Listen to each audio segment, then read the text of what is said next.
Life, what is life? This is a question many people probably wonder about. In a vast, dark space, a young man wanders alone searching for the meaning of life. Life is like an egg. He is in a black cloak with blue hair trying to walk with one leg pierced by an arrow through the ankle. Unable to walk further, the young man collapses, falling flat on the ground. A boiled egg. His eyes are contemplative. What does that mean? It means, in the sky, the full moon shines brightly. The young man is in majestic armor, a quiver full of arrows on his back, holding a sharp sword. Whatever you've done, an old man with wide eyes says, search him. It's all meaningless. Soldiers search Marak as he collapses. One says, I found a holy relic. It's an object shaped like a bronze goblet shining with brilliant golden rays. In the center of the goblet is a red gem. The old man raises his sword about to strike Marnak, who has collapsed on the ground. Marnak under the Grim Reaper. Scythe thinks I fought until all tricks were exhausted. In the end, a shout rings out. Kill Marnak says, Don T be angry, Our Lady of Depravity. The kill order is still given, echoing kill. Dying here once is essential. Marnak's hand clutches the ground. The kill order hasn't stopped. From afar, someone approaches the main character, constantly chanting, Kill, kill Marnak, says, if you are worried about the divinity of the holy relic. He keeps shouting, kill. His hand grabs the main character's head. Marnak says, didn't you consider that? I already took it. That's why there's no need for these stalkers following my heels. The space still echoes with desperate screams. Kill, Marnak says. However, the sound of kill still fills the entire space. Suddenly Marnak raises his hand to touch his face, laughing. I really have lost a bit of money.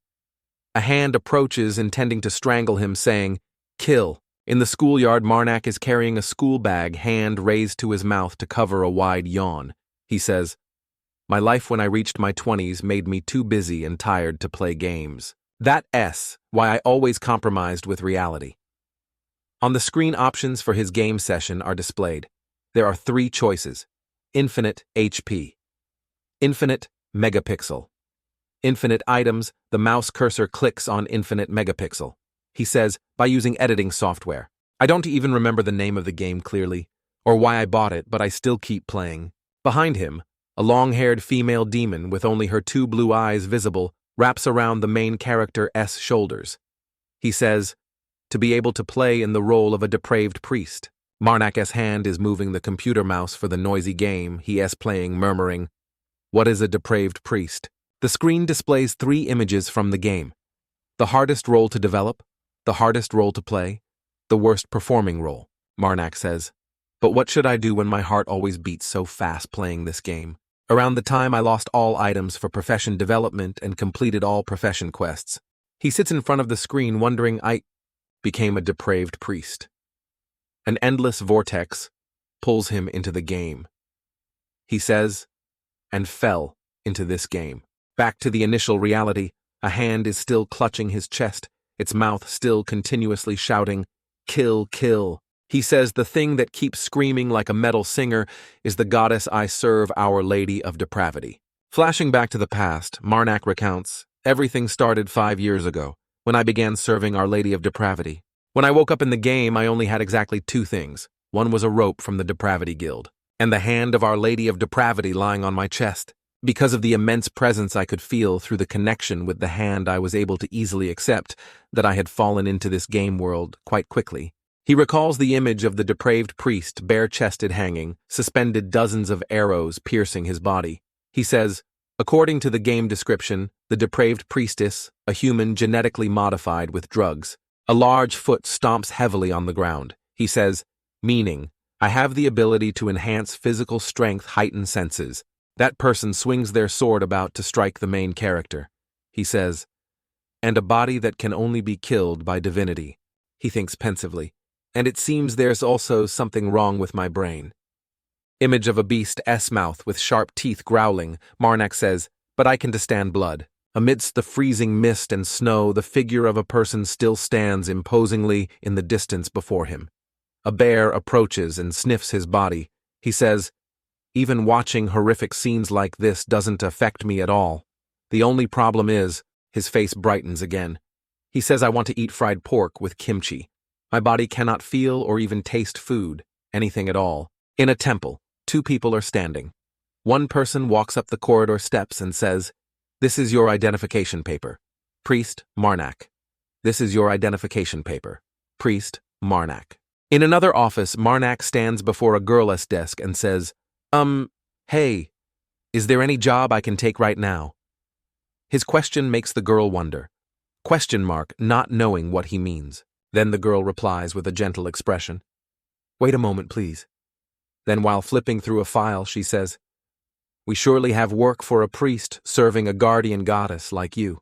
Marnak smiles heroically and says to himself, "In this place, after entering the northern city of Gi, I decided to take the identity of a member of the Guardian Gods Guild. A god with a black body, long white hair, 1.5 times his height, sits on a precious yellow object emitting a brilliant aura." Marnak says, "If I were in a guild, the moment I take the identity of a member in another guild, my god would become extremely angry and mark me. A bright red seal of indeterminate shape. At the very top is a shape like a sharp blade." Marnak says, "A seal of punishment." The hand placed on Marnak's chest is still there. Somewhere, the sound of kill echoes incessantly. Marnak says, "However, our mother goddess is merciful towards such acts of claiming identity." Image of the mother goddess standing under the light of the seal. Marnak says, "The Depravity Guild is the enemy of all, and I, the one hated by all." The mother goddess raises her hand to lift Marnak's chin. Marnak says, "Am the sole believer of Our Lady of Depravity." The pretty red-haired girl smiles and calls, "Oh, here it is, this one, Priest Marnak." Marnak takes the slip the girl offers. The girl says, "I am very happy to work with you." On the slip information is written, "Notice robbers, or hunting monsters nearby recently. The number of farmers missing while traveling to Gi City is gradually increasing. Anyone who can find the reason for this disappearance and eliminate it will receive 30 silver coins per head. Even if you don't eliminate anything, you will also receive 1 silver coin from the Lord of Gi." Marnak says. "Most other adventurers would ask me to read it all for them."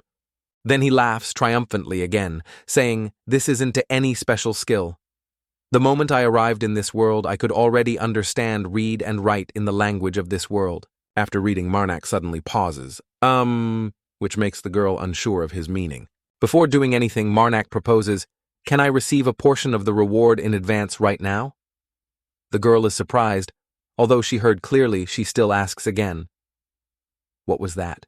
At the ice mountain, a group of people with horse carts is moving.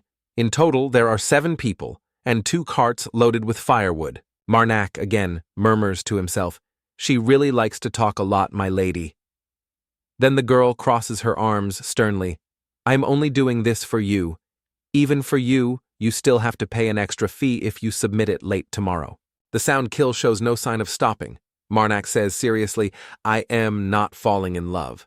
My lady, if you keep talking like that, I'll get very angry with you."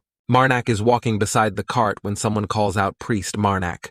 The bright-eyed young man smiles and asks the main character, "Hey there, I am. Sure you re from somewhere other than Gi City. Can you tell me where you re from? Oh, by the way, if we keep following this road, we'll reach my village soon. I hope my parents are still well." Marnak turns back and wonders. He just introduced himself as Pierre, didn't he? Pierre continues non-stop in a long ramble. "Of course I know my parents will be able to get through the winter thanks to the great help of Captain Galat, but why do I still worry about them so much? Also, did you know, Priest, there is a rumor that the thing kidnapping farmers on this road isn't he a monster?"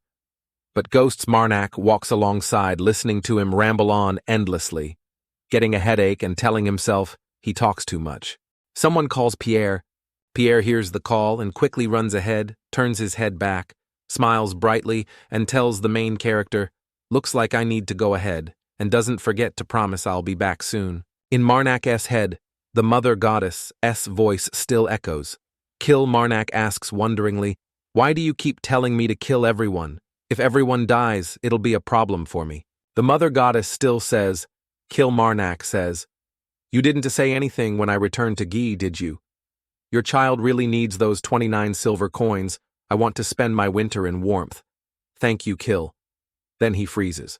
Very quickly, Marnak regains his cheerful mood, telling the mother goddess, "Looks like I might have been a bit harsh. No need to be sad like that. The mother goddess's hand still extends kill, Marnak asks. By the way, how many fingers do you rate people? The mother goddess holds up 2 fingers for Pierre, 3 fingers for the person walking next to him. Marnak says, looks like no one special. Marnak thinks contemplatively.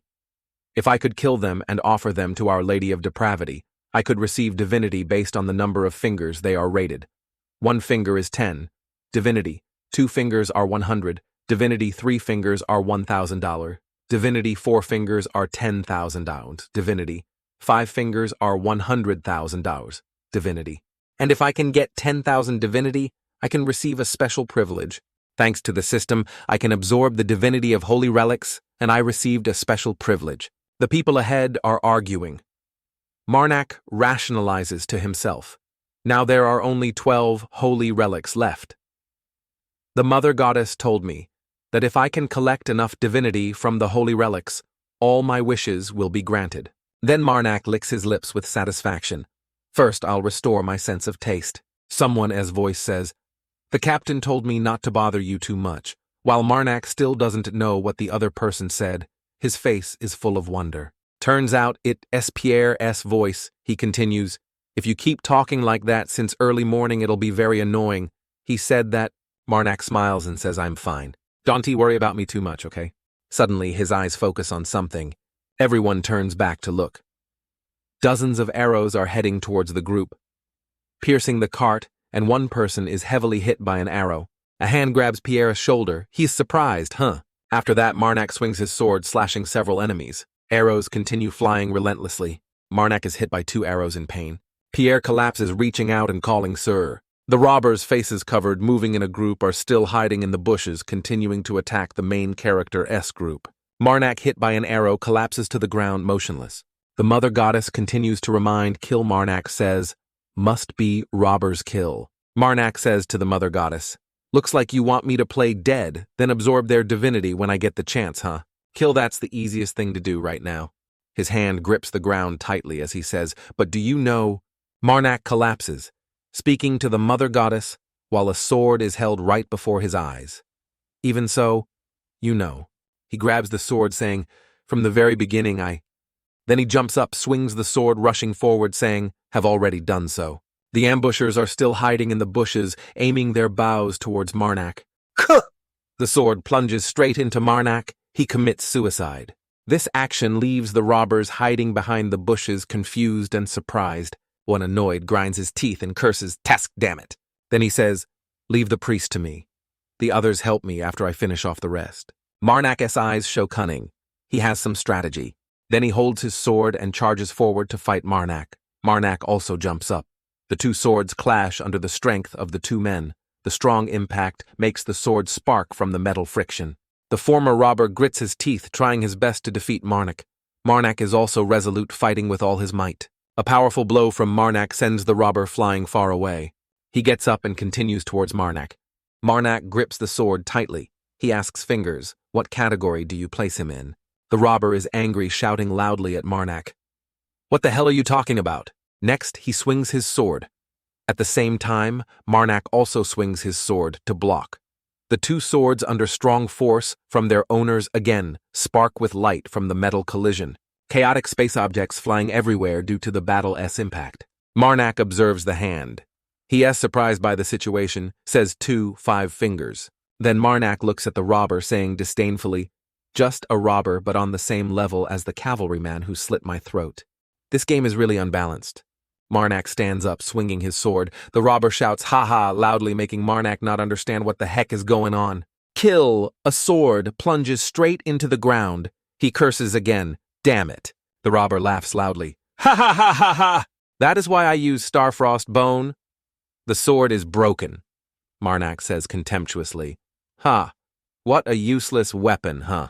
The other guy says to Marnak, since you don't seem special at all, I'll let you go. Marnak. ? Bewildered, thinking, could this guy really be looking down on me? The robber says, anyway, I've calculated for the final job to leave that place. That's why. Marnak says, why don't we? Consider the debt settled and leave with a smile. Marnak stands before the robber to negotiate. He tells the robber, let me make another offer. Quit robbing and leave here immediately. His offer leaves the robber bewildered, not understanding why he made this offer. Marak smiles gently, speaking to the robber as if to a child. That way I'll treat you more gently. The robber frowns and retorts to Marak. Seriously, do you really think we can just say okay and leave?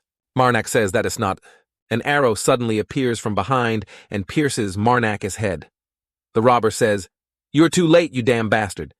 Then he turns and says to someone, "I thought he was about to kill me." The remaining men argue loudly. One tells the robber, "Don't interfere with us. I saw you split the priestess sword in two." The robber says, "I calculated quite precisely to cut that blade cleanly."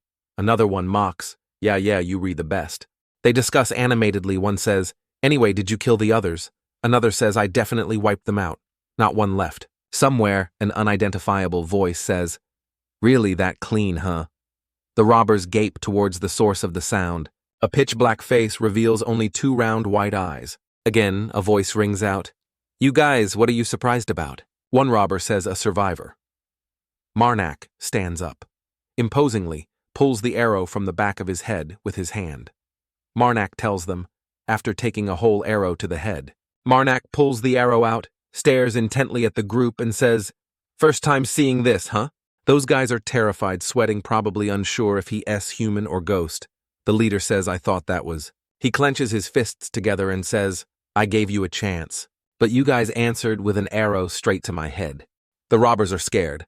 The former robber orders his subordinates urgently, "Shoot aim straight at him." A barrage of arrows once again heads towards Marak. Blood splatters everywhere. Marak clasps his hands tightly together, praying to the Mother Goddess, "Our Lady of Depravity, your son is in danger. I am too astonished and scared to know what to do. If you are with me, witness this." The robbers are amazed as Marak is hit by a barrage of arrows but remains unharmed. One says, "Impossible." Another also says, "Is he a monster?" Marak says to the Mother Goddess, "Isn't he? This the right time for you to save me." Seeing this, the three subordinates quickly decide to flee together. Retreat. Run quickly. They abandon the robber leader. He shouts furiously, "You bastards!" Marak gains a protection. The robbers flee but unsuccessfully. I can't go any further. An invisible wall has been erected. Marak stares intently at them and says, "A barrier that life cannot pass through." The entire space is covered by a giant invisible wall. Marak says, "It's an authority that the depraved priest performs before displaying power." The robbers scream loudly in hopelessness and fear. "Help! What is this?" Marak continues, "It prevents opponents from escaping and conceals depraved divinity." In an endless vortex of vast wide space, Marak again clasps his hands tightly, expressing gratitude to the Mother Goddess. He seems very satisfied, smiling and saying, "I really like this authority. Oh, Mother Goddess." The robbers are trying to break the wall to escape. The former robber says, "I have no choice," draws his sword. The former robber is still determined to escape the encirclement of the erected wall. He says, "If only I can cut through the barrier." Before finishing the sentence, he is attacked. Seeing this, the soldiers shout in unison, "Captain!" The robber leader is surrounded within the invisible wall. The ice surface shatters. Everyone asks, "What is this?" It's a giant monster from the wall, no eyes or nose visible, only a set of teeth and a raised hand. One frightened robber says, "Monster." "A monster?" The monster advances, causing them to scream desperately in fear. Tears and snot everywhere, they wail, "Save us." They look at Marak, pleading earnestly, "Please let us live. We'll never rob again." Marak orders the monster, "Except for their heads, do whatever you want." Facing the giant monster, they scream in fear. A foot steps powerfully on the ice surface. "Kill." Marak stands up, holding the long, intact sword, standing before the robbers. Marak says, "Want to gather divinity, huh? Kill." One person in Marak's group, hit by an arrow, lies collapsed on the ground, saying, "If you take divinity from their bodies, will they disappear?" Another says, "If you do that, guild members will come investigate. Think carefully before you act." Marak stands thinking about something. Pierre is hit by an arrow right in the heart. In the space, the sound, "Ha ha, kill," still echoes. Marak says, "I'll wrap things up so you can rest in peace now. Kill." Marak says to the Mother Goddess, "I'll try my best to save this guy. It'll be good for my reputation." The person Marak wants to save is Pierre. He pleads with the Mother Goddess, So I need your help, Mother Goddess. In the space, the Mother Goddess's voice is heard. Heal his wounds. A hand is holding the holy relic that is Saintess Summon Fire. That person says, "What happened with the achievement thief?" A young man answers, "I heard they were beheaded." "What about the bodies?" "There was nothing they could take. They had no choice but to return with the achievement." Someone stands outside the doorway and calls to a long-haired figure standing with their back turned inside priest. "You may return." Saintess Summon Fire looks at the holy relic and says, "Looking from here, I feel even more inclined to embark on the Holy Land pilgrimage." That person is surprised by Saintess Lamhoa's intention, asking again, "Pilgrimage?" So suddenly, "Dante, tell me it is the prophecy." Saintess Lamhoa says yes, because of the prophecy, and someone I need to meet. The person Saintess Lamhoa mentioned is none other than Marak. She recounts 10 years ago all religions received a prophecy. The apocalypse will wear the guise of life and bring the world to the brink of destruction. Someone calls Marnak priest. "Marnak, you may return now." She is surprised as Marnak pulls Pierre along. The girl smiles brightly at Marnak and says, "How can he carry someone as heavy as himself with one hand? I got permission from the guards." She looks at Marnak with full admiration, saying, "I never judge anything by appearance. But you seem much stronger than expected." Marnak is shy and humble, laughing and saying, "I think it is just decent." The girl continues, "Oh, and also, the head in AVN's hand. I heard it's the source of the problem, rather than keep going back and forth with it. I think you should let us handle it from here." After hearing the girl speak, Marnak says, "All right then." The girl is still very concerned about Marnak asking suggestively, "By the way, do you have a place to sleep?" Yet Marnak also says confidently, "You think there isn't a place for me in this city? I am still looking." The red-haired girl says, "You don't need to look if you re-okay with it." Before finishing the sentence, a hand reaches out to cover her mouth. The sound kill rings out once more. The girl suggests to Marnak, "How about staying at my place temporarily?" Continuously, Marnak hears the sound, kill, kill, kill, kill, kill. He embraces the Mother Goddess's hand on his chest reassuringly, saying, "I already knew beforehand." He lies on the bed embracing the Mother Goddess's hand. "I knew very well that's precisely why I accepted Mom." The Mother Goddess continues to say, "Kill." He gently tells the Mother Goddess, "I don't have any bad intentions towards that kind red-haired girl." Marnak recalls the red-haired girl's whisper in his ear. "All she said was she'd let me sleep in the living room for the guild's mercenaries." There's a knock on the room door. Marnak wonders who it could be. A familiar voice sounds out. It's the red-haired girl coming to find Marnak. "Hello, priest. I want you to rest as long as possible, but there are still a few things I need to ask you." Marnak steps down from the bed, slips on his sandals, and goes to the door. Don't worry. Opening the door and seeing the red-haired girl, he scratches his head shyly and asks, "Is there a problem?" The red-haired girl says, "It seems the Lord wants to see you." Marnak goes out, but leaves the Mother Goddess's hand on the bed. After hearing the red-haired girl say that, Marnak asks in surprise, "The Lord, do you know why he summoned me?" The red-haired girl is shy. Well, Captain Galat from the mercenary group, the one who passed away, was actually the Lord's adopted brother. In a castle where the Lord lives, very grand and magnificent. The Lord's subordinate leads Marnak before him. Reporting, "My lord, the priest has arrived." Meanwhile, Marnak is still confused, not knowing why he was summoned here. The Lord tells the subordinate, "Withdraw." The young man respectfully, "Yes, my lord." The middle-aged man with a weathered face glances at Marnak. He is Lord Gi Chidden Filion. He asks Marnak, "So you were the one who witnessed my brother's final moments. Would you like some tea?" He remembers. When Mother first saw the Lord, she drew a mark of 10. His face becomes even more discolored and unsightly. He wonders, how is that living a life pretending to be human? "The man calls you demon," Marnak says. "When Mother is hiding in my pouch, there's only one reason why she drew a large mark of 10 on the Lord when she saw him." From the Mother Goddess's guidance, he deduces it's because he is not a living creature, and among them only one species can disguise itself as human. He thinks he is a demon with a large repulsive body and 2 red eyes burning like flames. He continues to deduce image of a prehistoric lord. While demons are stronger than all other species, they are evil creatures, but cannot do anything on their own to interfere with the human world, and to be a part of this world. They have no choice but to make covenants pacts with entities within this world. That's why demons really like living creatures. However, the gods, they utterly detest demons. The gods finally declared to their flock, along with all living creatures, from now on, such species will be called demons, and all of them represent evil things. And that is when it began the priest's demon hunt. Marnak smiles contentedly, telling himself, thinking back now, the false covenant demon. Human is an extremely difficult profession, and many people even try to avoid it. He recalls the image of the demon human I remember, because the false covenant demon human was the second profession I played. The Lord is staring intently at something on the table. He seems to be wondering about something. Then he said, wow, thanks to the deceased Gallet, I was able to meet an important guest. Furthermore, seeing that you can see through my disguise like this, I don't think you were really a priest under the guardian goddess, you know. You could say I am just lying here waiting. Marnak replies to the Lord with a proud expression. I am a priest serving under Mother Depravity.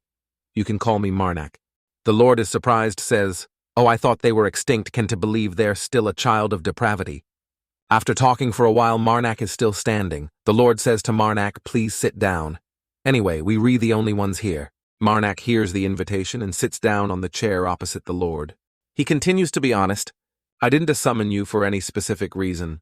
Marnak bewildered ? What's wrong with him? He speaks to Marnak as if confiding Gallet, the captain of the mercenary group, with you. Then can you tell me exactly how he died? I will definitely compensate you. Hearing the offer, Marnak thinks about his intentions. He also smiles. All right, it is fine. Marnak recalls the battle and tells the Lord, it was an unfortunate chain of events this winter. After complaining about having no work, the Lord tried giving him a few jobs to do. Who would have thought he'd die in the process of working? The Lord stands up, looks out the window and says, that's what people call life. It's quite difficult. The Mother Goddess's voice reminds Marnak offers a few gold coins. He smiles. Walking out of the Lord's castle, telling the Mother Goddess, the Lord didn't bribe me with this gold, okay? This gold just symbolizes that he really wants to know the truth of the matter. The Mother Goddess still says, kill. Marnak walks and talks. I am not a gold-greedy priest. Mom, you were going too far with that. The Mother Goddess still reminds, Marnak continues the conversation. By the way, Mom, did you know gold doesn't decompose? Interrupted while telling the story. Marnak gently holds the Mother Goddess's hand, saying, Mom, please listen to everything I intend to say before getting angry. Most importantly, listen from beginning to end. Marnak walks holding the Mother Goddess's hand. The Mother Goddess shows curiosity about the story Marnak is about to tell. Marnak continues his story. There's something else that doesn't rot over time and endures long like gold. Do you know what that is? Mom, that is. The love I have for you, Mom. Marnak embraces the Mother Goddess's hand. The Mother Goddess continuously says, kill. Marnak holds the hand to his chest and says, to me you will always be the most important. That's why you don't need to worry about things like that. Kill. Seeing Marnak return, the girl smiles and greets him. Yuri back, priest Marnak. The girl continues. Why don't you say hello to the other priests from the church serving the teaching god? Marnak wonders. The church for the teaching god. I don't want to talk to those crazy heretics right now. Marnak's eyes focus on something. Someone is attacking from behind. Marnak's face changes color, gritting his teeth. One of them, those are the people Marnak met when he arrived here. He thinks these people have someone carrying a holy relic. A large foot steps forward. That person says, devotion to a righteous life. Marnak stares blankly, thinking. He says, I never thought I'd see a protection priest here. The man among those Marnak met his face having several horizontal and vertical scars, places his hand on his chest and tells Marnak, I am the one who bears the burden on the scales of vengeance.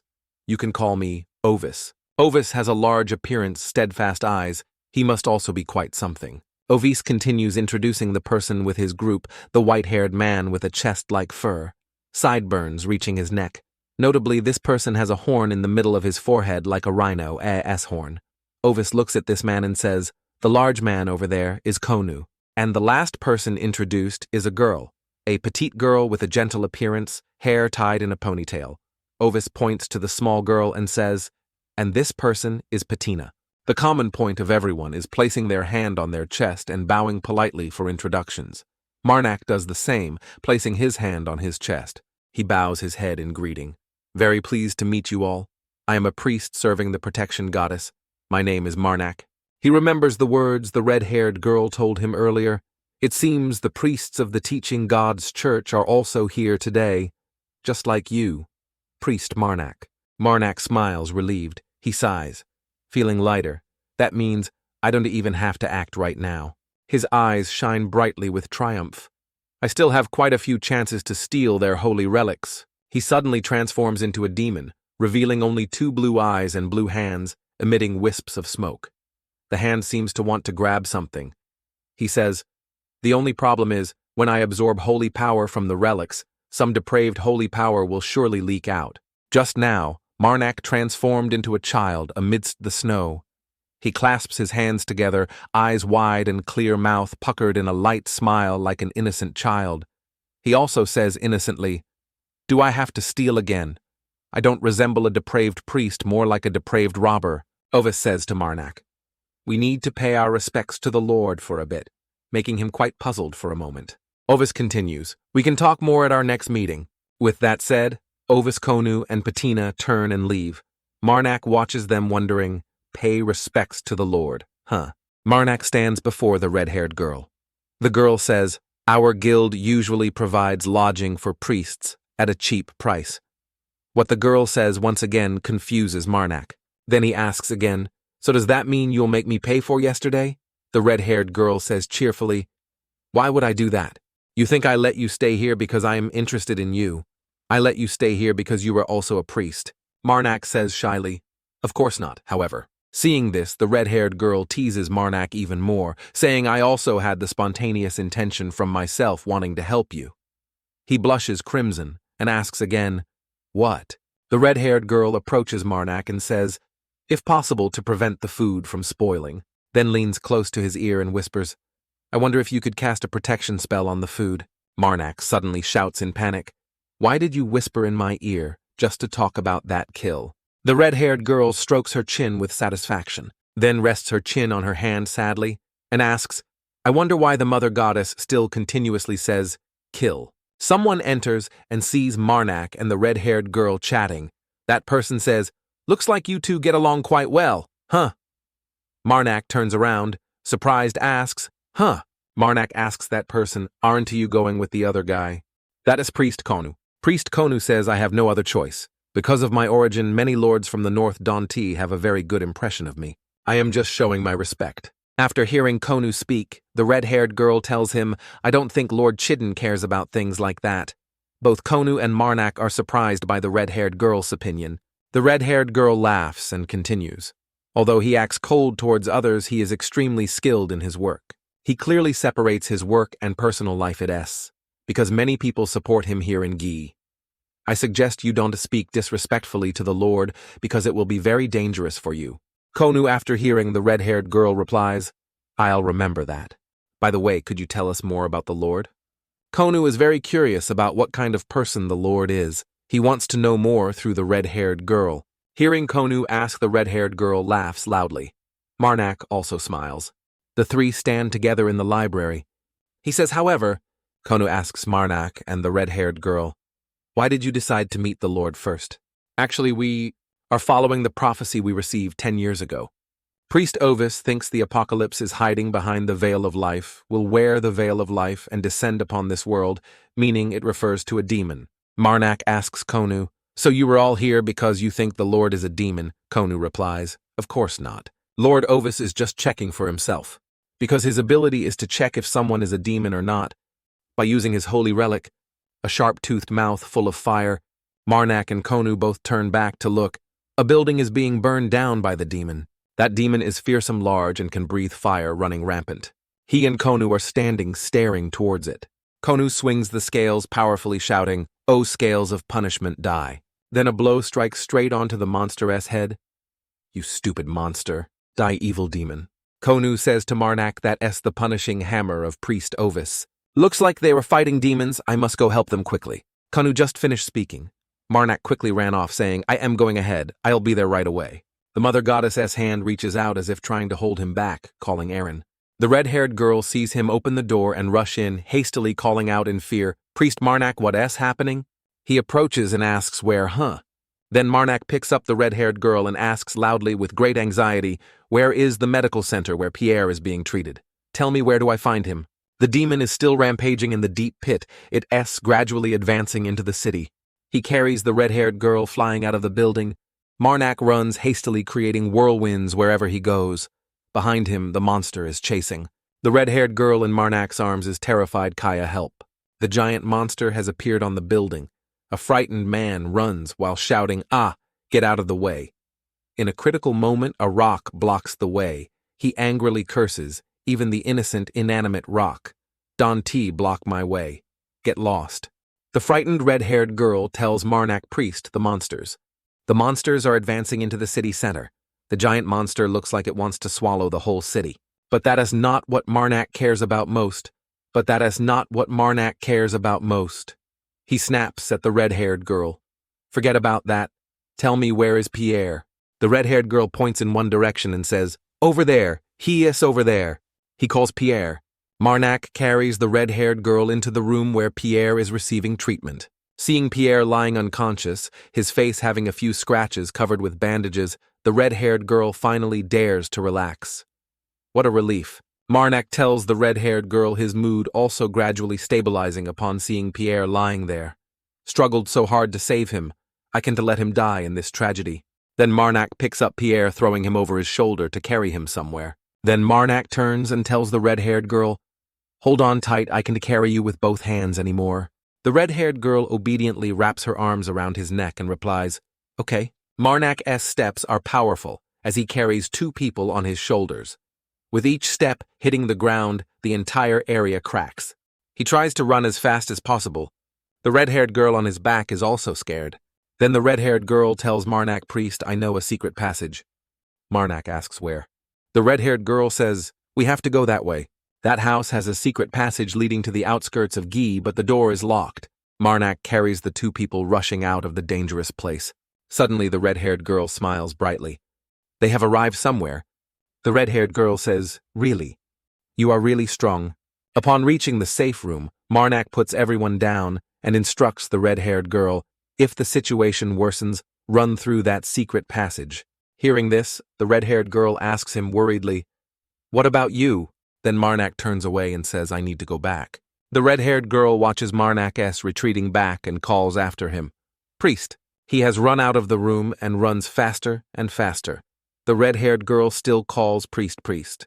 Marnak runs up to a body lying motionless on the ground. He sadly says, unable to form words, that is Pastor Konu. He's beaten to a pulp body, devastated, covered in scratches. Leaning over Konu, calls loudly, Pastor Konu. Pastor Konu hears Marnak's call, struggles to open his eyes and asks, is that you, Priest Marnak? He looks worriedly at Konu's wounds. His wounds are so deep. I can do anything. He thinks if he leaves him like this, then he asks Konu loudly, where are the other priests who were with you? Pastor Konu struggles to call the name Patina. Then he remembers the final image of Patina, her body beaten pulp, covered in wounds. Pastor Konu says sadly, dead. Hearing this, Marnak is both grieved and angry. He asks Konu, is there a way to defeat the demon? Pastor Konu says, the holy relic, we carried the white silver sword, which priest Ovis stabbed into the demon's head. If you can get that sword and stab it deep into its brain. Pastor Konu struggles to say each word with waning strength. The demon will die. Then Konu gradually fades away. Marnak watches helplessly. He pleads with the mother goddess, O mother of depravity. I ask to take the holy power from this man. Amidst the blue sky, an announcement appears. You have received 100 holy power. Ovis shouts loudly, O scales of punishment. The giant monster stands before Ovis. Comparing volume, Ovis is only a few times larger than one of its teeth. Ovis is standing on its head holding the scales of punishment. He says, the chance has come. Then Ovis swings his sword straight at its head. The sword hits the target. Ovis is satisfied, perfect. All that's needed is for this white silver sword to... Marnak is also holding the sword, wondering what's happening. The monster hit is in pain, screams, He turns around, Dante, tell me. Death roll. He is thrown off, the mother goddess reminds again, kill. Marnak is thrown off, landing flat on the ground, ugh. The mother goddess continuously says, kill, kill. Marnak reassures the mother goddess, I am fine. Mom, kill. Then he lies, stretched out arms, spread, looking up at the sky. Haha. Yes. Mom also said that blessings come with disasters. Kill. He is deep in thought. Beside him are the scales of punishment. He says, this is truly an interesting event. Marnak grips it tightly. The mother goddess says again, we. He hugs it to his chest and says, Mom, I offer you another holy relic. Please grant me a new authority. Marnak holds the relic to his chest, along with the mother goddess's hand. He says, please release your seal. Mother, the holy relic glows brightly. Marnak's body floats suspended in midair. Marnak thinks, it seems every holy relic has enough holy power for one authority. Holy power 11-723. Thanks to the relic's activation, Marnak says another seal has been removed. He asks the mother goddess, can you tell me how it's different from before, Mom? The mother goddess still says, kill. Marnak asks, is that so? The mother goddess continues, kill, kill, kill. The mother goddess's hand flies far from Marnak. He looks at the hand from afar and says, I am so glad you can support me from afar like that. But Dante, you think removing one seal with one relic like that is a bit small? The mother goddess's hand clutches a rock outcrop on the ground. Kill. Haha. Seeing this, Marnak quickly backpedals. I am just happy about your development. Just kidding, don't be mad. He takes the hand back, places it on his chest and says, since I am not in the best situation right now, I'll stop joking around for a bit. O mother of depravity, I offer you 10,000 holy power. Please grant me another new authority. Marnak stands still to focus on something. He stands in the center of the authority circle. He says, so this is it, huh? The sigil of depravity. Marnak thinks. The effect of this authority is simple, yet powerful. The moment the sigil of depravity is activated, metaphysical blue-black tattoos will appear all over my body, and it will help amplify my power. When the authority has penetrated his body, Marnak feels it. He tells the mother goddess, a new authority isn't a bad, Mom. The mother goddess continues, kill. Marnak feels the power of authority coursing through his body. It seems very useful to him. He says it is extremely useful in this situation. Marnak stumbles as he walks. He says, looks like my cursed leg has been healed too. Then he looks far away at something, eyes full of wonder. That is, Priest Ovis. At this moment, Priest Ovis is injured, lying on the ground, his body covered everywhere with wounds. Marnak remembers the image of the man being thrown far away. He thinks it seems. We fell at the same time. Priest Ovis is now deceased. Marnak sadly tells him in vain, please rest in peace. O mother of depravity. Marnak again pleads to take strength from the deceased. I ask to take the holy power from this man. The giant monster appears again. It continues to destroy the city, creating an extremely large crater. Seeing this scene, Marnak exclaims, strange, the mother goddess continues, kill. Ovis and Patina said the ones who angered the demon were the priests of the teaching church. But even when all the priests were dead, the demon still rampaged for some reason. Marnak has now obtained holy power from Ovis. The system announces, you have received 1,000 holy power. Marnak clenches his fist and tells the mother goddess, I thought demons weren't creatures acting on instinct like beasts. Mother, kill. Marnak is deep in thought. He takes the mother goddess's hand, gently calling, Mom, kill. The road will be a bit bumpy. Please hold on tight inside my pouch. Marnak holds the mother goddess's hand and runs to where the monster is rampaging. Wherever he steps, the ground cracks beneath his feet. The demon's eyes are now solely focused on Marnak. It growls even more fiercely. It continues to attack again. Its tail whips Marnak from behind. Marnak saw something. He says, there it is. It is a white-silver sword. Marnak looks at the monster. He sees it arching its body. Marnak thinks to himself, looks like I'll have to experience a few more rolls today. But this is exactly what I want. Marnak is whipped by the monster, standing before the monster. Marnak is nothing compared to its giant body. Identical things. One to work on me twice. The monster continues using the old trick to attack Marnak. The whole city is damaged by the battle debris from buildings, shatters and flies everywhere. Shattered window glass fragments fly out. Marnak is injured. Blood flows from his mouth. The sudden attack and injury leave Marnak unable to react in time. He says, Looks like the progress is faster than I thought. The monster continues to advance and attack Marnak. Using the sigil of depravity while fighting the monster, Marnak's body is affected.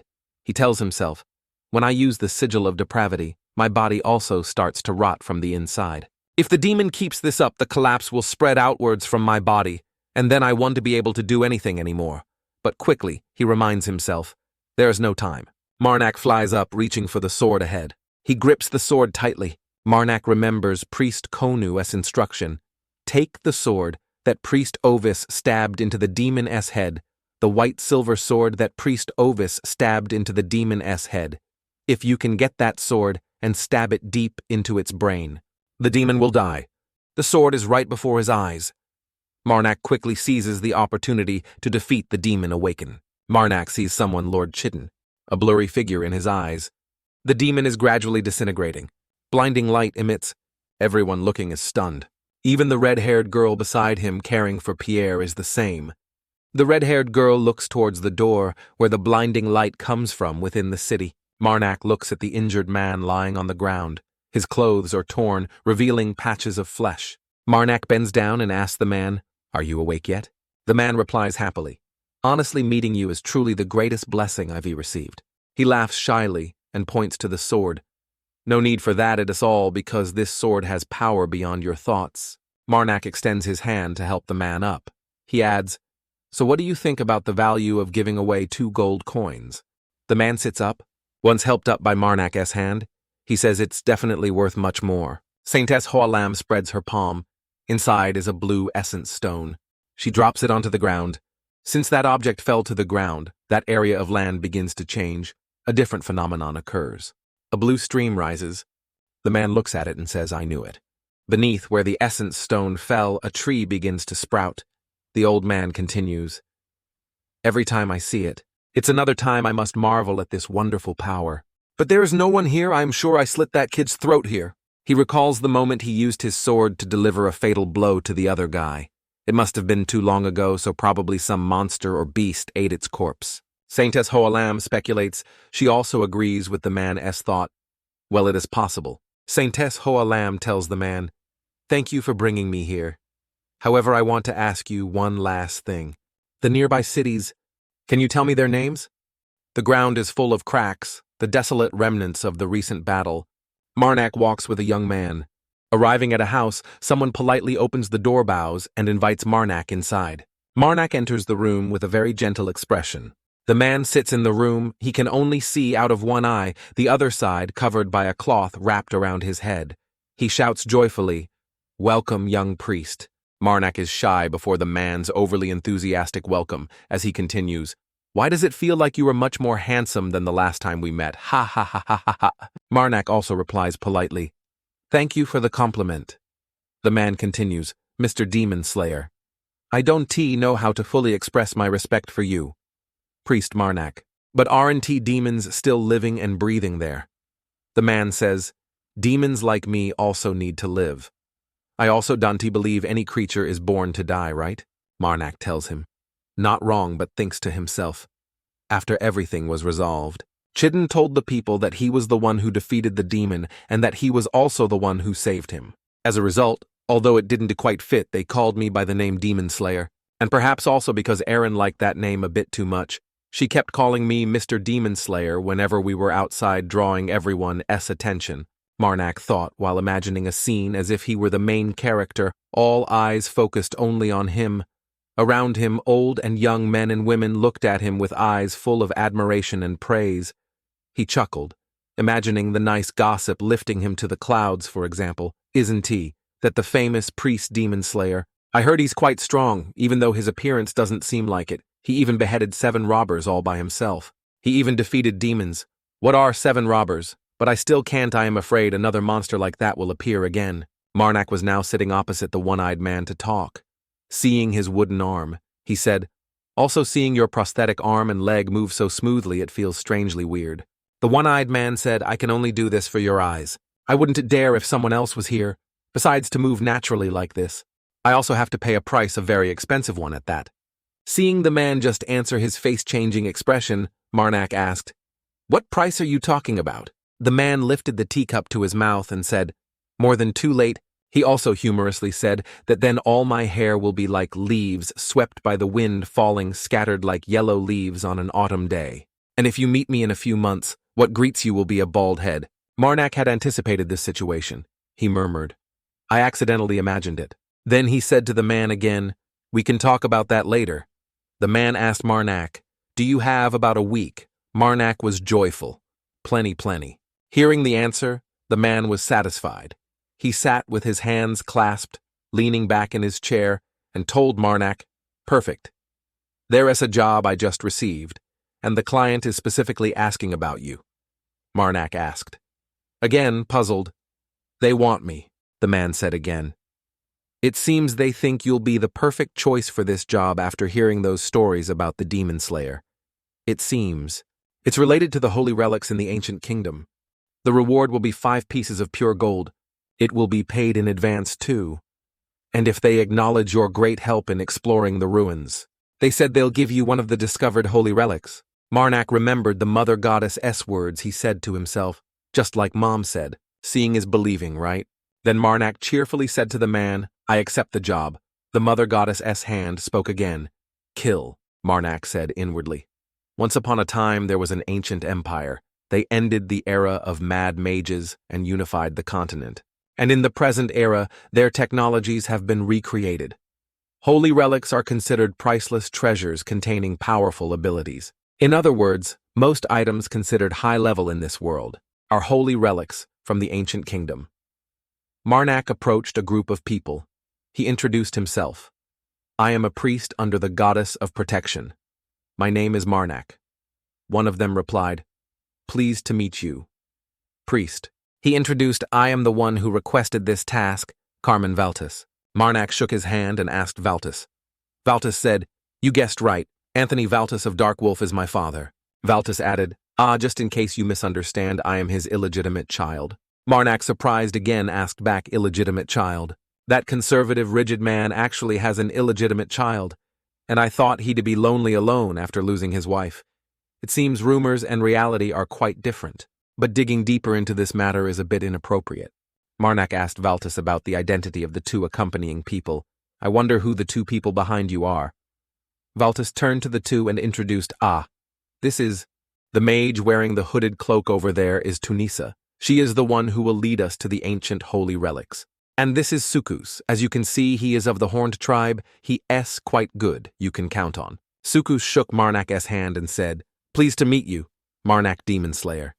Marnak replied shyly. That nickname is actually a bit embarrassing. Just call me Marnak is fine. Suku said, the name is recognition for what you have achieved. There's nothing to be ashamed of. Valtis said, all right, now that we're done with introductions, let us go, shall we? It will take about 2 days walking to get there. We'll talk as we walk. 2 days later, everyone is resting in a forest. A large fire is burning. Valtis saw Marnak still sitting cross-armed, not sleeping, asked Aaron to use sleeping. Sleeping for a while would be better. Marnak said, I've slept enough, so it's fine. Hearing that, Valtis sighed. Young people really are different, huh? The other man wasn't sleeping either, sat chatting with Marnak. He said there is still plenty of time until sunrise. Do you have any interesting stories? I bet someone like you must have met a suitable woman already, right? Hearing that, Marnak looked bewildered. That I am still just a budding shoot. Hearing that, Valtis couldn't help but be surprised. Oh, that is surprising. So is there any type of person you like? Marnak was annoyed as he kept asking nonsensical things he didn't want to answer. But he still replied politely. I think I like the type of woman who wants to be with me. That's right. Every time I wake up and see my woman sleeping peacefully beside me, there is truly nothing better. The person Marnak is talking about is probably the mother goddess, who always follows him closely on every journey. Then Valtis said, personally I believe that a woman's heart is the most important thing. The mother goddess ES hand raised its index finger as if signaling, okay, and said, kill. Valtis said, although this sounds obvious, because your heart is in your chest. For your heart to be welcomed, your chest must also be wide enough to accept it. Priest Marnak said, I really like women with big breasts, kill. Having a clear view of what you like isn't bad. I think it will help you a lot on your journey. However, if I were to give you one piece of advice, I advise you not to talk about this in front of women. Valtis said, I don't go around talking about these things. I only dare tell you. Whenever I talk to you, I feel like I am talking to an old friend, Kill. Marak laughed and said, Me too, Kill. The two laughed loudly amidst the quiet forest. Kill, kill, kill, kill. Marak laughed inwardly, thinking, I still remember Mom told me I must choose my friends wisely. Kill. But now I like this guy, Kill. It was morning. Everyone arrived and said, Tunisia, here it is. Now I will open the gate to the ruins, Tunisia said. Tunisia said, Now then. I will widen the path leading to the ruins. Tunisia held a glowing lamp leading everyone into the ruins. There were many small-sized castles here. Entering the ruins of the ancient empire was quite easy. The key was the first objective the group needed to find. First, we had to find the key. After finding the key, the group would move according to the direction indicated on the key. Then move to the recorded coordinates. Next, we read the ancient script written on the key, and finally insert the key clockwise or counterclockwise. But the key was in T, as easy to use as regular keys. Turning the key, however, because only mages could read the ancient script on the key. The role of a mage in explorations like this is irreplaceable. The only exception to this is players. Marak said to himself, That's right, as a player, I can read the ancient script. But of course I will hide the fact that I can read ancient script. Valtus told everyone, Let ES go inside. Marak thought again. However, in a world where I have no one reliable enough to lean on, the key is too difficult to obtain alone. Standing before the giant ruins, everyone couldn't help but be stunned. Wow, Valtus said admiringly. Compared to all the ruins I've been to, this place is the best preserved. Why don't we start exploring? Marak said, satisfied. I am pretty sure there will be quite a few holy relics around here. Outwardly, so inwardly, Marak couldn't help but feel happy. Can to believe I have the chance. To be able to see ruins that previously could only be experienced through pictures. He clutched his left chest, perhaps saying, Due to excessive happiness, I feel like my heart is about to jump out of my chest. Tunisia seemed to disapprove of Marak's action. She sneered. Everyone started entering the ruins with the torch leading the way. Sukus carried a very large blade. The four stood before a giant object with strange inscriptions. Marak said, Here, the inscription implies, Prove you possess the blood of the empire. It's a line of ancient script. Marak said, Blood. Tunisia said sternly, If we don't possess blood of the imperial lineage, then it's best to prepare for battle. The door opened. Inside were bizarre shapes. Everyone was attacked by the monsters inside. Sukus held his blade to resist. A swarm of monsters flew in. Each person used their weapon to fight back against them. Tunisia chanted some spell. The ground cracked, revealing rays of light through the fissures. The defeated monsters lay flat on the ground, but their numbers were vast. They kept advancing. Marak beat them to pieces. He swung his sword fiercely. The monsters were split in two. The mother goddess's hand was knocked away. Marak turned back, hearing the cry, Kill. Marak's sword clashed with another sword sparking from metal friction. That fearsome monster was attacking Marak. Marak told himself, Looks like there's still one more, best to kill this one Before finishing the sentence, the monster was suddenly hit by an arrow. Seeing that Marak was very satisfied, the monster was completely defeated. That was thanks to Valtus saving him. Marak's hand was covered in blood splattered from the monster. He turned back to look at Valtus and said, Thanks. Valtus asked Tunisia, Why do you keep pushing the enemy into the middle of our battle line, Marak? Or I could get hurt. Tunisia replied, That's the fastest way to eliminate our enemies. And anyway, we managed to take them all down, so if you could stop complaining for me, that would be good. Sukus said, What did you say? If you want to say something, seeing the tense situation of his comrades, Valtus quickly intervened. Stop right there, Sukus, Tunisia. Sukus ground his teeth in anger. Sukus sat flat on the ground, face growling. Valtus told Marak. But honestly? Priest, Marak. Your nickname Demon Slayer isn't just an empty title, Marak said shyly. I am really embarrassed to show everyone such an unholy sight as a priest. Valtus said, I'll admit you're not wrong saying that, but this is wartime. Marak didn't forget to praise Valtus's talent. Anyway, your archery skill just now was really top-notch. Valtus replied, I've been used to using a bow since I was young. Valtus remembered how hard he worked when he was young. He told Marak I practiced archery as much as possible. Marak asked, So when can we leave for the next place? Tunisia said, I feel fine moving right now. I still have quite a bit of mana left. Sukus asked angrily, Why do you keep rushing to move on when we haven't rested at all? I don't know anything about people who constantly chatter spells like you, but people who need to use physical strength and always move like me and Marnak. We need rest, Tunisa still insisted. But I believe everyone here agrees with me now because, besides Suku's, everyone else is fine. Wouldn't it be better if we reached the center of these ruins as quickly as possible, instead of wasting time here? Honestly, at this point, I think you were just messing around, nothing else. Suku's became even angrier at Tunisa's sarcastic remark. What did you say? To ease the tense atmosphere between the two, Valtus said, let us rest a bit, before moving on. The conversation ended here. Marnak laughed loudly. Haha. In this world, people with the mage profession usually have sky-high egos and most are scoundrels. Here, becoming a mage is very easy, and that S through being born with talent predestined for this profession.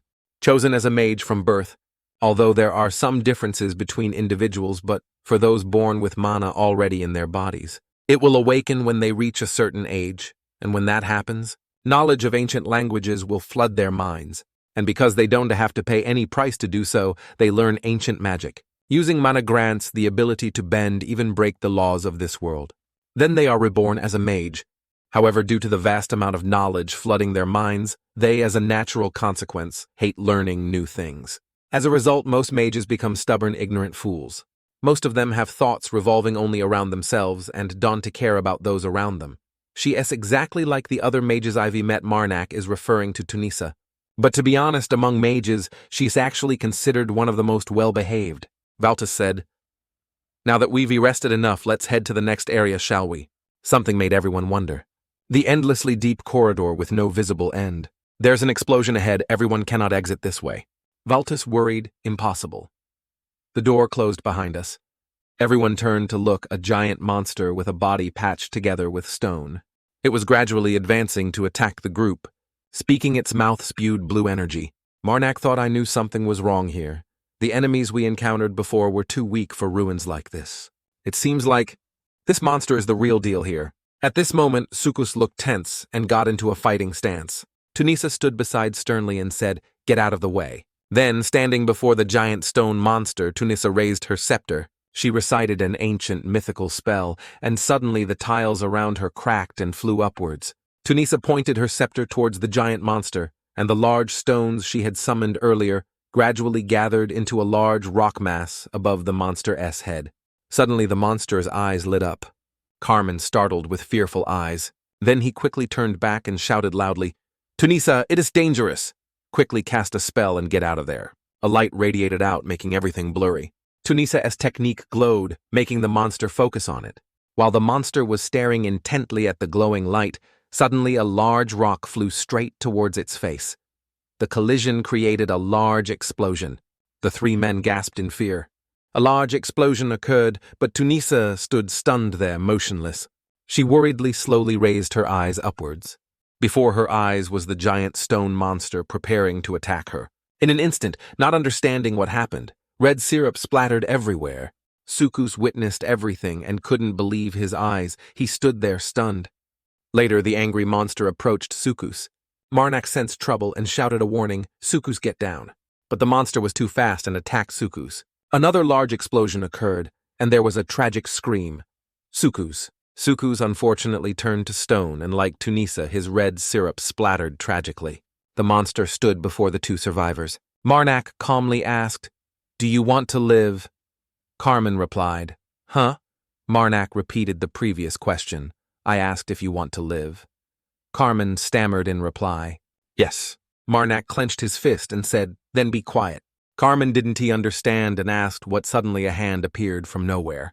Consciousness gradually faded from his eyes. Marnak had knocked Carmen unconscious. Then he said, I also happen to have a giant mom. I need it urgently, so there is no time for prayer. Before finishing, suddenly, another monster appeared above. I need you to send it down to me right away, Mom. The stone monster also looked surprised upon seeing it.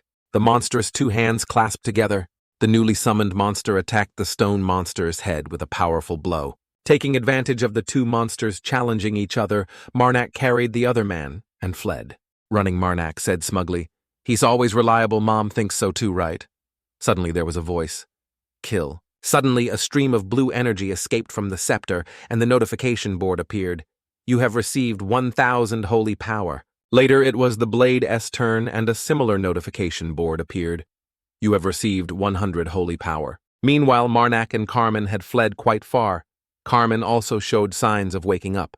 Marnak stood observing the surroundings and suddenly said, "Damn it!" Seeing the two monsters fighting evenly, matched, Marnak assessed.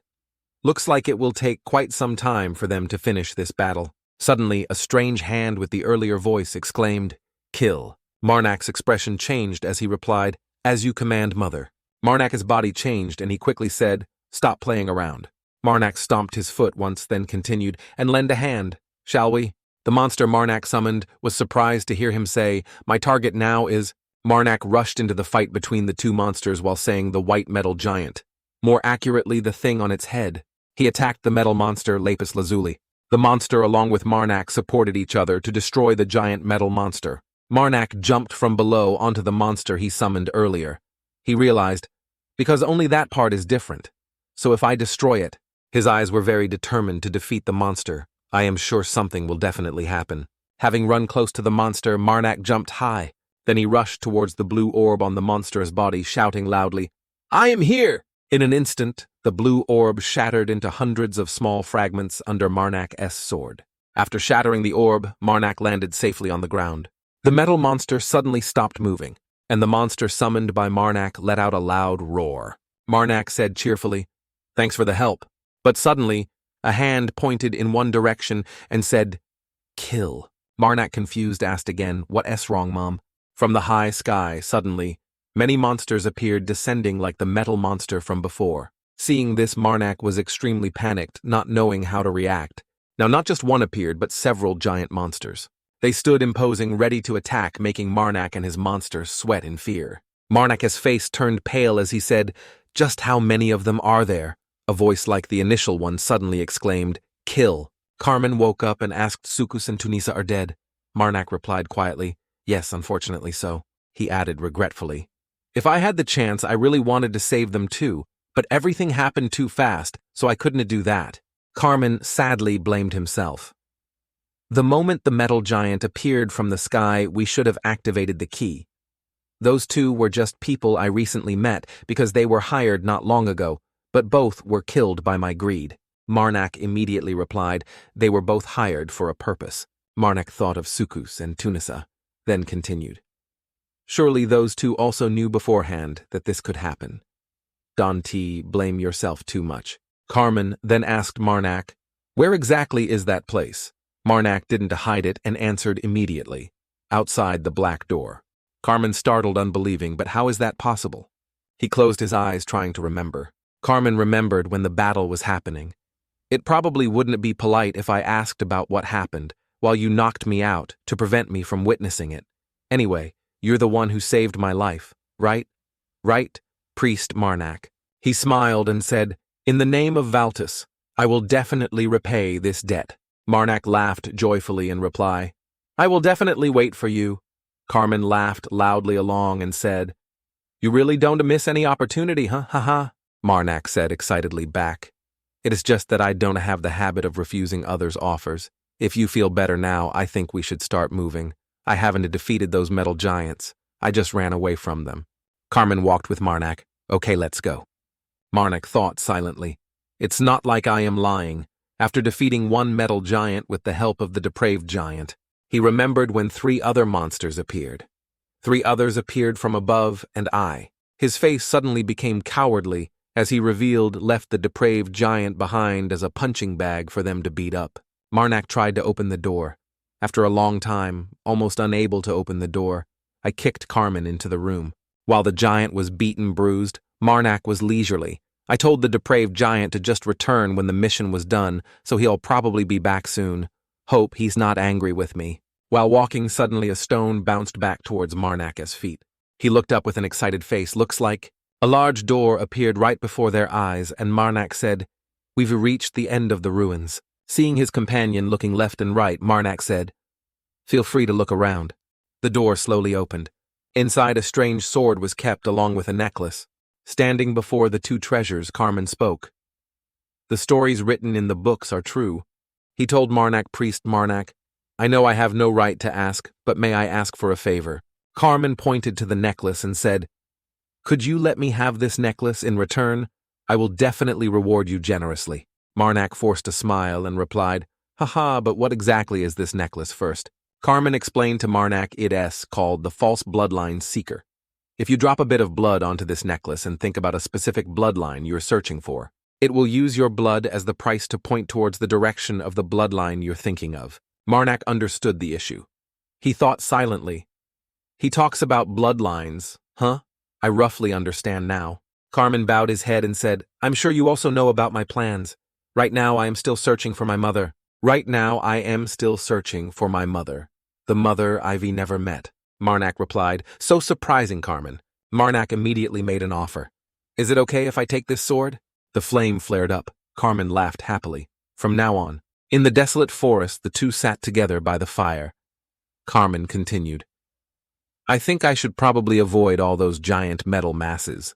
Marnak replied. Me too. They remembered the scene of the monster charging in when they were in the room. If we had been delayed even by a second, then we would have met misfortune, Carmen said while putting on the necklace. I thought we were definitely dead. Then he called Priest Marnak. Marnak looked up seemingly confused. Carmen held out the necklace and sincerely said, Could you bless me? Marnak smiled brightly and said, Of course. Carmen closed his eyes tightly. Then he took the needle, pricked his hand until it bled and said, Thank you. May the protection goddess bless you. From somewhere a sound appeared. Kill. Blood from Carmen's hand slowly dripped onto the necklace's surface. One drop of blood fell. Suddenly, strange lightning bolts escaped, surrounding Carmen. Carmen rejoiced. Oh. Carmen emotionally looked at the pendant and said, Mom, I know you're still alive. Marnak sighed in relief and said, I'm glad the necklace works as we expected. Carmen put on the necklace and then said, It's all thanks to you. I don't know how I can ever repay this debt. Marnak smiled gently in reply, You can repay me any time. As long as you are sincere, I'm always ready to accept. Carmen held up the pendant and said seriously, Priest Marnak, could you listen to one final request of mine? Marnak replied innocently, Of course. He then said, I want to cooperate with you longer, Priest Marnak. Just until I find my mother. He stood up and seriously proposed to Marnak. Since you are heading west anyway, we can stop by the capital, and there I will reward you for this mission. Then he concluded with a sentence, Of course I will definitely cover all travel expenses. Marnak laughed silently. Carmen added, I have more than enough to pay for that. Marnak smirked slyly, then thought silently. Although I quite like this offer, I can let him see through my intentions right away. The flame still flickered there. Carmen pointed to himself and smiled. The firelight was gradually burning brighter than ever. Carmen suddenly turned pale and said, Priest. Marnak smirked sinisterly, thinking to himself, If I do this, he won to be able to see me as a shallow person anymore. Another voice echoed from somewhere. Kill. Then Marnak hurriedly took Carmen's hand and said, If you are okay with letting me help search for your mother, Marnak added with a shy smile, then I will certainly strive to support you on this journey. Seeing Marnak agree, Carmen happily replied, Thank you. A quiet late night gradually passed. Early in the morning, a proud red-haired girl said, So you intend to leave now just like that, after everything I've done for you? The girl suddenly looked angry at Marnak. I can't believe it. A familiar sound echoed again. Kill. She said, Let me see your hand. Marnak, not understanding, replied, Excuse me. The red-haired girl insisted, Just hold out your hand. After Marnak held out his hand, the girl placed her hand on his and slowly said, I don't usually deliver this kind of thing so quickly. I did everything I could to get it in time. Do you understand? Of course, at this moment, Marnak didn't understand what was happening. A moment later, seeing a glow appear on his hand, he was surprised. This is, the girl explained, this is a silver mercenary tag. Let me repeat, I did everything I could to prepare it as soon as possible. I'm sure you know what you should say to me, right?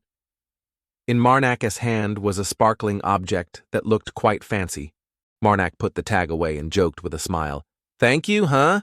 The red-haired girl snapped irritably. No? See you again? Something like a promise to come back and visit me. But then she changed to a lower tone. That's what you should say. The familiar voice echoed again. Kill. Marnak calmly closed his eyes and thought, I'm sorry, Aaron. Standing before Aaron, he couldn't say it out loud, only daring to think it. Because I am living the life of a wanderer, that promise is something I can hardly fulfill. Aaron sighed and calmly said, Priest Marnak, if you keep living like this, you want to be able to date anyone, and will die alone. Then she said softly, That's why I'll be the one to tell you this. Marnak was put in a confusing situation. Aaron boldly said, See you again. Her words made Marnak exclaim in shock. What? Aaron repeated what she just said. Let us meet again, if we have the chance. After hearing this, Marnak had a pile of question marks in his head. She slowly continued. We have to admit that opportunities come much faster than we imagine. Priest Marnak, huh? A statement that made Marnak ask again clearly, What do you mean? Aaron boldly placed her hand on Marnak's lips and said, You don't need to know, just think about it. Then she looked sinister and said, This is the last thing I am giving you a punishment. Later, Marnak dazedly exclaimed, These side effects, it seems the duration of effect has gotten much faster. Suddenly something shiny appeared along with a loud laugh. Ha ha ha, not everyone is born with hair, right? A bald old man laughed loudly and said, I have truly reached the natural form of humanity. Then he seriously asked Marnak back to the main topic. I hear you replanning to go to the capital. I've prepared everything after hearing the news. He handed him a letter, making him wonder. This is... The old man quickly replied, a letter of recommendation. Then he awkwardly took out his pouch and said, Although I wanted to repay you with cash, you see, I used all my assets to repair the damaged things, so now I don't have a single coin left. The letter was something he reserved for Marnak, and he added, and that is the reason. Since you were going to the capital, I wrote a letter of recommendation for you. If anything happens, I'm sure my friend will help you. But he also warned him. However, because they are quite difficult to deal with, I recommend you only go see them when absolutely necessary. Ha ha ha. Receiving the letter, Marnak smiled brightly and said, Thank you for the gift. The old man also smiled and said, Consider it thanks from a friend of yours. Looking affectionately at Marnak, he said, I hope you will have a beautiful life. After all, life is inherently very short. Back to reality. As both Marnak and Carmen traversed a cold land, Carmen said, It has been a few days since we left. Carmen, still cheerful, said, It seems like another half day and we'll reach the next town, the town of Kenton. For some reason, a strange voice kept echoing, Kill. Marnak thought to himself, It seems Mother still doesn't like Carmen very much. However, the only reason Mother allows me to travel with him is because Carmen is rated 3.5 fingers. If I can subdue him, I'll gain 10,000 holy power, equivalent to a divine power. He has the potential to develop into someone worth 4 fingers.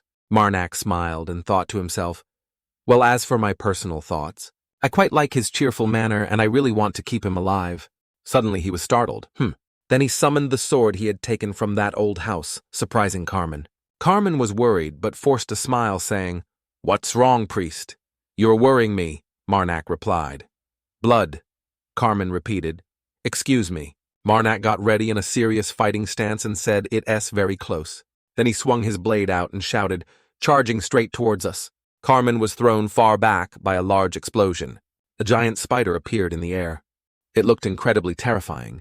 Carmen stood stunned and asked, Is that it? He stood before the giant spider and said, A snow spider. The monster suddenly got injured. It turned out Carmen had shot an arrow into its body. Marnak took the opportunity to jump up and slash the spider with his sharp sword. In the end, the beast couldn't withstand it and disintegrated. Suddenly, something erupted from under the snow. Marnak smiled smugly. Next time I'll use this sword. Strange black marks appeared on his body. I have to choose a suitable location before striking. Then a different, incredibly terrifying form of Marnak appeared. He charged to attack the monster because it's making too much of a mess. At the end of the fight, Marnak smiled and said, Blood flesh. Inside the house, a voice suddenly rang out. Thank you for visiting, Gui. The old man who spoke with Marnak earlier said, Allow me to apologize that we have to talk in the office like this. However, it's unavoidable because the reception room was destroyed and given my current state. Saintess Lamhoa calmly replied, No need to worry about me. The old man then smiled and said, So what wind brought you here? Never did I imagine that I would have the honor of welcoming Azure Flame of the Harmonious Giant Sect on a pilgrimage like this. The Saintess presented a piece of paper and said, Look at this. Seeing the old man look at it for a moment, Saintess Lamhoa asked, The man in the drawing. Have you ever met him? It was a drawing of Marnak, but quite poorly done. However, his appearance was still recognizable. The old man surprised thought to himself, the priest. Although he knew Marnak's identity, the old man pretended not to know, and asked hesitantly, "May I venture to ask who is he that Saintess Manhwa herself must search for him?" The saintess replied, "That's a personal matter." The old man nodded. "Is that so?" The old man said seriously, "Sorry, but I don't recall meeting this person. If that is all, I advise you to return." Then, without letting the saintess speak, he added, "I really don't have much time at moments like these." Saintess Lamhoa calmly replied, "Of course." Later she left. Watching the saintess leave, the old man thought, "It seems she is looking for him for no good reason. I'm sure he'll still be all right." Carmen was busy doing something making Marnak very curious. Marnak approached with a bright smile and asked, "What are you doing?" Carmen enthusiastically replied, "Extracting the venom sac from the snow spider." Marnak, not understanding, wondered venom sac. Carmen began to explain to him. Its paralyzing ability is extremely useful in many different situations. After getting the giant spider's venom sac, Carmen continued, "We can apply it to arrowheads or just sell it for money."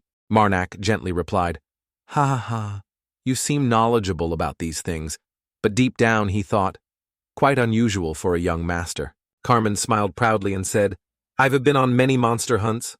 What better teacher is there?" Suddenly the sack broke open. Practical experience, right? Seeing the blood splatter, Marnak felt quite uncomfortable but still managed to say, "It's messier than I thought. Anyway, I am already covered in blood. Let me help." "Just show me where the venom sac is," Carmen replied. "We're only half a day's walk from Kenton. Let me show you how to extract it. If we both do it, it'll be done in no time." The clear blue sky was gradually passing. Carmen continued, "Then we can enter the city and wash up later," Marnak said with satisfaction. "Sounds great." Later, someone suddenly pointed into the distance with a very panicked face. Marnak and Carmen emerged from the forest looking very disheveled, covered in mud. Suddenly, the man from earlier ran out. He stared incredulously and said, "You guys, how did you get here?" Marnak forced a smile and said, "We just walked." Carmen, also confused, scratched his head and said, "What do you mean?" The frightened man explained, "Kenton has been blocked for the past 3 days. It's all because of those monsters." Marnak asked seriously, "Can you elaborate?" The man recounted the situation to them. "As I just said, lately, monster attacks have become more frequent. However, when we went to investigate the attack area, forget corpses. Not even a fragment remained." Carmen frowned sorrowfully and said, "You were talking about the bodies of victims attacked by snow spiders, right? If so, that's quite unusual." The man described the extremely horrifying things the monsters did. Snow spiders attack their prey by sucking their blood, so usually they leave quite a lot behind. Suddenly he said, "You two." Another man ran up and hurriedly said, "Lord Sten requests to meet you both." Then he added, "Let me lead the way for you." Arriving at the Lord's mansion, hearing this, Marnak and Carmen looked at each other and chuckled inwardly. A long while later, a very elegantly dressed man appeared. With tears welling up, he said, "You are the demon slayer priest. Marnak, right?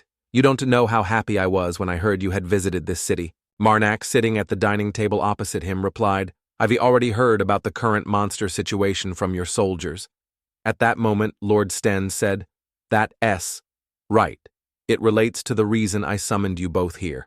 The Lord continued, "I'm sure you are aware, but our current situation isn't simply caused by the monsters."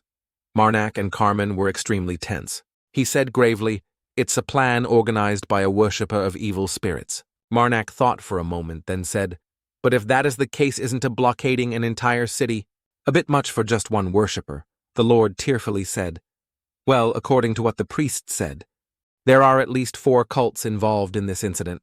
Marnak, confused, reiterated, "All those factions are cooperating to completely isolate Kenton from other cities."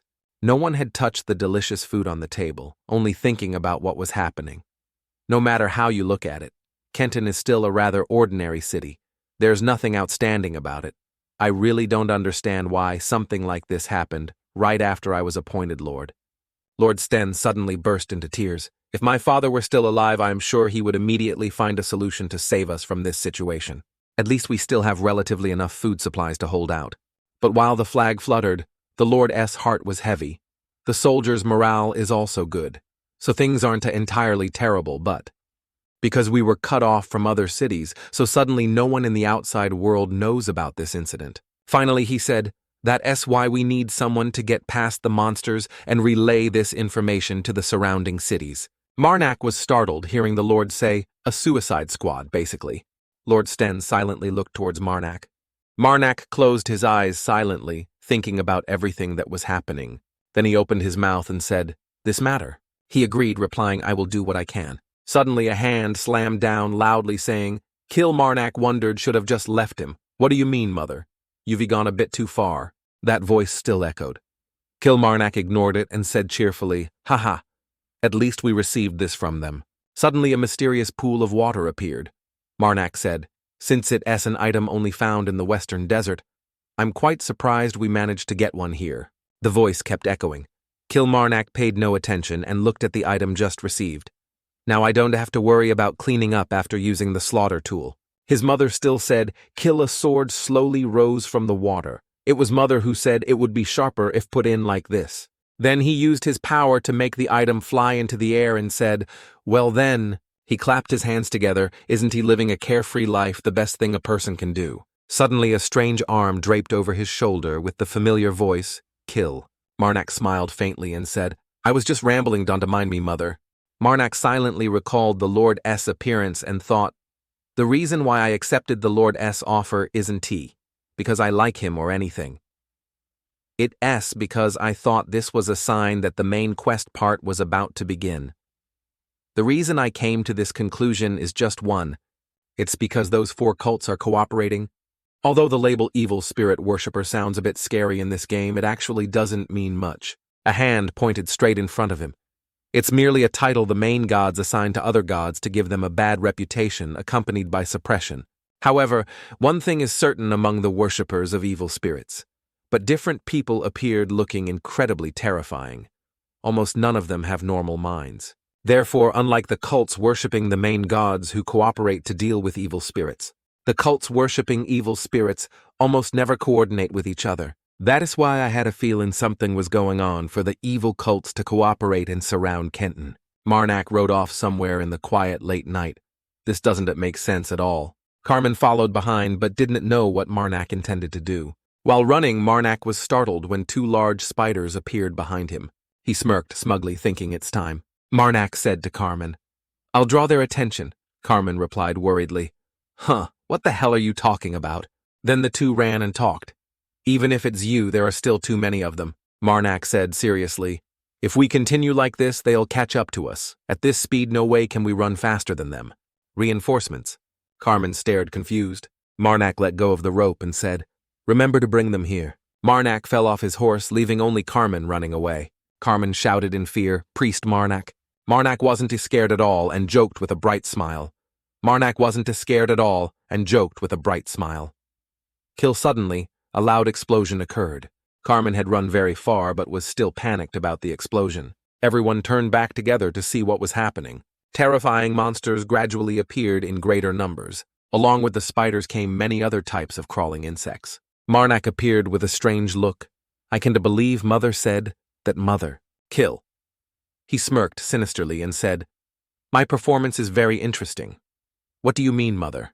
Then he summoned his sword. Well, then I'll take it as a compliment, Marnak said confidently.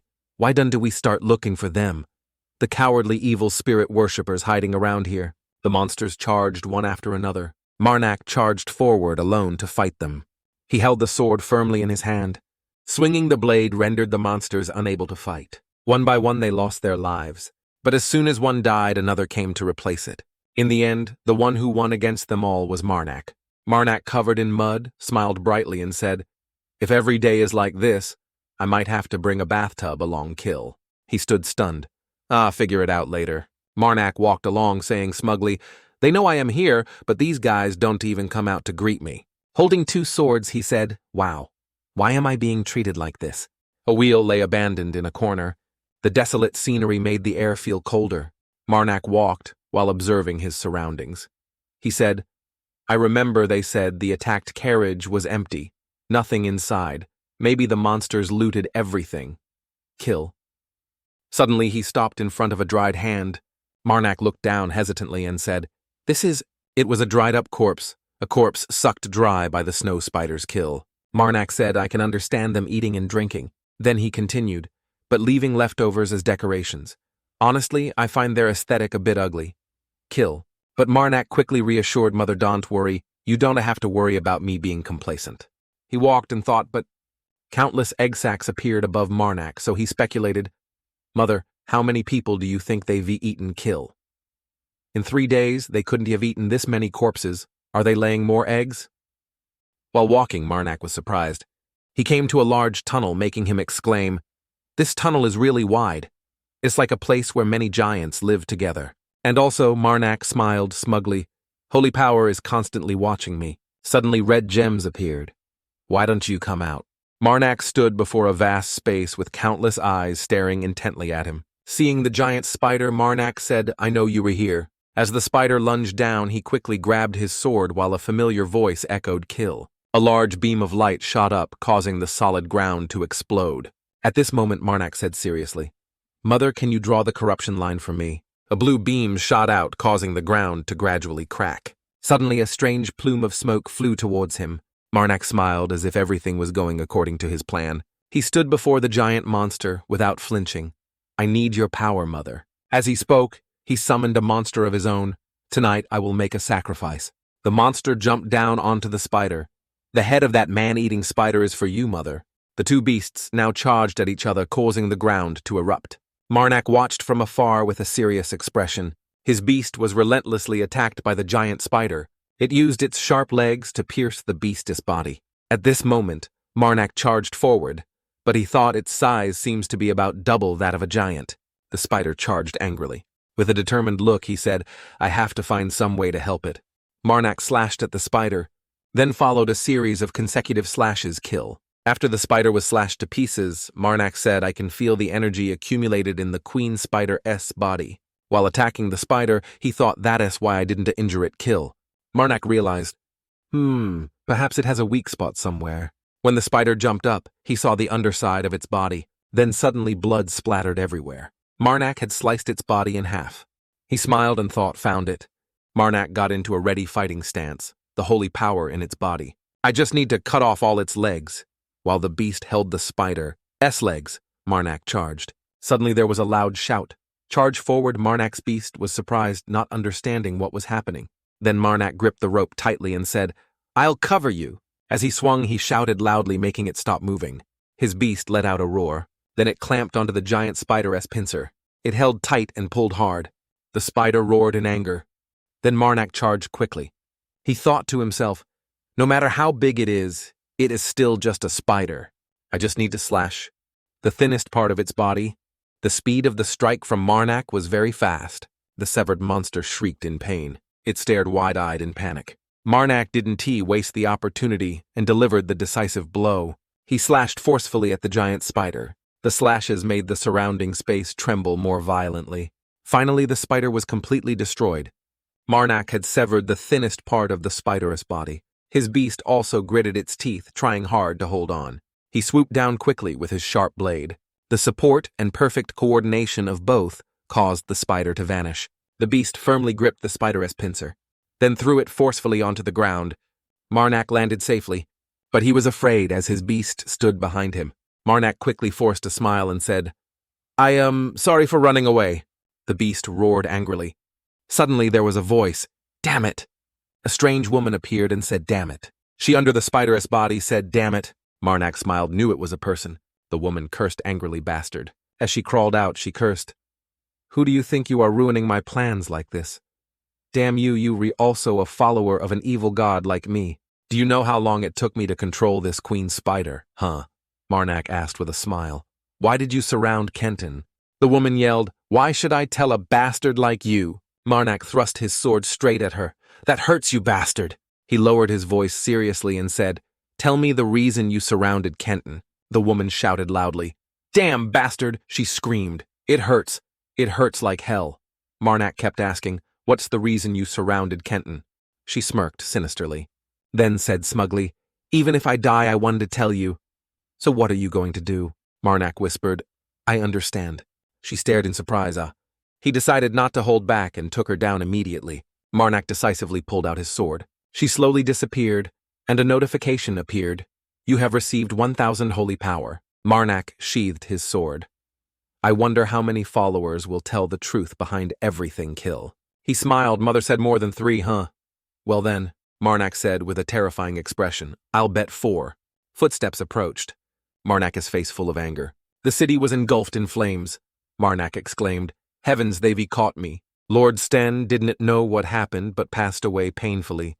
This pig runs away really fast. Is it a rabbit pig or something? Surrounded by flames, a corpse lay on the ground. Bana said, Just because he's the Lord, those bastards trying to protect him wasted so much of my time. A man in a suit looking powerful said, What about the goddess incarnation? Bana said, Unstable. Extracting holy power from the living isn't that easy. A woman stood beside them and said, Also, although I don't want to say it, but we also lost a few rats because of someone. Bana angrily shouted, What, not only do we have to proceed with the plan now, but the success rate is also lower. Suddenly she raised her middle finger and said, Do you think I did it on purpose or something I didn't want to either?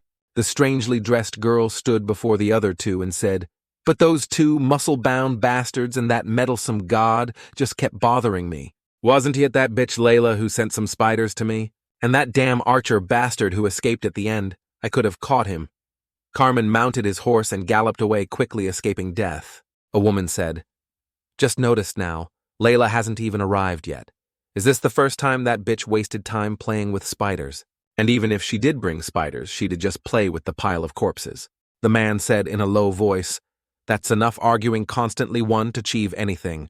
And since that guy escaped, they will definitely send troops to hunt us down. The man also said, Don't forget how many years we spent executing this plan. Bana pointed and said, Did you forget I also spent 3 years of my life on it? And why do you keep acting like you're the leader? I'll never let you yell at me. Bana furious yelled, Do you think I wanted to let him go? I don't understand why you keep yelling at me because that rat escaped. A woman also unable to bear the anger said, And why does this one seem so annoyed today? Didn't you two have some late-night activity last night? Lately you two seemed very close. The woman left annoyed, saying owing out to check the situation. Bana, unable to control her anger, said, Do you think we can to work without you? The man said, Stop it. Bana Layla will take responsibility for that rat escaping. Bana smiled smugly. Then she said, If that's the case, I can stay quiet for as long as you want. Before the man's eyes was the woman's head separated from her body. A familiar figure with a swift sword strike surprised them. He raised his sword. The blond man looked worried but didn't dodge. Next he split the other man in 2 before the man could even understand what was happening. Bana, terrified and sweating tremblingly, said, What? Seeing Marnak's terrifying appearance, she said, What is it? She stepped back. Marnak said, Kill the 3rd one without asking anything. Mother has a point, that's a bit unfair. Indeed, I know Mother kill. Marnak smiled and said, But these guys can manipulate holy power. They can hurt me. Mother kill. I am sure you don't want me hurt just to win a bet, right? Mother Bana's face changed color as she thought, Why is this guy talking to himself? Marnak said nonchalantly, Ah. Bana, still stunned, said, Ah. He smiled smugly. She said worriedly, You a follower of an evil spirit, huh? He gave a friendly smile and asked her, What is the reason you surrounded Kenton? Marnak's face was cold as he said, Impressive, Bana said. Of course, we spent 3 whole years of our lives planning this.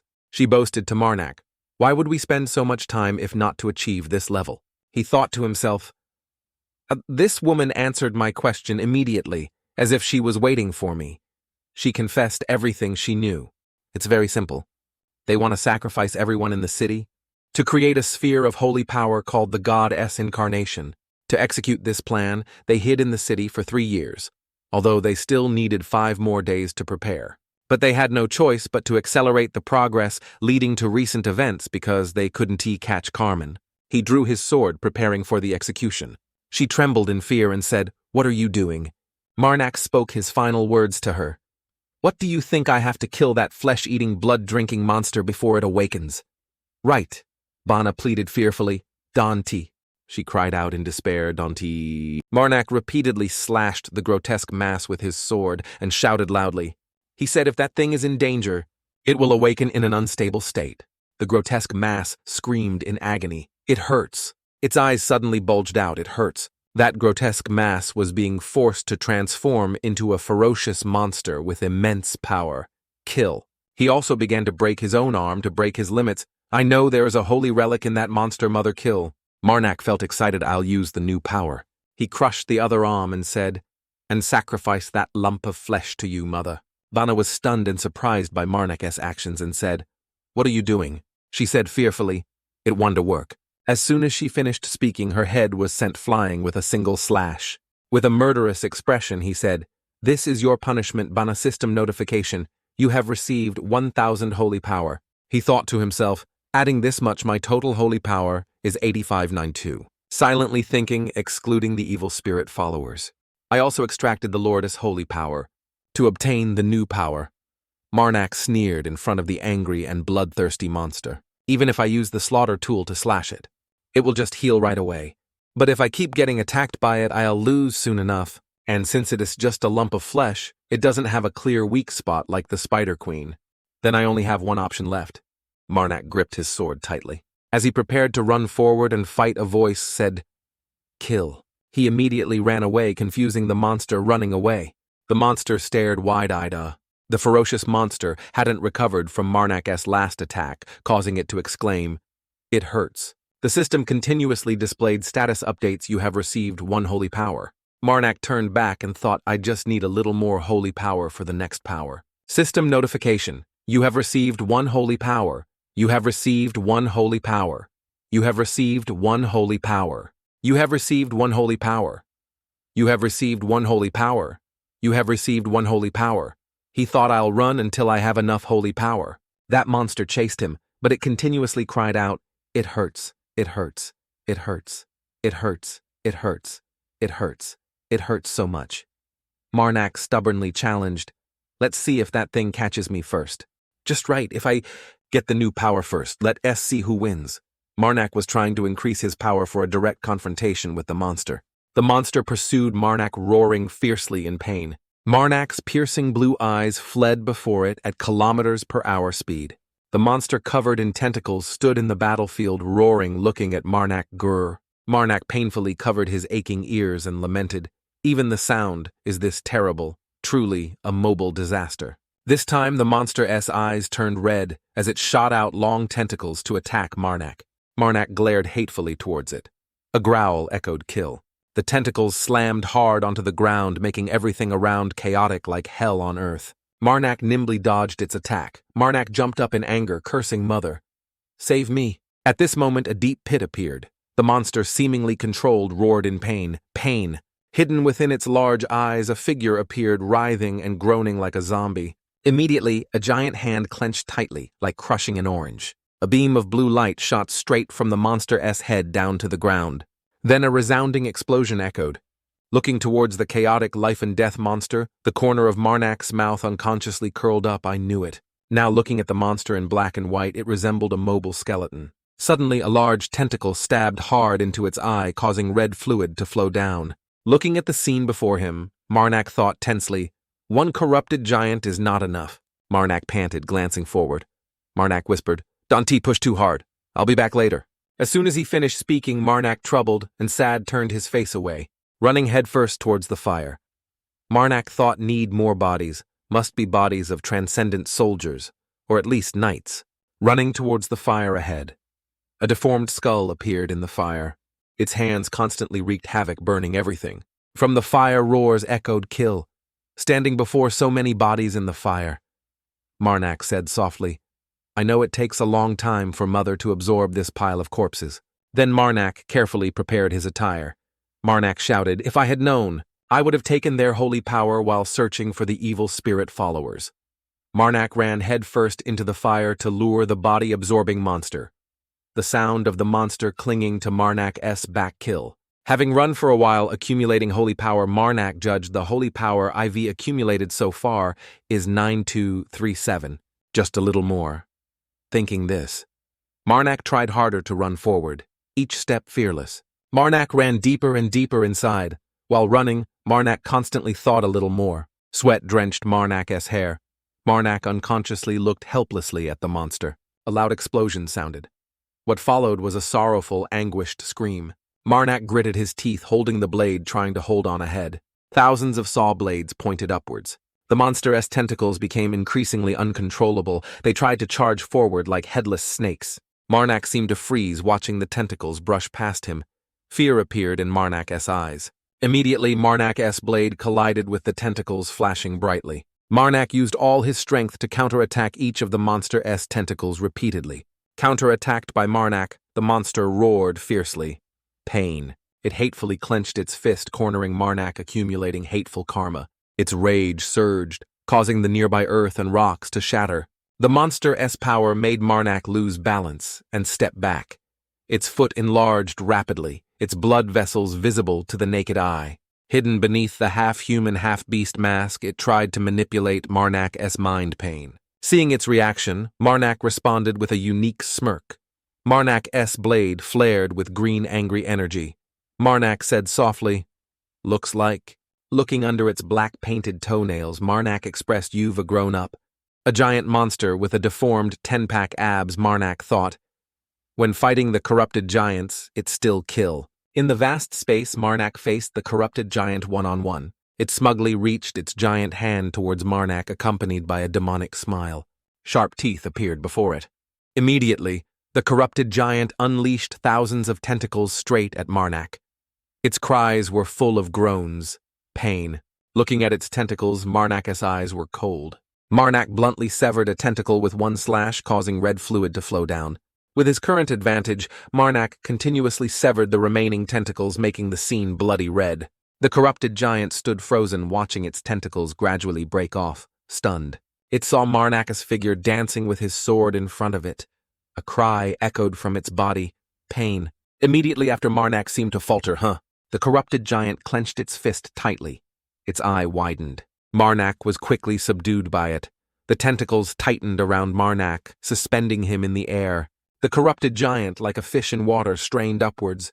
Then it forcefully controlled its tentacles with its hands. Marnak was thrown into disarray by it in despair. It quickly slammed Marnak hard onto the ground and roared, "Kill." This time, the crack on the nearby wall grew larger. Dust and smoke billowed up. Marnak lay sprawled like a stranded fish. It roared fiercely, "Kill." Marnak smiled. Marnak's voice whispered, "I am still okay. Mother, I am truly lucky kill." Immediately after Marnak regained his composure, Marnak repeated, "Do you remember what the evil spirit follower said?" Memories flooded back, Marnak recalled.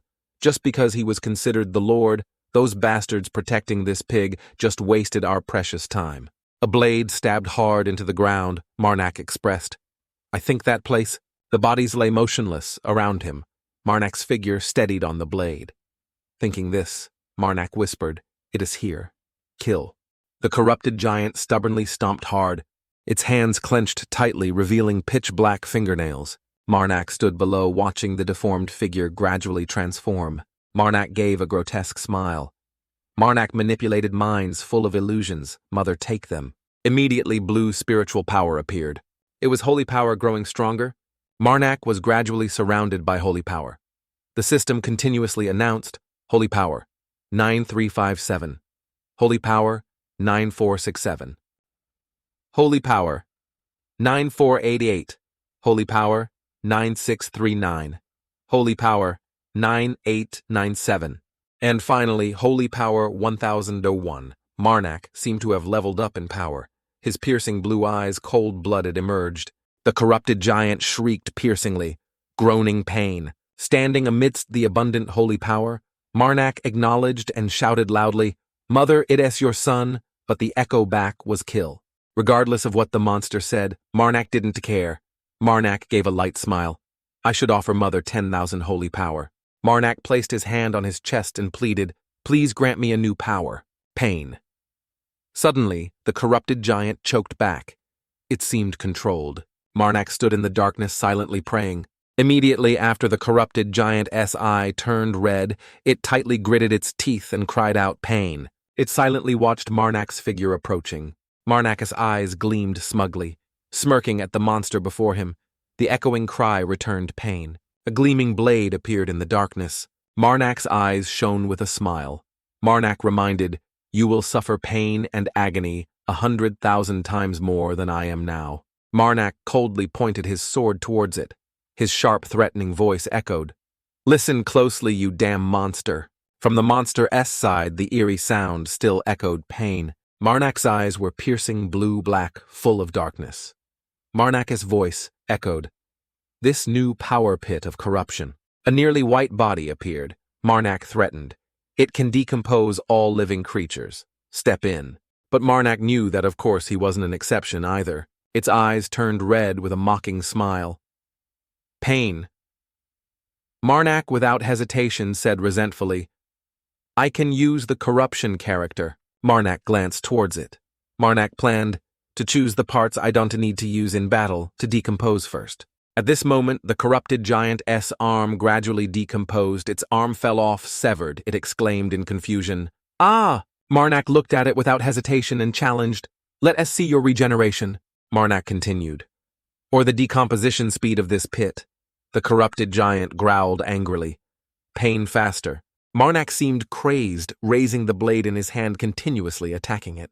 After sharp slashes in the darkness, the giant covered in red fluid collapsed. Its body continuously emitted sounds. Pain stop. At this moment, its body had decomposed further. Marnak's sword pierced its body, immobilizing it. Marnak panted heavily and said softly, Mother, I did it. Then Marnak decisively pulled the blade down hard. Marnak held the large orb, a holy relic, emitting spiritual energy. From the small hand, a chilling sound echoed. Kill. Marnak said softly, This is the body. As holy relic. The holy relic flared brightly. Marnak expressed, I offer this holy relic to you, Mother. At this moment, Marnak requested, Please remove the shell, Mother kill. Then the holy relic shone brightly over the area filled with holy spirits. A while later, outside, the air was fresh. Marnak, dirty and withered, stepped outside. His gaze didn't leave the holy relic in his hand. Marnak's voice trembled slightly. Mother. Suddenly Marnak's eyes turned cold. Marnak saw a little girl standing before him. The sound of death continuously echoed in Marnak's ears. Kill, kill, kill. Suddenly Marnak's expression changed color. A smile gradually revealed itself. Kill could it be? Looking at the beautiful woman before him, Marnak unconsciously called out silently, Mother. Marnak stood still, watching the little girl approach him. His hand gently touched the girl's chubby face. The sound echoed in Marnak's ear. Kill. Marnak smiled unconsciously. I knew it was you, Mother, kill. Suddenly, the little girl lost her balance and swayed before Marnak. Marnak chuckled and reached out to catch her. But why are you asking me the reason you re in a child's body? Mother, didn't you already know? Looking into the girl's deep eyes, Marnak said softly, Can I ask you something now, Mother? Looking at the giant corrupted body before him, Marnak recounted, There's holy power from another god existing in that dead incarnation. Is there any way to absorb it? Suddenly, death energy gradually escaped Marnak. Without hesitation, pointed the girl towards that body. Marnak reminded it truly a waste to just leave it like that. Manipulated by Marnak, the little girl reached out to absorb its divine energy. The little girl immediately got to work, exerting all her strength. The deadly sound echoed, Kill. The sound increased, kill making Marnak's mind turn purple like spoiled noodles. At this moment, the little girl burst into tears. Marnak said worriedly, Mother, if you can you don't have to try. Just leaving it there is fine. Immediately, the little girl ran and hugged Marnak tightly. The sound echoed. Kill. Marnak smiled and explained, Because the holy powers have mixed together, it seems getting it out now is impossible. Marnak gently patted the girl's head and continued, It is a waste, but there is nothing we can do. At this moment, a frightening thought appeared in the girl's eyes. Kill. Holding the green gem full of demonic energy, Marnak said softly, Now we've removed Mother's seal with this holy relic, with tens of thousands of holy power. Marnak hugged the little girl tightly and pointed the holy relic towards the creature. Marnak's voice echoed, Mother, please grant me. At this moment, the little girl's eyes turned blue. Marnak continued, A new power. Then from the heavens a brilliant stream of power descended. Thousands of spiritual energies were absorbed by the holy relic. Its power grew stronger, transforming into a giant holy relic orb. Feeling the abundant spiritual energy from the holy relic, Marnak curiously asked Mother, "What is the power you've granted me this time?" The little girl silently made hand signs, trying with determined eyes. "Kill," Marnak guessed. "What do you mean?" "Mother use, as much as I like." Marnak was confused. "Isn't that too powerful?" "Kill," saying that the two turned their backs and left. At this moment Marnak couldn't help but laugh out loud. "Ha ha, the corruption curse I just received." Looking at the blue spiritual energies obtained, Marnak thought, "It has a power, very close to the power of a demon. With this curse, all living creatures within its range of influence about the size of a small city will gradually be corroded and decay." Marnak unconsciously stood behind, watching the little girl play. Marnak thought, "If it is only criminals or people near death, I feel okay. But killing innocent people to obtain holy power, that is not something I want to do." At this moment, the orb on the ground broke in two. Marnak reassured himself. "Anyway, why was the holy relic with your sealed divine power inside that incarnation?" Then this beautiful, radiant girl appeared again, confusing Marnak. "Isn't that a coincidence? If Mother S holy power..." Later, the remaining fragments of the body vanished. Marnak whispered, "Is the catalyst to create that thing? Then what?" Instantly, sweat poured down Marnak's face. Marnak's head throbbed as he said worriedly, "Thinking about it gives me such a headache." Marnak expressed, "There is a bigger problem right now." Marnak's body became limp. Marnak lost balance and fell in front of the little girl. Unconsciously, Marnak thought Ivy received too much attacks containing a lot of holy power. Then Marnak lay motionless on the ground. Looking at the tear-streaked face screaming his name, Marnak realized, "Therefore my body has..." Marnak's eyes became lifeless. Marnak gradually closed his eyes, reached the limit. Time passed. Marnak startled awake, eyes wide with confusion. Seeing Marnak awake, Carmen spoke cheerfully. "Ah, you reawake." Marnak stiffly put his hand over his heart. Instantly, Marnak sat bolt upright, screaming and searching. "Where are my things?" Seeing Marnak frantically searching for his things without regard for his health made Carmen sweat. Carmen spoke reassuringly. "Please calm down, priest. Marnak, I'll explain. Where are my things?" Marnak seemed to lose control mentally. Marnak insisted, shouting loudly, "Immediately, kill." Marnak's complexion darkened. "Kill." Looking at the person before him, Carmen could only sigh. Carmen handed the items to Marnak. Marnak held them in his hand, the sound echoing in his ear. "Kill." Seeing the items, Marnak breathed a sigh of relief. At this moment, Marnak lowered his voice repentantly. "I thought I lost it," Carmen said sympathetically. "I thought it had some deep meaning for you."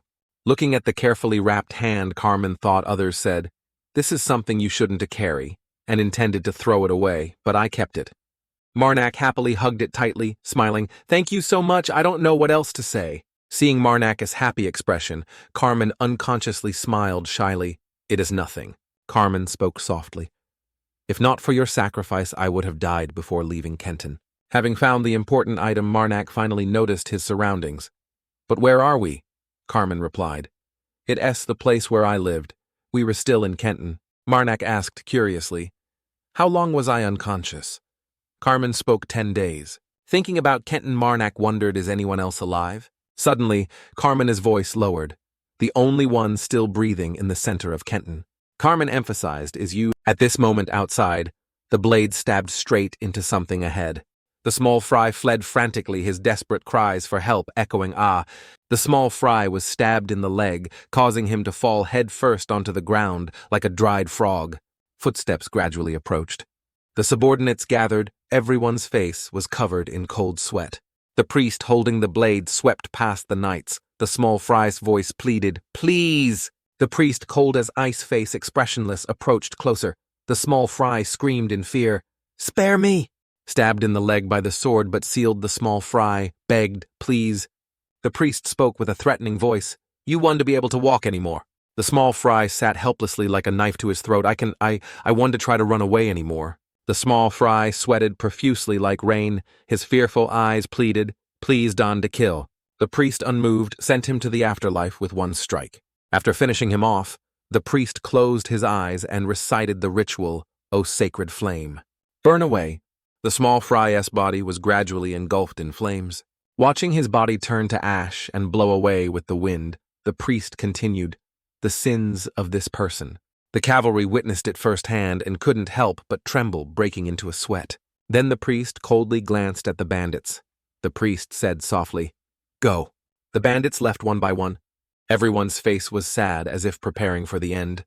The atmosphere became gloomy. The priest, sword in hand, stood behind, watching the bandits leave. At this moment, thick fog and snow covered the entire sky. A while later, a confused soldier asked, "These bandits, you're really handing them over to us?"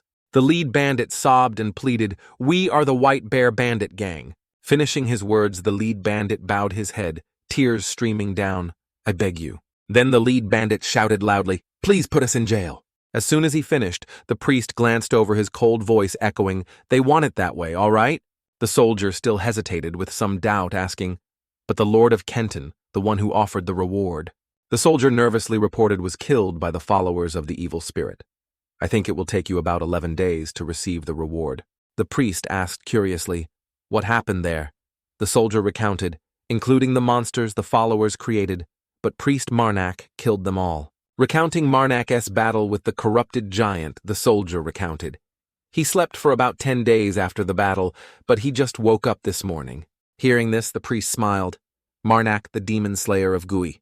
The priest couldn't help but curiously repeat, making the soldier bewildered, "The priest Marak you just mentioned." At that time, Marak was eating at the inn. The priest mentioned must be a sworn enemy of the evil spirit followers.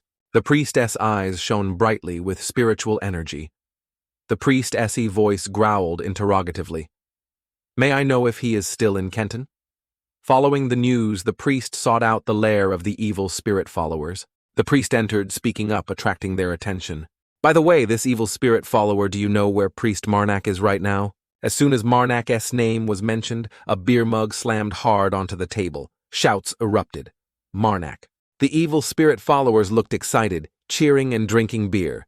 "Dizo, Dizo." They relentlessly chanted the name, Marak, Marak. Seeing their reaction, the priest paused.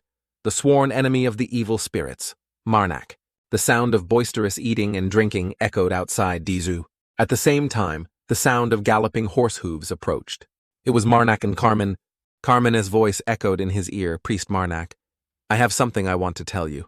Carmen recalled the conversation with the bald man earlier.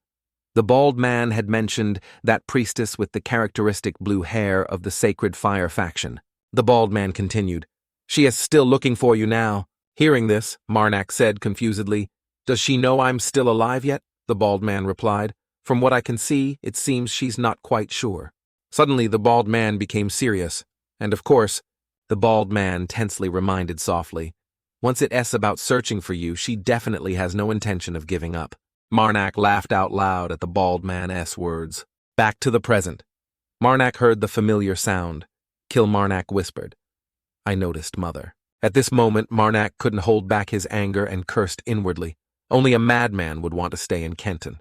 Marak thought, "I should have realized," Marak added, "that among all the people I've known, that woman is the strongest." The one Mother rated a full 4.5 fingers. Unable to hesitate, Marak immediately set off. Marak spoke. "Thank you for agreeing to come along even though I gave such short notice." Carmen smiled, looked over and replied, "It's nothing. Compared to staying here and attracting the whole city's attention, I'd rather leave whenever possible." Having a companion along, Marak smiled. Marak couldn't help but praise, "I really like this guy." In contrast, his mother's voice remained the same. "Kill." 2 weeks later, Carmen and Marak walked on a snow-covered road. Carmen called softly, "Marak." Pointing towards the distance, Carmen was a bit confused. "Maybe I'm mistaken, but that plume on the helmet seems to belong to the Iraml family." At the same time, a delegation appeared ahead. Marak watched curiously. Iraml. Marak looked to confirm. "You mean the Iraml family, the southern lords, right?" Observing their moving carriage, Carmen deduced, "The white camellia seal is the symbol of the Iraml family." Marak spoke up. "They are coming towards us. Should we greet them?" Carmen smiled and asked back, "Should we?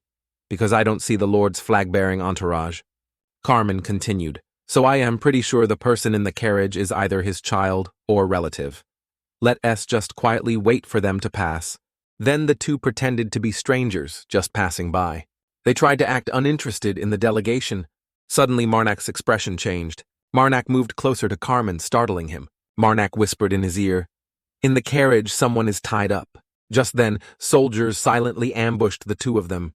Discovered by them, the leader holding an axe smirked and said, "Tusk, tusk, if you had just pretended to be blind and deaf, we would have let you go." Then he roared out the order, "Everyone." Hearing the order, "Kill them," groups of soldiers charged forward to attack Marnak and Carmen. Then a chaotic battle ensued, shaking the heavens. Suddenly a head covered in red fluid appeared. The head was pierced by an arrow from behind. The soldiers seemed frozen stiff like salted fish. The leader looked back in confusion. "What?" Marnak's cursing voice. "How dare you still swing your blade and talk big? We know you're kidnappers now." Marnak gently reminded his companion beside him, 8 left.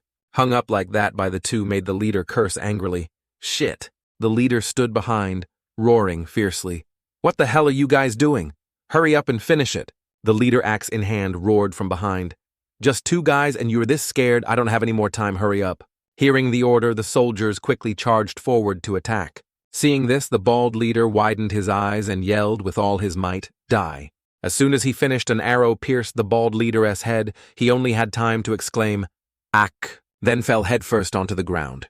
A blardy sound echoed. Carmen curiously turned back to look. At this moment, Marnak was patting the back of a girl who was vomiting disgustingly beside him. "Ugh," Carmen spoke up. "Did you get her name yet?" Marnak's face darkened as he said shyly, "Well, you see, in this situation, how could I ask anything?" Seeing Dakia Iraml's miserable state, Carmen was speechless and said, "I don't know if they drugged her or something, but she still can walk steadily." At this moment, the bandits had turned gold and lay in pools of blood. Carmen's voice echoed, "Her eyes are yellow." Marnak acknowledged, "That's right. Perhaps she is the young lady of the Iraml family." Over here, being patted on the back by Marnak made the nausea worse. Dakia Iraml angrily yelled, "Stop patting my back. The more you pat, the more nauseous I feel." A moment later, Dakia Iraml turned around. Looking at the girl before him, Carmen couldn't help but exclaim, My. Dakia Iraml spoke, "Thank you both for saving my life. I am the daughter of young Master Kalto Iraml." Dakia Iraml introduced, "My name is Dakia Iraml." 4 suspicious gazes turned towards Dakia. Iraml. Carmen pondered, if she really is Dakia, the young Master's daughter, then she must be a mage. In contrast, hearing Dakia Iraml's title, Marnak couldn't help but be intrigued. Noble and a mage, too. Marnak made a preliminary assessment, 100% sure she speaks extremely rudely. At this moment, Carmen gave a strange smile, expressing, "Anyway, let us deal with that later." Carmen turned and whispered quietly to Marnak, "Hey, she seems surprisingly kind." "Huh?" Marnak, seeing this, joined in. Agreed. At this moment, the deadly sound echoed again. "Kill." Watching the 2 men whispering in front of her, Dakia Iraml couldn't stand it and spoke hoarsely. Dakia Iraml expressed, "May I ask your name?" "The one who saved me. Though based on your attire, I am pretty sure you're a priest." Hearing this, Marnak acknowledged, "I am a priest serving the guardian goddess. You can just call me Marnak." Dakia Iraml laughed. "Marnak, huh? What an easy-to-listen-to name." Suddenly, Dakia Iraml stopped and stammered, "By the way." Dakia Iraml made a proposal. "The situation is it's not very convenient for me to walk right now, so could I ask you two to support me for a while?" As soon as she finished, Dakia Iraml's body trembled unsteadily. Dakia Iraml explained, "The paralyzing gas I was forced to inhale hasn't worn off yet."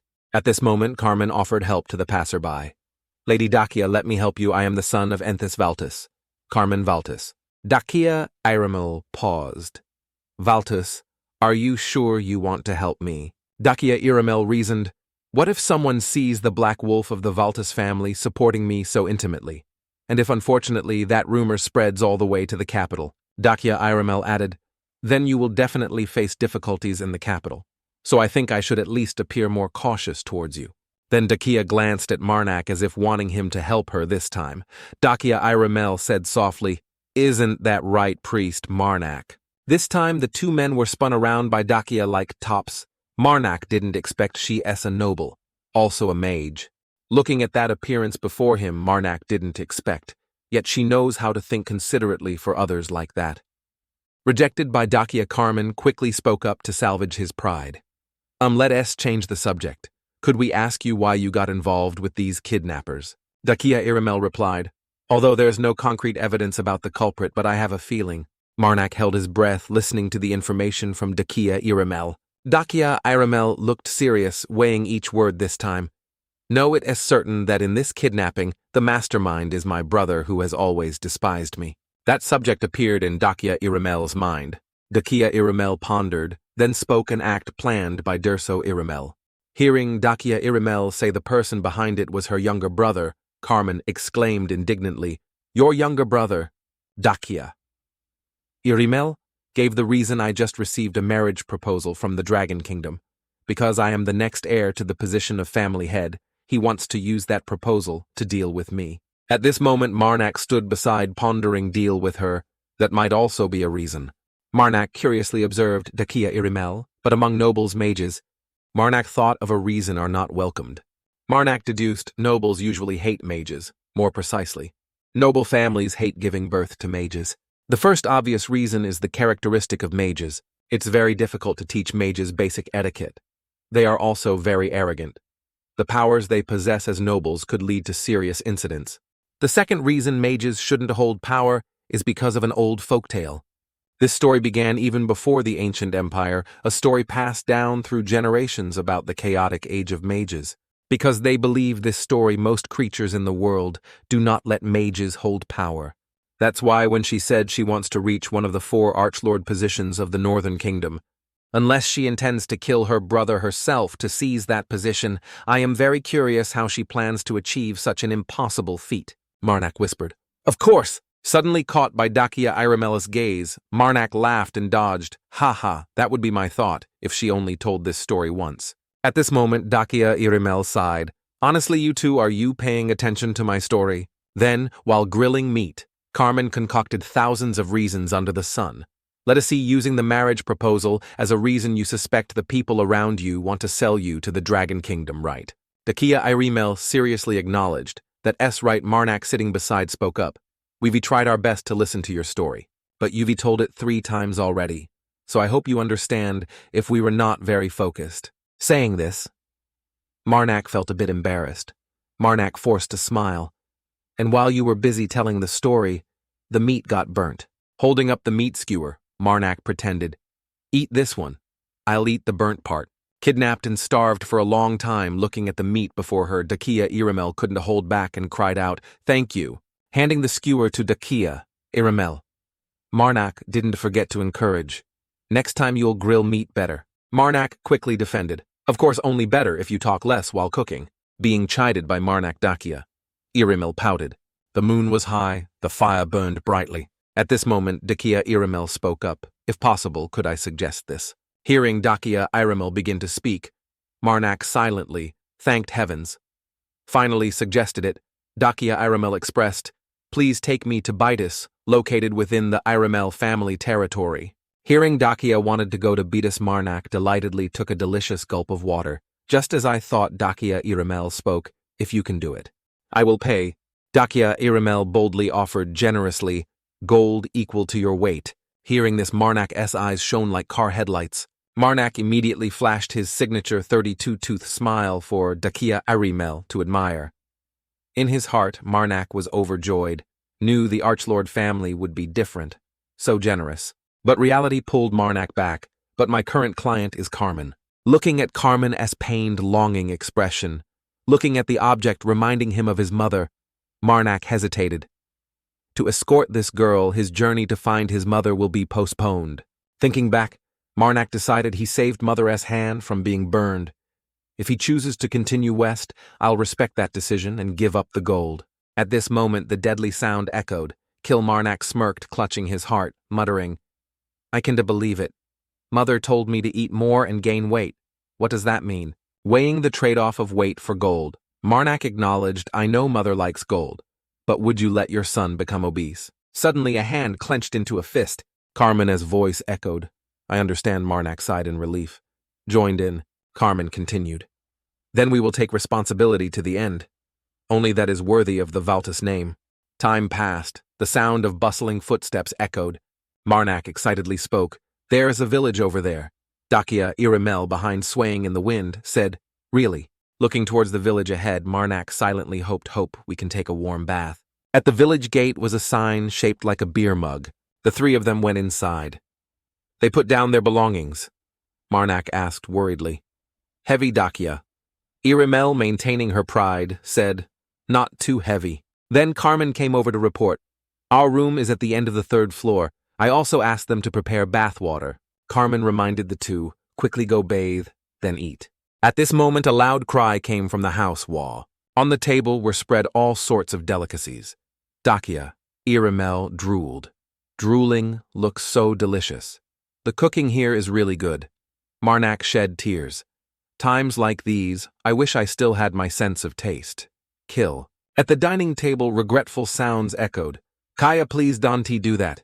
Your hands are too soft. Marnak looked towards the other table. A frightened girl said, I have to serve other customers too. That guy shouted loudly. Wait a minute, why don't you sit here for a bit? The manager quickly ran out to intervene.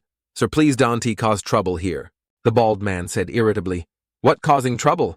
The bald man added. Did I humiliate her or something? I just told her to pour wine and listen to us talk. Is that too much to ask? Over here, Carmen gossiped. Looks like a fight is about to break out. Should we intervene? Marnak chuckled softly. It has already started. Marnak continued.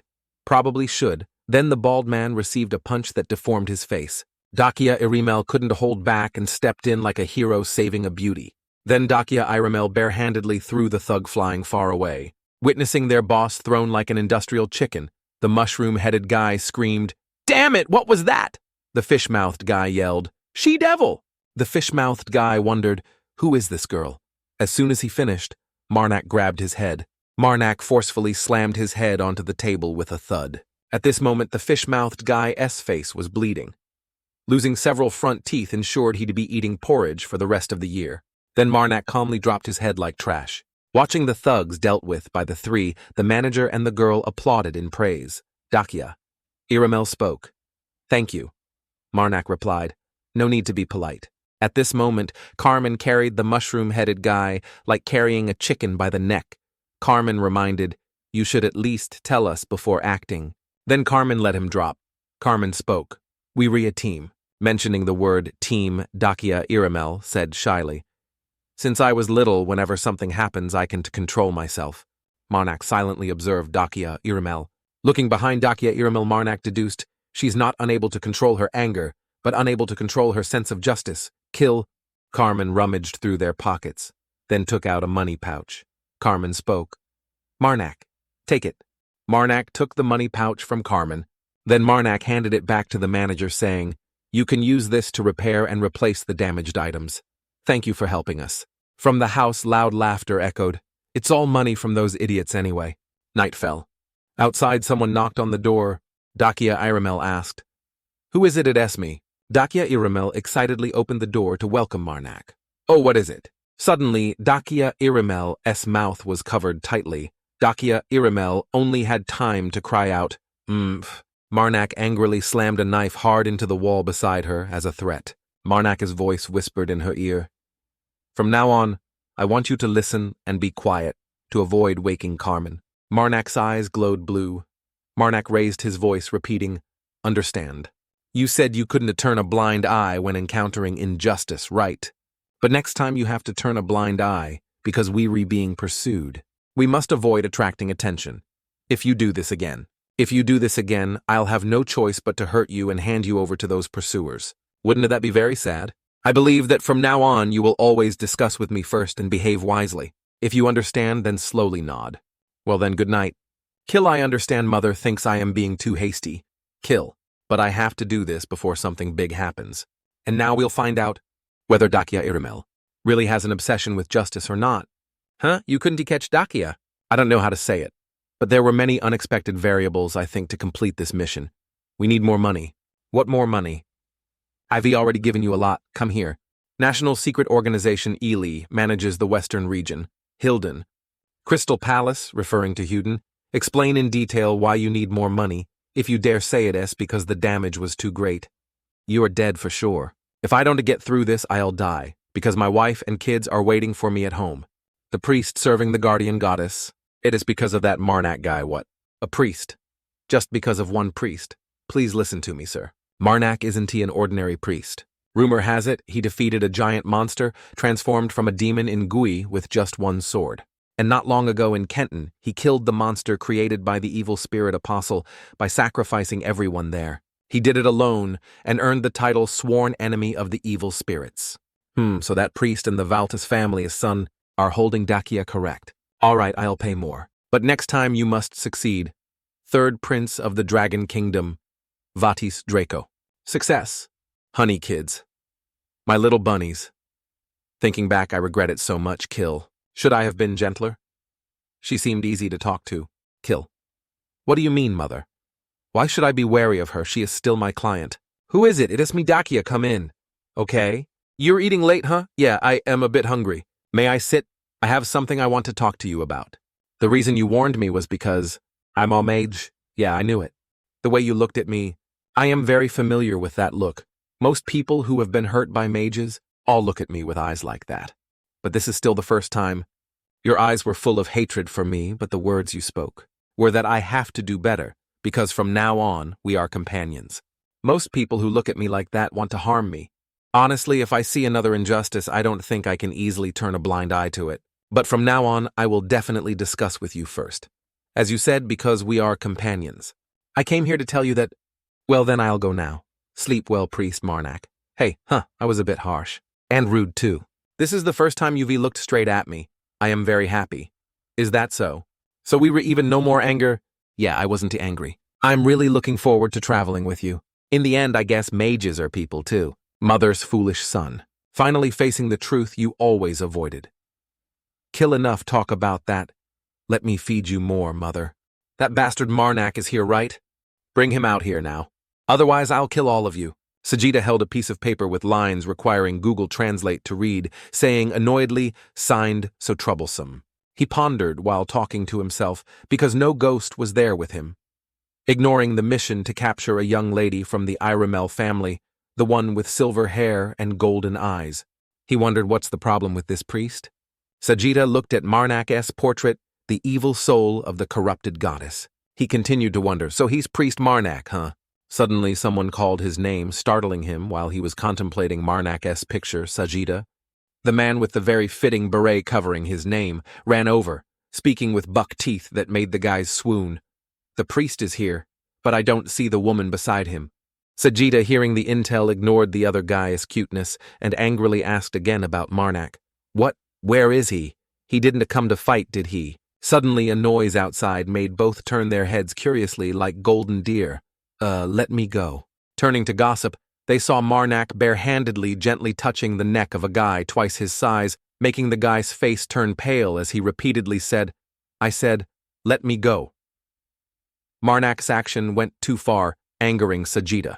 Sajida immediately gave the order upon seeing his underlings empty-handed, swords ready for close combat immediately. Hey you guys, drop your weapons, he thought to himself. Damn it. Sajida, seeing his words ignored, veins popping on his forehead, said again, drop your weapons now! The underlings scolded twice, put away their weapons, not having wooden ears, but each one looked very resentful. Sajida angrily gritted his teeth, thinking, didn't he expect them to lower their guard while I was thinking about the mission? He immediately thought of the worst-case scenario. We in trouble. Seeing Sajida's strange actions, Marnak had a slight question mark. Sajida facing Marnak. Face-to-face started sweating bullets, mother and child sweat. His lips pursed tightly, not daring to speak forcefully. Sajida made a move that stunned everyone. His attitude did a 360-degree turn as he spoke friendly. Excuse me, could you possibly be Marnak? Sir Marnak only replied very coldly, yeah.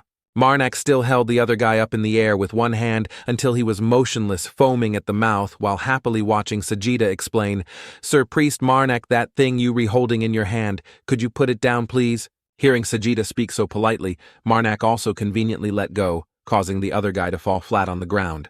He spoke nonchalantly while the unlucky guy had already kicked the bucket in his prime 20s. You said looks like you're the leader of this mercenary group.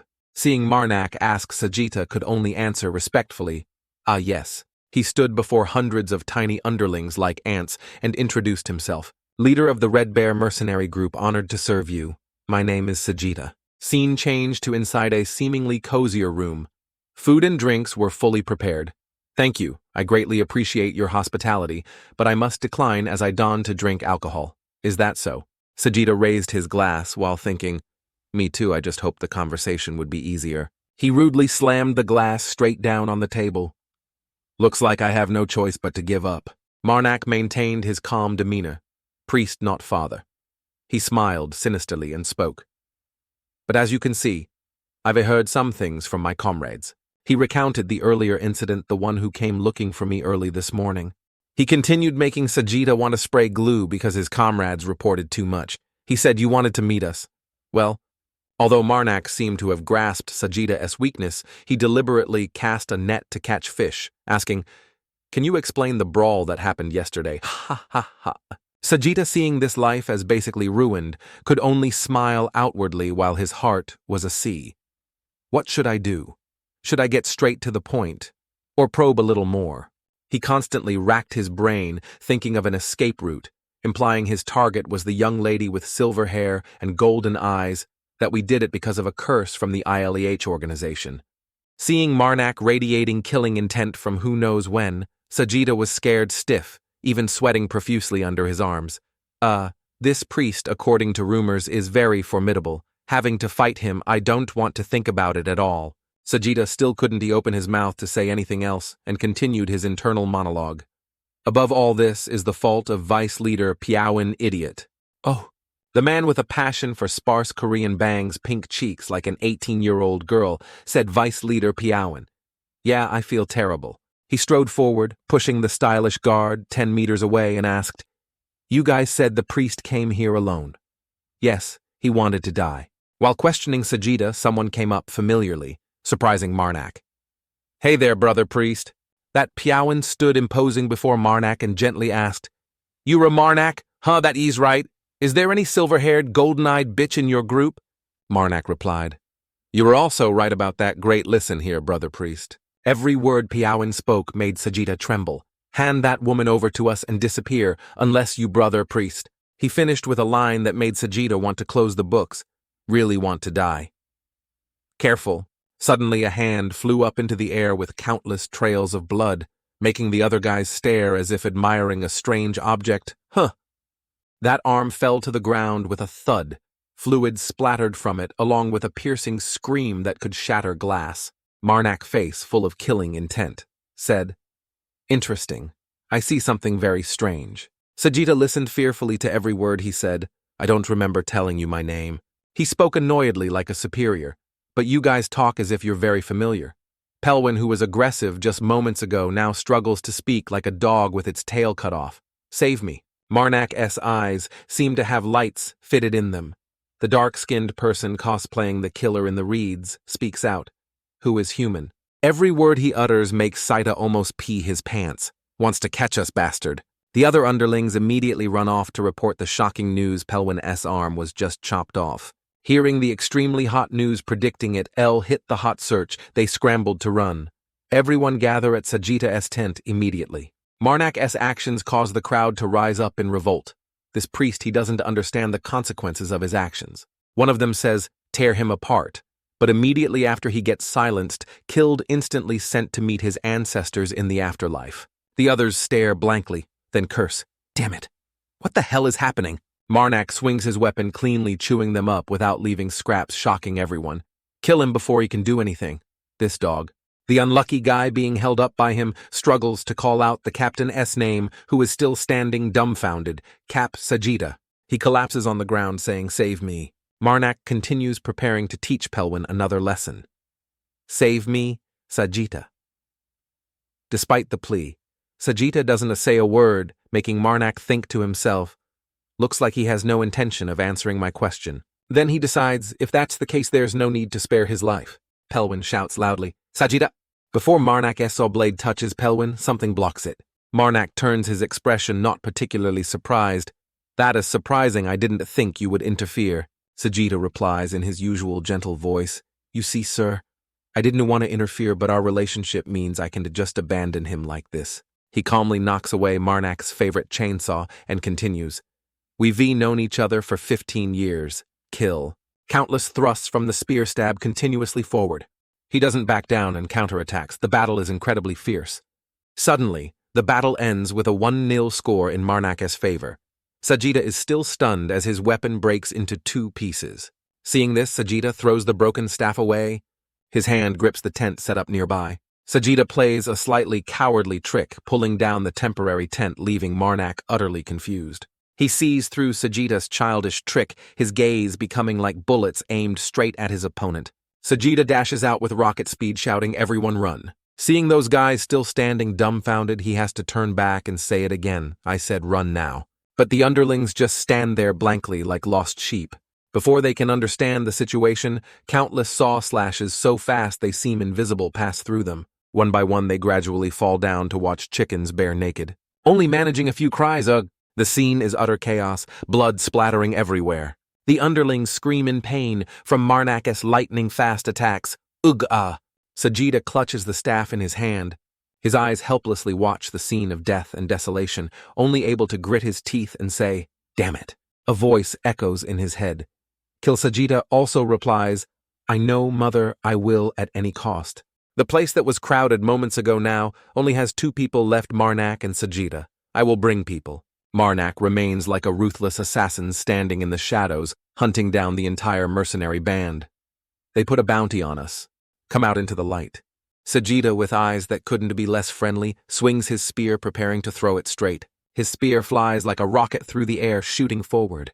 Marnak quickly grabs a heavily injured man to use as a shield for himself. Then, not wanting to back down either, he starts his chainsaw to prepare to face Sajida. Sajida sees this and feels a bit intimidated by his disadvantage. He attacks coldly and forcefully without a second thought. Sajida and Marnak play a game of chase, one running, one pursuing, looking incredibly innocent. Sajida manages to get another spear in his hand. Without hesitation, he attacks Marnak, who is putting pressure on him. A battle where everyone knows the outcome unfolds with sparking fire effects and everything looking very dramatic. Sajida puts all his strength into every attack. Sajida, gripping the spear tightly, suddenly speaks deliriously. Pelwin is in the tent. He keeps stabbing relentlessly while saying, "While I am dealing with the priest." Marnak gently deflects Sajida's spear, pinning it to the ground, and replies, "Then go treat him." He attacks decisively with every blow, with an incredibly fierce attitude, not yielding an inch. This leaves Sajida helpless, frozen on the spot, stuck like glue as he keeps losing. This time, Marnak doesn't use the chainsaw, but switches to using powerful fists to beat Sajida. Senseless, turn him into pulp. Sajida doesn't easily surrender, either using his body to block the powerful punch. The two collide, creating an earth-shattering explosion. Dust and smoke fly everywhere in utter chaos. Sajida takes a defensive stance, his eyes full of determination not to give up, looking at his opponent. Marnak also smiles, showing interest, finding Sajida intriguing. He punches Sajida's outer armor until it's dented, then remarks, "It's been quite a while." The 2 evenly matched opponents stand motionless, holding their poses. "Since I found someone at this level." Sajida seems to have been significantly injured, gritting his teeth. Suddenly he shouts loudly, "Shoot, kill!" This makes the cool-headed Marnak suddenly become wary archers, Hearing that, he jumps back, no longer staying close to Sajida. He thinks it would be bad if an arrow hit one of my joints. The 2 men say no more words to each other, silently looking at each other with hidden meanings. The whole sky is freezing cold from the winter chill. Snow covers everything white. Countless bodies lie stretched out in the snow, their blood staining the white ground. Red kill. Sajida can no longer keep his composure. Veins bulge on his fierce face. Seeing the men he considered comrades running away cowardly, Sajida can only roar loudly to vent his anger. "You damn bastards!" While he's fuming and needs to cool down, Marnak speaks softly. "Shall we continue?" He smiles as if nothing happened, as if there wasn't just a massacre, smiling brightly like a flower. "I think you've been abandoned." Seeing this, Sajida, tired, throws down the spear in his hand and replies, "I surrender." He bows before Marnak, affirming, "I will tell you everything, so please spare my life." A makeshift cross, made of 2 pieces of wood, is stuck in the snow. Sajida finally reveals his thoughts. "That damn Pelwin." Sajida works hard to give his deceased comrades a resting place, standing alone talking to Marnak, who is also lending a hand. "I wanted to beat him to a pulp one day, but now that he's really dead, I feel very strange." Marak, the perpetrator who sent each man to meet their maker, turns and asks naturally, "You don't hate me?" Sagitta mirrors Marak's attitude and asks back, "If I said yes, would you kill me?" His answer leaves Sagitta speechless, unable to say anything more. Is there any reason to spare the life of someone who hates me? Sagitta smirks and replies, "You are right." He continues, "I am not good with words, so it's a bit hard to explain." Sagitta recalls what he did in the past just to survive. The job of a mercenary is to kill and be killed. So there were many times before when I had to cooperate with those who had taken the lives of my comrades. Sagitta continues sharing his past experiences with Marak. Of course, that doesn't mean I'd be friendly and sociable with them, but I wouldn't attack them with an axe in hand either. His words surprise Marak slightly. "So I don't hate you, I just feel a bit lonely." Looking at the mercenary company's flag fluttering, Sagitta says calmly, "Anyway, this is just a failed mercenary company." After a moment of silence, he also asks Sagitta, "What do you plan to do from now on? I don't know." Sagitta gives a smile, unsure if it's pitiful or blameworthy, replying, "It has been 15 years since I've been this lonely, so I feel a bit lost after all. All I know is fighting." Sagitta looks at Marak for a long time, then continues, "Perhaps I'll go back to being a mercenary again." Sagitta's answer leaves Marak a bit confused, unsure how to respond. Suddenly he speaks vaguely. "Well then, this time." Marak continues, making Sagitta realize something, his expression changing. "Why don't you go meet an employer who's willing to pay generously?" Sagitta, still looking puzzled, asks again, even though he understands the meaning. What? The silver-haired, golden-eyed girl mentioned by Sagitta and the mercenaries is Dakia, who seems annoyed about something. It seems what annoys her is having to sit at the same table with Sagitta, who looks awkward. Marak, acting as the intermediary, also feels awkward and speaks up to break the tense atmosphere. "Is there still blood on me that hasn't been washed off or something?" Dakia, eyes like bullets, replies curtly, "No." She speaks slowly, deliberately, enunciating each word. "You washed very, very cleanly." Marak gets even more scared, almost shrinking, thinking to himself, "It feels like there are thorns in her voice." "Kill!" Dakia rests her chin on her hand, looking at Marak. "So is it because I left, without saying anything, you realized it, didn't you?" Marak also replies, "After our conversation last night, I thought our relationship had become stronger." Dakia continues her psychological attack by questioning him sharply. "Perhaps I misunderstood," she says. "You said I needed to discuss things with you before doing anything, but it's different for you." Dakia doesn't even glance at Marak anymore and speaks irritably. "Without any discussion at all, you left on your own." Hearing Dakia's seemingly sulky tone, Marak smiles and says, "Oh, my lady, yes." He casually turns to ask her, stunning Dakia, "Have you ever killed anyone?" Dakia, hearing his question, can only lower her head and answer, "No, that is why I went alone." She continues, "Regarding this matter, I don't think I can compromise. It was also a fight to the death." Then Dakia suddenly raises her voice as if someone stepped on her tail. "But you should have at least told me I slept really well, woke up, had breakfast without knowing anything at all." Marak just chuckles inwardly upon hearing this. "I went alone, so you could do just that." He says, "All right, from now on, whatever happens, I'll tell you." Hearing this, Dakia's attitude changes instantly. She smiles brightly, then let S make up. "Because yesterday I also left without saying anything. All right?" Suddenly someone calls her Princess Dakia. A man bursts in, slamming the door, accusing Marak. Marak has been negotiating with the mercenaries since yesterday. The man continues, but his voice trails off, seeing Dakia's angelic smile. "Marak, and more importantly, the mercenary captain Sagitta, we should also grab our weapons and go help." "Bye." The man who just burst in aggressively suddenly softens his voice, looking stiff as a board. "You're back." Then his eyes dart over and see another unfamiliar person appear. The man immediately asks, "Who is this?" Marak answers on her behalf. "A mercenary. The princess just hired." Marak suggests, "Why doesn't everyone introduce themselves?"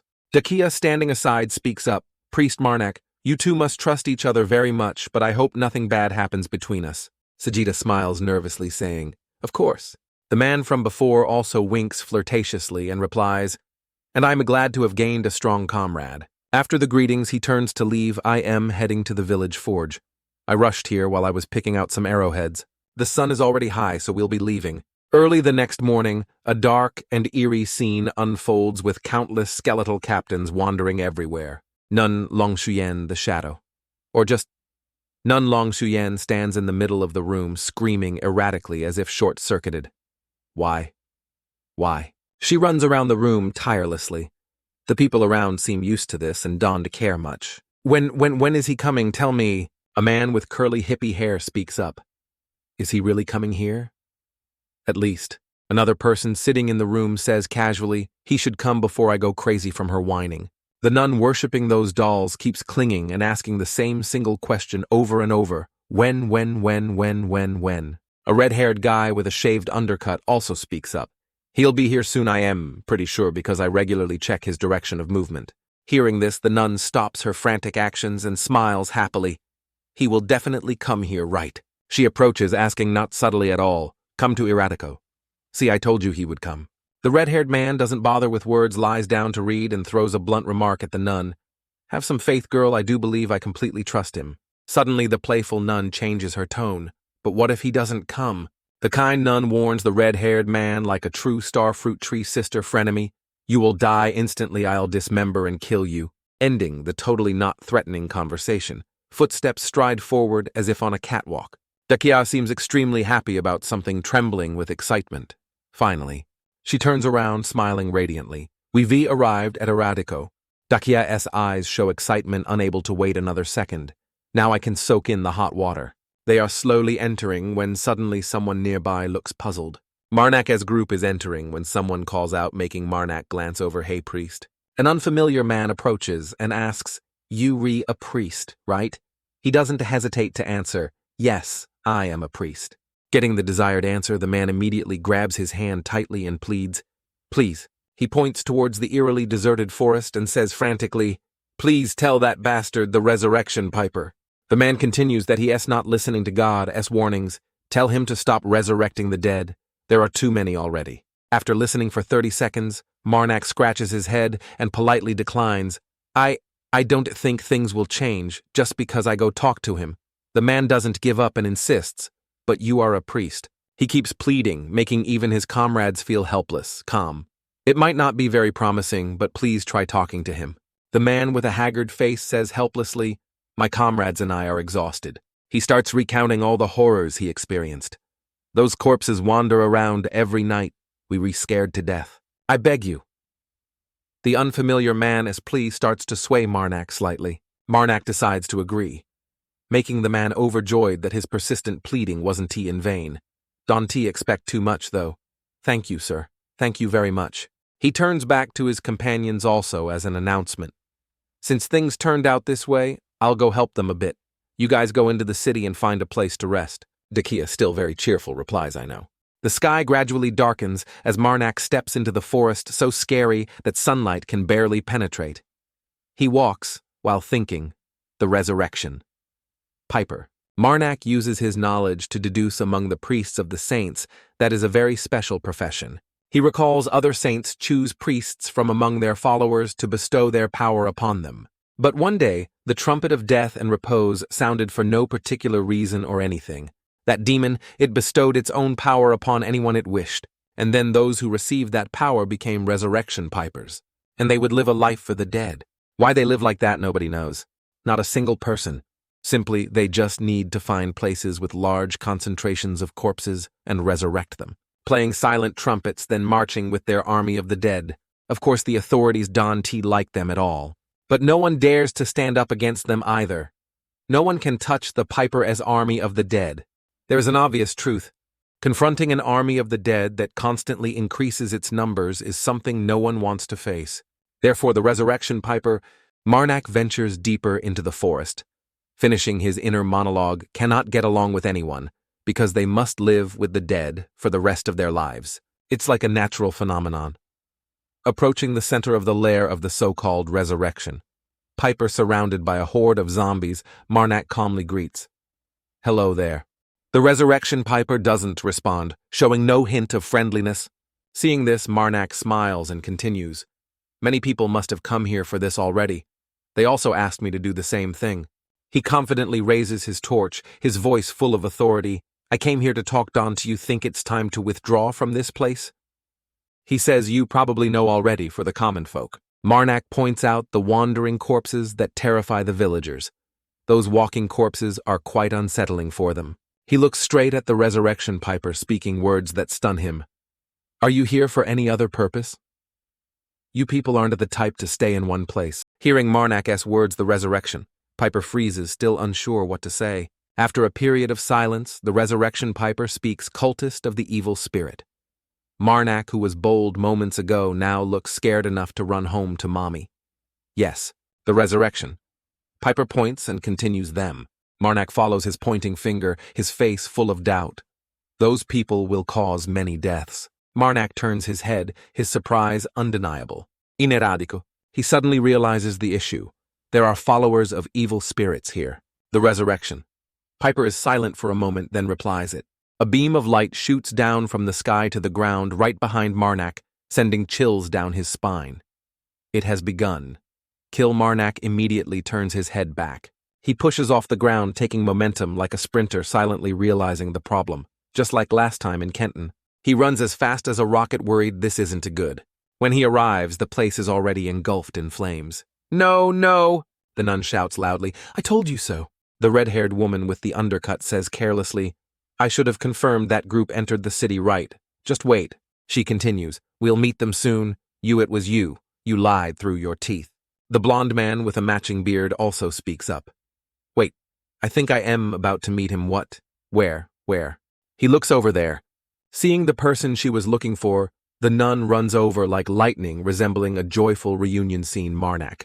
The nun says excitedly, it really is him. It's Marnak, all right.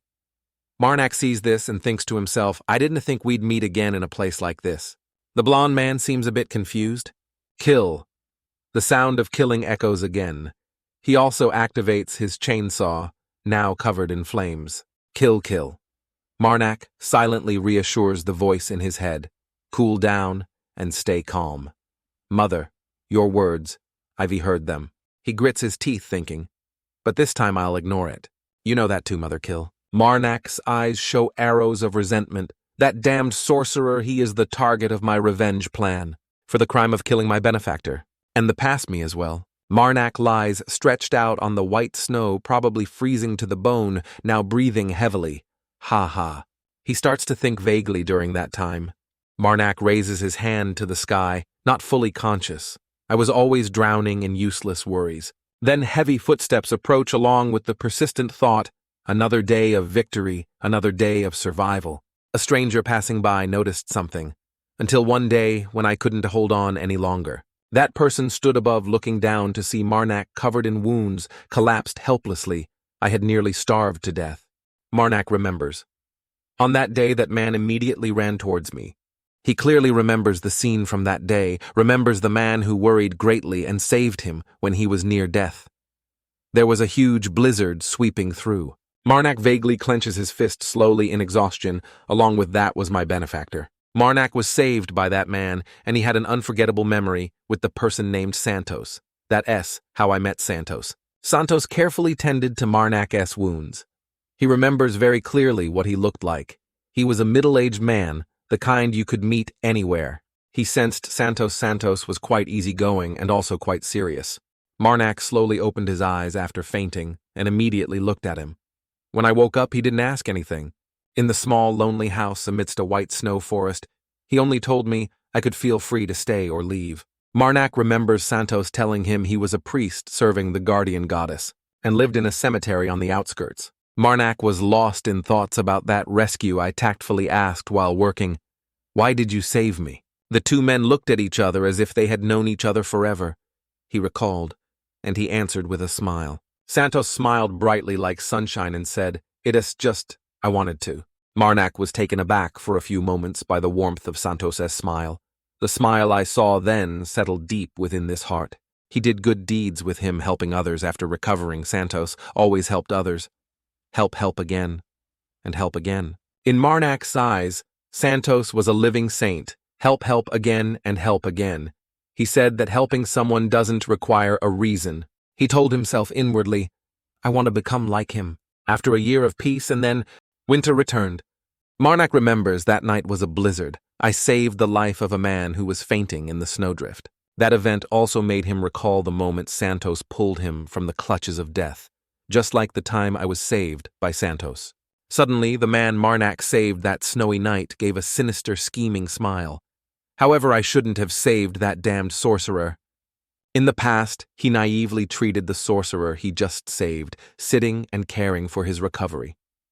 That sorcerer after he recovered, thanks to my care. That sorcerer finally revealed his true nature, Marnak recalled. With a mysterious smile, he confessed to being a worshipper of the evil spirit. The Marnak of the past wasn't sharp enough against surprise attacks, so he was caught off guard and attacked me. The sorcerer hit him like a splash of cold water with his magic, attacked, creating horrific wounds. When Marnak opened his eyes, he realized he had been unconscious for a while. When I woke up, the first thing I saw was an arm severed from a body lying on my chest, the hand that had awkwardly protected me. Marnak seemed to guess the owner and also felt the final warmth it carried. Somehow it had gotten out and gently stroked my cheek. Terrified, he slowly opened the door of that familiar house, and Marnak's eyes widened at what he saw on that horrific day, had to face the consequences that he had brought upon me. Facing him was a figure that made Marnak freeze that damned sorcerer. Poor Santos lay collapsed on the ground, breathless, gone with his body incomplete from horrific attacks. He had killed Santos very brutally. Back to the present, as Marnak meets the one who took away the person he respected. His anger is like the fury of the chainsaw spinning rapidly with flames. The thick-skinned sorcerer brazenly speaks up. "Oh right, I remember now." His words infuriate Marnak further, unable to stand hearing them. "You re the gravedigger." That sorcerer wonders upon seeing Marnak. "But you died, didn't you? I clearly killed you with my own hands." Hearing him, the sorcerer's companions still smile coldly. "Fine. You were still alive now. It doesn't mean anything anymore." That sorcerer asks further, making Marnak tremble with anger. "Speaking of which, that outfit, are you a priest now?" His memory is quite good, remembering Santos clearly as he mocks, "That priest is robe your master's arm, perhaps." He laughs maniacally. "Thanks for saving me again, ha ha ha ha. But this time I'll defeat you again." The cruel sorcerer's thanks are the final trigger, making Marnak explode internally, cursing silently. "This damned old bastard." The nun with seemingly blind eyes rushes towards him while he's furious. Marnak, Marnak, they said you were very strong." She had just spoken when a clean chainsaw cut goes through the nun's body. "I've waited a long time for you." Marnak's chainsaw weapon emits a huge surge of power. He and that old sorcerer charge into battle against each other. He fights while laughing and talking, looking down on Marnak completely. "You're very different from the rumors." Angry, he doesn't want to communicate with that vile person at all. "Shut up." "Kill," the voice in Marnak's head echoes again like his own thoughts. The sorcerer, having underestimated his opponent, is astonished. What? His protective barrier is shattered by Marnak. Marnak slices off one of his arms, separating it from his body, just like he did to Santos in the past. The nun thought to be dealt with by Marnak suddenly reappears and whispers terrifyingly in his ear, "I like you now." Without a single reply, Marnak swiftly strikes in an instant. Her head is in one place, her body in another. Woe, the scales of punishment. Marnak is surprised. The sorcerer raises his leg high, emitting a beam of light. He laughs gleefully, "Ha ha ha ha ha ha." After gathering enough light, the sorcerer stomps his foot down hard. A terrifying source of power erupts. Even his comrades are slightly affected by that power surge. Look, as everything gradually settles down, leaving behind a battlefield covered in dust and smoke. Marnak painfully lowers his head to the ground, unable to fight anymore. The sorcerer approaches him and says, "The holy power remaining in your body, it's not from the guardian goddess, is it? However, because of the blessing within that priestess robe, it seems to be being used correctly." He says sinisterly, "Meaning you are also a follower of the evil spirit just like me." This angers Marnak. "Shut up." He laughs, speaking as if he has successfully provoked his prey. "Did I hit a nerve?" Marnak slowly stands up, terrifying, killing intent, radiating from him. I said, "Shut your mouth." The sorcerer still shows no fear at all. "Look, your power is interesting." He issues a challenge. "All right, then I am also looking forward to something new from you. Hopefully you won't disappoint me." Marnak's power surges as he raises his fist to attack the sorcerer. The collision creates a massive explosion. Marnak grits his teeth tightly. The sorcerer manages to block the attack from Marnak with just one hand. He laughs to provoke Marnak, who is mentally confused. He lowers his face also, putting the chainsaw in his hand down onto the ground. Marnak thinks to himself tonight. I will kill you, Riverkel. Definitely, the zombies and corpses are logged out killed for the second time, one after another. Sajita works very seriously, deserving Employee of the Year, quickly clearing the KPIs. Key performance indicators, i.e., killing of the corpses. It's still not dead, right? After hearing his comrade ask, Sajita also turns back to check. Sajita immediately answers in front of the others, right? One of them suggests, let S move to the Lord S mansion quickly. Dakia suddenly feels uneasy and voices her thoughts. Could it be that the priest is in trouble? But Sajita has strong faith in Marnak and quickly replies, I don't think he'd die that easily. First, we need to find shelter. Cut to a scene of utter chaos. A man's arm lies buried under rubble, surrounded by high flames. In the sea of fire, that mysterious person lies struggling unconscious amidst the roaring flames. The entire flame seems ravenous, engulfing the whole abandoned fortress. The Lord S mansion, Sajita S group, and Dakiao stand before the massive gate. Carmen starts to believe Dakiao's words, speaking up as he witnesses the ruins before him. It seems like he wasn't the one who did this. My Lady Dakia immediately replies, yes. Sajita with fiery eyes no longer hesitates and suggests, we have to kill them all. Suddenly from behind, a zombie attacks unexpectedly, making a terrifying sound, its face looking like it wants to eat them alive, literally. In just an instant, Dakia witnesses the blood spray along with Sajita's voice. The issue here is kill or be killed. He calmly speaks while giving the zombie a loving stab. If we want to get out of the city, if you want to live, just think of them as pieces of meat and stab them. Seeing they still seem hesitant, Sajita decides to charge into the tigeress den alone. All right, I'll go first, Don to get left behind. Seeing this, Dakia gives an incredibly mysterious smile. She suddenly draws the sword at her hip. With an incredibly smooth move like shampoo, Sansu, she takes down not just one, but 2 or 3 zombies in one go. Carmen also gives a helpless, awkward smile and has to join the fight against the annoying little zombies. Sajita takes the lead, boosting morale forward towards the city gate. As soon as he finishes saying that, he sends a zombie back to where it belongs. Suddenly something makes Sajita confused.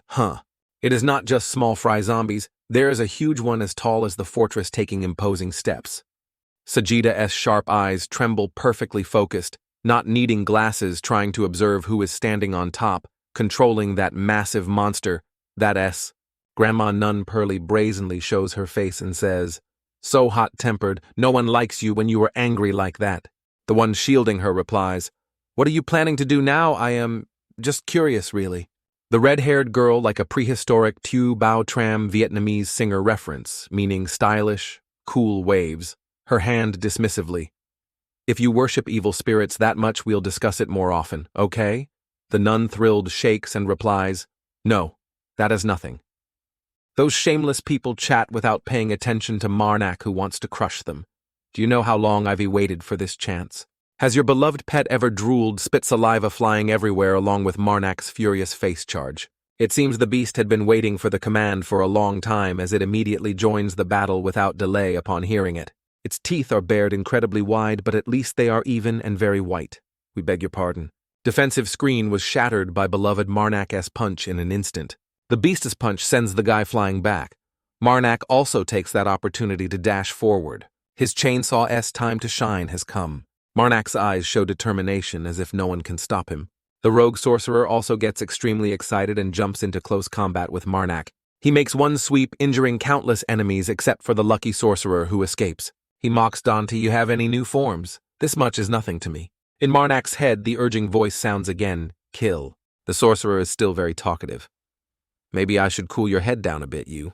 Marnak, fed up, steals his spotlight and hits the sorcerer with a palm strike. Too easy. After that attack, he is incredibly heavily injured. Happens that makes Marnak widen his eyes in astonishment. It turns out the thing that injured the sorcerer wasn't done by Marnak, but a very familiar spear, Brother Sajita. What the hell? The sorcerer collapses from just one attack by Sajita, while Marnak fought hard enough to lose his pants, and he still stood firm. He looks in astonishment towards the direction the spear came from. He sees Sajita looking extremely cool in a perfect textbook spear-throwing pose. Seeing him, Marnak seems more relieved and thinks it says Sajita. Sajida, having just made an incredibly spectacular shot, immediately has to deal with countless zombies rushing towards him. He turns and runs in the opposite direction from Marnak. This attracts the zombies, making them follow Sajida. Seeing this, Marnak can only be silently impressed by this 10-10 subtle move from brother Sajida. He thinks to himself, I read somewhere that revenge is just meaningless. Marnak looks at the cold corpse of the sorcerer, falling into contemplation. But that doesn't matter. Is it okay if my soul remains empty like this forever? He struggles internally. I don't want to become a hero, but I also didn't expect such an anticlimactic ending. Marnak seems disappointed that he didn't personally finish off the sorcerer, so he silently talks to the mother in his head. Mother, please accept this body. After he decides, the corpse starts to glow. The voice in his head continues, even though the sorcerer is dead. Kill. At the same time, Marnak senses something strange from him. Suddenly, his body overflows with holy power. Sensing danger, Marnak doesn't hesitate to activate the weapon in his hand. As expected, he is still alive. He slices off the sorcerer's arm first. He grabs it with the intention, I will take back the right arm. Marnak turns, looking scornfully at the remaining ones who are screaming, failed. We have completely failed. The tomboyish red-haired girl quickly says, no more fighting. Instead, we have to retreat. But the nun, Pearly, is still incorrigible. What, I haven't watched much yet. What did you do that was so terrifying? Not letting her talk crazy anymore. The red-haired girl grabs her collar and drags her away. Do it again. Do it again, she shouts loudly. What more do you want him to do? Marnak watches and hears every word they say. He has lost all humanity. Seeing this, he orders the monster. Take me to block them. You can return after this. The monster is very obedient and extends its hand to lift Marnak up. The red-haired girl runs for her life, carrying the dead weight Pearly behind her. Put me down. I'll kill you now. Shut up. You talk too much. Just after venting, a loud crash blocks their escape route. Marnak stands tall and says hi to the two whose life journey is about to end. The red-haired girl starts to tremble slightly. Marnak suddenly asks, what are your names? The nun Pearly excitedly says, me, I'll tell you. She quickly introduces herself. My name is Pearly, and she is Benna. Shut up. You ship that. Being quiet for a bit, 1T kill anyone. We come from a secret society of worshippers of the evil spirit. It is the Liberatio Society. The unsightly demeanor of the nun named Pearly seems to mock Marnak. We come from a secret society of worshippers of the evil spirit. It is the Liberatio Society. After the full introduction, Pearly jumps up excitedly.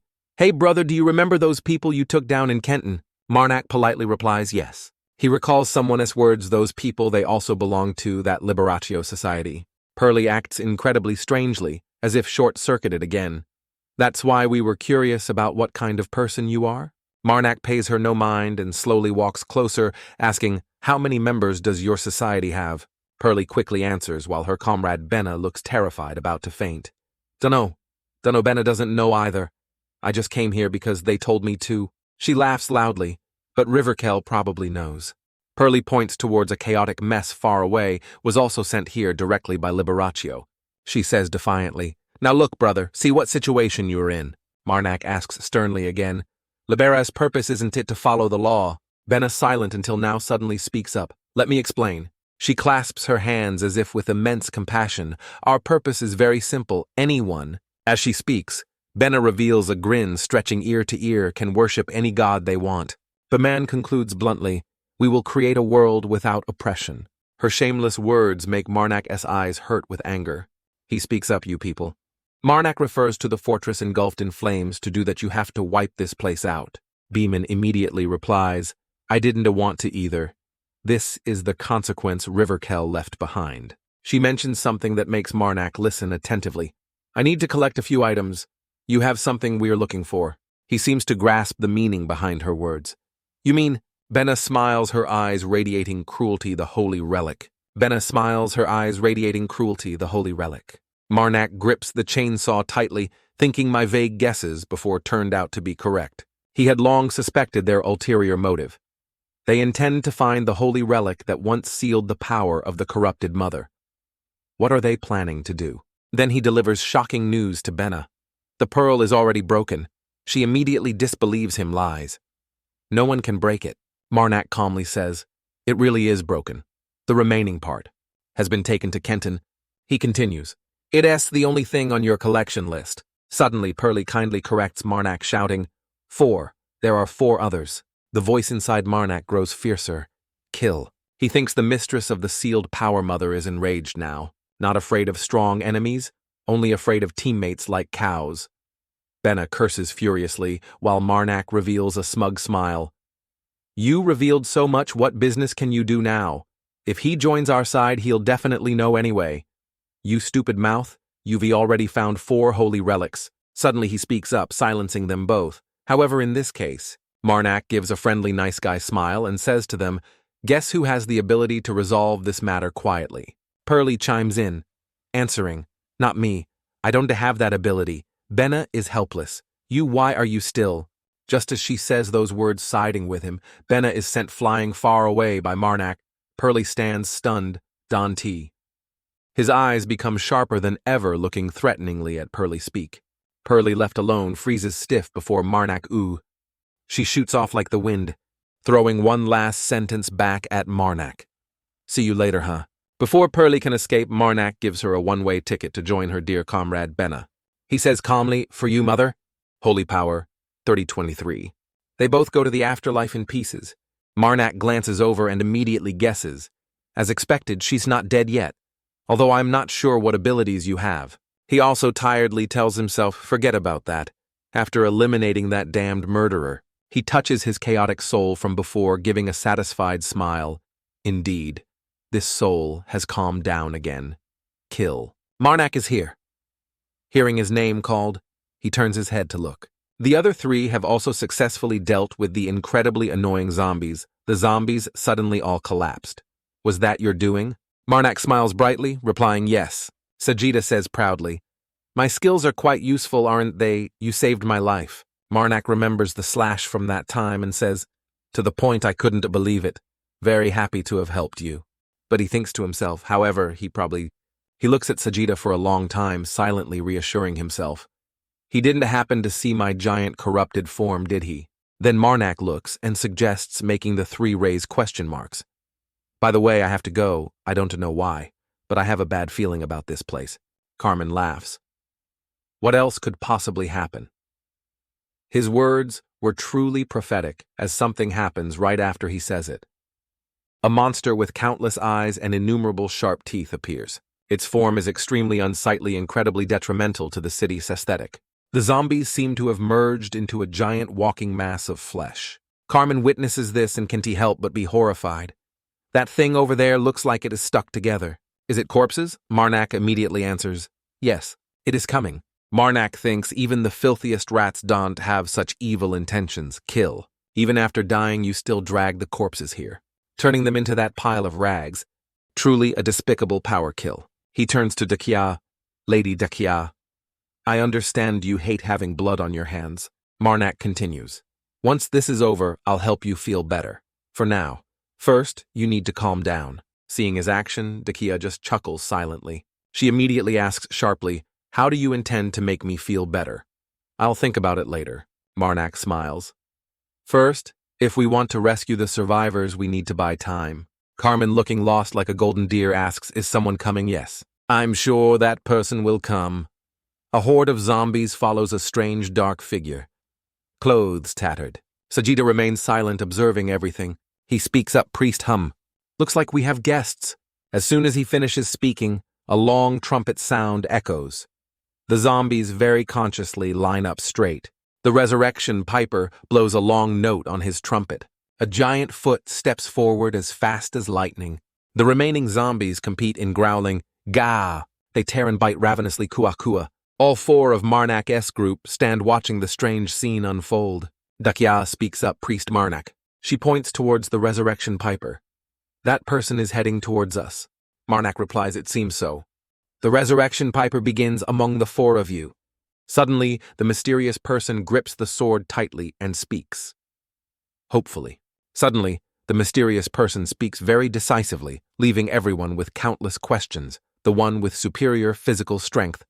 At the same time, the mysterious person holds out the sword or spear before Marnak's group and requests, take this spear and stab it into the heart of that disgusting creature. Seeing this, Marnak's group, Dakia, Carmen, and Sajita, all share the same question for the mysterious person, a spear. Suddenly, Marnak steps forward and takes the spear from the mysterious person's hand, slightly confusing them. Marnak, extremely cheerful, asks, "Brother, do you happen to have any extra swords?" Hearing this, the mysterious person doesn't say a word, just silently contemplates. Suddenly, after silently thinking, the mysterious person takes out another small spear, making Marnak exclaim softly, "Oh!" Marnak silently looks at the small spear in the mysterious person's hand, slightly surprised, mouth agape, thinking, then reaches out to take it. Well, you people really do have many different options. But not stopping there, Marnak continues to ask the mysterious person for a few more requests, making them seem slightly awkward. By the way, anyone can produce 2 swords and a bow and arrow. The mysterious person still remains silent and thoughtful, not saying a word. Thinking this, the mysterious person points upwards, creating a powerful spiritual force that appears. Immediately, heavy weapons continuously appear, making Marnak extremely surprised and also slightly excited as he looks at the mysterious person. And the mysterious person generously says, "They were all yours." Immediately after, without much thought, Marnak gathers the weapons from the mysterious person and starts distributing them to his companions. One gets a small spear. Another gets an incredibly sharp bow and arrow. Dakia is also given a supreme weapon by Marnak, enhancing her cool beauty. Dakia, after making a few small sword strokes, excitedly exclaims, "Wow, they were feather light." Marnak seems to agree with Dakia, extremely excited, smirking inwardly and thinking, "Yeah, these are all top quality items." At the same time, the weapons from the mysterious person are surrounded by very mystical auras. Marnak silently looks at the weapons he distributed to his comrades and thinks, "Very sharp." At the same time, he also bestowed resurrection, Holy Spirit upon them. Thinking this, Marnak shifts his gaze to the giant roaring monster and thinks, "It seems these weapons were born to deal with that pile of corpses." Suddenly, the mysterious person speaks, making Marnak look over. "I will block that giant path for a moment." Sharp words full of hatred for the giant monster also come from the mysterious person. "Take that chance, take the spear, and plunge it deep into that giant's heart. If these weapons are useful, I will give them to you." Hearing this, Marnak just looks, silently smiles slightly and replies, "I'm fine." As soon as he finishes, the mysterious person pulls out the trumpet and blows the sound, echoing throughout the space. The sound of the trumpet from the mysterious person echoes further and further. Marnak's group is now ready to fight the monster. Because the sound from the mysterious person's trumpet reached the monster, it seems stunned and lets out a loud roar. Gia! Suddenly, the corpses on the monster start screaming in extreme pain. Kwa! Immediately after, those corpses suddenly deform and fall into the pool of water. At the same time, streams of water suddenly shoot out from the giant monster's body. Seeing this makes Dakia slightly surprised and very worried. She frowns slightly and says, "Priest Marnak, how come?" The situation seems increasingly tense. Dakia is utterly shocked by the sight before her and screams loudly, "The corpses, they were decomposing." Hearing this, Marnak also looks confusedly at the scene before him. The monster seems unable to resist anymore due to the decomposing corpses and collapses to the ground instantly. The monster, in extreme pain, collapses to the ground as water flows down from somewhere with a sky-shattering scream. Cool. Seeing the situation, Marnak silently smiles, pressing his lips together tightly, thinking, after those disgusting things finish decomposing. The monster is now screaming in extreme pain. Ka, ka, ah! Hearing this, Marnak silently looks at the monster horde and thinks, it will have to find more corpses to regenerate its body. So there is something even more disgusting than the zombie army. Just as he finishes that thought, the mysterious person suddenly says, "I can only handle the outer layer of corpses." Hearing the mysterious person's words, Marnak silently listens. "You don't need to know where its heart is. The spear will guide you." Suddenly, the mysterious person speaks with determination. "Now go." Hearing this, Marnak just stands there silently blaming himself. "My mouth really got me into trouble, even though I still wanted to say more." Snapping out of his thoughts, Marnak immediately orders his companions to charge into battle charge. As they charge, Marnak silently looks at the monster, thinking of a strategy. If we leave it like this, it will probably escape. The monster is still writhing in pain, unable to do anything but cry out, "Gah!" Seeing this, Dakia gets very excited and reminds her comrades, this monster can barely move normally. As soon as she finishes, a corpse suddenly lunges at Dakia from nowhere with incredible speed and a loud scream, "Go! Go!" Immediately after, hordes of corpses pile on top of each other, rushing towards Dakia relentlessly. Seeing this, Dakia seems to realize the situation and frowns, silently thinking of a plan. Suddenly at that moment, arrows are shot hitting the corpses surrounding Dakia. They are immediately struck by the arrows. The shooter is none other than Carmen. Carmen hitting Bullseye after Bullseye is extremely excited. At the same time, Marnak and Sajita are fighting the corpses together. Marnak sees Dakia being rescued and glances over.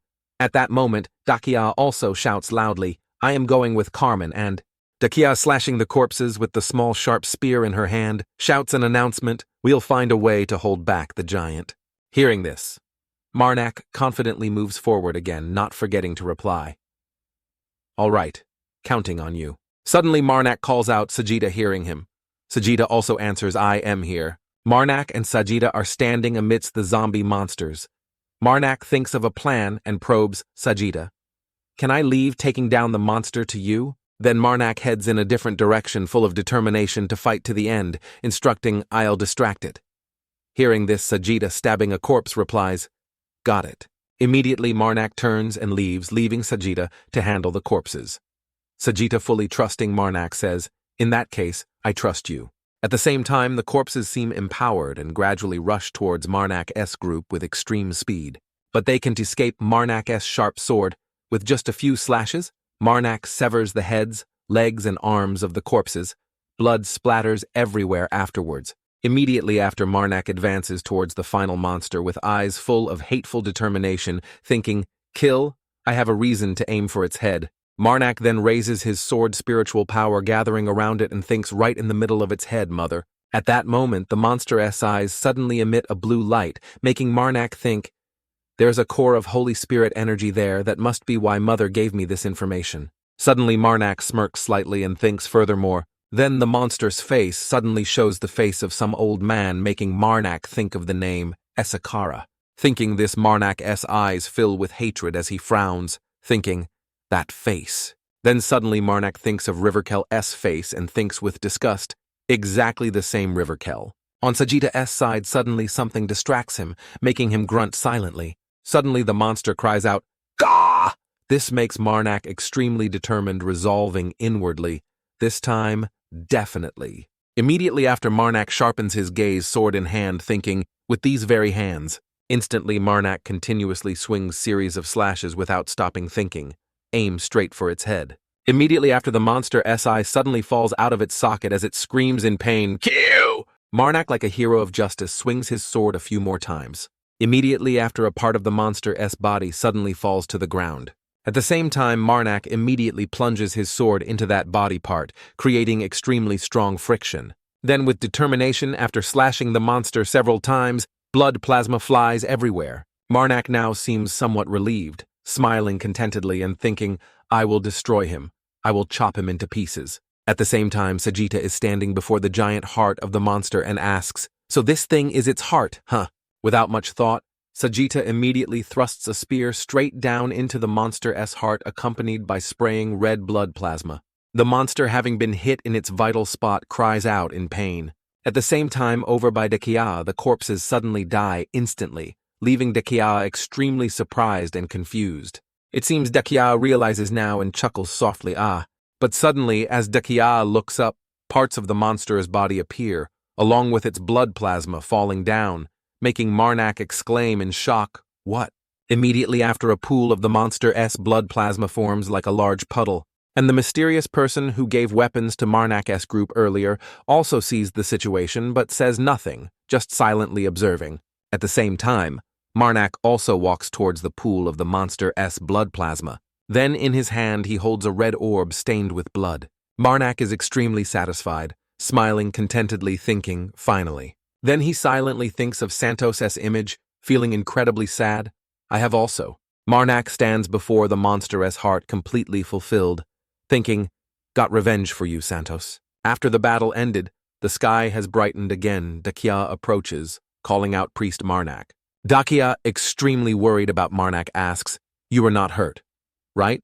Marnak hears this but just looks at Dakia without saying anything. Suddenly, Marnak asks, "Where is Sajita Dawn? Tell me."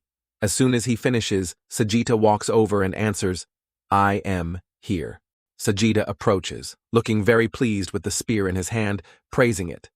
The grip on this thing is good, feels very sturdy in hand. Soon after the four comrades regroup, the mysterious person who gave them the weapons earlier also approaches. The mysterious person suddenly gives an order, "Follow me," then points at Marnak and says very firmly, "Only you." Immediately after, both Marnak and the mysterious person head off in a different direction. Marnak, slightly confused, silently looks at the mysterious person's back and thinks, "Why did he call me out here?" Then Marnak thinks about the orb he just held, worrying slightly. Or did he see me take the orb? Suddenly, Marnak's eyes become very determined. Looking at the mysterious person, he silently clutches his chest, thinking, or perhaps he realized, "I am a follower of the evil god. Have I been discovered?" Suddenly, the mysterious person stops abruptly as if sensing something approaching. At the same time, Marnak also realizes and silently draws the sword from his shoulder, thinking, "Kill." But suddenly, the mysterious person speaks again. It is coming. And Marnak, still very sensitive to this mysterious person, also realizes what they meant and thinks, "This presence." Marnak closes his eyes tightly, sensing it. "I know what it is." Marnak realizes some demonic force has also appeared with flashes of light and thinks, "I know." At the same time, up in space, a series of meteors are being launched, making Marnak think far beyond humanity pressure from celestial bodies beyond space. The trumpet sounds majestically again. Marnak realizes and thinks, a part of God is coming here. Then the mysterious person seems to merge with some power surge, making Marnak think in amazement, the piper of death and eternal repose. At the same time, the mysterious person seems struck dumb by something, unable to speak. Suddenly, the mysterious person points at Marnak and speaks, confusing Marnak greatly. The capital. Then the mysterious person bows their head low to the ground. Immediately after, the mysterious person kneels down on the ground, surprising Marnak, unable to understand what's happening to them. Afterwards, the mysterious person's mask suddenly cracks and falls to the ground, making Marnak think he just said that and disappeared. Just finished thinking, Marnak asks, "So did you have something to say?" Hearing this, the mysterious person doesn't reply, just remains silent for a long time. Suddenly, the small fragments of the mysterious person's mask start smoking and floating up along with their words, echoing, "No one knows, and no one wants to know." Hearing this, Marnak chuckles silently and says, "Is that so?" Immediately after, Marnak walks over, extending his hand to invite the mysterious person to stand up, also saying, "Well then, let us go back there." A moment later, both Marnak and the mysterious person leave. Suddenly, as Marnak walks, he speaks. Actually, the person walking ahead and behind Marnak keeps pestering the mysterious person. "Are you planning to clean up Erotico completely? Can you help me? Using those zombies would be great." Hearing this, the mysterious person replies, "Helping the living is not my business." Suddenly, the mysterious person stops abruptly for a moment. The mysterious person is now speechless and unable to act. Pausing for a moment, the mysterious person looks at the fragments of their mask floating around in front of them. Suddenly, the mysterious person stammers out, "But..." Immediately after, the mysterious person turns sharply to look at Marnak and asks, "What can I help you with?" Hearing this, Marnak doesn't wait long and replies, "All you need to do is find the survivors." Hearing that the mysterious person asks again, "Is that all?" Marnak becomes even more cheerful and adds, "Then bring them somewhere safe and sound, that's it. Can I count on you?" As soon as he finishes, the mysterious person pulls out the trumpet and blows continuously without stopping. Instantly, corpses emerge from nowhere and appear. Seeing the corpses suddenly appear, Dakia is also extremely surprised, looking at the horde. The group of Dakia, Carmen, and Sajita just stand still, silently watching the corpses gradually approach them. Seeing this, Marnak speaks with great excitement, "All right." Suddenly, Marnak, like a gentle priest, smiles with a soft expression. "If you see any preserved food or anything similar, I'd be very grateful if you bring them here. If left there, they'll all burn up." Hearing this, the mysterious person pulls out the trumpet and blows once more. But suddenly, the mysterious person is stopped again by Marnak's words. Marnak again adopts the attitude of a gentle priest and asks for another favor. By the way, can you put out the fire?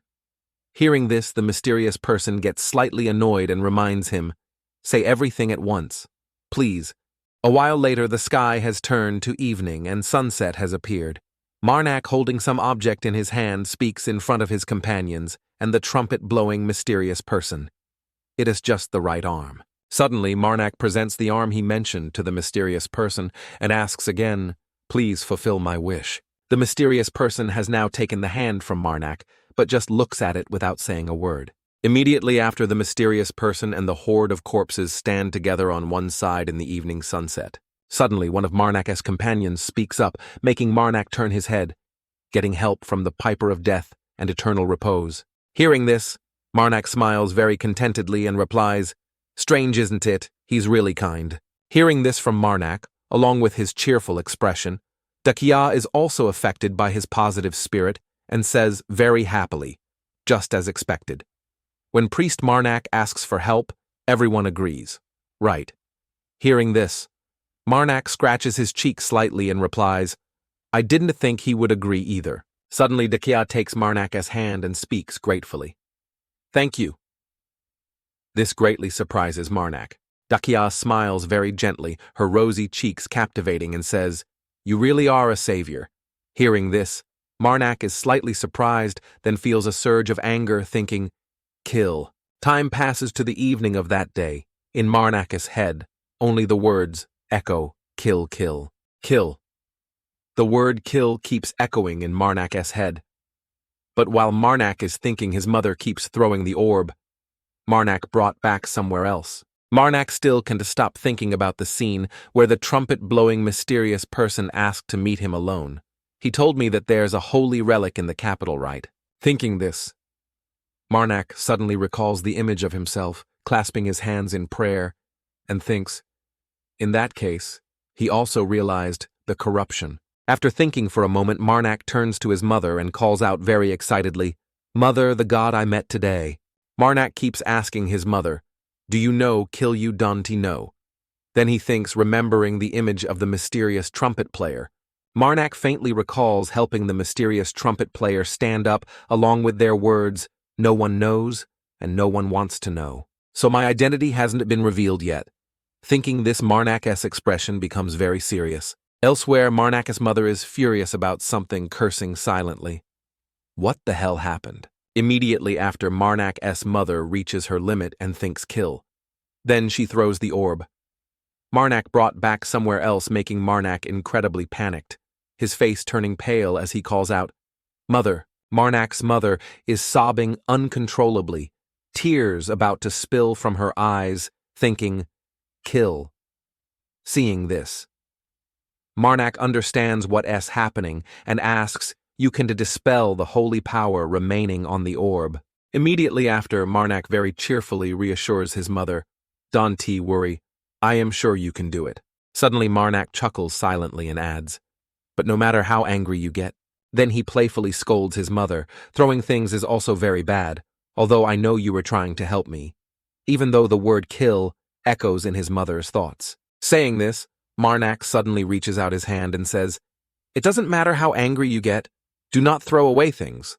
Immediately after, Marak lifts his mother high and praises her. This way you'll be 3 times more lovable than you are now. But in his mother's thoughts, kill keeps echoing. However, Marak doesn't seem to notice and keeps asking his mother repeatedly, are you asking if it makes you more attractive in my eyes? Immediately after, Marak laughs very contentedly. Not at all. But suddenly something about Marak terrifies his mother, making her face turn pale. Marak also reminds her, please hear me out. Suddenly, in his mother's thoughts, kill echoes relentlessly.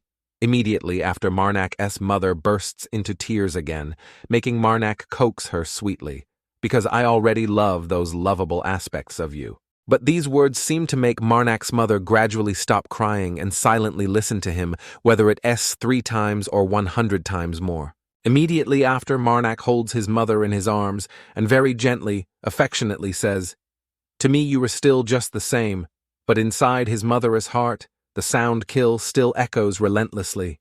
The sky is now late night. Marak still ceaselessly comforts his mother. So then no matter how angry you are right now, promise not to throw things around. Okay? But in his mother's thoughts, kill still echoes relentlessly. Cutscene.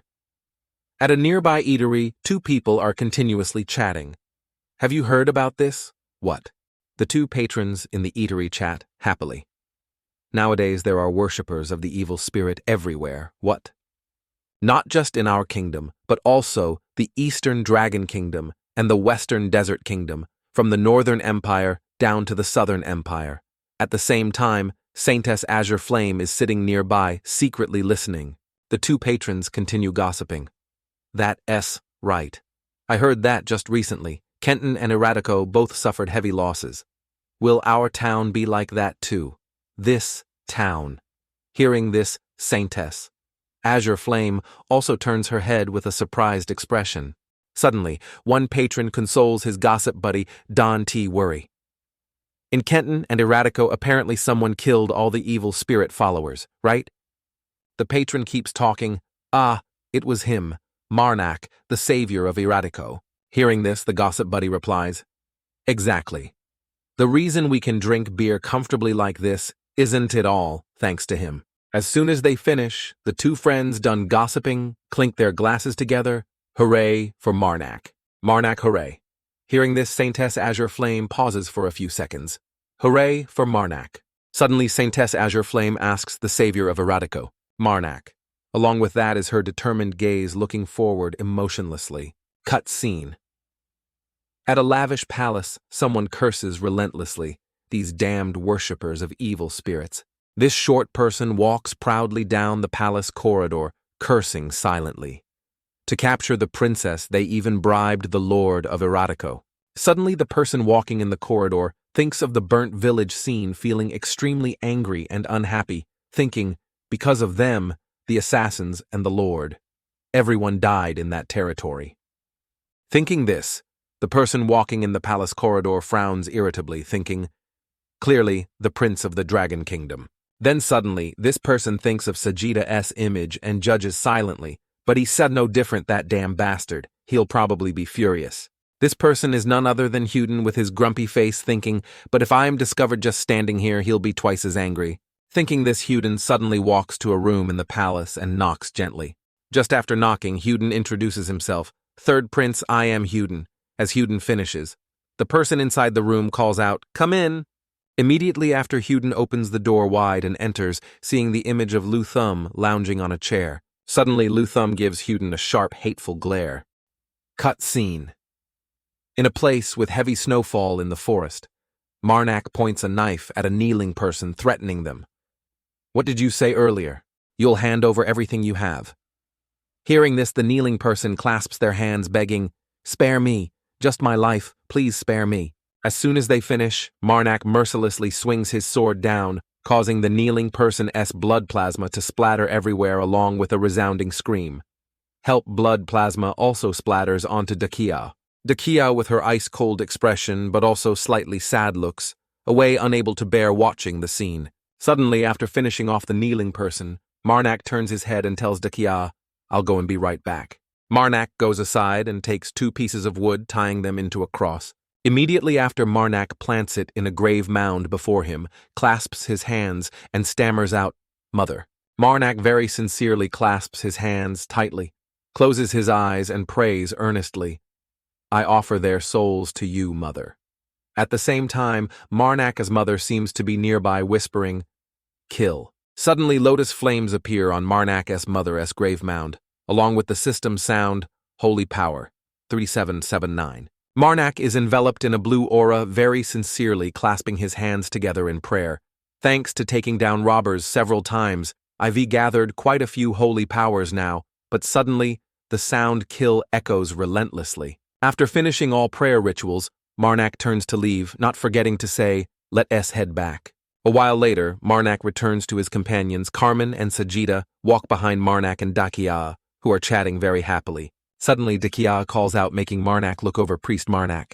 Marak seems to understand Dakia's intention and prompts, What do you want to ask?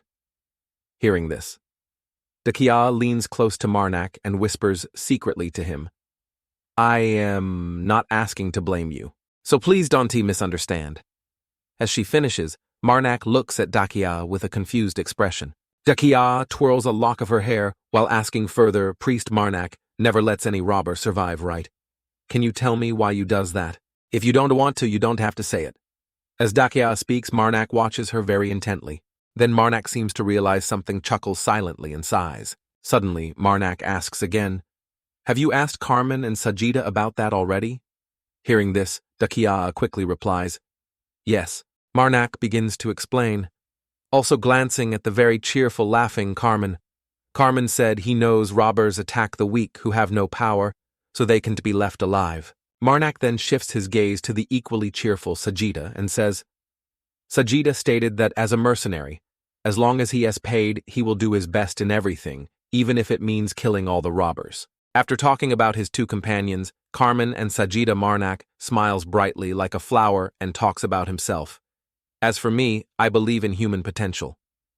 Hearing Marnak say this, Dakiae gets drawn into the story and asks back potential. At the same time, at the place Marnak's group just left, 2 more graves have appeared. As they walk, Dakia, still wondering, asks Marnak again, what you believe those robbers will be reborn in different forms. Hearing this, Marnak calmly and gently replies, as the Duke told me, they will repent and have a good life. This also leaves Dakia slightly confused by Marnak's words.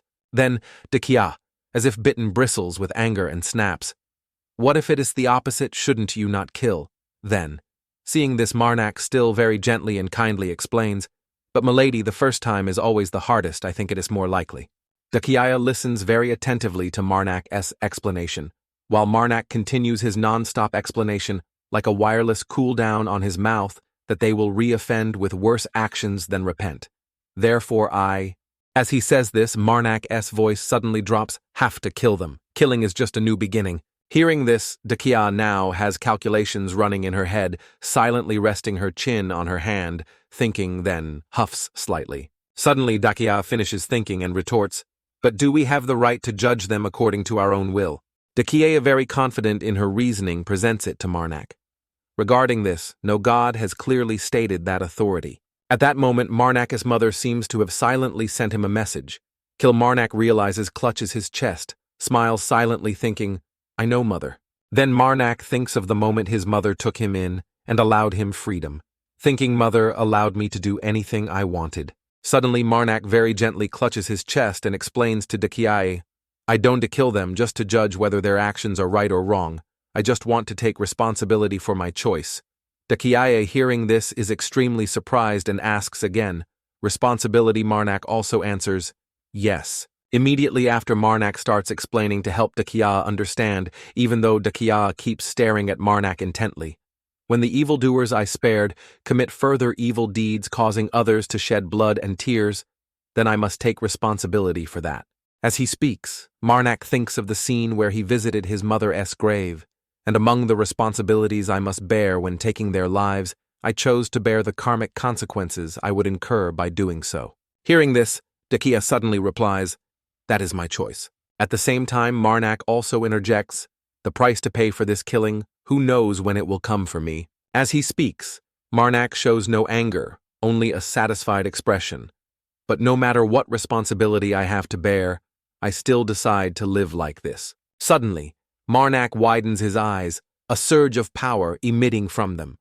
Marnak also says, the evildoer I spared went on to kill someone innocent. Then Marnak silently thinks of being in a dark space with someone and says, that was truly a horrific experience. Marnak, feeling incredibly wronged and angry, clenches his fist tightly and thinks to himself, I promised myself that if I can Suddenly the scene shifts to Marnak, kneeling before someone, as tombstone, looking heartbroken, thinking take responsibility to the end. Then I won. Let any evildoer remain alive in this world. Hearing this, Dakia just fiddles with her hair without saying anything. Suddenly, while fiddling with her hair, Dakia adopts a serious attitude and says, can you tell me stories about the past?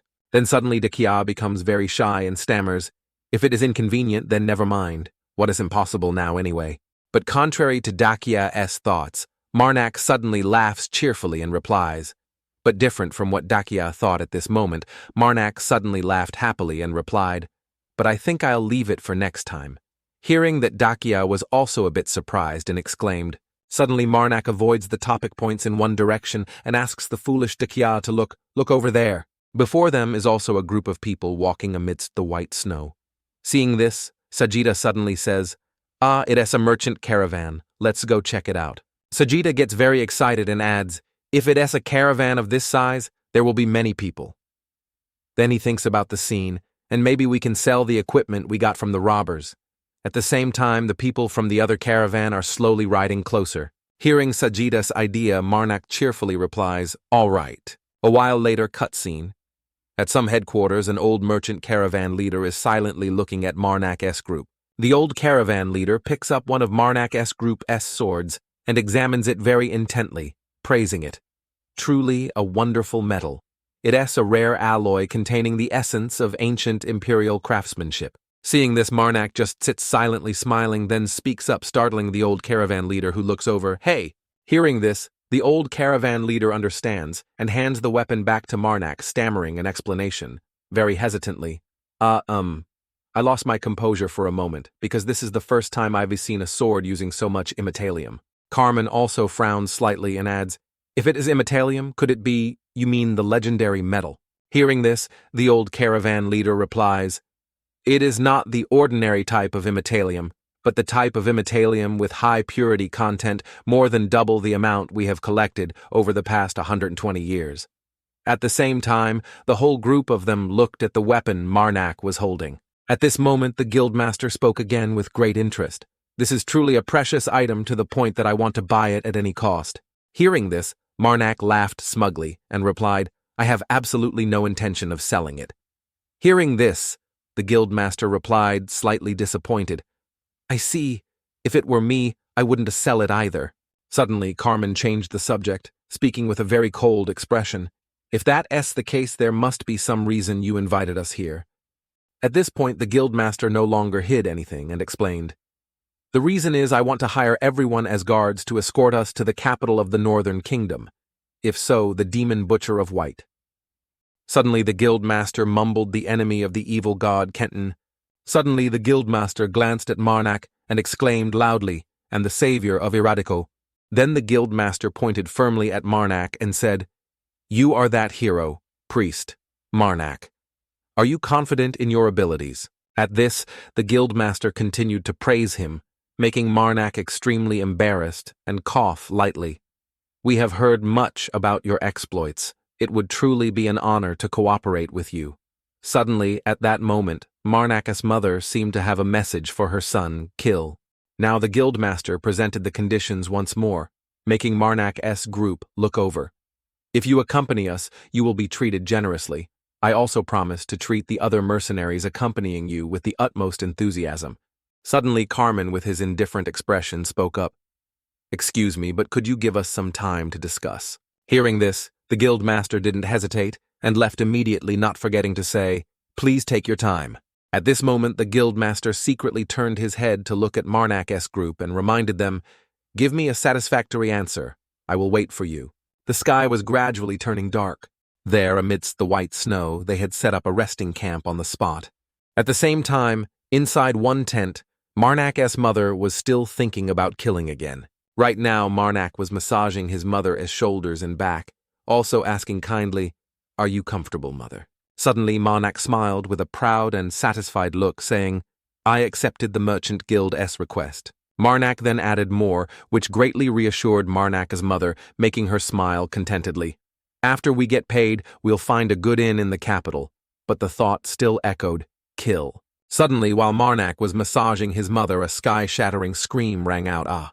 At the same time, outside the camp, people were desperately trying to stop the giant thing flying in front of them. Among them was an old man, extremely panicked by the situation before him. Now the whole group shouted in unison as the giant monster with an ugly appearance like a bat attacked. Hearing this, Marnak inside the camp quickly hugged his mother, looking outside with a worried expression, murmuring, "An attack." At this moment, that giant monster flew towards the camp along with its companions. Marnak was now outside the camp, looking incredibly cool as he swung his sword, accompanied by the thought, "Kill." Instantly, he severed part of the body of a mutated bat monster, causing blood plasma to spurt out. At this time, Carmen didn't sit still, either drawing his sword to fight with his cold expression. Suddenly, Carmen launched a palm strike at the monster, severing its head from its body, along with a sky-shattering scream, "Keek!" Now Marnak and Carmen coordinated incredibly smoothly, fighting off the horde of monsters in just a moment. Suddenly, after defeating a monster that had fallen, Marnak stood to the side, preparing to strike a fatal blow down onto the monster with his sword. The monster kept screeching, "Keek! Keek!" Without hesitation, Marnak immediately stabbed straight down into the monster's body, causing blood plasma to splash everywhere. Meanwhile, on the other side, Dakia was conjuring a stream of power like a fireball. Dakia was putting immense effort into conjuring the fireball-like power, making it grow larger and larger. On another side, one of the Guild's men was being pinned down by a monster right in front of Dakia. But suddenly, a spear flew from somewhere, startling the monster unexpectedly. Seeing this, Dakia, who was conjuring power, also turned her head to look, while the monster in front fell freely to the ground. Dakia then spoke, "Huh." Suddenly, Marnak ran over and said, "That's enough. An ally who can control their magic is scarier than an enemy. Spear." As soon as he finished speaking, the power orb Dakia was conjuring dissipated into smoke. At this, Dakia, extremely frustrated and angry, flushed red and shouted loudly, "It's not that bad." Then, looking at the chaotic scene before her, Dakia added, "The bat was so big I definitely would have hit it." Hearing this, Marnak just laughed helplessly and indulged Dakia, replying, "Yes, but bats can fly. Enemy movements in the air are even harder to predict than on the ground." Then Marnak very gently explained to Dakia, "If your hand slipped, we couldn't guarantee our own side wouldn't be harmed. That is why I want you to hold back that magic for now." Hearing this, Dakia, still sulking, replied, "I know I'll do that." A while later, after dealing with the monsters, Marnak, covered in fresh blood, walked proudly into the camp. Along with him, Marnak's ultimate weapon was also heavily stained with blood. Wherever Marnak went, blood dripped. Suddenly then, Marnak entered a private room with the guildmaster. The two faced each other but said nothing. Suddenly the guildmaster spoke up, asking, "Do you intend to put down that beautiful metal weapon?" Hearing this, Marnak, with his ice-cold expression, explained, "That depends on your answer." Hearing that, the guildmaster replied, "Then I must speak wisely." Marnak, with his cold expression, slightly furrowed his brow and replied, "Yes, you should think carefully before answering." Then Marnak gripped his weapon tightly and added, "Why did the worshippers of the evil spirit?" Suddenly Marnak thought of the enemies he had encountered before and emphasized each word with his ice-cold expression, "Attack your merchant company." Hearing this, the guildmaster asked, "Would you believe me if I said I don't know?" But suddenly Marnak couldn't listen anymore and activated his weapon, causing the blood plasma stuck on it to splatter everywhere. Seeing this, the guildmaster, slightly frightened, stammered, "Don-T. All right, I will trust you because of your illustrious reputation." Hearing this, Marnak accepted and put away his weapon, then replied, "All right." Marnak then added, "I hope you are no longer hiding anything." Hearing this, the guildmaster made a request, "Please keep this a secret." Hearing this, Marnak returned to his friendly demeanor and replied, "Of course I am here as a mercenary. I voluntarily keep this secret."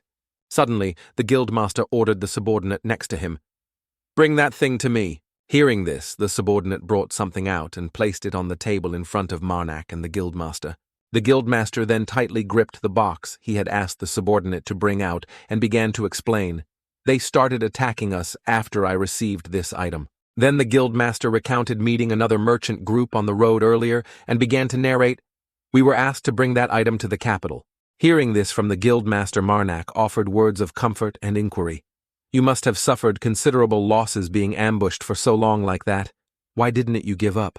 Hearing this, the guildmaster gripped the box even tighter and answered Marnak's question. "I was already paid up front with that precious metal. They promised to pay more upon completion." Then the guildmaster looked intently at the box and added, "Honestly, I don't know why they retargeting this thing. I asked another priest, but he didn't know either." Immediately after, the guildmaster opened the box, revealing a dazzlingly bright gold necklace inside, and added, "This is the item." Seeing this item, Marnak seemed frozen for a long moment, thinking to himself with a look of utter shock, "This is kill." Just a glance, and Marnak recognized this shiny gold necklace, murmuring to himself, a holy relic carrying Mother S corrupted holy power. Then, without much thought, he placed his hand on his left chest and felt it, thinking, so this is why they are constantly being ambushed by the worshippers of the evil spirit. Then Marnak briefly thought of a certain severed hand and tried to find an answer for himself. But how I am still carrying Mother S' hand, which they don't know about. But how could they locate this holy relic? Suddenly, the guildmaster spoke up, asking, what do you think? Have you figured out why they are pursuing this? Hearing this, Marnak sighed softly and replied, I don't understand either. Seeing this, the guildmaster didn't question further and just said, all right then. Marnak then explained, I understand your situation, but I think we need to discuss a few other things. It seemed the guildmaster understood Marnak's intention and asked, you mean about the conditions? Hitting the mark. Marnak quickly replied, that's right. Marnak then stated his condition. Since you hid this thing, I think the conditions must change a bit. Then Marnak held up 2 fingers and smiled very contentedly, saying, we want double the amount you initially promised. Hearing this, the guildmaster hesitated slightly, double hearing that Marnak pressed on, for everyone. After that, the guildmaster helplessly replied, all right. The guildmaster then asked a few more things. Do you intend to switch careers to become a merchant instead of a priest? Hearing this, Marnak just chuckled dismissively and replied, not at all. Hearing Marnak's firm denial, the guildmaster also replied, very good. A while later, Marnak returned to his camp with his teammates. Suddenly, Sajita voiced his suspicion. Actually, there are clear signs of battle imprinted on the guards' equipment. They must have fought before being ambushed. Hearing Sajita say this, Dakia reminded him, you should have said something, shouldn't you? Sajita, with a helpless look, explained, it's because those merchants hid it from us. We were going the same way anyway. I guarantee if we had refused him, we would have been ambushed too. Hearing this, Carmen added a few words. Besides, our priest already stood up and demanded double the reward. Hearing himself praised, Marnak suppressed his amusement, just smiling slightly and replying, I only asked for what we deserved. Hearing that, Dakia also coughed quietly and said, luckily everyone is okay. Saying that, Carmen clapped his hands twice loudly and reminded everyone, all right then, let S go to sleep. We have a long journey tomorrow. Having said that, each person split off in different directions to return to their tents. Suddenly a hand emerged from inside Marnak's clothes along with a whisper, kill. Seeing this, Marnak patted his left chest with his hand and comforted it. Mother, do you want me to steal the holy relic right now? It would be very troublesome if I got caught. But Marnak's mother's arm wouldn't stay still, emerging again along with the familiar echoing sound, kill. Seeing this, Marnak offered a few more words of comfort to his mother. As long as there are no witnesses, it is the perfect crime. You sound just like an assassin, mother. Then Marnak thought about his conversation with the guildmaster and said aloud, we shouldn't rush, at least until we know his capabilities. Then as he walked, Marnak spoke to his mother. You know well metal doesn't rot, but the word kill kept echoing in his ear. Marnak chuckled softly and said with an extremely cunning look, I'll let the evil spirit worshippers steal it, and while they fight over it, I'll take the holy power from within and then return it. Hearing this, Marnak's mother was utterly confused by this son of hers. Suddenly, then, Marnak's mother's arm seemed to lose control, repeatedly emerging and repeatedly saying, kill, kill. At this moment, Marnak's mother suddenly spoke, ha ha ha! You've hidden your talent for quite a while, haven't you? Hearing this, Marnak replied, you praise me too much, mother. But just as he finished speaking, someone shouted loudly, ambush! Immediately, Marnak, with an unhappy expression, turned his head and sighed, I just took a bath. Without much thought, Marnak pulled out his ultimate weapon and merged his power with it. As he activated it, Marnak sounded weary. Guess I'll have to deal with this quickly and get it over with. At the same time, a subordinate of the guild saw a 2-horned monster charging at him and shouted a warning, careful monster attack. Immediately, the subordinate was attacked by the monster and sent flying far away, accompanied by a terrified scream, Kyuk. Hearing this scream, Marnak looked over with his sharp eyes. Then he suddenly saw the monster moving at extremely high speed, rushing towards Marnak. Marnak had already recognized this monster and thought it as a carpal. Without much thought, Marnak swung a blow down at the monster. But the monster was very cunning, quickly retreating to dodge its growl echoing. But not letting the monster wait long, Marnak swung down again.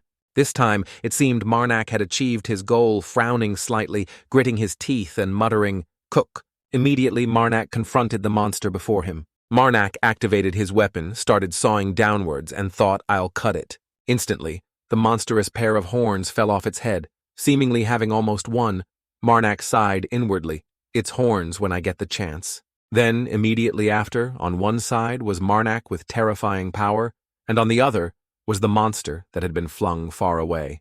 Marnak flicked the blood off his weapon and panted, "Phew!" But suddenly, Marnak saw something furrowed his brow, slightly, looked, and snorted. Marnak saw something emitting light nearby. Suddenly, a large explosion erupted from the bushes. Immediately, a familiar figure appeared, none other than Polly, rushing towards Marnak at incredible speed with an extremely loud roar. Seeing this, Marnak was astonished, his eyes wide open. Polly then licked her lips disgustingly. Seeing this, Marnak began to defend himself and shouted, "You!" Suddenly, the priestess who worshipped puppets laughed sinisterly. "He he he!" Then instantly, Marnak grabbed Polly tightly by the neck. Polly, extremely pleased, said, "Long time no see, haha." Polly, immensely enjoying herself with arms spread wide, said, "I've thought about you a lot, you know. Do you remember me?" Hearing this, Marnak replied very coldly, "Not in the slightest." Hearing the cold words from Marnak, Polly seemed even more amused and said, "It's okay. Let me remember you more to make up for it." Hearing this, Marnak could only concede defeat, and sighed. Suddenly, Marnak became very serious and asked, "There is something I want to ask you." Hearing this, Polly giggled with amusement.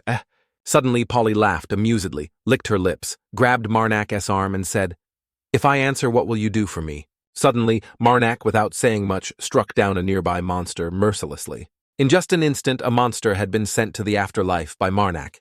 Suddenly, a demon bat appeared from nowhere, diving towards Marnak.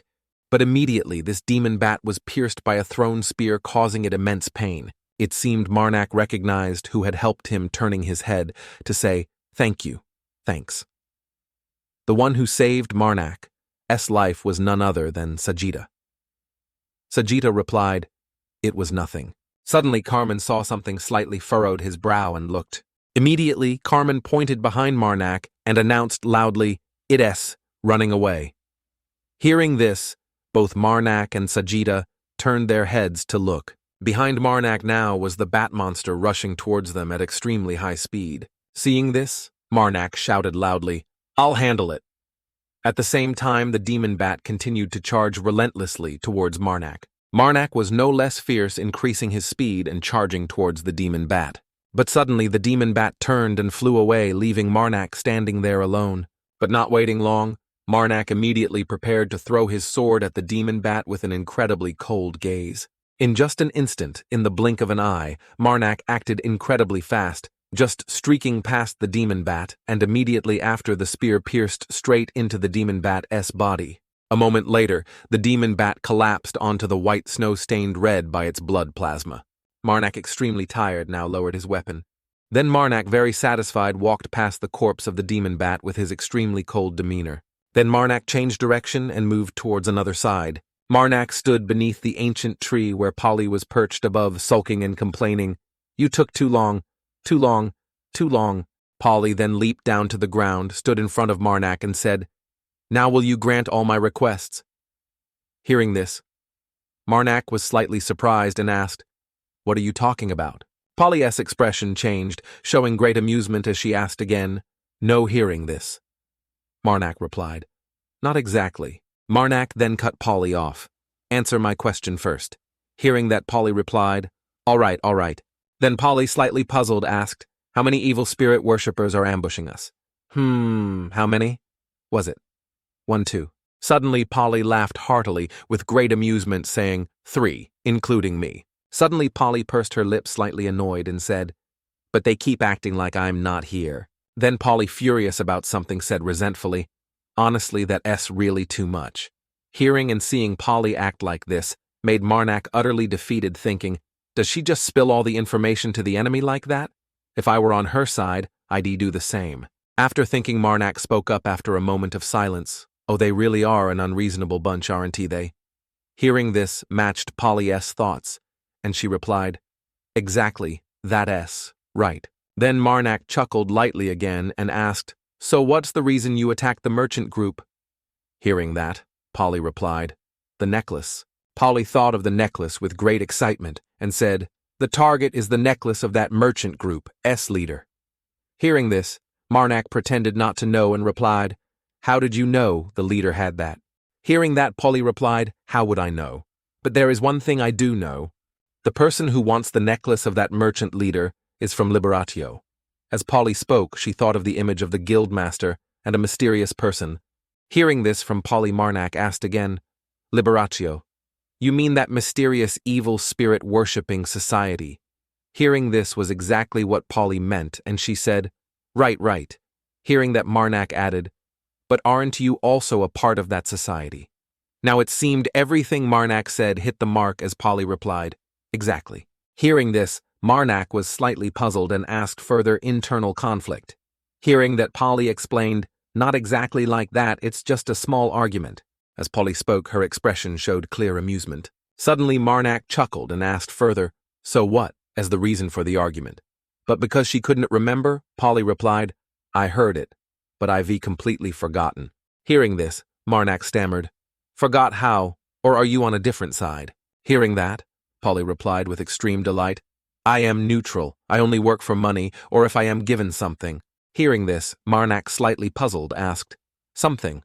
What does that mean?" Hearing that, Polly explained, "Well, materials for my puppets." Suddenly Polly clasped her hands together and said, Suddenly Polly put on a very sinister expression and introduced who she really was. "I'm a priestess who worships puppets." Hearing this, Marnak showed no reaction, just quietly thinking to himself, "So the one standing before me now, and the one from before, are they both puppets?" Suddenly Polly spoke again. "Ah, that's right."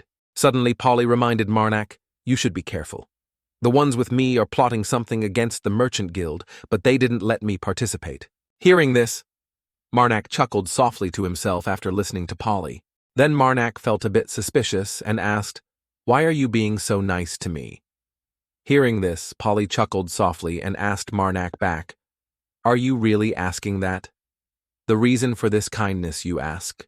Then suddenly Polly showed her sinister side again, laughed coldly, and explained, "This question is quite different from the questions you've been asking until now." Just as Polly finished speaking, both fell silent for a moment. Suddenly Marnak turned his head, sounding weary, and said, "Suddenly I'm not curious anymore." Hearing this from Marnak, Polly became annoyed and resentful, asking, "Huh? Why not?" Then suddenly Polly lay down, flailed about, and whined childishly, "Why not ask? Ask more." Then Marnak, completely unmoved, replied very coldly, "No. When I asked earlier, you didn't answer." Suddenly Marnak internally gave up, sighed, and relented, saying, "All right, tell me, what do you want from me?" Hearing this, Polly jumped up, laughing cheerfully, and said, "What do I want? Next time we meet, I'll tell you."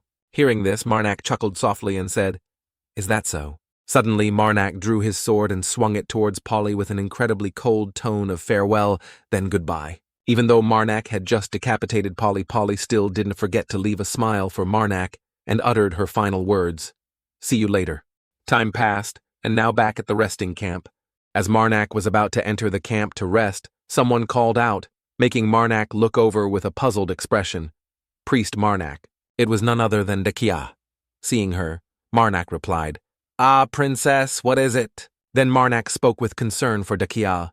"You should be resting, we don't know when those evil spirit worshippers might attack." Dakia heard this and replied, "I know." Dakia, paying no attention to her own health, asked cheerfully, "I didn't see you earlier. Where did you go?" Without much thought, Marnak chuckled inwardly and explained to Dakia, "I chased after a carpal. I sensed the presence of an evil spirit worshipper, so I went to patrol a bit more." Hearing this, Dakia was extremely surprised, her mouth agape, as she asked again, "Huh, you fought with one of them?" Seeing Dakia slightly misunderstood him, Marnak waved away her previous thought. "Ah, no. By the time I got there, they were already gone." Suddenly, Dakia stepped towards Marnak and said, "That's truly a pity." Then suddenly Dakia held a handkerchief and brought it up to Marnak's cheek. But for some reason Marnak looked terrified, his face pale, dodging with his hand and saying, "Princess, your handkerchief will get dirty." Suddenly the thought appeared, "Kill." Hearing this, Dakiaa chuckled softly, spoke and handed the handkerchief to Marnak. "This, I brought this for you." Suddenly Dakiaa took Marnak's hand charmingly and said, "Don't run anymore, let me wipe your face." But while Dakiaa and Marnak were showing affection, the thought echoed again. "Kill, kill, kill." After wiping Marnak's face, Dakiaa, very satisfied, said, "They're all done, you should rest now, okay?" Immediately after, she handed the handkerchief to Marnak and said, "Here, take this." Seeing this, Marnak reached out to take it and replied, "Ah, yes." Then Dakiaa left, not forgetting to say goodbye. "Well then, good night, priest Marnak." Hearing this, Marnak smiled inwardly and replied, "You too." A while later, Marnak was finally able to enter the camp, extremely tired, his face pale, and sighed. Today was so hard and tiring. But suddenly, a series of lights emanated from somewhere, leaving Marnak very confused. At the same time, Marnak's mother stood before him with an incredibly cold gaze, the handkerchief in her hand, and the echoing voice, "Kill." Seeing this, Marnak explained, "I've already washed my face." "Mother, you don't need to wash it for me." Hearing this, Marnak's mother just looked intently and thought, "Kill." Marnak sat down beside his mother, letting her wipe his face, and said helplessly, "Mother, did you hear me? My face hurts." Hearing this, Marnak's mother was furious, but only thought, "Kill." Time passed gradually until Marnak's group had to move the camp elsewhere. Suddenly, Marnak saw something stood still and looked over with great curiosity. Suddenly, Marnak looked intently into the distance at the mountain in front of him and thought, "This sound, what is it?" Marnak then recalled what Polly had warned him. "You should be careful," and thought with some worry, "ambush." But suddenly Marnak realized something, frowning and thinking, "No, this sound." Just as he finished the thought, suddenly an extremely loud explosion echoed from the snowy mountain. Looking at the panicked scene before him, Marnak was so scared he broke into a cold sweat, his voice ringing out, "It's an avalanche." He quickly turned around and ordered everyone to follow, "Leave everything and run now." "Hurry up." Dakiaa, unconcerned, walked forward. Watching the falling snow, Dakiaa thought to herself, "The avalanche is too fast. If only there was a little more time." Seeing her leave, Marnak looked confused and immediately recognized a problem. Just then, Dakiaa was hit by a force from behind, causing her to lose balance and startle. Marnak grabbed her shoulder tightly and quickly suggested, "I need the princess's help." She looked back. "Huh." He quickly explained, "The avalanche is too fast, so there isn't much time. If it continues like this, no one can survive." Meanwhile, everyone else was panicking and fleeing. Seeing the increasingly urgent situation, he couldn't help but yell, "If we have the princess's help, everyone can be saved." Seeing Marnak's pleading look towards her made her shiver slightly. Me! Marnak pointed firmly behind them and said, "Princess, use your magic strike right into the center of that avalanche." Startled by him, Dakiaa asked bewilderedly. Magic, Marnak confirmed. "Yes, you wanted a chance to use magic, didn't you? Now is that chance?" This time, helplessness showed in her eyes, her voice trembling. Even so. But no matter what magic I use, I can stop that avalanche." Despite Dakiaa explaining from A to Z, Marnak firmly insisted it doesn't necessarily have to be powerful magic. She worriedly argued further, "But while gathering magic power, I can move, and after attacking, I'll be exhausted." Sensing her lack of confidence, Marnak gripped her shoulder tighter to reassure her, "No matter what I have to do." He bowed his head slightly, placed his hand on his chest, and repeated, "I will protect the princess." Unexpectedly, his dedication made her feel a bit troubled. Dakiaa paused, swallowing hard in her dry mouth. She turned to leave, her voice echoing back, "I'll try it once. You absolutely must keep your word." Dakiaa's voice echoed, "I believe in you." Hearing her say that made him smile proudly. Dakiaa began to summon her magic. A stream of power enveloped her body. Streams of power gathered from all around, brightening the entire sky. Dakiaa reached out gently, touching the brightly glowing orb. Then she coldly struck it forward. The beam of light flew past, causing the avalanche to seemingly freeze in place. Immediately, a huge explosion roared, covering almost the entire sky. The shockwave spread out. The avalanche stopped, settling into small piles. Dakiaa screamed out. Her eyes looked like they were bleeding blood. her scream growing louder. Die. Immediately after, a large hand appeared behind her back as if channeling power to help her. The hand hidden beneath the strong spiritual power revealed 4 fingers. Then it gradually raised the last finger. The familiar sound echoed kill. Feeling the internal power from behind her body made her freeze. Overexerted Dakia fainted Marnak beside her, panicked, and called her name Princess. Supporting her body with one arm, Marnak looked towards the avalanche and said, "This is enough," Dakia whispered in his ear. Really, the surrounding avalanche was sealed by her magic, but there were signs of it falling. His voice whispered, "Yes." Lying in his arms, Dakia thought it shouldn't have made me faint like this, but utterly helpless, Marnak cried out for help. "Mother, help me kill." Seeing his mother's form, he hastily pleaded, "There's not much time left. Quickly protect me." Suddenly, the snow slid down. Without thinking, he used his body to shield her. Instantly, his mother's large hands appeared, sheltering him. Small debris fell, nearly touching her face. Amidst the snow, the golem's form strained to protect the two of them. A while later, heavy snow covered the ground. A roar echoed amidst the heavy snow. A sturdy figure ran out of the heavy snowstorm, leaving behind a wide hole hidden under the thick snow layer. Footsteps sounded. Marnak quietly asked, "If someone nearby notices, what do you plan to do, Mother?" Marnak reconsidered. "But first let us get this snow off our bodies." Then he carried her away from this strange place. A wave of pain hit Dakia. She lost control and groaned. His eyes suddenly changed, becoming ice cold. The golem was removing large chunks of snow stuck to her skin. Then the golem ran into a time portal, leaving him and Dakia behind. She tried to open her eyes to look at him, her voice whispering in his ear. "Priest Marnak, I am still alive, right?" Looking at her pale face, Marnak sighed. "It seems I completely missed something. We were still alive." "Princess." Then he helped her down. "Can you move your body?" Her body felt drained of energy, weak like a limp noodle, unable to stand. Steadily, Dakia quickly said, "No, I can't move." "It seems like exhaustion from the technique earlier." Marnak smiled, coaxing her. "Try little by little, it will be all right." Suddenly she paused, saying softly, "But there's something, I saw everything." Her words struck him like lightning, making Marnak break into a cold sweat. Could it be Dakia's voice was full of curiosity? "Priest Marnak."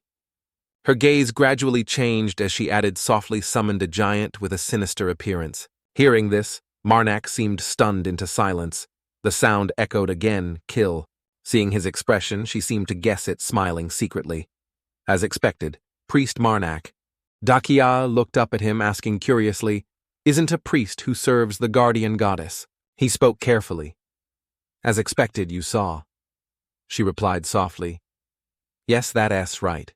Recalling previous times, Dakia expressed, "First, the one who saved me before was like Priest Marnak. That person wielded a sword, fiercely striking down all the monsters. Marnak tried to hide it, attempting to steer the conversation elsewhere. That's just the result of personal training." But she shook her head, denying, "It is not just that." She hesitated. "That hand, you talked a lot with it while carrying me." Dakia tried to recall that moment. "Maybe you'll think I was deliberately eavesdropping, but if you paid a little attention, you would realize hearing this." He quickly turned, patting his chest, despite the hand rampaging behind the fabric. Marnak bent over, making up an excuse. "That's the prayer I always say. Let's assume so."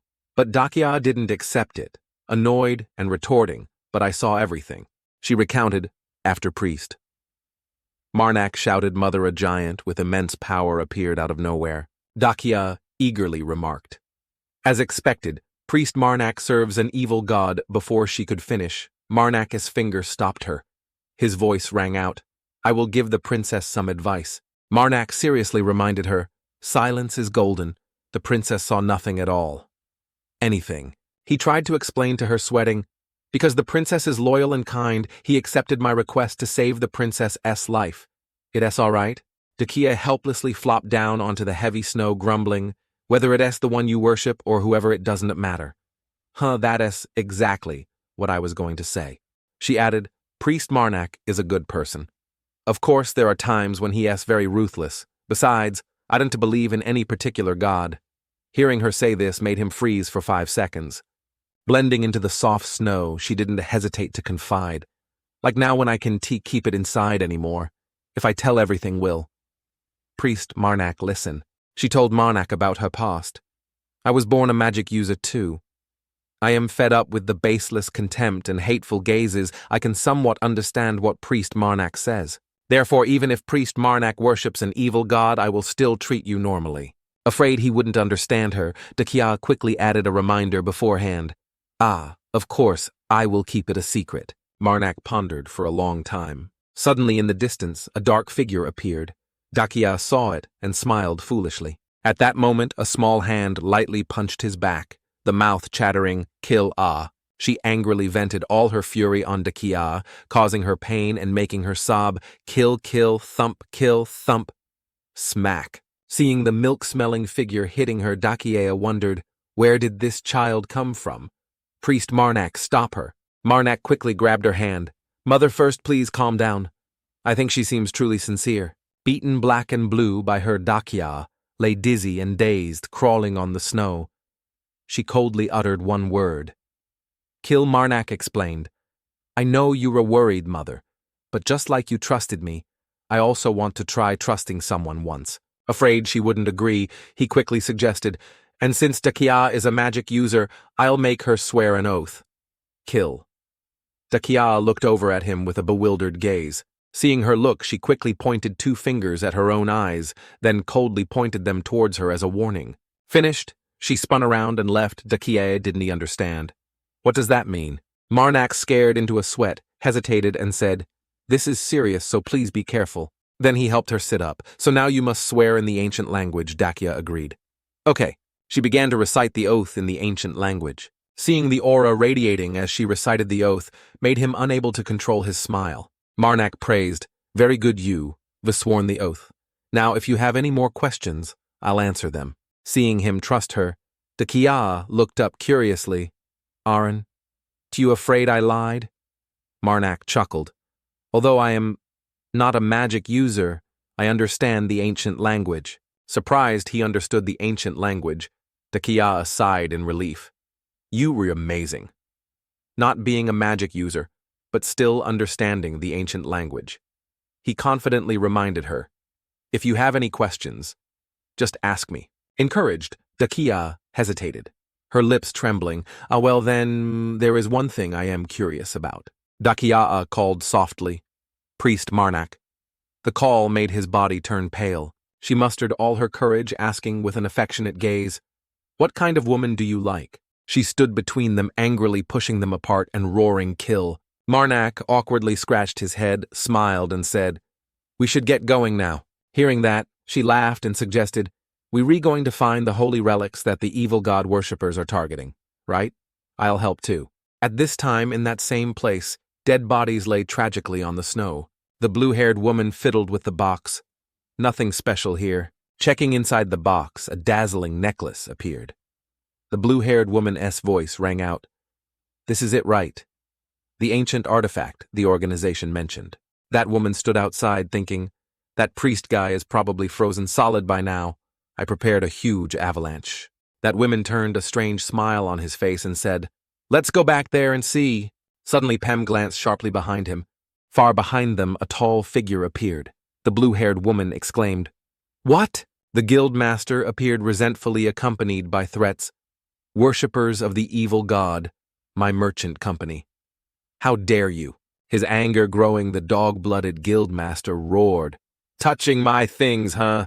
Having listened to the guildmaster's curses for a long time, the reckless blue-haired woman charged forward, attacking with her hands. What? A block of frozen snow fell right in front of the guildmaster. Looking at his back behind the ice block, 3 large light sources flickered. Cracks gradually appeared on the ice block, increasing in number. Then the guildmaster stomped straight down, shattering the ice block. The metal kin race. Their entire bodies are made of metal. They love minerals and can replace body parts with minerals. Because they greatly desire precious metals, most of them choose to become merchants to find more precious metals. Precious metals and time are the 2 things they need.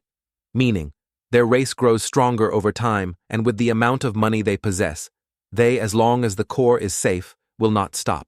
As expected, the guildmaster, as if hitting a G-spot, charged forward, attacking like a storm. A robot hand gradually completed His voice threatened mere worshippers of an evil spirit dare attack my merchant company. Watching the guildmaster transform, the blue-haired woman cursed Tisk. Not stopping, the blue-haired woman commanded freeze. Looking at the ice block she used against him, the horse-bodied weapon-wielding guildmaster mocked. Just with this little trick. Alone, he charged straight through, shattering the ice block accompanied by curses. Dante, think you can stop me? Seeing her attacks backfire made the blue-haired woman break into a cold sweat. If this continues, I'll die. Luthum, standing far off patriarchally, demanded, try to endure a little longer, at all costs. The blue-haired woman heard this and couldn't help cursing back. Easy for you to say. She helplessly looked at the guildmaster, furious. That madman, he is really crazy, he turns too fast.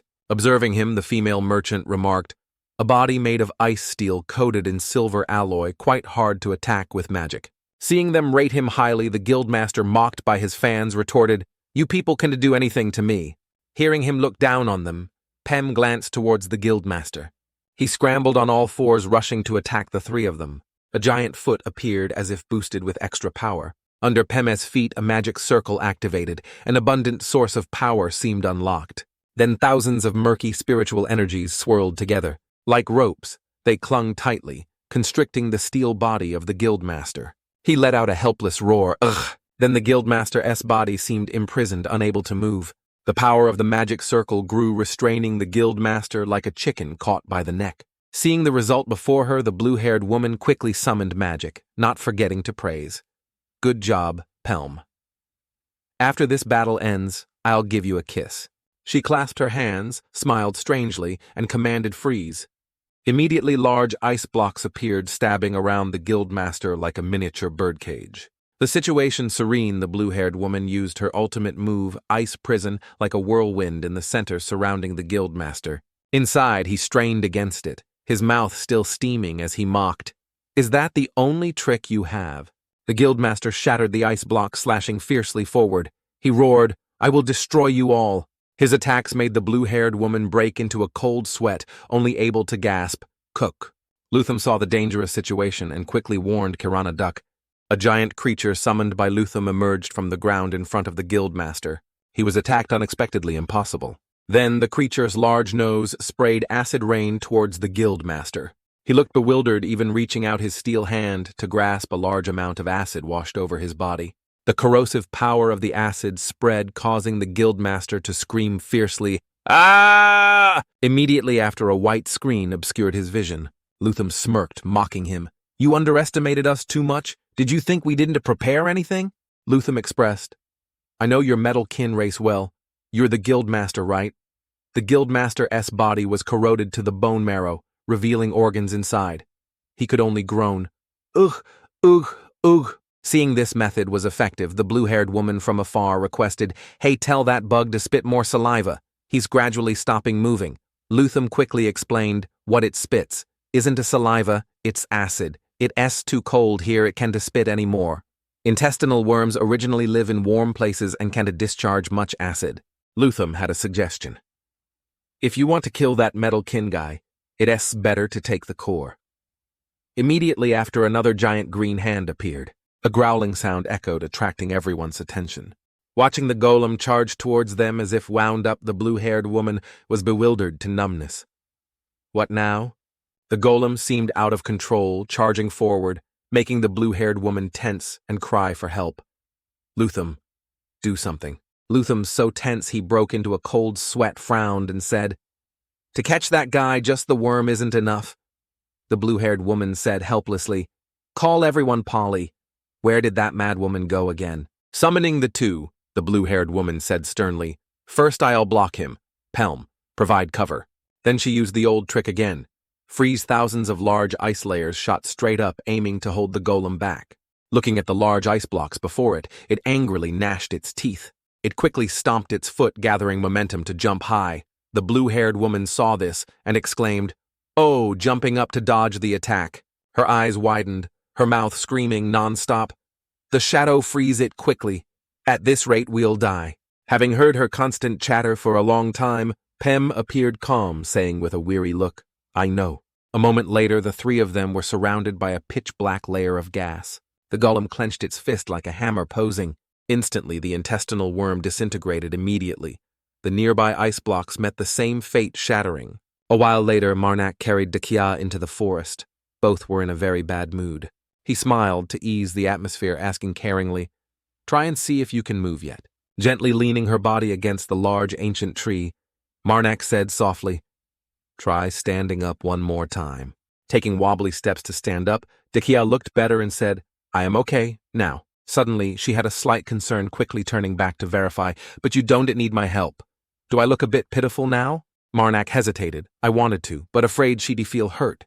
He quickly said, "Look over there." Following his pointed finger, Dakia exclaimed in surprise, "Ah!" In the distance, the guildmaster seemed revived, riding his lower body forward aggressively. He threatened everyone. Damn evil spirit worshippers. Despite his body being corroded by acid, his core still functioned normally. His sharp tongue threatened, "I will destroy you all." The guildmaster bluntly finished off each winged monster attacking him. Marnak stood far off sighing. Even though Aurelius is doing well in his own way, he's at too much of a disadvantage facing them. Looking up at the sky, thousands of bat-headed monsters attacked in swarms, he said helplessly, "There are so many more of them, even if he tries hard, he'll still." Suddenly, Marnak's attention was diverted to the side, What caught his eye was the image of the golem attacking the ice blocks ahead. Marnak wondered why this direction. At that moment, the golem's hand tightly gripped a small black figure and raised it high. Before he understood what was happening, he saw the golem throw it straight into the distance, thousands of miles away. It plunged straight into the thick snow layer, whitening the entire sky. A strange cry echoed, "Ah." Marnak curiously walked over to the giant creature thrown by the golem. He stared blankly that sigh. Glancing at its shape, Marnak recognized it. A snowbat also dead. From his pocket her hand appeared. The sound echoed, "Kill." Marnak frowned, annoyed. "Why is it here?" Dakia appeared from behind, saw the dead bat, and her face turned pale green as if struck by the wind. Marnak lowered his head, choosing silence. His hand bloodied, he took the long chain from the snowbat's body. He quickly realized it's the holy relic. Seeing this, the golem smiled faintly. At this moment, Marnak's expression changed tense as a bowstring. He said softly, "Mother." A new source of spiritual energy was added. Marnak decided, "This time, I will enhance my inherent power, kill." He added, "The power I will enhance is holy power, 13,379. The corrupted giant. The image of the golem rampaging alone under the blue light of spiritual energy, followed by the tragic cries of snowbats haunting the entire sky. Each snowbat was beaten until blood flowed in streams. One by one, each met a tragic end under Marnak's blade. Then, an orb of light appeared with added snowbat blood as a sacrifice. Marnak seemed corrupted, his mouth smiling with great amusement. The golem, now wearing armor, let out a prolonged roar. Fast beams of light slashed thunderously at the bats flying in the sky. One bat after another was slashed by the light-injured blood syrup running everywhere. That light hurt the bats' eyes, making them scream tragically without stopping Keek. The golem roared, grabbing them one by one, tormenting them until all the remaining ones just hoped to escape. On the white snow, the images of the monsters lying scattered looked incredibly tragic. Some bats died with their mouths open and eyes wide. Luthum sat stunned, watching each bat fall, unable to help feeling scared. No, impossible. The blue-haired girl also couldn't maintain her composure, her face turning pale green as she stammered, "Pelham." She screamed, demanding Pem act quickly. "Hurry!" The shadow. Pem awkwardly replied, "All right." Suddenly, from behind the blue-haired girl, a splash of blood sprayed everywhere. Looking behind the blue-haired girl's face suddenly became horrifying as she bared her porcelain-white teeth. Then came terrified screams and a dazed expression. The blue-haired girl quickly fled. Suddenly, a hand covered in wounds grabbed the blue-haired girl's foot. The blue-haired girl looked down. It was the guildmaster, gasping for breath, saying, I won't let you go anywhere." Seeing this, the blue-haired girl shouted, pleading, Let us forget it, let me go." The blue-haired girl looked towards the fleeing Luthum and screamed, "Help! Luthum!" The blue-haired girl's screams echoed everywhere, but Luthum ignored her and didn't turn back. "Help me." Luthum ran while cursing, now terrified. Damn it! Damn it! Suddenly from behind, something large appeared, causing Luthum to log out of the earth. Luthum slowly turned his head back as his entire body was being clung to by some black tendrils. A long pitch-black pillar plunged straight down from the sky into Lu Term, killing him instantly. The blue-haired girl now looked incredibly strange, sweat and drool running everywhere. Then she suddenly thought, I ditched both of them. The blue-haired girl broke free from the guildmaster's hand and thought, if I want to escape. The blue-haired girl approached the pillar, picked it up gently, and thought madly, then this is the only chance. Then she threw the pillar towards the guildmaster, causing the surroundings to glow from the explosion. The blue-haired girl was also affected by the explosion as white snow scattered everywhere. Suddenly, from within that light, she was startled when she discovered something. From underground, a giant pitch-black hand emerged, tightly gripping someone. It was the blue-haired girl. She was gripped and spun around, screaming tragically, "Let me go! Let go!" The creature's arm seemed unwilling to let go of the blue-haired girl, making her spin wildly in midair.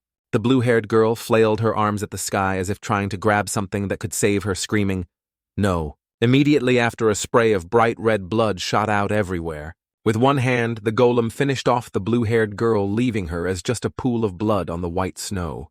The guildmaster lying nearby suddenly went silent at the sight. The golem stood towering before the guildmaster. The golem's face was pitch black, its senses unclear. The guildmaster suddenly, the holes on his body were glowing strangely. Those quick lights were slowly fading. Then fading smaller. Darkness enveloped. It seemed the guildmaster had completely lost signal. The golem suddenly emitted a green light, its two large hands hugging its body. Marak appeared like a god with streams of light flying randomly around him. Above was the golem with clasped hands. Below was the source of Marak's power. Suddenly, Marak smiled contentedly. "Ha, holy power, 6,379. Then he turned to the golem. "Now you can harvest the items for me." Marak's mother stood nearby, scratching her face, thinking. Kill Marak said, "Mother, didn't you know the golem can now collect items for me instead?" Marak suddenly smiled, Then Marak bent down, hugged his mother's shoulder and said, "But mother, I see you re-speaking more fluently now." Suddenly Marak smiled contentedly and teased, "Is it that the more the seal is released, the smarter you become, mother?" Marak's mother thought angrily. Kill Marak still cheerfully teased, "Are you asking if I thought you were dumb before, mother? Not at all." Then followed a touching mother-son scene as Marak said, "I respect you so much, mother, hoo-hoo. Do you know how much I cherish you?" Marak's mother replied, "Kill." Suddenly a voice from someone rang out, "Instead of a goddess Dawn, to tell me that little girl is his illegitimate child." Marak's mother saw this and got angry, "Kill." Dakia saw the mother's crude action and excitedly asked, "What does that gesture mean?" Marak quickly explained, "Mother is just angry." Dakia replied, "I see." Dakia suddenly stood hugging her face shyly. "Can I ask you for a favor?" Marak wondered. "What is it?" Dakia, with a cute face, gently requested, "I want to hug the little girl too, may I?" "She's too cute." Hearing this, Marak's mother rushed over and hugged Marak tightly. "Kill." Mother immediately hid behind Marak, radiating killing intent, as he mediated, "That's enough. Next time, try asking mother while holding delicious food." Dakia seemed not to give up, even enthusiastically declaring, "Oh, okay, there will definitely be a day I get to pinch the little girl's cheek." Marak's mother, angry. Kill. Marak turned back, speaking gently to his mother. "That's right, mother. Can you say a new word?" Mother replied, "Kill." Marak's mother thought while still kill. Suddenly, Mother's eyes widened as if discovering something. Mother's excited gaze looked at him. Kill. Marak realized and asked, "I know, what is it?" Mother pointed a finger at herself. Then Marak's mother shouted exactly one word, "Way," looking at her speechless, while Marak's mother looked extremely proud of her achievement. In some building, shouts echoed, "Hey, you think you are so great?" Vadis Draco was interrogating Haydn with deafening shouts. "I gave you everything you wanted, and what happened?" "An avalanche. Because of an avalanche, all the personnel we prepared vanished." Vadis Draco grimaced, gritting his teeth, cursing. "How ridiculous, I have nothing left to say," Haydn thought, "but you were still talking." He clutched his eye where he'd been hit, thinking hatefully, "But what should I do? I didn't want the avalanche to happen either." A morning scene at Haydn's house appeared through his narration. "This morning, I lost a bunch of hair from stress too. This idiot doesn't know anything." Vadis Draco interrupted his thoughts, saying, "Hey, I heard Dakia left the Western Branch area." Haydn stammered, "Why, yes, she is. now under the dispatch authority of the main branch. Vadas Draco crossed his arms facing the wall. Main branch Tate. They always do their job well. They were also the ones who caught Dakia first. Haydn wondered, "Are you going to the capital?" Vadas Draco answered curtly, "Yes." Hearing this, Haydn was extremely excited. Haydn's heart felt like a festival hooray. Haydn looked at Vadas Draco's scrunched-up face, thinking, "I'm finally free from this damned prince." And that princess, an image of Dakia, appeared. He thought blissfully, both of them always. Goodbye, outwardly. He feigned, "I am very sorry for continuously messing up your work." Vadas Draco approached, ruffled Haydn's hair, and said, "What are you doing? Get ready to go." "What's wrong?" A sinister face with a bright smile appeared as Vadas Draco said, "You need to lead the way." Then followed a string of praises from Vadas Draco that struck Haydn like lightning.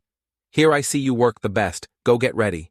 You all receive the privilege of accompanying me. Therefore remember to dress warmly." Haydn tried to stammer excuses not to go, but I am the head of the Western Branch. I can't possibly leave my post." Vadas Draco didn't care and threatened back. "It seems up until now your stupid screw-ups haven't been reported to the higher-ups, yet have they?" Vadas Draco laughed heartily, continuing, "If I report all your failures to the superiors in the capital, what will happen to you then, huh?" Haydn heard this and thought worriedly, "How could he?" Vadas Draco left happily, amidst cheerful laughter. "Consider it a vacation. Go get ready." Haydn behind him wept pitifully. An image of Haydn's family appeared. "Mommy of the little ones, my children." Then the pitiful back of Haydn standing sobbing. "Daddy's leaving, but I'll be back." An image of a procession of carriages appeared one after another with a voice saying, "That is when the great general." It was the guildmaster, but in a tiny form appearing majestically. Marak smiled brightly, replying to the guildmaster on his shoulder, "You said that yesterday too. You said it was a beautiful sight, that is right. An angel saved me." The guildmaster replied excitedly, "He looked so brave." "Ah!" Dakia beside him added softly, "A great general." An image of the golem appeared in black and white, looking truly gloomy. Marak continued, "Probably no one cares anyway because he is already dead." His words, "It's almost our turn to be interrogated," confused the guildmaster. Then the guildmaster jumped from Marak's shoulder to the servant's hand and said, "Oh, I understand. Give me a moment, please." Sitting on the servant's shoulder, the guildmaster said enthusiastically, "Thank you for bringing us to the capital. When we arrive, I will reward you generously." He replied, "I am looking forward to it." Marak's entire group stood watching the carriage. Suddenly Carmen spoke from behind. "I just remembered something. I have something to tell everyone." Dakia replied, "What is it?" Carmen continued, "When we enter it might be a bit chaotic, but it's nothing major, so don't be surprised or anything." Marak asked back confusedly, "What do you mean?" Suddenly a soldier shouted, "It is Carmen Valtus." Then a squad of soldiers rushed forward shouting, "Arrest him immediately, ha ha!" Carmen was tied up and dragged away, but still said cheerfully, "I can handle this myself. I'll be back soon." Marak's group stood stunned, speechless at Carmen's echoing words. "Don't worry." The scene suddenly showed a giant yellow-winged beast flying in the sky. Its huge feet stomped down, causing the ground to break apart. Suddenly the beast roared with a golden light radiating around it. A human foot unexpectedly appeared behind the golden light. It was Vadas Draco in human form with a firm, fair-skinned body speaking clothes. A voice replied, "Yes, sir." Haydn behind him with an angry face thought, sob. The main headquarters dares to ignore him. You will suffer the same fate as me. Vadas Draco wondered. The capital is right there. Why aren't you leading the way? Haydn replied, I'll take you the fastest way. Let us go. Hearing this, Vadas Draco flared up, shouting, Hey, are you rushing me? You've got some nerve, Haydn thought fearfully. Damn it. The sky scene returned to normal-looking clear blue. The guildmaster spoke. Carmen Valtus being arrested isn't strange. He often causes trouble. Hearing this, he asked curiously, What did he do? Marak's group sat talking in some shop. The guildmaster said, It is better if you hear it directly from his mouth. The guildmaster continued, If you go to the soldiers and say you were visiting Carmen, they'll let you in. He replied cheerfully, Okay. Dakia excitedly said, Let us eat something, then go visit him. I know some delicious places. Marak heard this and happily agreed. Sounds good, the guildmaster interjected. In that case, The guildmaster placed a bundle on the table and said, "This is the reward I promised." He stared blankly at the bundle of money while the guildmaster continued explaining 15 gold coins per person. Total is 60. Suddenly Marnak's eyes widened as some kind of light emanated. Looking at the sparkling pile of gold coins, he thought, "This is the first time I've seen so much money since coming to this world." A voice spoke, "Kill." Dakia's voice interrupted his thoughts. Priest Marnak.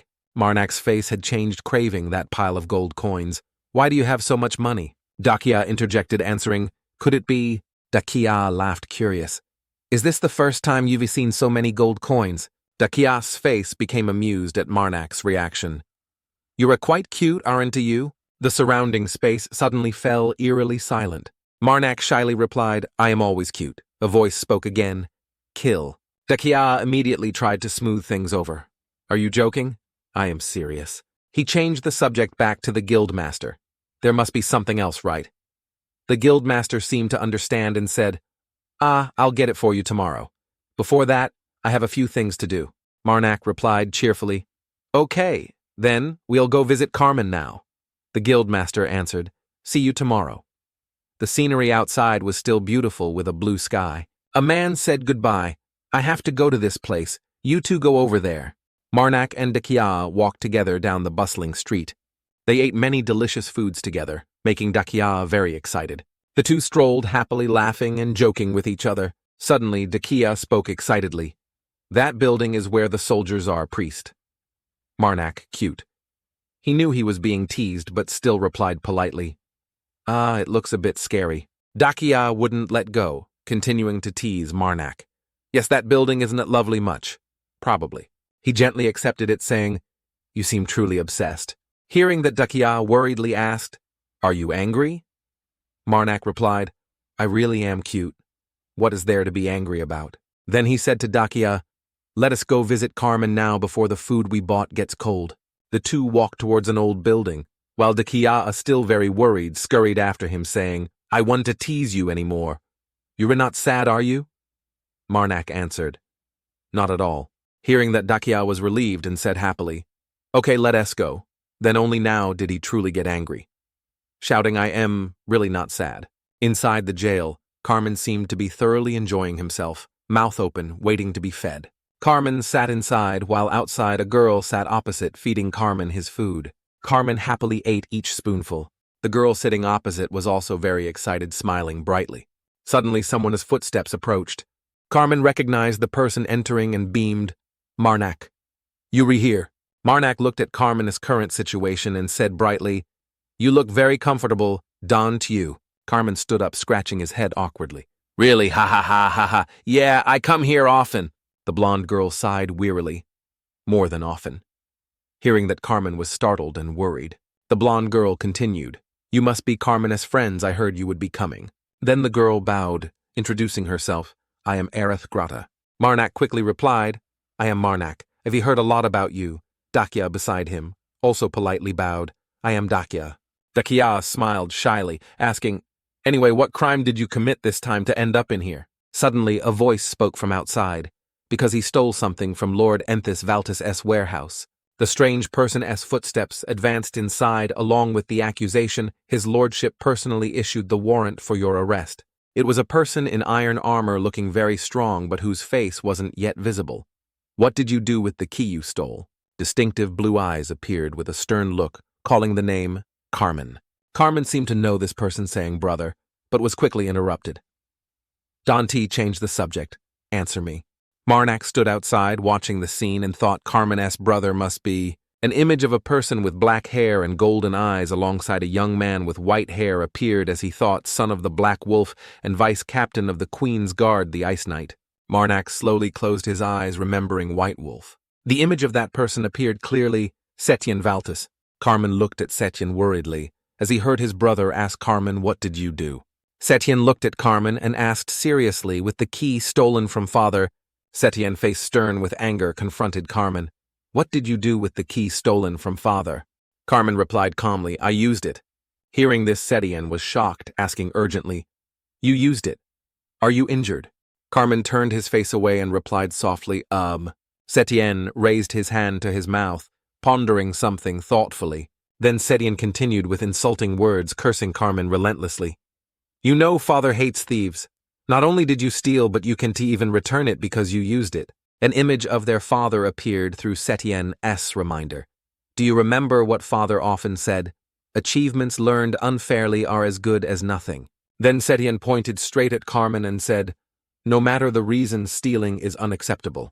Carmen, having listened to the scolding, wasn't angry. Instead, he closed his eyes thoughtfully, as if understanding. Then Carmen slowly spoke, expressing his own viewpoint. The law must be just for those who follow it to be just. He used to say that too, Carmen continued. Of course, I agree with that statement. Setien, hearing this, was very puzzled by Carmen's vague words. Carmen slowly emphasized.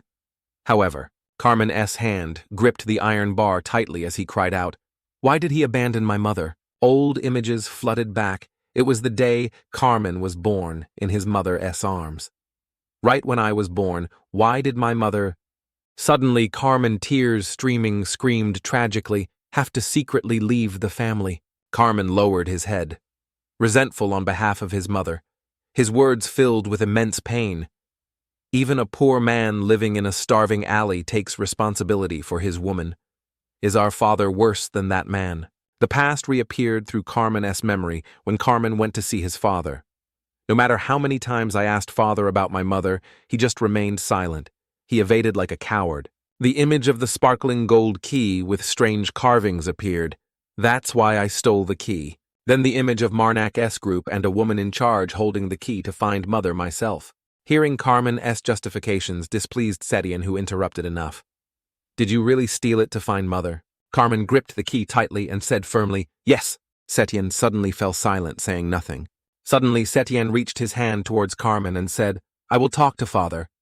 Seeing this, Carmen brightened with hope, his voice full of gratitude, brother. Marnak stood outside watching the scene and thought Carmen has a good brother. Dakia seemed telepathically linked to him. As her thoughts answered Marnak's, they must be very close. Suddenly, Setien turned around, looking towards him. Marnak and Dakia simultaneously averted their gazes elsewhere, avoiding eye contact with Setien. Setien proactively approached and said, I apologize that you had to witness that scene the first time we met. Dakia looked at the strong Setien standing before her, suddenly blushing as she heard him say, You must have had a hard time with my younger brother? Setien recognized the girl before him and confirmed, Are you Princess Dakia? Dakia? Hearing her name, quickly pretended they were old acquaintances. Lord Setien Valtus, long time no see. Noticing the princess's strangeness, Setien took the opportunity to ask further, Why are you here instead of Vatis? Draco Dakia answered evasively, I am just traveling a bit. Hearing this, Setien sighed and advised Princess going out like this isn't good. Your father must be very worried. Dakia, hearing about her father, quickly confirmed father worries about me. That one tea happen, Don tea worry. Grata, standing aside, took the chance to interject worriedly, But how long does Carmen have to stay in here? Setien replied coldly, despite Carmen looking sad hearing the answer. According to Father's orders, at least 1 month. Suddenly, Setien opened his eyes seriously. But today I will speak with him. Dakia stood still, then turned to ask him, But what should we do in the capital? Marnak quickly answered, Shouldn't we return as quickly as possible? Dakia disagreed and tried to persuade Priest Marnak. Please reconsider, Ivy never rushed you. Setien heard his name, seemed to have an idea, approached Marnak and confirmed, Marnak, are you priest? Marnak, the sworn enemy of the evil spirit. Hearing this, he chuckled in agreement. That's right, so. But realizing something, Setien turned back to look at Carmen and asked, Carmen belongs to the saviors of Erotico society. How he confirmed amidst Carmen's excitement. Right. Hearing this, Setien smiled contentedly and continued. In that case, it will be easier for me to talk to father. Turning back to Marnak, Setien extended his hand and introduced himself. Let me introduce myself. It is a pleasure to meet you, Priest Marnak. The two shook hands cheerfully as Setien made a very generous offer. If you have the chance, please visit the Valtus estate with Carmen. After that, Setien bowed to Marnak and spoke with the proper tone of a nobleman. I shall take my leave. Setien's voice echoed through the jail tunnel. I could only visit Carmen for a little while. Setien left, while his eyes still followed him unblinkingly. Waiting until Setien was out of sight, Marnak commented, "He's really different from you." Hearing this, Carmen understood and praised his brother even more. "He's a good person, unlike me. He's my role model." Hearing this, Dakia smiled brightly and teased mockingly, "Really, a role model who behaves like that?" Carmen understood, blushing furiously, scratching his head, defending himself. That you have to express your opinion sometimes, right?" To divert the conversation, Carmen noticed a bundle and quickly asked, "Did you bring that for me?" Dakia replied cheerfully, We bought it because we thought you were very hungry." Marnak also cheerfully joined in. "But we worried for nothing." Carmen laughed delightedly at his words. Marnak continued, "I'll leave it here, okay? You two continue your reunion." Dakia ran over to him saying, "Priest Marnak, I just remembered a place. Let us go there." Marnak said happily, "Okay, that sounds good too." Looking at Carmen and Grata happy as if radiating sparkling light, Marnak said, "Let us get out of here." Outside, night had fallen. Outside a brightly lit house, a voice like a stream of thought appeared. "According to the death, God pet thief's hand, and the others there should be a holy relic here." Inside the room, Marnak's mother was playing with the mattress while he thought, but there's nowhere to buy information here. An image from the past returned. "Guess I'll have to use that thing." At this moment, the image of him holding a letter appeared in his thoughts. A white letter with that colored seal. I got it from Lord Chiden. While thinking, Marnak suddenly stopped as there was a sound at the door. "May I come in?" Marnak's mother suddenly bristled and said, "Kill he," beside her gently soothed, "Go away. That's a bit much, mother." From outside, Dakia entered and said, "Your mother is here too." Dakia held something in her hand and seemed very happy with it, smiling brightly and confidently saying, "Today you can't refuse me. Look." Holding out the package, Dakia happily showed off cakes from the most famous shop in the capital. At this moment, Marnak's mother, though angry, hid behind him and threatened kill. Fragrant, delicious-looking cakes appeared as Dakia opened them, saying, "These cream puffs are delicious." Instead of thanks, a hand reached out along with the words, "I'll take a hug." Marnak had just said, "Okay," when Marnak's mother suddenly rushed forward and knocked the bag of cakes from his hand.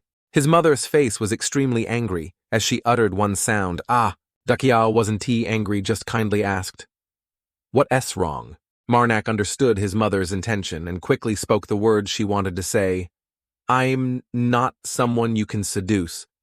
Mother said that. Hearing this, Dakia looked extremely sad. The next morning at the main headquarters of Isla Hess in the capital, a voice from somewhere spoke up. "Does he really look like this? It is a one-on-one match." Someone's ugly image appeared with the voice. I understand." Then the thought, if it were anyone else, I'd think they were just joking. The Azure Flame Saintess stood listening to someone talk about her painting. Sounds a bit strange. It was a shopkeeper. Azure Flame was asking to find the person in the painting. The shopkeeper looked worriedly and answered, "But are you sure the person you're looking for is human?" "Ha ha ha." Hearing this, Azure Flame replied, "He looks human, but I am not sure either." Azure Flame continued pointing at the painting, emphasizing, "You look and Don T know. He looks exactly like that." Azure Flame continued pointing at the painting, emphasizing, "You look and Don T know. He looks exactly like that." Though very scared, the shopkeeper still had to pretend to be cheerful, thinking, "Calm down. This is the Azure Flame Saintess." Then the shopkeeper hesitated. Also, the shopkeeper got to the point. "What is your desired mission price?" Azure Flame lowered her face, smiling smugly. "Don't worry about that." An image of Azure Flame traveling appeared as she spoke about the origin of her money. "On the way here, I caught a few wanted criminals, so I have enough money." The shopkeeper looked at Azure Flame, laughed awkwardly, thinking, she came to the main headquarters, so she'll probably pay more than the low price, right? Looking at the money bag Azure Flame placed on the table, the shopkeeper could only monologue internally. She's the Azure Flame Saintess. After all, Azure Flame placed the money bag on the table and said, 20 gold coins and 33 silver coins. The shopkeeper looked at the money bag, sighed, and said, "That's enough, right?" Suddenly Azure Flame spoke.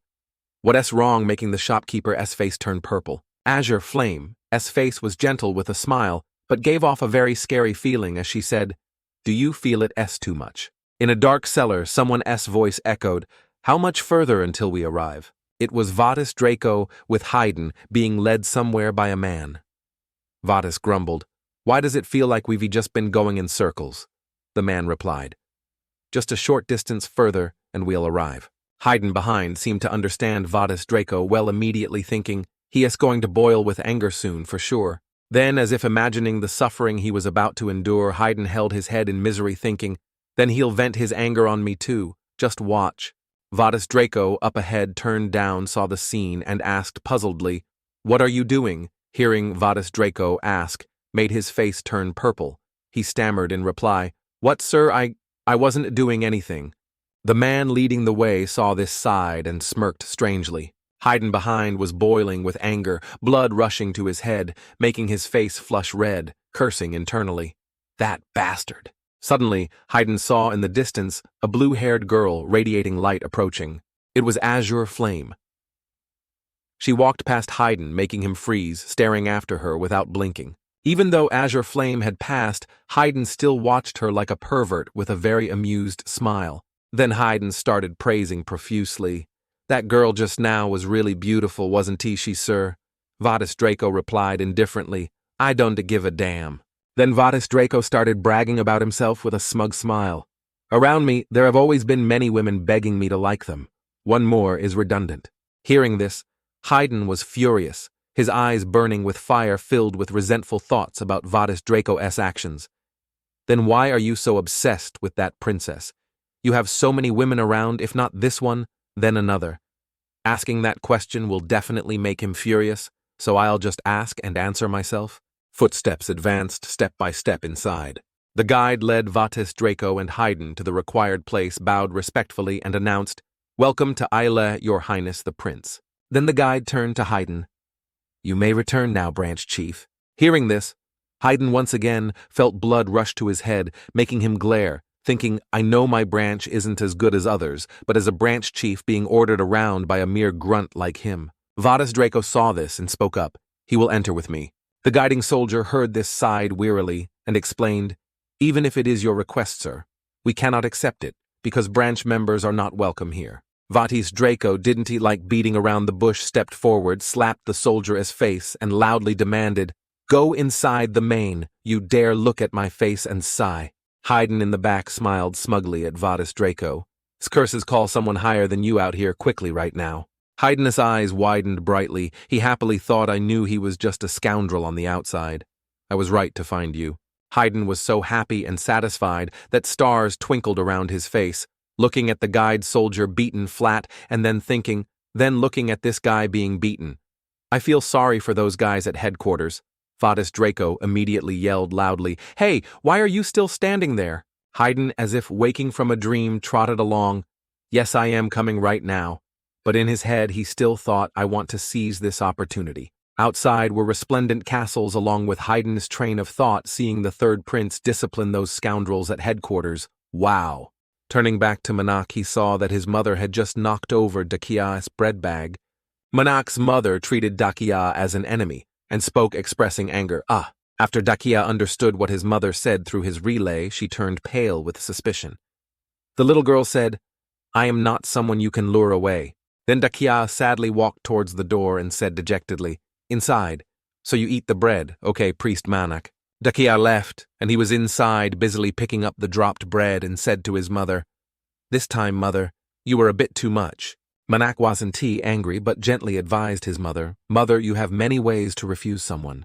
Manak continued to explain, remembering Dakia's radiant smile when bringing the bread. Dakia bought these items just for mother. Manak's mother felt extremely guilty upon hearing him say, "I know better than anyone that the mother I deeply respect." Manak's mother's face was incredibly embarrassed. She just bowed her head when hearing Manak speak, being someone willing to admit their own flaws and having a very noble heart. Then his mother just replied, "Kill." Then he walked over and stroked his mother's head and said kindly, "Next time we meet, please apologize to her. Promise me." "Okay." Manak, as mother, spoke as a sign of agreement. "Kill." Manak smiled sweetly and gently said, "So mother, would you like to try a piece? I'm sure it is very delicious." Then he handed a loaf of bread to his mother. Manak's mother reached out to take it and replied, "Kill." Then his mother brought the piece of bread to her mouth and bit it timidly. Suddenly, his mother's eyes widened in surprise when she bit the bread. Then Manak's mother suddenly grabbed the piece of bread and ran away like a cat, making Manak panic and call after her mother. Breaking off the bread with crumbs still on her mouth, his mother laughed heartily and said, "Kill ah." His mother rushed straight onto the bed and devoured the pile of bread. Kill, seeing this, he immediately reminded her mother, "Eat slowly, or you might get a stomachache and indigestion." Just then, Dakia appeared from somewhere and said solemnly, "Priest, I suddenly remembered that I've never tried that bread before." Dakia looked inside and said, "Can I have a piece?" Manak's mother choked upon hearing that while still eating. The piece of bread she was holding suddenly fell onto the bed. His mother slowly turned back, extremely embarrassed with a flushed face. Dakia also looked towards his mother with surprise. Dakia's eyes widened when she realized the situation happening. The loaves of bread were still scattered on the bed. Only then did Dakia smile smugly, looking extremely mysterious. Dakia's face lit up and she happily asked, "It's delicious. Right, Manak's?" Mother angrily replied, "Kill." Time passed. 10 minutes later, Dakia had now achieved her goal of hugging his mother and was happily chatting about Manak's mother's hair. "How is your hair so smooth, and your skin is soft too?" His mother resigned, ate the bread while pouting, "Kill, kill." Outside, the sky had turned to sunset. Manak and Dakia were taking a walk. He said, "I can walk by myself now." Dakia happily replied, "You forgot." Images from the past of the day. Manak witnessed Dakia casting magic, and then said, "I said I wouldn't reveal your secret. I even recited an oath." Dakia's voice rose, cutting across. "So this demoness friend." Standing in front of a small house, Dakia asked, "Do you really live here?" He immediately replied vaguely, "Well, this is the marked spot." Outside the house, there was a man sitting. He wondered about the appearance of the two people. Then he spoke up and asked, "This is my house, what brings you here?" Manak took out a strange badge from his coat pocket with special carvings. As soon as he saw the object, the old man immediately stood up, opened the door and said, "Please come in." Dakia, curious, immediately turned and asked, "What was that thing you just showed him?" Manak happily answered, Dakia's question. "The demon I met earlier gave it to me. He said to use it to meet his friend. He sent it to me separately because he forgot to send it with a letter of introduction." Dakia heard that and was still surprised. She walked and said, "I didn't know demons also paid attention to small details like that. I didn't even know they could forget." Looking inside, Dakia was surprised by the spaciousness within and happily said, "Anyway, I didn't know a place like this existed in the capital." Manak heard that and said, "I've never been to the capital before." Hearing that Dakia immediately teased, "You really are a country bumpkin." Before the flickering firelight inside the room, Dakia's cheerful laughter echoed, "But you are not surprised to see buildings like this, are you?" Manak could only laugh, but in his head he thought about his city. "It's because before coming to this world, I had already seen big and magnificent buildings like that." Suddenly he stopped his line of thought when he saw someone in a black cloak approaching. Seeing that, Dakia leaned close to him and whispered, "Should I attack if he does something like casting a spell?" Manak heard this and turned pale, answering in a daze, "I don't want to be caught and stuck under this super crooked building." Dakia was embarrassed and pouted. "Trust me."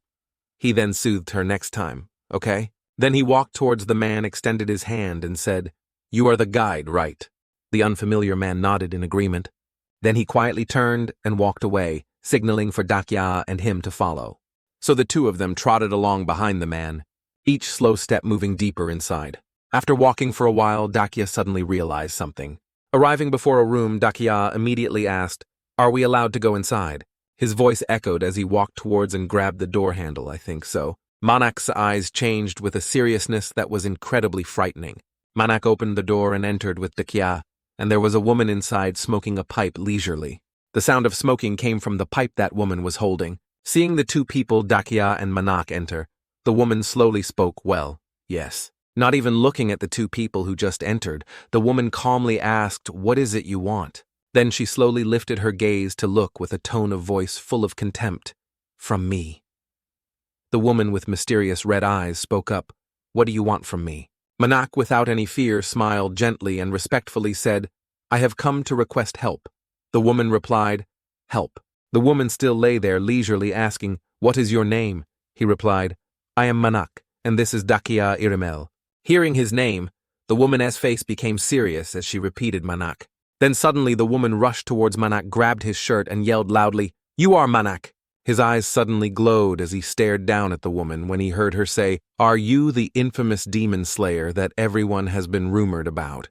Manak's green eyes kept staring down at the woman. The woman with red eyes also looked directly at him, and with a mysterious smile uttered, "Manak." Dakia stood watching as the woman and Manak stood looking at each other as if creating a private space for the two of them.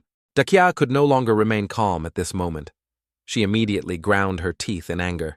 Dakia's yell echoed, making the woman appear extremely confused. "Let him go immediately, or else." Before the woman could react, Dakia immediately created a fireball, preparing to strike towards the woman. "I will tear down this whole place of yours." Manak beside her, seeing that scene, turned pale and stammered, "Oh dear, calm down, we'll all die now." The woman at this moment still looked directly at the enraged Dakia and asked, "Who is that woman?" He immediately said, "I already said it. Dakia." Hearing Manak's voice, "I just said just now." The woman gave a mysterious smile. As if understanding Dakia's feelings, the woman immediately spoke. "Sorry, I was just kidding with you two." Then the woman let him go, sat on the bed, and said, "I guess I joked a bit too much, huh?" The woman held out her slender white hand and began to introduce herself.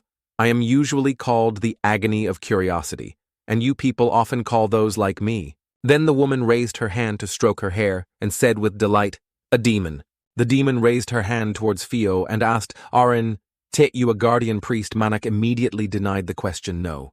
Manak continued, "I worship the corrupted mother." Hearing this, the demon suddenly became serious and asked, "What?" Suddenly that demon yelled loudly, appearing extremely direct, "Are you a child of the corrupted mother? You are not kidding, are you?" Then the demon said to him, "Come closer." Manak appeared extremely suspicious and asked why. The demon's face darkened and began to create lightning bolts and said, "So, I can read your mind." He worriedly asked, "Is that necessary?" The demon replied, "It's not very necessary. I am just too curious." The demon naturally stuck out her tongue and licked around her lips, looking seductive, and spoke in a sweet voice. "Don't worry with this body right now, I can to read much anyway, Kiki. I just want to see how you worship the corrupted mother and still look this well." Manak heard the demon's words and stood still, thinking, "Why am I still okay?" The demon now knelt down and exclaimed, "You really are different from..." Suddenly the demon lunged forward like crazy, raising her hand towards him and saying, "The other children of corruption." The demon's hand hadn't even touched him when it was swatted away by another hand with a cry, "Kill." The demon, whose hand was pushed away, was extremely surprised, her face serious and puzzled. Manak's mother appeared out of nowhere. Seeing the light radiating around him made the demon exclaim, "What are you?" Manak now smiled brightly again and said, "I think I've already introduced myself." The demon regained her composure, sat back on the bed and said, "This is really bad." Manak heard that and wondered, "What do you mean?" The demon immediately replied, "I mean, you are stirring up big trouble." Then the demon pointed at Manak and his mother, and leisurely questioned, "You are collecting your mother's relics, right? How many have you collected?" 4, 5. Hearing what the demon said, Manak couldn't help but be surprised. "How did she know?" Manak calmly asked. "Back, can you explain in more detail?" The demon, as if teasing him, winked at him and said, "You can to darling ask your mother yourself." His mother looked up at Manak and seemed to understand Kill. His mother immediately waved her hand, pretending not to know. Kilmanak understood his mother's meaning and translated. She said she doesn't know. Seeing Manak's actions, the demon was extremely surprised and exclaimed, "Did you just talk to a god?" The demon's surprised face became more apparent as she asked, "And there are no consequences?" Manak leisurely explained, "Usually I talk to my mother every day as a habit. Communication is very important to maintain a relationship." The demon sighed and replied, "So the child of corruption didn't go crazy." The demon still began to talk about her knowledge, but in every sentence there was a certain respect for his mother, and you can even talk to your mother without any consequences, and your mother still doesn't know anything about those relics. Suddenly the demon turned back and asked Manak, since when Manak and his mother were ignorant and didn't he understand what she meant. An image of someone being injected with green energy needles into someone's body appeared through the demon's words. "Since when have you been able to talk to the corrupted mother so casually, since your body was transformed?" Manak leisurely replied, "From the beginning." The demon sighed and said, I see. The demon's face became serious again and continued to ask, putting all your eggs in one basket is not good. Hearing this, Manak's mother suddenly became scared and hid behind him while the demon continued to speak. Well, it seems you don't have a choice, do you? The demon pointed her pipe at Manak and instructed, you will have to work hard to repay everything you have received. Manak became increasingly confused. He was sweating profusely as he asked the demon back, can you explain more clearly? Your situation now is like walking on a tightrope. The demon pointed a finger towards the sky and laughed. If I reveal anything more, those above will notice. Hearing this, he became extremely curious with the thought heaven. Manak continued to observe every corner of the room and thought, will the gods in heaven find out? The demon suddenly spoke, interrupting his train of thought.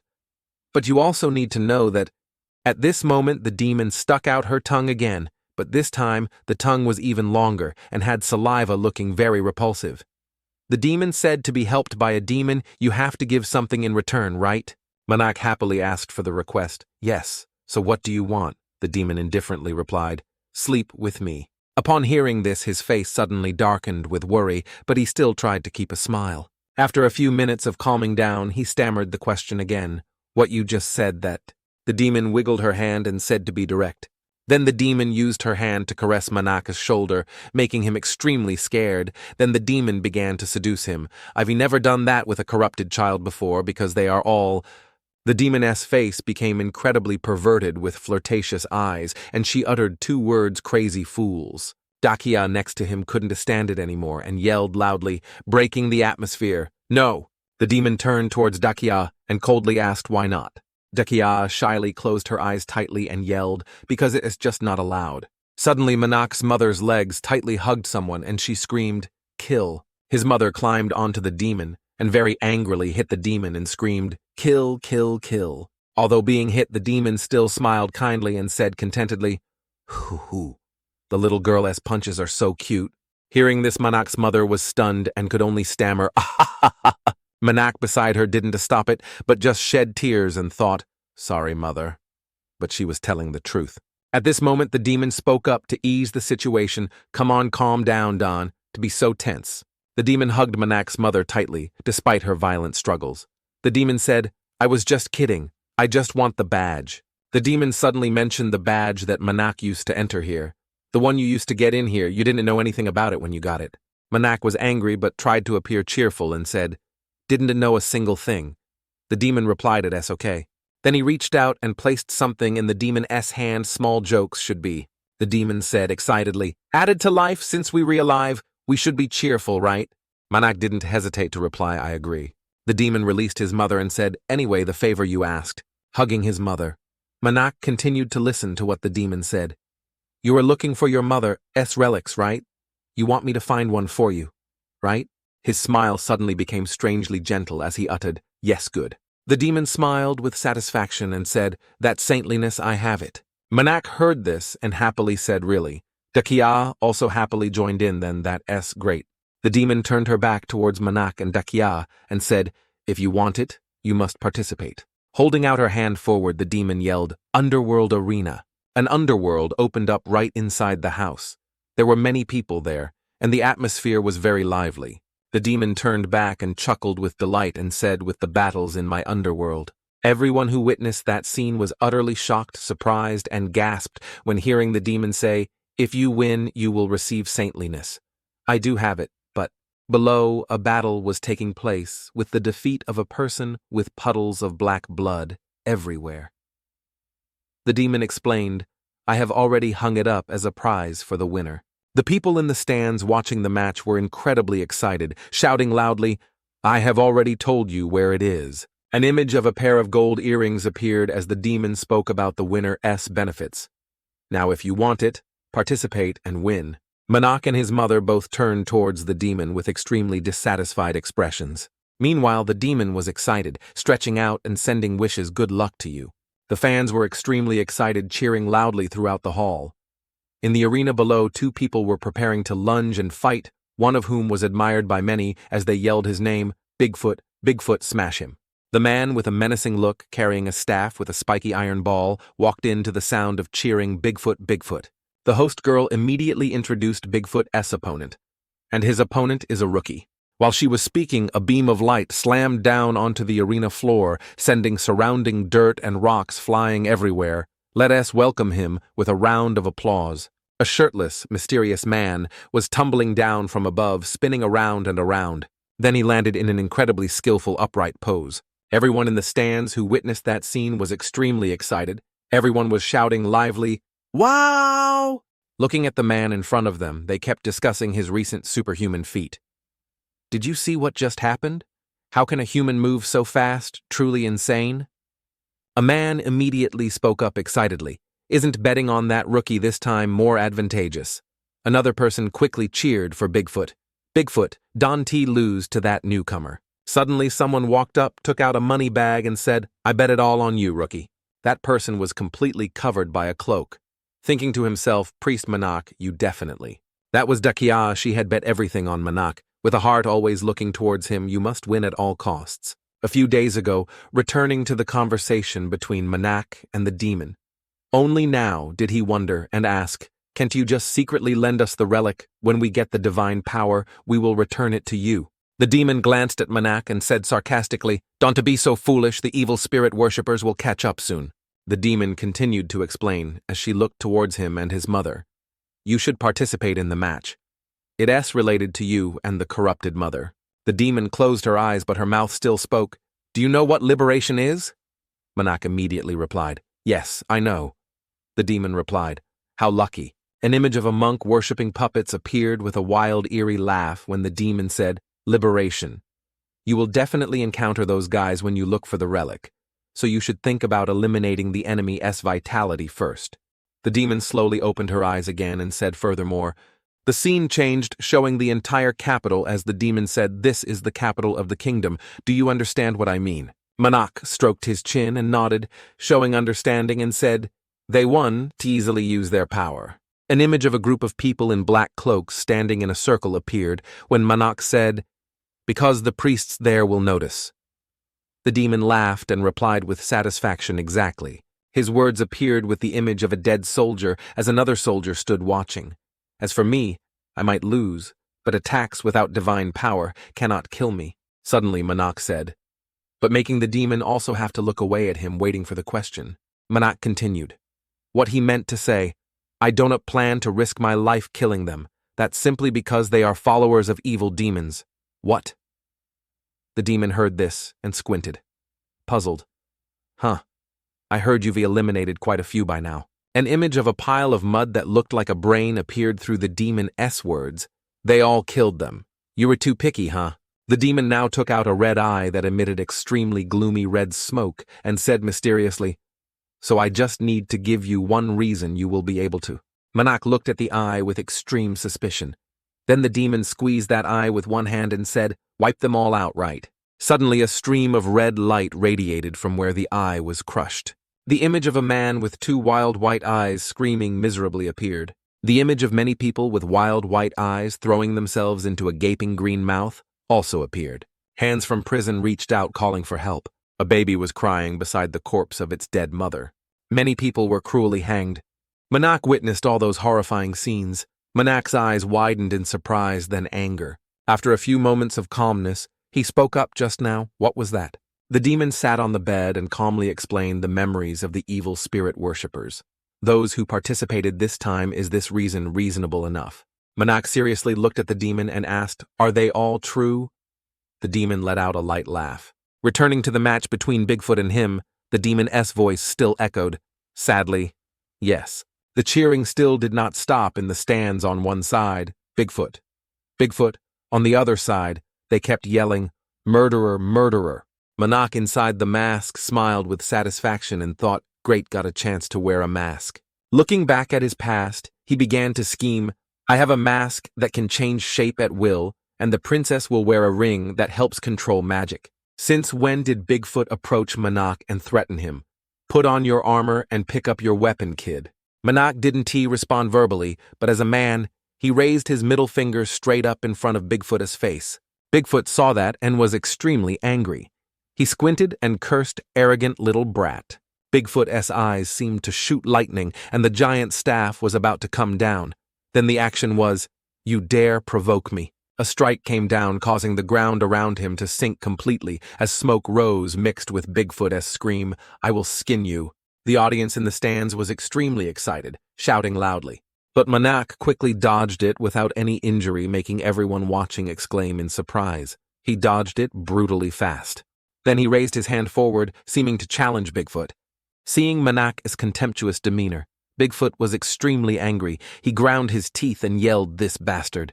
Then a series of techniques were continuously unleashed, but he bent his body and quickly dodged them easily. Marak now seemed ready to counterattack after a few strands of his hair were broken off. Bigfoot was angry. He was sweating profusely after the series of attacks, but there was no sign of wanting to stop. Just then, Marak raised his hand, preparing to do something. Suddenly, he threw a blow that twisted Bigfoot's mouth, leaving him no time to resist. The slap made Bigfoot's nose bleed and his face red. He groaned in pain. Then Bigfoot continued to counterattack with the weapon in his hand. Bigfoot angrily roared like crazy with lightning that was no longer yellow but turned red. He raised his weapon high, preparing to unleash his rage on Marak. A huge earthquake occurred, a large explosion covering almost the entire arena. The audience's exclamations echoed everywhere. Whoa. Seeing that he still safely dodged the attack, the audience again praised him with delight. "He is too fast. I've never seen a match like that before." Bigfoot was still angry upon hearing everyone's discussion. No wonder he wasn't wearing armor. Someone calling after him made Bigfoot tense up. "Oi, Bigfoot, focus." Suddenly, Bigfoot ground his teeth and muttered, "You guys think I want to?" Then suddenly, Bigfoot used all his strength to rush straight towards his opponent and yelled loudly, "Missed, huh?" Bigfoot was so angry that his teeth chattered because he didn't want to lose.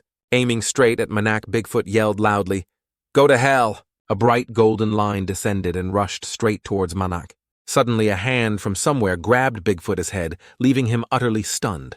Suddenly, Bigfoot's feet were dragged backward while he was still in shock. What the heck? Marak used so much force that his veins bulged as he tried to drag Bigfoot backward while he still couldn't believe his eyes. How is he so strong? Marak stomped his foot down hard on the ground. The girl controlling the match was utterly stunned when she witnessed that scene. Looking up at the sky, he was holding Bigfoot's head in the air, along with everyone's surprised gasps. He knocked Bigfoot down in the air. Unbelievable. Bigfoot was now extremely scared, stammering, "Save me." Marak suddenly leaned his head close to Bigfoot's face, seeming about to say something. Marak said nothing, but just held Bigfoot tightly.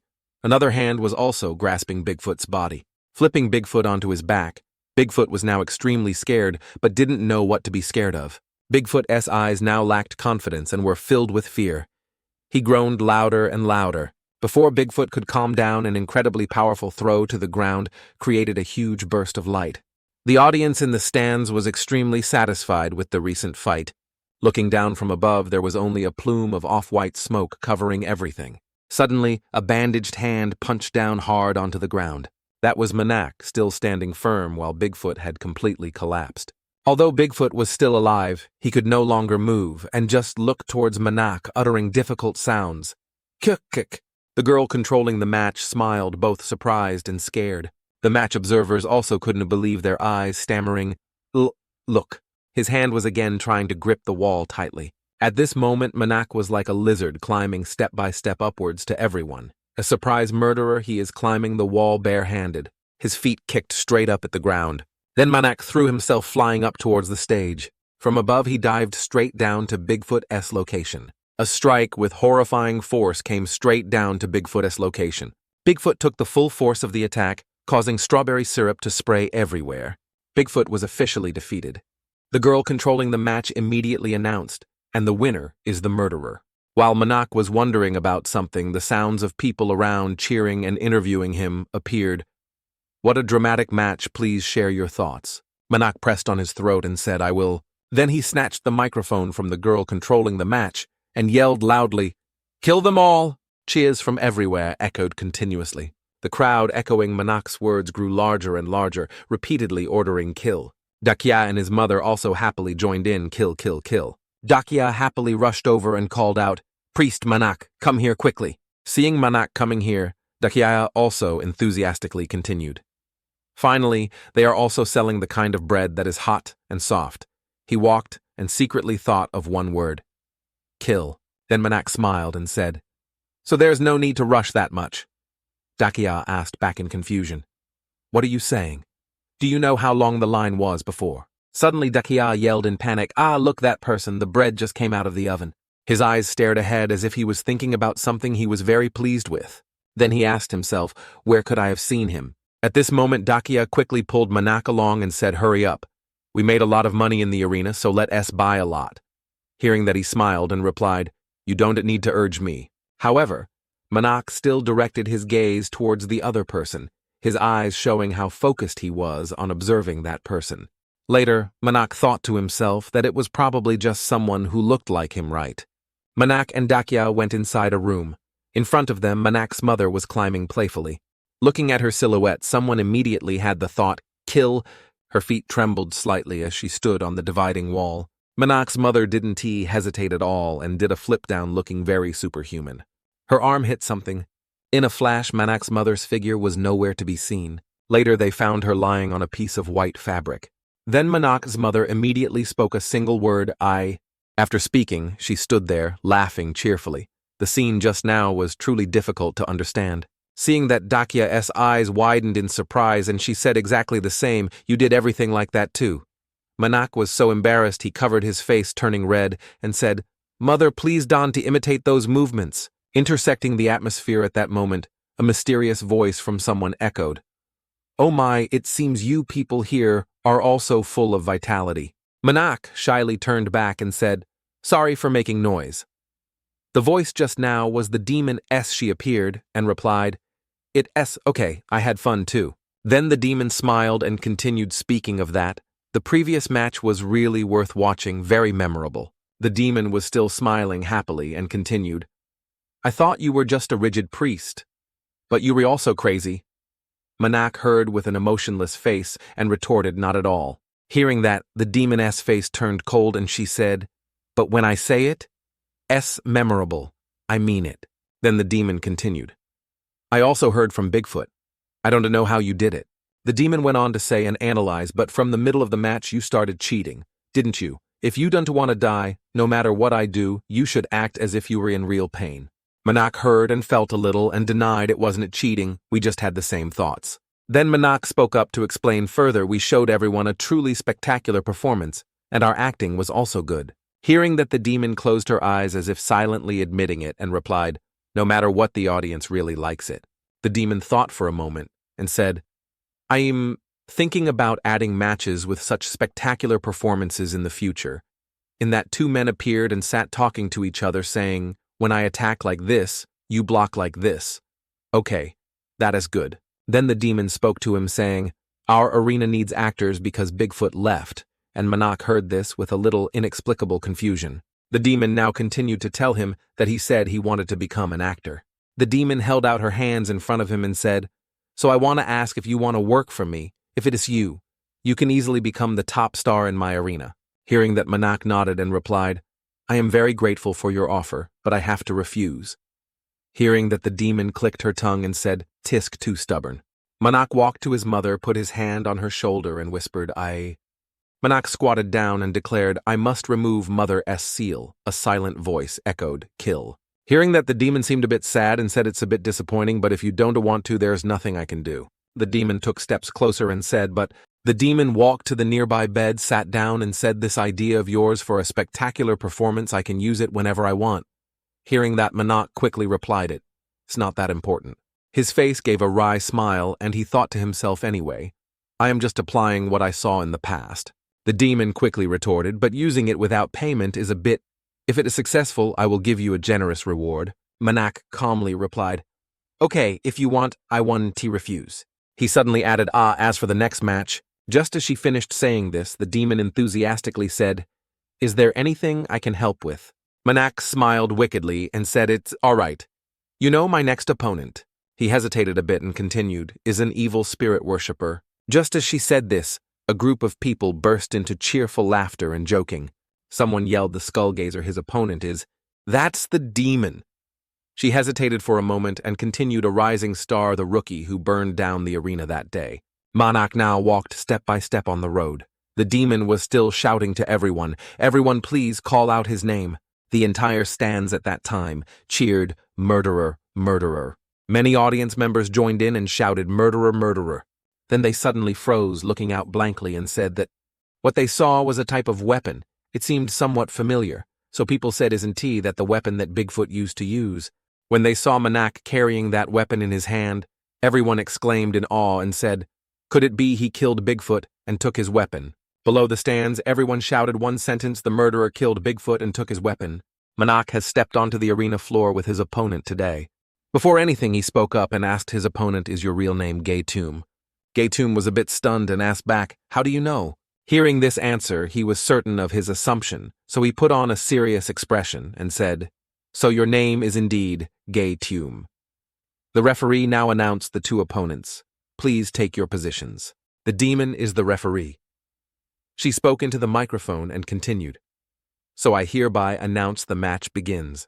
As soon as the demon finished speaking, before anything could happen, she also looked at the current situation in confusion. That was Marak delivering a fatal blow to Gay-Toom. He quickly sent Gay-Toom a ticket to heaven. The demon stood there stunned, watching this fleeting scene unfold. The entire stands were engulfed in pure astonishment. The audience seemed as if they couldn't believe their eyes. Many people stood there speechless, looking blankly towards the arena. On the arena floor, Gay-Toom lay motionless on the ground, with red blood trailing across the floor. Dakia and Manak's mother also witnessed the scene with two extremes. Dakia didn't dare to look directly at the stage, while Manak's mother was happily cheerful. The entire stands were immersed in a sea of silence. The audience could only stand there in a daze and look. Marak stood on the arena floor looking at the scene he had just caused and thought, "I can act." He turned and walked away. And his mind secretly thought, "I can act, but I wanted to play with the lives of others." At this moment, someone was very angry, slammed a hand on the table and growled, "You did very well last time." That was Vatis Draco. He was very angry and asked in a loud voice why suddenly say it not aloud. The man sitting in front of him calmly said, "There are 3 reasons this man is the superior of the ILH headquarters, Kanta." Kanta began to explain each reason to Vatis Draco. "First, Princess Dakia Iraml came here under a different name. We could have secretly kidnapped her." He looked at the paper with Dakia's picture and continued, "But this time she came to the capital officially, so it will be very difficult to accomplish this in secret." He continued to the second reason for Vatis Draco. "Second, this time she came with 3 people who are not easy to deal with. Your Majesty S. Son Enthis Vantos, the black dog of the meadow, Carmen Vantos." Kanta went on to mention the next person, a member of the Red Bear mercenary squad, Sajita Forgan. He thought of Marak and said finally, "The demon slayer and bane of evil spirits, Priest Marak."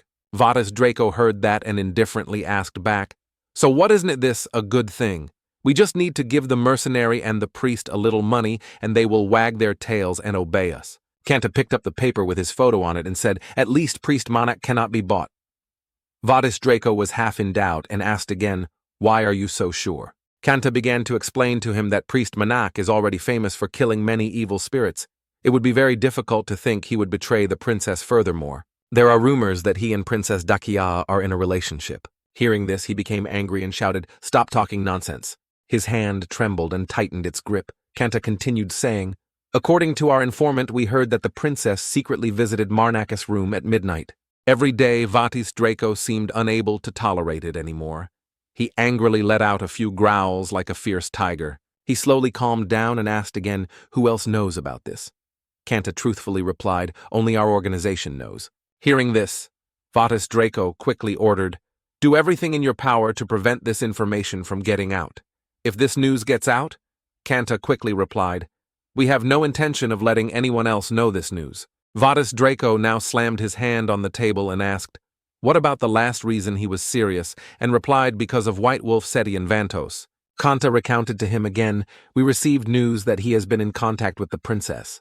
If the princess disappears, he will also take action." Saying this, he paused for a moment and said, "And if that is Setian Vantos, he will act according to Lord Black Wolf Enthis Vantos." Vatis was so angry he clenched his fist tightly.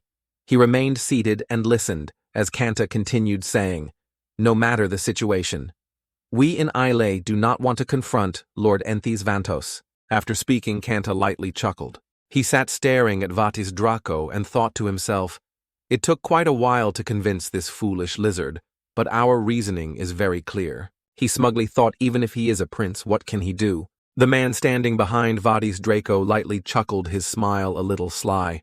Kanta quickly noticed and paid attention to this man. He wondered quite a bit and asked himself, what's wrong with that crazy bastard? Is there anything funny about this? As soon as he finished wondering, Kanta was immediately pushed down onto the table and warned everyone keeps mentioning old Enthys Vantos. Vatis angrily pushed Kanta's head down and added, a reproach. Are you a bunch of 3-year-old kids? Just because you are afraid of one person, you refuse my request. He continued to warn. Listen carefully. I can tell the queen all the dirty things you pieces of trash have done. Vatis Draco growled, reminding them, for example, the truth that you kidnapped the daughter of one of the 4 great lords for money, so you might meet the name Enthys Valtus that you are so afraid of. Kanta was like poking a tiger's den, adding fuel to the fire, and said, but if you do that, you want to have peace either. He smugly replied, you think that can threaten me? Then Vatis Draco grew deadly serious and declared that the Dragon Clan and sorcerers are unmatched and unique in this world. The Demon Dragon King is my father. I just need to live low-key for a while, and everything will pass. He also growled out the next command. Bring Dakia Iraml to the Dragon Kingdom without losing a single hair. He was still holding Kanta down on the table and reminded him no matter what method is used. The sky that day was clear and empty. The surroundings were completely silent. Not a sound. Beside that, a voice echoed, surely that murderer is targeting us. A group of hooded figures stood talking to each other. Surely Mother Arena must have sent him. This is Liberatio, the evil spirit worshipper. Liberatio, sharp eyes looked deeply, and she said, since that is the case, when today's match begins, I will directly seize the relic from Mother S' hand. He walked step by step and continued, you are allowed to use your powers. Liberatio spoke up and said, but you must quickly get out of there before the Queen's priests and knights act. At the same time in Ili, a group of masked people stood in a line. A representative spoke up saying, the operation will be carried out according to plan in 10 minutes. We will blow up the wall storm into the arena and find the target. The one standing at the front is Vatis Draco. He now turned and asked, are the bombs? Okay. The subordinate shook his head and replied, no. We are ready. The backup detonators are also prepared. Receiving a satisfactory answer, he growled and said in the name of Ile, I am not allowed to fail. Vatis Draco thought of Dakia and firmly declared that the target must be hunted down at all costs. Scene change at the arena just now. The referee now shouted loudly, Redhead and his opponent is the murderer. The audience went to watch and kept cheering, saying there are no weapons today. Seeing this, they were excited, waiting and saying, we will witness a fierce battle. The other opponent also seemed very much looking forward to it and thought amazing. The demon was also very excited now. As the referee, she loudly announced, right now the match. Suddenly, a rather large explosion occurred, causing everyone to panic a bit. They were startled, looked up and asked, what is it? At this moment, the air was filled with fine black smoke and dust. That was caused by Vatis Draco's group under his command. He now observed and said, she must be hiding somewhere. His subordinates hid inside and uttered a phrase, damn it. Liberatio also appeared at this moment, seeing this scene. She also exclaimed, trouble. Here, use this opportunity to find the Mother's location. A person knelt down on the ground and said, I don't understand what's happening either. This fleeting scene that happened quickly made everyone stunned in surprise. Astonished eyes looked at them. The young man fighting against Marak also showed some fear and said forced illegal arenas. Marak listened and was a bit puzzled, looking towards the young man. At this moment, someone raised their voice and said, everyone kneel down and obey the Queen's command. Another man appeared, this is Carmen, and he said anyone who has set foot in the illegal arena will have to pay a fine. Vatis Draco also panicked a bit when he saw Carmen. Fear appeared in his eyes. Liberatio was also terrified. His eyes showed expressions of fear. A group charged forward and issued a threatening warning, anyone who resists will have their legs cut off. A young man was terrified and said, oh, why today? The young man opposite replied, pay the money and go home. Carmen remained vigilant, looking around. Vatis Draco was now panicked and said, why is the king's army here? The king's army of the man now ordered those guys in black, put down your weapons, and those who are hiding, stop immediately. Liberatio's men ran and replied, if it is us, will you stop, you fool? He was angry, his teeth clenched, and he cursed once. Damn it.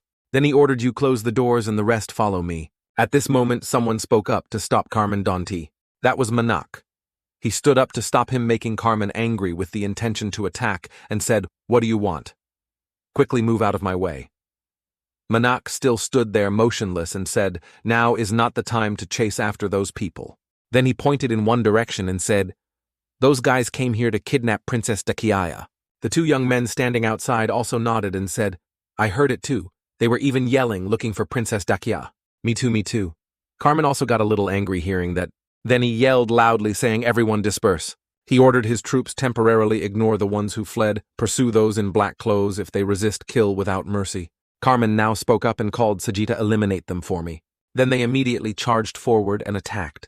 Vadis Draco looked on blankly and was a little scared. Carmen led and directed the king's army and said, "All attack." Vadis Draco now ran for his life from the attack of the king's army. In another scene, someone resolutely extended their hand. Dakia, standing opposite, showed slight fear, her eyes intently looking forward. Later she spoke up and said, "Priest Marak." Then Dakia spoke up and asked him what is the situation. Marak answered frankly, "The black spirit worshippers are coming to where the demons reside." Dakia was a bit scared when she heard him say, "Those who were following us are now fighting with the royal army." Later he summarized the situation, saying, "This place might be blockaded, we should get out." He gave Dakia a mask and told her first wear this. She saw that and was surprised, "Isn't it?" Then Dakia took the mask and said, "Is it your mask?" Marak spoke up, saying, "Anyway, now that you are a princess is clear." Dakia put on the mask, nodded, and replied, "I understand." After finishing, he tightly grasped her hand and said, "Let's go to the emergency exit the demon mentioned." However, it wasn't that lucky and easy. A group of people blocked their way and asked, "Who are you?" The young man was attacked while still speaking, only those with duty. That young man was attacked and fell down in front of him. The group growled the announcement, "Except for the princess, kill them all." Marak couldn't stand it and drew his sword and said, "From now on I will face them directly. I will have difficulty if I am noticed, so I cannot use the sword." Vadis Draco's men rushed forward to attack him. Marak was no pushover either. He took a running kick and said exactly one grim sentence, "Kill." Marak didn't hesitate and charged forward. His eyes were frighteningly sharp. That guy quickly took a sword strike from Marak. He held the sword firmly and stabbed straight into them. The bloody hand of the young man held the sword that was stabbing him firmly. The young man cried out in pain a few times but couldn't solve anything. Dakia also quickly used the power of the ring on her hand. The remaining young man looked at this light and was strongly affected in the eyes. He covered his face and yelled in agony, "My eyes." That sword was still stuck in the skin of the other man. The two Marak and Dakia each took one side, eliminating those who blocked their path. Those two guys had now collapsed. They had a one-way ticket straight to the gate of heaven. Dakia now spoke up and asked, "Priest, I did well, didn't I?" Marak nodded, smiled, and replied, You are really good. Let us get out of here." Marak suddenly remembered something and said, "By the way." Dakia walked and spoke up, asking him, "Didn't you say the evil spirit worshippers came to the evil demon's place?" Marak also took the opportunity to ask back, "So, is something wrong?" She shook her head and said, "It's okay." Manak's eyes were full of strong will, and he said, "It is not like before killing a demon that has inhabited a body for a long time." Someone sighed, saying it's difficult. A man lying there ground his teeth and said, "Damn it, why didn't you say Mother Arena was a demon from the beginning?" The demon was also there, heard that, and replied, "You should have asked, I would have answered truthfully." The man's hand clenched and he said, "Damn it, why are all my attacks useless?" The man, as if losing his temper, yelled, "Everyone calm down. It is a demon. It had to pay a price to get this power." The man looked over there and quickly ordered, "The two of you go find the relic." The rest joined the fight. The demon just stood there listening to the angry man say, "Once the price is paid." The demon stuck out her tongue savagely and said, "You know too much, but I knew there would be a day when you would come." The demon quickly shed her skin and transformed into a monstrous and grotesque form, terrifying everyone. That man trembled with fear and said, "How terrible." Quickly, that group of people was gone forever in an instant. The demon acted and said in the underground arena, "It's very easy to arrange these things." The demon began to speak with a bit of eerie mixed with horror and said, "If you came to play, you must have fun to the end, right?" The demon's eyes lit up brightly and she asked, "Right." Someone holding a sword was attacking fiercely and said, "Damn it." The one being attacked was Vadis Draco. He looked at the sword attacking him in surprise. Carmen, leading the king's army, had attacked Vadis Draco. He stood there motionless and thought to himself, why is this happening? Carmen felt uneasy and thought to himself, I just want to gain more experience, as you said. He ground his teeth and said, but the soldiers I brought are even less experienced. Later he admitted in one sentence, we lost. Carmen now thought to himself, I guess Marak is with Princess Dakia, so he strode forward and thought, what I need to do is… Seeing the scene before him, Carmen stumbled in thought, protect. After saying that, he pulled the sword out of Vatis Draco, causing him endless pain. 3 words appeared in Carmen's head. The soldiers. Then Carmen ordered his subordinates, pull yourselves together and focus on the others. The subordinate replied, thank you, sir. Later he slowly spoke up, saying, everyone listen. Carmen clearly declared there's no need to try and kill the enemy, reform the formation and focus on defense. Carmen immediately pointed and said, all right, now I will be the commander. That young man nodded and said, yes, sir. That guy continued, prioritize survival and protect yourself well. Then he spoke up and called, Sajida, can you still fight? Sajida was smug and said, of course. Sajida and Carmen smiled shrewdly and said, we will kill all these bastards. In another scene, he and she were diligently running away from this place. A voice echoed at that moment that was Manak. The woman wearing the mask is Princess Dakia. Manak turned his head back and said, it seems they've recognized my face. Suddenly, a man with a sword rushed out, threatened and said, stop. He didn't hesitate at all and directly took out his sword to kill this person. The attacked man cried out in pain a few times. Manak still resolutely rushed forward to attack that man. The sword in his hand was still stuck in the man's body. Manak's other hand firmly held another sword. A voice echoed beside his ear saying, kill. Manak nodded and replied yes to the left. He thought to himself too, that's like a way for him to gain momentum to attack the opponent. With just that one attack of his, the sword in the opponent's hand broke in half. As if getting an advantage, Manak yelled, Dakia. Dakia also got ready to charge forward and said, okay. As soon as she finished speaking, a sword sliced across the opponent's neck. The man standing next to her saw that and immediately cursed damn. The opponent also seized the opportunity, sword in hand, and charged to attack Dakia. She was not scared at all and extended her hand using magic to eliminate this person. Seeing that the opponent was momentarily scared and surprised, right then a big explosion occurred right at that spot. Marak quickly grabbed his sword and charged towards that spot. He quickly finished off that opponent. With just a few quick movements, he sent them to meet their ancestors. At this moment, Dakia gave him the mask and said, I am giving it back. She was cautious and said it's a bit difficult to fight while wearing a mask. Marak took the mask and said, all right, let S keep going. Right then a voice echoed, kill. A group of people ran there and said the princess is there, surround them. Dakia looked around blankly and asked Marak, what do we do? He came up with an idea and said, collapse the ceiling. I will protect you. Dakia followed his words. She used her power to collapse the floor. A terrifying explosion, the roof dramatically flew up. That group freely inhaled the black smoke and dust and they swore damn. Marak seized the favorable opportunity, took Dakia's hand and pulled her away with him. He pulled her away from this ruined place. Marak and she suddenly stopped. Manak's cold, sharp eyes looked straight ahead. In front of them was a whole group of people with swords walking towards them, blocking all exits. One guy stood up and demanded, ordering him, Marak, we have no interest in you. Hand over the princess. He said mockingly to him, whatever others offer you, we will pay more. We will also overlook the fact that you killed our comrades. He heard that, and the corner of his mouth curled into a disdainful smile. Then Marak spoke up and said the princess promised me an amount of money equal to my weight. After saying that, he immediately asked them, can you give more? Dakia turned to him and called out Priest Marak. Seeing that, he immediately replied smugly, of course, our client will give you double. Marak smiled and said, double that's impressive. Later he hugged Dakia and said, but… Marak pulled her closer to him and said, I don't think so. The sight of Marak hugging Dakia made her a little shy. Blushing, Marak arrogantly said, can you give me this much money? Dakia stood still in Manak's arms. Seeing him say that, he immediately became angry and said, bastard, you dare joke with us. Then he pointed his sword towards Marak and said, you've reached the end of the line.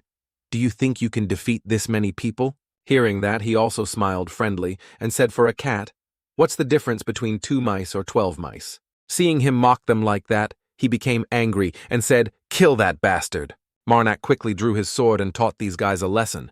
However, they were like they had eyes, but couldn't see Mount Tai-sun bravely rushing forward to fight Marak. Manak's sword blade was so sharp that just looking at it made one tremble. Seeing this, they finally started to show fear. Even more savage than that, his gaze brought sheer terror, and from his mouth came a single word. Meow. As soon as the sound stopped, Marak brought the sword straight to the opponent's face. Then he used his strength to quickly send them all to heaven.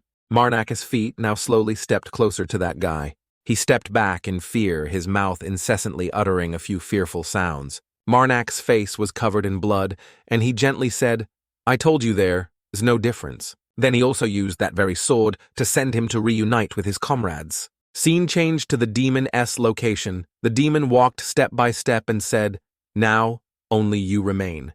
The man kneeling on the ground immediately spoke up and said, "You are really strong. How long have you been alive?" The demon put on a fake expression and said, "I before the first corrupted child was created." The man heard that and was stunned, saying, "What does that mean?" The demon quickly spoke up and said, "Don't be so hasty, it is your turn." The demon walked up to the man and asked, "You are the priest of the pinnacle of revival, aren't you?" The thing in the confused shrimp's head seems to be from him. The man's expression changed a little. His face darkened. The demon stood above as if hypnotizing the man. "Answer me, answer me, answer me, answer me." Then the man gently replied, "Yes, pinnacle of revival." The demon also became clever when she realized the man's purpose and said, "Are you trying to summon a part of your god?" The man's physical state changed significantly. The demon just stood there and said, "Why do humans have to work so hard?" Later, the demon suddenly realized something. "Yes, I wondered why you collected the relics that sealed the corrupted divine power." The demoness face darkened and she said, "You are planning to bring down a part of a god to the mortal realm to break the balance that has been maintained for a long time." After revealing the man's plot, the demon gave a grotesque smile and asked, "Am I right? Pinnacle of revival?" The man's eyes widened in surprise and he said, "Shut up." The man, as if upgraded in another version, walked up to the demon and said, "Evil demon." The remaining few guys were lucky to still be alive. They stared in surprise towards him and Defy. Marak now strode forward. The image of him bravely holding the sword in his hand made the opponent tremble. One guy immediately said loudly, "Don't be afraid, attack him there. It's only one left." Marak looked at them, smirked, and said, "Defy, I'll leave it to you." She was a bit bewildered and asked, "Are you sure?" She quickly used magic on her hands and said, "Are you telling me to do this?" Flames radiated from her hands, acting as a backdrop for Marak's ferocity and brutality. The eyes of that group of people became astonished. They were quickly engulfed by the flames as this attack made them cry out in pain a few times. Defy now yelled loudly, saying fire magic. The flames became stronger and stronger, making their desperate screams echo more violently. The mass of fire burned bigger and brighter. Marak now appeared piercing through the pile of fire. They kept screaming, "Too hot, help." However, he ignored these cries for help. Marak gave a horrifyingly wicked smile. Then right there, a horrifying explosion occurred, shaking the ground. Marak's footsteps appeared after dealing with those guys. Marak and Defy stood looking into the distance and said, "I'm outside now." She looked around and gently said, "I don't want to come near this place anymore." Defy was concerned about Marak and asked, "But are you okay? I shouldn't have done that." He also honestly replied, "I am almost healed. My hair has grown back." Marak also kindly and thoughtfully asked back, "And you?" She smiled and replied, "I'm fine." Suddenly Marak reacted quickly, turning his head back to look. This also startled Defy, who looked along a frightening scene. Appeared the body of a young man was no longer intact. From afar he saw a familiar figure. This person held a blood-stained sword in their hand. Marak saw that scene and was so startled he got goosebumps. Defy also didn't understand what was happening, but she also felt that something bad was about to happen. In front of him was the figure of the Saintess Azure Flame. Marak suddenly became so scared he ground his teeth and his body shook. He still held the sword firmly in his hand. Marak now called out Defy. Marak charged forward and instructed her, "No matter what happens, don't do anything at all." The Saintess Azure Flame also prepared her weapon ready to fight him one-on-one. The Saintess raised the special sword in her hand high. As Marak got closer to the Saintess, a voice echoed in his ear saying, "Kill." The Saintess Azure Flame also swung her sword, counter-attacking him. He hadn't even launched any attack yet, but the Saintess Azure Flame delivered a fatal blow. Seeing that Dakia passionately called out Priest Marnak, he was now like a defeated warrior lying on the ground, his mouth spitting out blood. The saintess held her special sword and pressed it against his back and said, "Did you really think you could defeat me even if I went easy on you?" The saintess Azure Flame showed a smug expression and said, "This is destiny, my only disciple. After Santu's death, I began my journey to find the relic containing the corrupted Mother's divine power. And finally, I found it. The problem is, the relic is hidden inside the treasure vault of the sacred fire sect." At that time, Marnak was happily sitting by the river washing clothes and said, "The sunrise isn't a pleasant, is it?" He was a bit innocent and continued, "I know it's boring, but be patient for a bit, okay?" He looked at the placed nearby and said, "I've also thought of a way to find the relic." At this moment his eyes were a little downcast, and he quietly thought, "But the only skill I have is a boundary that the living cannot cross. The relic keeper is a female priest of a much higher realm than me." At this moment the saintess Azure Flame appeared right behind him. Marnak glanced towards the saintess and thought to himself, "I've never seen anyone come here at this hour. She's incredibly beautiful." The saintess now opened her mouth and said, "If you have time." The saintess hesitated for a moment and continued, "Will you help me with something? I will reward you later." He didn't need to argue or think about anything and quickly replied, "Okay, I am almost bored to death anyway." Half an hour later, Marnak excitedly said, "It's done." The saintess saw that and praised him. "Well done, bring that basket here for me." Marnak smiled and brought it to the saintess. "I realized you just asked for my help." The saintess, with a cold expression, gave him a silver coin and said, "This is your reward." Marnak looked at the coin, his emotions welling up. It was that relic keeper. As she handed him the relic, she said, "I'll ask for your help again next time." Marnak excitedly took the silver coin and said, "Of course, just leave it to me." Just like that, we had a strange relationship tied to laundry. My master would bring clothes to wash every few days, and every time I did laundry, she would give me a silver coin. But a few weeks later, my master no longer remembered me doing laundry. The saintess sat next to him where he was washing clothes and said, "I am out of money." Marnak looked puzzled and asked again, "Huh?" The saintess Azure Flame quickly continued, "I've spent all the money left by my ancestors, so I have to do it myself." Hearing this, Marnak was silent for a moment. He then quickly replied, "I don't need money, I will help you." The saintess was also very surprised by his answer and asked why. Marnak honestly replied, "Even if I went home right now, I wouldn't have anything to do." Sitting by the river and washing clothes, he thought to himself, "She has never ostracized an outsider like me."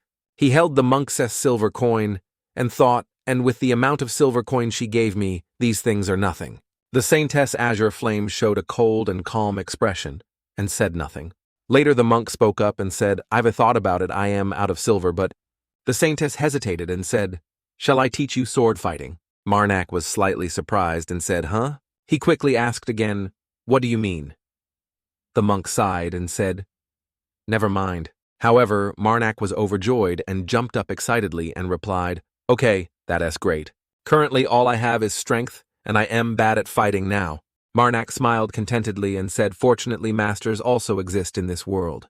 During training, he was beaten to a pulp by the saintess. It's safe to say he went through hell. He was beaten by the saintess until both his cheeks and face were swollen in the game. This is the ranking for high-level fighters, and after some time, Marnak's fighting improved a little. He trained daily with the saintess Azure Flame, but here it is considered a realm. A master is someone who has mastered martial arts and has surpassed the limits of mortals. The number can be counted on one's fingers. My master, Brady Haya, is also a master. It's just her teaching method. Marnak's face during training was extremely resilient and unwavering. It's a spar very simple and primitive. After a while of training, he held the empty staff down on the ground. The saintess Azure Flame saw that he was tired and immediately said, "Come at this exact time tomorrow. If you don't need to do laundry, help me clean the house." Marnak was tired and panted, saying, "Okay." Suddenly he became curious and immediately asked, "But is that a treasure vault?" He quickly expressed his wish, "Can I go in and see?" The saintess asked with a hint of suspicion, "For what or you?" Marnak quickly denied, saying, "No, I am just curious about what the relic looks like." The saintess heard that and remained silent, saying nothing. Later, the saintess led him and said, "I think just looking is probably okay. I'll just let you see it once." Marnak smiled contentedly and said, "Thank you." His footsteps followed the Saintess Azure Flame step by step, thinking back. Marnak paused for a moment, then said, I don't even know what the holy relic bearing my mother's divine power looks like. As soon as he walked in nearby, he quickly put his hand to his chest. Marnak was so shocked that he just looked at it. His eyes widened in surprise, and he said, This is... Marnak was both surprised and said a relic. Marnak was diligently training with the Saintess Azure Flame. During the training process, he was easily counterattacked by the Saintess without missing a beat. The weapon in his hand was knocked away by the Saintess, leaving him with no choice but to fight with his bare hands. The Saintess who worships puppets easily dodged the punch from his position. The Saintess Azure Flame dodged attacks very skillfully, causing him to lose balance and fall to the ground. His fall was also considered the end of the training session that day. The Saintess walked up to him and gently said that "'S enough for today." The Saintess Azure Flame turned and left, not forgetting to say, I have something to go out for, so you clean up during that time.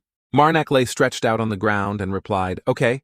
He lay stretched out on the ground, his eyes thoughtfully looking up at the sky and thinking, For the past 3 years I have lived with my master and done housework for her.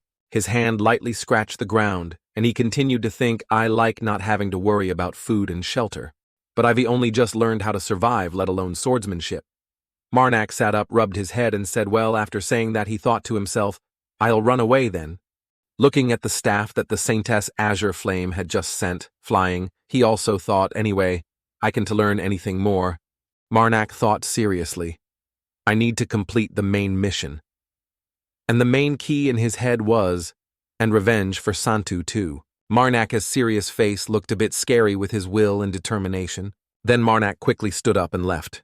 His hand reached near the relic he intended to touch it. Then Marnak did something extremely earth-shattering, so I stole the relic containing the holy power of corruption. He hugged the relic and ran out very quickly, and successfully obtained the divine power. Marnak honestly shared that's how I gained enormous corrupting power. He also shared the miraculous things that happened. The corrupted mother also started talking to me. Returning to the present, Marnak looked at the Saintess and asked, How did you know I was still alive? The Saintess Azure Flame reached out and pulled him up and replied not at all he heard and didn't understand anything, and said, The Saintess began to recount for the past 3 years, even though I beat you every day you still lived. Well, I even thought that even if you were beheaded, you would grow a new one. Hearing that, he immediately turned pale and said, How could that be? The Saintess smiled and said, You are still alive.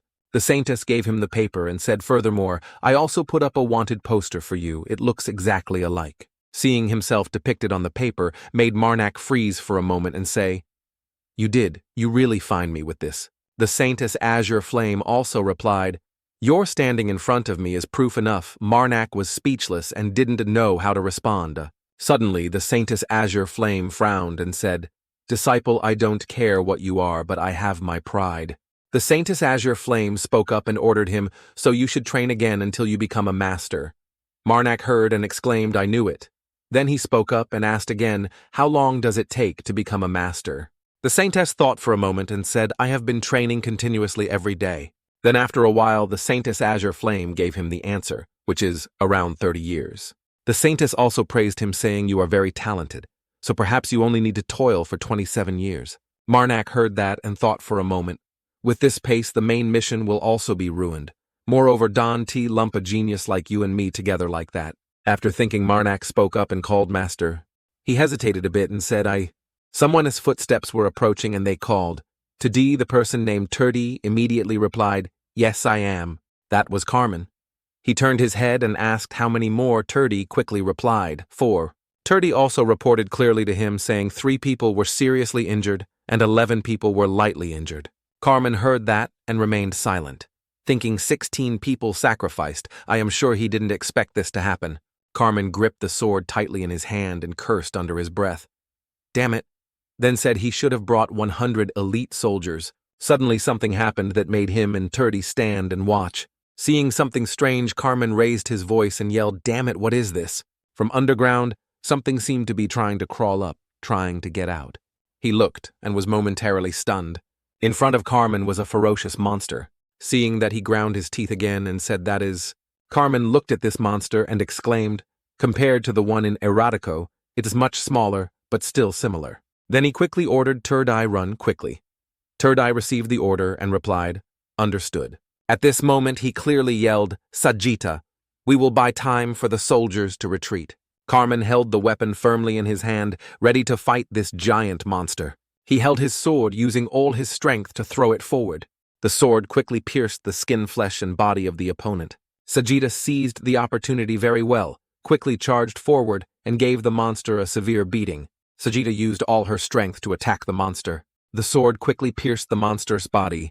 Being attacked multiple times, each attack was a strong force that made the monster scream in pain. Carmen rushed up from behind to help, not forgetting to give encouraging words to Sajita, saying, Well done, Sajita. Then he rushed forward fiercely and said it as my turn. After saying that, he immediately cut the monster in half. The monster just kept screaming in pain. The scream sounded truly tragic. Suddenly, he felt something that was not good or pleasant. A large set of teeth appeared somewhere belonging to some creature. Bloodshot, angry eyes stared intently at them. That was a monster. With a much higher level version, it slowly walked forward, enormous. Carmen quickly ordered Sajita, I'll retreat. I have a bad feeling. The monster now opened its large mouth. Its mouth was as big as a cosmic black hole that could swallow everything in the world. A ring of white light suddenly appeared somewhere. It created a horrifying explosion, shaking the ground. He was lucky to find a place to hide, and even luckier that no injuries occurred. That white light began to spread, as if wanting to freeze the ground. Carmen saw Sajita's figure enduring pain and asked, Sajita, are you okay? Sajita's hand was now frozen by the power of the white light from earlier. Sajita, as restless, immediately gained momentum and charged to attack the monster.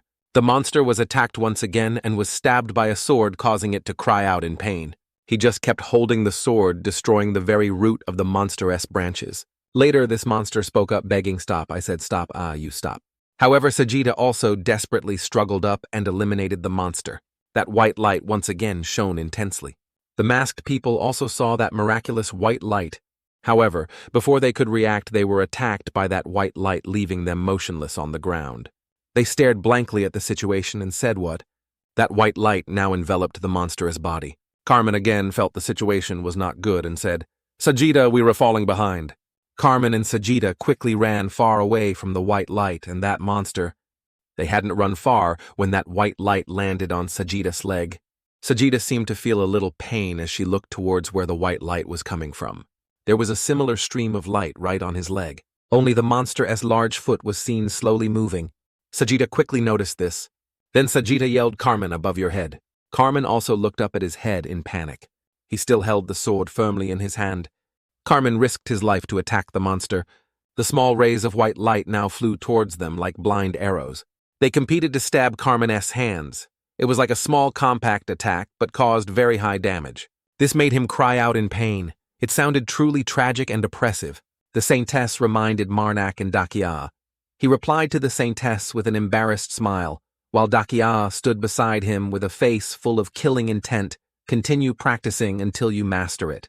The Saintess looked at Marak calmly and said, A magnificent genius like you surely only needs to train hard for about 27 years. Marak heard the Saintess's words and felt like collapsing on the spot.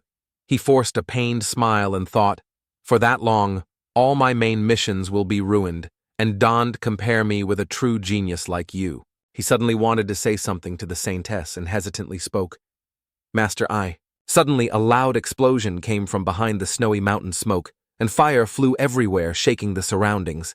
Dakia was startled, covered her head, and yelled. Large rock fragments shot out from the explosion and flew towards the three people, Marak. He saw that the event behind the mountain was not just a simple explosion. He turned to the Saintess with a serious face and said loudly, Master, shouldn't you go over there and see what's happening?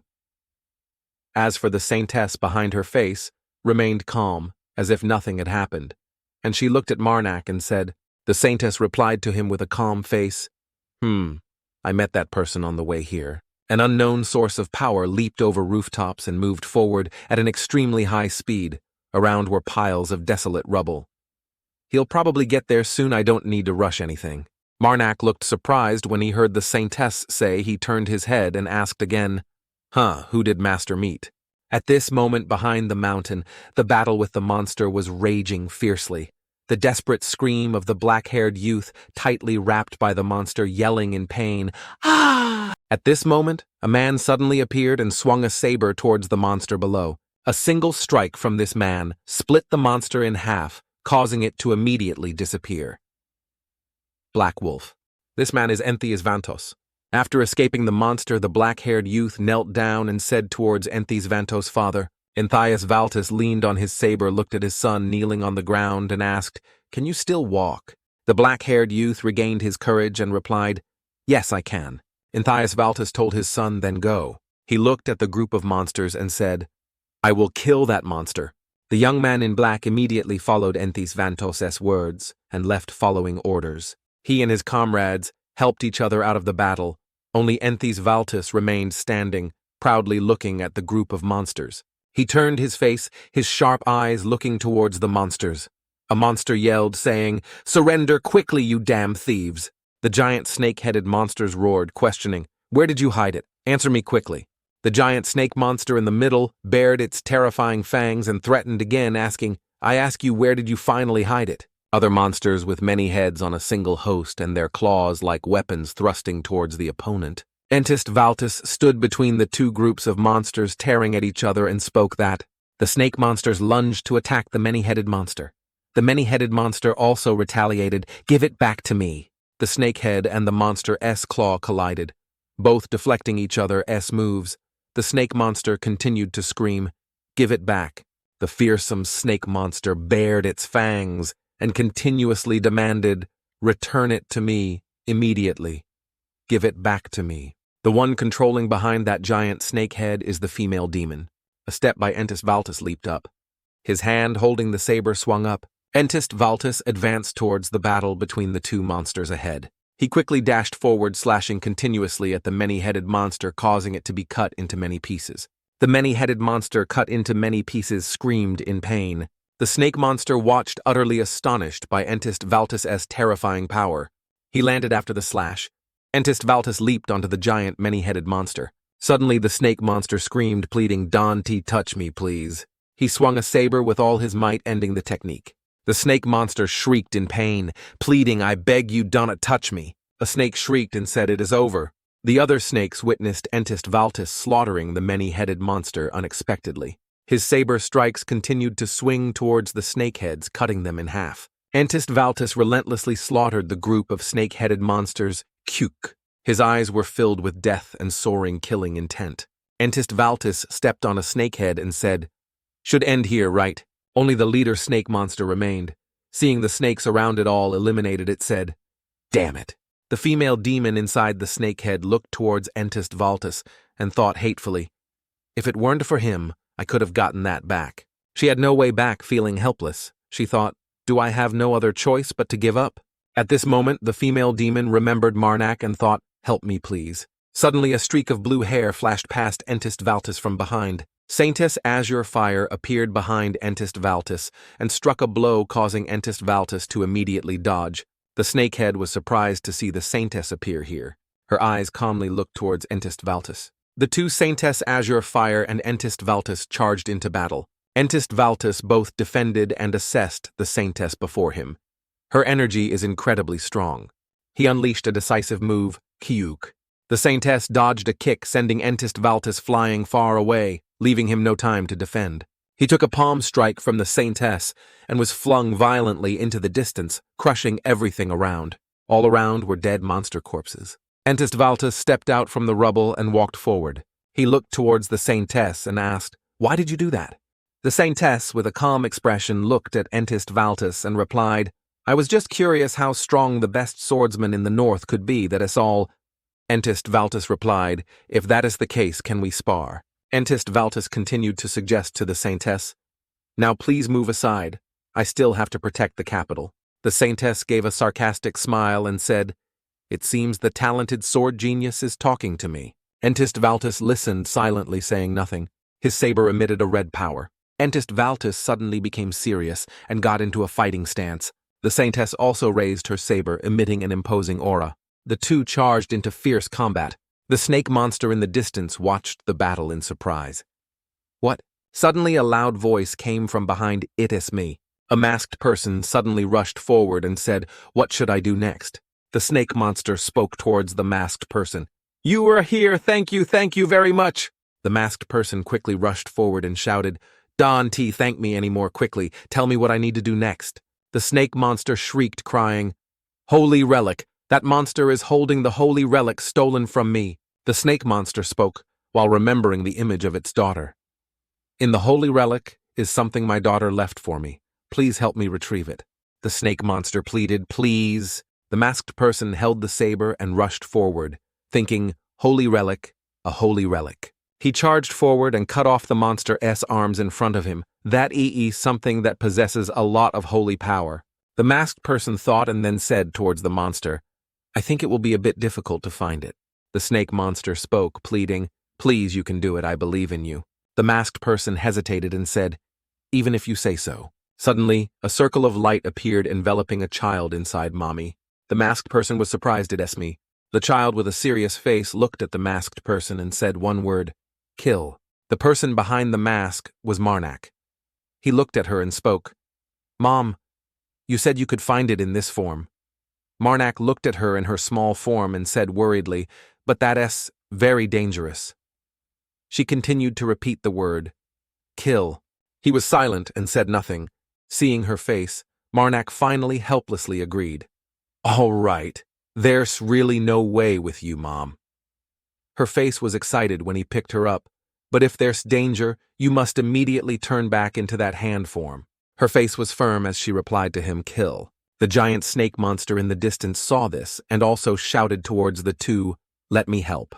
After that, the snake monster suddenly cracked and glowed, transforming into a larger form. The snake monster tightly coiled around the many-headed monster below. Although the many-headed monster was slashed into many pieces, it could still struggle screaming when coiled tightly by the snake monster.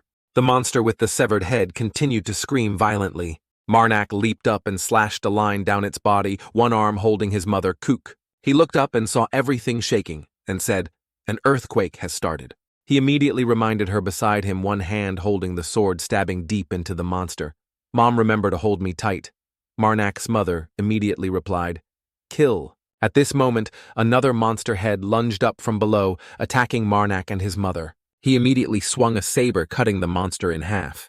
The monster cut in half fell to the ground. From inside, the monster's body appeared an endless number of terrifying red eyes. The monsters began to crawl out from the body of the giant monster attacking Marnak. He carried his mother with one hand and held a sword with the other, facing the monsters in front of him. Marnak unleashed his power, the characters of corruption. Seeing this, the monsters rushed to attack him. He clenched his fist, holding back his power, then threw a powerful punch towards the monsters. The monsters exploded into many pieces before Marnak's punch.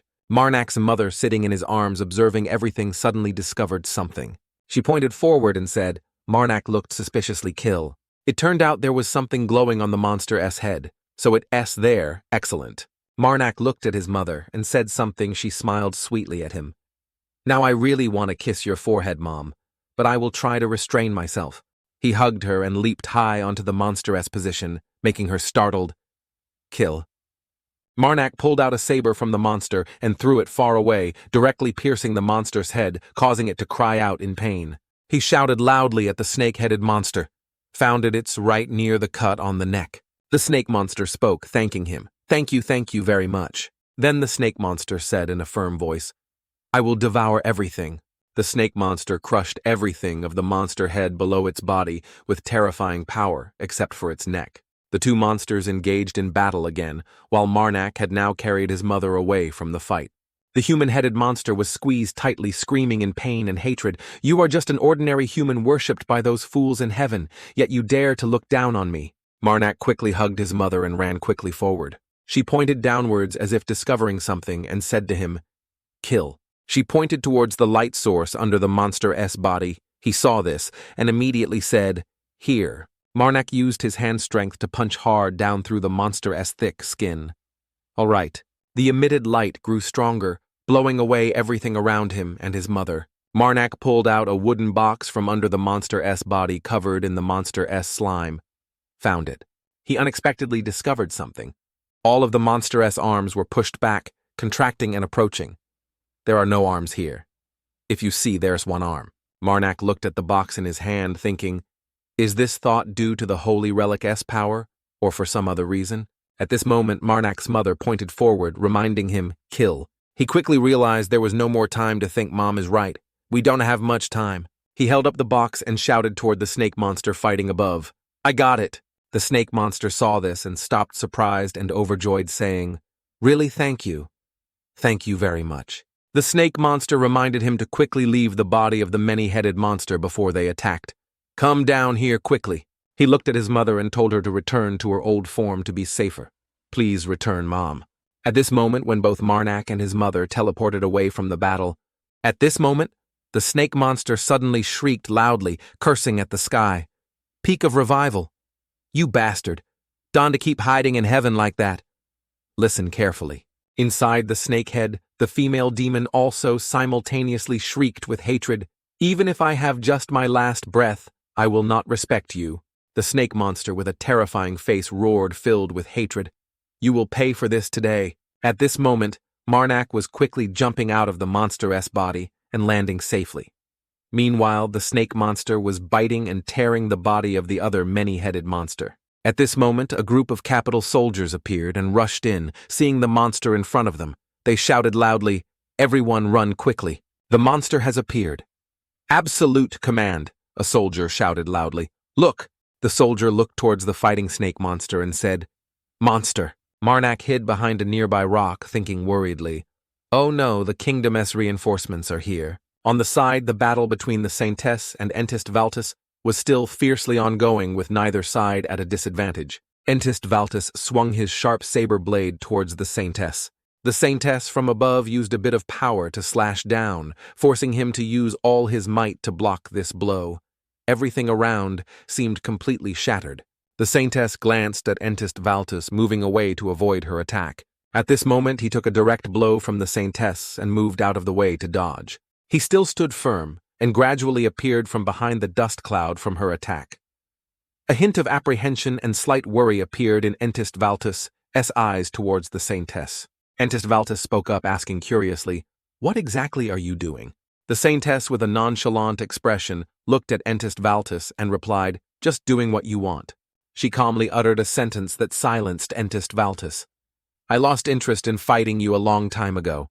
He was surprised for a moment before asking again. By this time, Marnak had escaped the battle through the tunnel. What did you say? The Saintess looked at Entist Valtus with a serious expression, saying nothing. He spoke up, demanding of the Saintess. She far away heard, but didn't understand what he was saying. You will have to take responsibility for your words. The Saintess gave a faint smile with a hint of mockery and said, take responsibility. I don't think I can lose. A soldier appeared, carrying Entist Valtus' sword, and said, I've brought the weapon, sir. He gave an order to the soldier and then added a word of caution.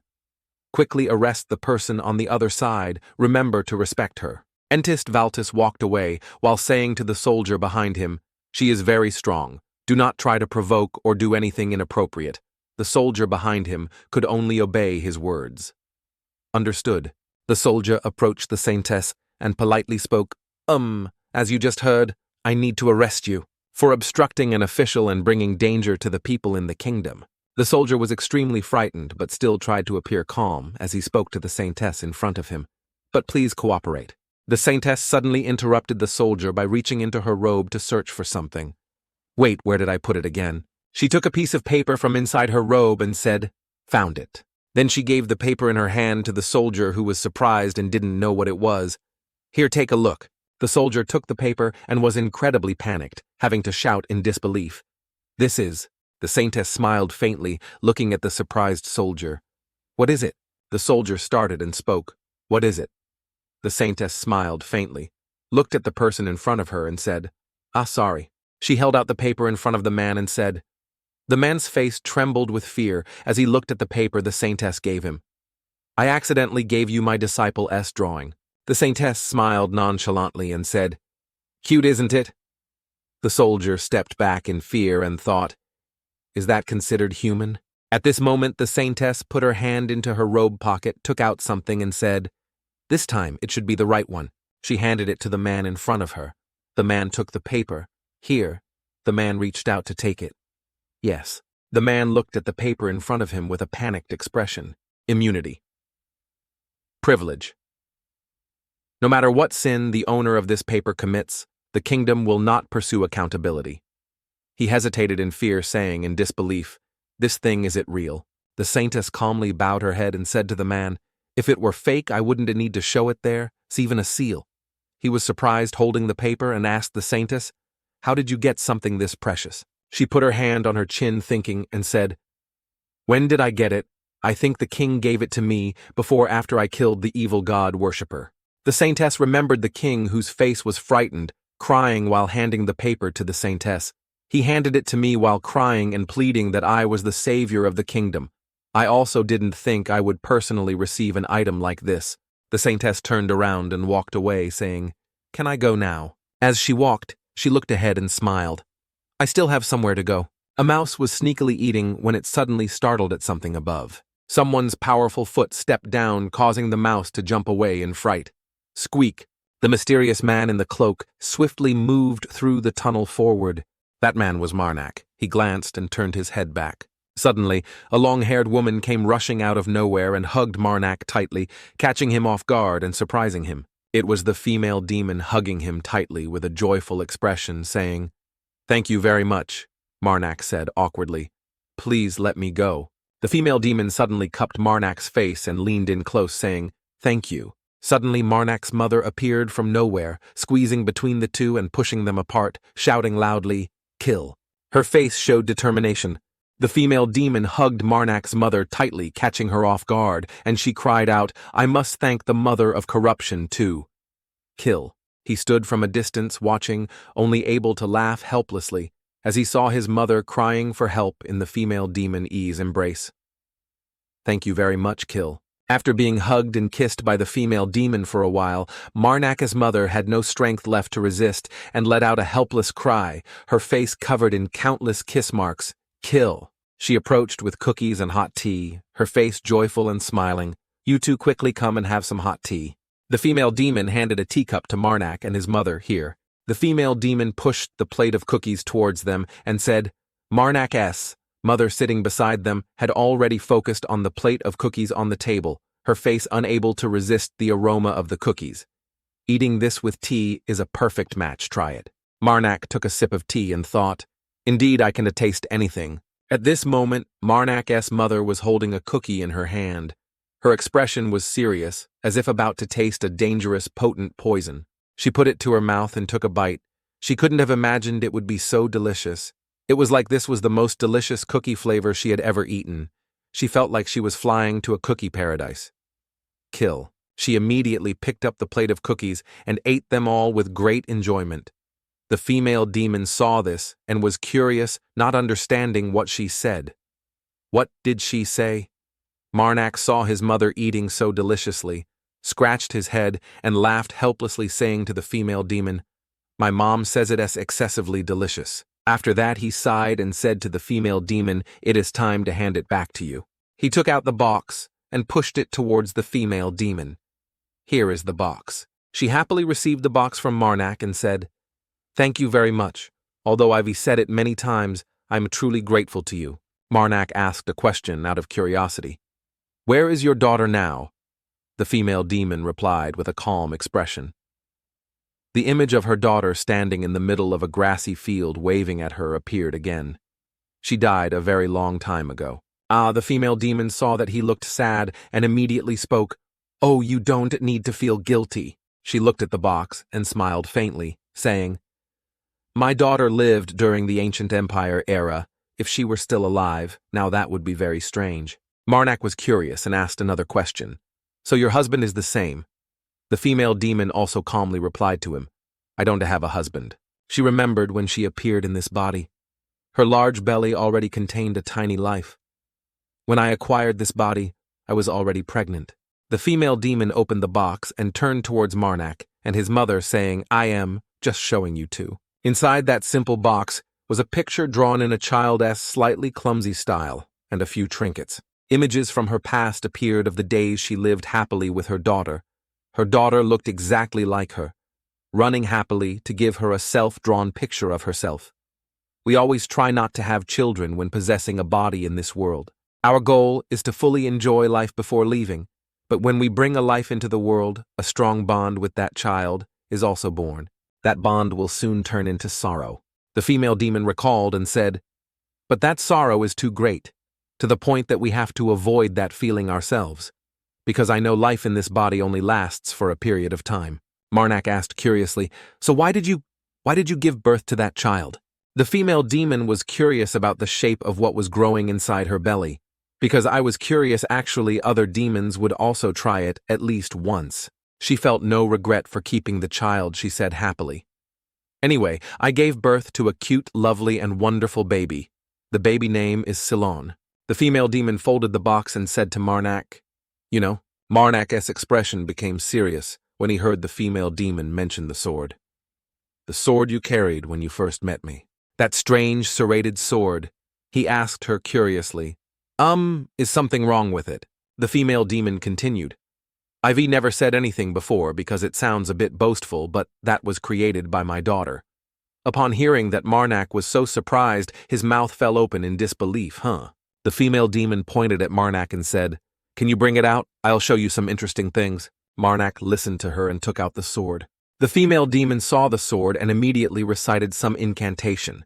The sword on the table immediately glowed, surprising Marak. A sound came from the sword. "To my beloved mother forever, Alisa." Marak was extremely surprised, looking up at the words emitting from the sword. "See, I told you. The sixth creation of the best blacksmith in the empire. Ceylon." He spoke up, asking the female demon about what was inside the sword. "Is there anything else hidden in here?" She smiled and replied to Marak. The female demon replied, "I don't know either." The female demon looked at the sword and thought, "But if my daughter created it, then perhaps it has some connection with other creations." She remembered that her daughter loved creating unique and strange machines. The girl always liked to modify things. Marak heard her words and looked at his reflection through the sword, his face pensive. Hearing her words was enough to understand that she considered everything her daughter created as her treasure. "Do you want this sword?" The female demon closed her eyes and smiled. "No need, the most precious thing to me is what my daughter gave me." She continued. "She created other things, hoping someone would use them. Even if I collect them, I cannot use them. I can't do anything but store them, because I am afraid they'll get damaged." The female demon thought of her daughter and said, "But I am the one who knows best what my little daughter wants most." Marak's mother pulled his shirt and made a sound, "Kill." Marak's face showed nothing more to say. Marak's mother beside him, her face drooping from eating too many cookies at once. The female demon saw this and asked, "What is wrong? What does she need?" He hesitated and said, My mother just wants to ask if you still have any cookies," looking at the empty plate of cookies with only one left. "Ha." The female demon smiled sweetly and said, "The second drawer on the left of the kitchen cabinet, there are still lots of cookies in there. Take as many as you want." Hearing that, she quickly grabbed the plate and went into the kitchen with great enthusiasm. "She is so cute," Marak replied with a smile. "Right," the female demon continued, "but I really don't know how to express my sincerity." She made an offer to Marak. "Do you want to go to that place while the mother of corruption is absent?" The female demon continued, speaking to Marak in a seductive and tempting tone. "I will treat you very well." Marak's face stiffened. Then he calmly said, "Thank you for the offers, but I must refuse. Please don't say such things in front of my mother." Hearing him say that, she stiffened and replied awkwardly, "Oh, how embarrassing." After that, the female demon continued to invite him and said, "Let us see if you change your mind. Just tell me about him. I was just kidding, but now it's true." At this moment, Marak's mother had returned. The female demon happily turned around and said, "Let us see what I should reward you with. Do I have anything good?" She put the plate of cookies down, then crossed her arms and kept saying, "Kill, kill, kill." Marak immediately explained her words. "My mother says, if you find them delicious, please pay us the amount of gold equivalent to the number of cookies you have." The female demon saw this and smiled. She's really a practical lady. Suddenly her eyes became sharp and she said thoughtfully, "But there's still a problem. I think it will probably cost a large sum to repair the underground arena. And the blighted eye too." The female demon continued, "I also don't want to pay my two saviors. That wouldn't be sincere at all." The female demon, eyes widened as she said, "I want to give you two something more special." She thought, and then continued. I thought about going with you two to help, but I don't know if I should get too involved in other battles, the female demon said with certainty. I am sure the river of blood will always follow every path the child of corruption walks. Suddenly she realized something. She slammed her daughter S box onto the table and said, Yes, that S it. She hugged the box and left, saying to Marnak, Wait for me a moment. At this moment, Marnak's mother pulled his shirt and said, Kill, kill. He smiled and said to her, Mom, do you want me to ask her to pack some cookies for me? Marnak smiled at her. Just let me ask for you. The female demon held something in her hand, then ran over, held it up, and said to Marnak, Found it. She placed the bag on the table and said, Here. The female demon continued. His face was suspicious as he opened the bag. I've kept it for a long time, waiting for the right person to buy it, but now I will give it to you. He took out a bundle of keys from the bag, and realizing said, This is the key to the ancient ruins. The female demon smiled and said to him, I like your intelligence. She continued speaking to him who was holding the key.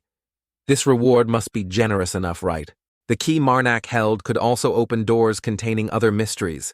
Above all, these ancient ruins also contain one of my daughter's other creations. At this moment, the demon and Marnak stood before the old building. The demon handed a large bag to Marnak and said, Here are the cookies. She bared her teeth and smiled brightly. Full of charming beauty, I even added a few other things in there. Marnak took the bag of cookies, smiled gently, and replied, Thank you. Marnak's mother's voice echoed again. Kill. But Marnak corrected, saying, Mom said, Thank you to you. The demon closed her eyes and gave a faint smile, I know. Marnak suddenly asked, Will we meet again? The demon was a little surprised that. Then she pointed her finger to the mole on her left side and winked, saying, The previous battle was too tense, so my eyes have a slight problem. The demon was silent. So I will leave the capital for a while. Marnak had the answer, but said nothing more. Smiling, then goodbye. The demon suddenly spoke up, reminding, Treat the mother of corruption. Well, he wondered, What did you say? The demon smiled gently. You've done well except for this. I have no other requests. Just keep doing what you're doing, so that her mother can always keep that smiling face. He turned around, ready to leave. His bright emerald green eyes under the sun highlighted his handsome features. Marnak said, Even if you didn't tell me, I would do so. Marnak slung his bag over his shoulder and walked leisurely forward. The demon stood behind with her arms crossed, silently observing. An object resembling a ring appeared in the demon's thoughts, she thought. The object inside the ruins. It will be useful to him. Suddenly the demon gave a strange smile and thought, This way the mother of corruption will regain all of her holy power and the gods in heaven. Especially those who want my daughter's gift. The demon's eyes became extremely malicious. Sharp strength, peak of revival will have to pay. Scene change. At this moment, Marnak had returned. Dakia greeted him warmly. You're back, are you all right? Not injured? Marnak smiled and said, Calm down. Everything is resolved. Marnak asked, But Princess didn't a master come to find me? Dakia thought for a moment, then replied, Your master, no. Dakia continued, Carmen informed me they are here now. Marnak's face seemed a bit down after that answer. Marnak's face froze, then he sputtered and asked, You mean Carmen and Sajida? Why is that? Dakia explained. They were not mortally wounded, but it seems the treatment is not going very smoothly. Marnak was silent and said nothing. The two walked together towards a room. Marnak said, I am here. Let me see how they are doing. Inside the room, Carmen and Grata were sitting next to each other. Carmen, whose body was tightly bandaged, couldn't help but exclaim upon seeing the two. Oh, way. Carmen shouted, You were here, Marnak, and you too, Princess. Marnak teased. Looks like you were still well. Carmen burst out laughing. Ha ha ha ha. I can be depressed all the time just because of a small injury. Otherwise, the whole Valtis family would be ashamed of me. Carmen recalled the fight and laughed, explaining a few things. It's just broken bones and some bruises, all over. They'll heal with a healing priest. Carmen paused for a moment and looked at the opposite bed. The problem is Sajida. He fought too. Santaji forced a smile. I'm fine. Santaji calmed everyone down. Just need a healing priest. This is nothing much. Marnak approached Santaji's bed and said, Let me see your ankle. Marnak looked at the bandaged foot. The bandage on the ankle was still soaked with fluid, he thought, indeed. Mixed holy power from different evil gods, perhaps? That is why the healing priest cannot exert their power. Marnak communicated with the person in his head. Can you handle it, Mom? The voice replied. Kill. Marnak understood the meaning of these words and thought, so Mom can handle it, just need to absorb holy power from the holy object. He told himself, but doing so will reveal me. I cannot act within the capital. Perhaps we must go to the actual ruins. He pondered. The ancient ruins are an isolated area, so the power will be there. Suddenly, someone spoke up, interrupting Marnak's train of thought. Don T. Worry. Carmen sat cross-legged neatly on the bed and said, the priest who came here last time said it. The power of evil gods will weaken somehow. Carmen smiled, but there was a touch of sadness. Although he also said, it will take some time. Marnak pressed. Specifically how long? Carmen hesitated for a moment before answering, and this made Marnak furrow his brow. At least a few months or a few years, it will naturally disappear. Grata glanced at Carmen, who was scratching his head, and said, this is just Kamen, he said. The person over there, it will take even longer. Marnak couldn't help but silently look at Santaji, not knowing what to say. Grata said, but we are looking for someone to neutralize the evil gods. Holy power, so it won to take that long. Carmen smiled foolishly like an idiot and said to Dakia A, I am sorry. Dakia A was a bit surprised. Carmen explained, but perhaps it will be difficult for us to continue protecting the princess. Dakia A gave an awkward smile, placing her hand on his chest to comfort him. No need to worry, you rest, I am fine. Marnak interrupted. By the way, the princess and I are preparing to leave the city for a few days. I've thought of a way to expel the holy power from your wounds. This also surprised her, her eyes widening as she looked at him. Kamen, as if unable to believe it, asked again in surprise. Really? Dakia A's face full of question marks, just stared at Marnak with wide eyes, unable to utter a word. Thinking priest, you mean? Marnak replied in thought. I'll explain the details later. Carmen couldn't help but excitedly give a thumbs up and smile brightly like a flower. You're the best. I just saw how difficult it must be for you to worry about us. But I'm also really looking forward to it. Marnak politely bowed. Just leave this matter to me. Carmen suddenly continued, oh, and I have something I want to discuss privately with you. For some reason, Carmen and Greta turned to look at each other, winking suggestively. Greta understood and immediately pulled Dakia I's hand, leading her outside. Carmen pointed his finger towards him and said, Marnak, I guarantee. He spoke as if he were a worldly person giving advice. There is no girl with a heart as generous as Princess Dakia, so you must seize this opportunity. It seems you like her too, right? Marnak was silent and said nothing in response to this somewhat abrupt question. Suddenly, Santaji chimed in with an awkward laugh. I thought you two were already together. Suddenly, his mother's voice echoed again, kill.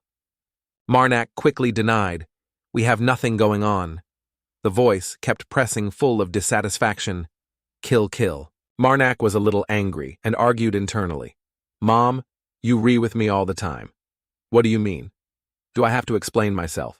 Carmen winked at him and said, is that so? Then this is truly your chance, a good opportunity. Marnak smiled outwardly but felt a little annoyed inside. He repeated it again. After a while, Marnak said goodbye, preparing to leave. Take care. Carmen also enthusiastically said goodbye. Don, to get hurt. After the two left, Dakia smiled and said, how exciting. She walked beside him, looking happy. Although I'm not sure if it's okay for just the two of us to come here, I feel safe going with you. Suddenly, she discovered something. They entered the house and found someone sitting at the dining table. Ah, the other person spoke. You were very late. Marnak was surprised, master, that person was Saintess Azure Fire. The girl just smiled slightly. The Saintess spoke. I've been waiting for you for billions of years. My disciple, come here and sit. Marnak listened and moved closer. But as a result, both Marnak and Dakia sat on the same chair facing the Saintess. The Saintess's face showed a hint of considerable dissatisfaction. Marnak smiled bitterly and asked, but master, why are you so late in coming to find me? The Saintess replied with a darkened face. I had to stop by the palace. The Queen of the Northern Kingdom had something to ask of me. He was a little curious. What is it? The Saintess explained. Of course it is about the evil god, his followers causing trouble in the north of the capital. She kindly asked me, so I accepted. Then the Saintess offered, go to your room and pack up. I will go to Aguilar with you. Suddenly Marnak lowered his voice. Master! He flatly refused, surprising the Saintess greatly. I cannot go with you, he explained. That place is in the opposite direction of where I need to go. Moreover, I have something I must do. The saintess was confused. What do you mean? She was a little dissatisfied and complained I had to overcome so many hardships and difficulties to fulfill your request. The saintess asked again. Did I hear correctly? Marak asserted decisively. No, you heard correctly. The saintess angrily slammed the table, making the water cup shake. Wicked person. 2 streams of tears rolled down the saintess's cheeks, unable to hold back. She burst into tears. Why do you treat me like this? She recounted her suffering. Do you know what I did, but why won to you my only disciple? But Marak didn't have enough patience. He directly interrupted. That's enough. He exposed her. I won to be fooled anymore. You can always cry any time. Indeed, this tricky saintess just pretended to cry dramatically one moment, then wiped her tears the next, as if she had never cried before. Oh, I thought it would be effective. The saintess picked up a weapon from under the table and said, Disciple, a woman's tears are the strongest weapon. Marak noticed. He angrily slammed the table and shouted, Put both hands on the table. Then he warned loudly, If you try to lose and drag me along, I will be very angry. The saintess sighed impatiently. Then perhaps because he hit a nerve, she was embarrassed and threw her sword behind her, saying, defensively, As if I would use such a violent method, Marak thought with contempt. Well, it is almost like that you've done it before. He cleared his throat and said, Everything I said is true. Marak explained, Currently I cannot go with you, so as soon as I finish here, I will return. The saintess heard him and snorted, Humph. Surprisingly, the saintess agreed quite easily and even said, All right, I will be a compassionate and beautiful master. Marak asked again suspiciously. So I don't need to go back with you now, right? The saintess crossed her arms and nodded. Of course I will wait for you, she said, but only when you are strong enough not to be defeated by others. Marak was a bit stunned. You mean... The saintess stood up, bent down to pick up her weapon, and said clearly, The backyard of this inn is quite spacious. Take your sword and come there quickly. She smiled beautifully immediately. The saintess had been waiting in the yard for a while. When Marak finally shuffled over with his sword, the saintess asked, Yuri here. She said, The condition is very simple. I will only use the amount of power you have. The saintess smiled confidently. You will have to try to defeat me with all your abilities. Marak took his sword and got into a fighting stance, his face on guard, thinking, If I use too powerful a technique now, things will become too complicated. The saintess smiled. Come on, come here. Before she finished speaking, a boom echoed. The two directly charged into a head-on battle. Marak smiled confidently. She wants to attack like that before I punch her in the face. The saintess also smirked. This smile indeed had a hidden meaning that made Marak frown. Suddenly, the saintess raised 2 fingers and flicked them up strangely as if challenging him. Marak gritted his teeth. The two rushed towards each other, exchanging techniques, one attacking the other, defending. Marak gained momentum, raised his sword high, and slashed strongly.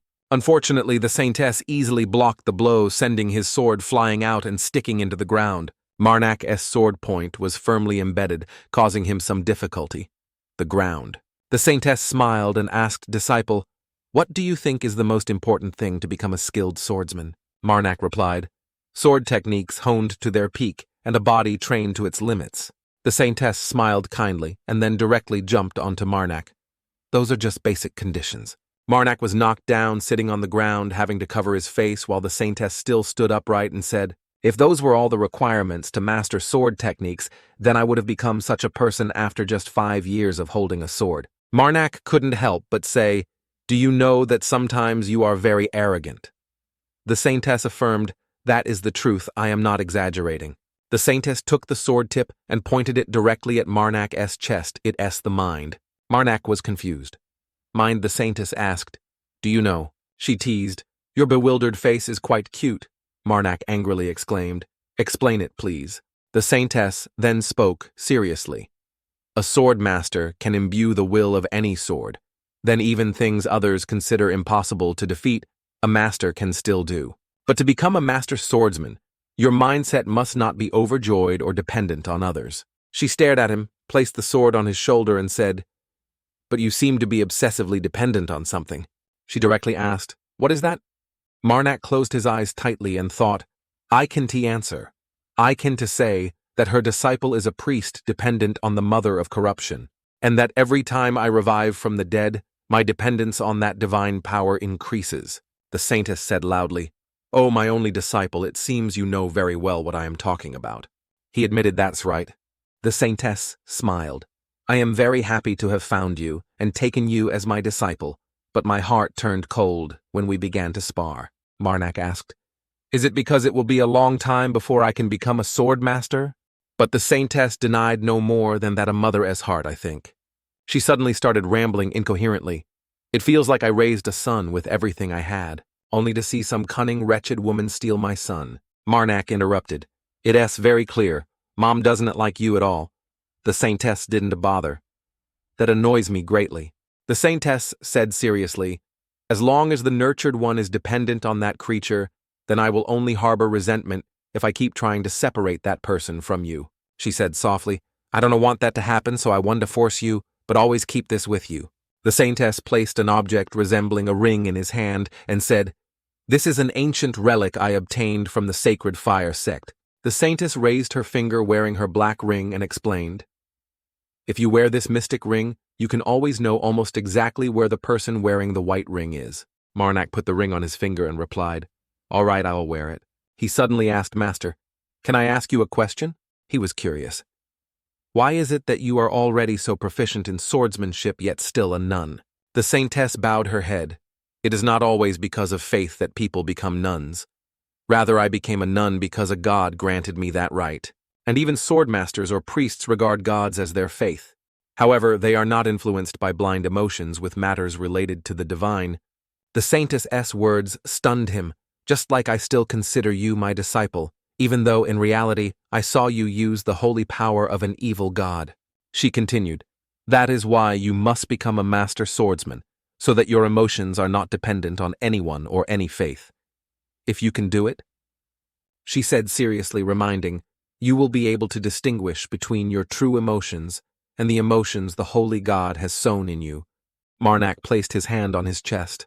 He asked, "Did you know that I am an evil god worshipper and who the god I depend on is—" She replied indifferently, "I'm not an idiot." Marak asked again, "So can I ask one more question?" The saintess was generous. "Ask as many as you like."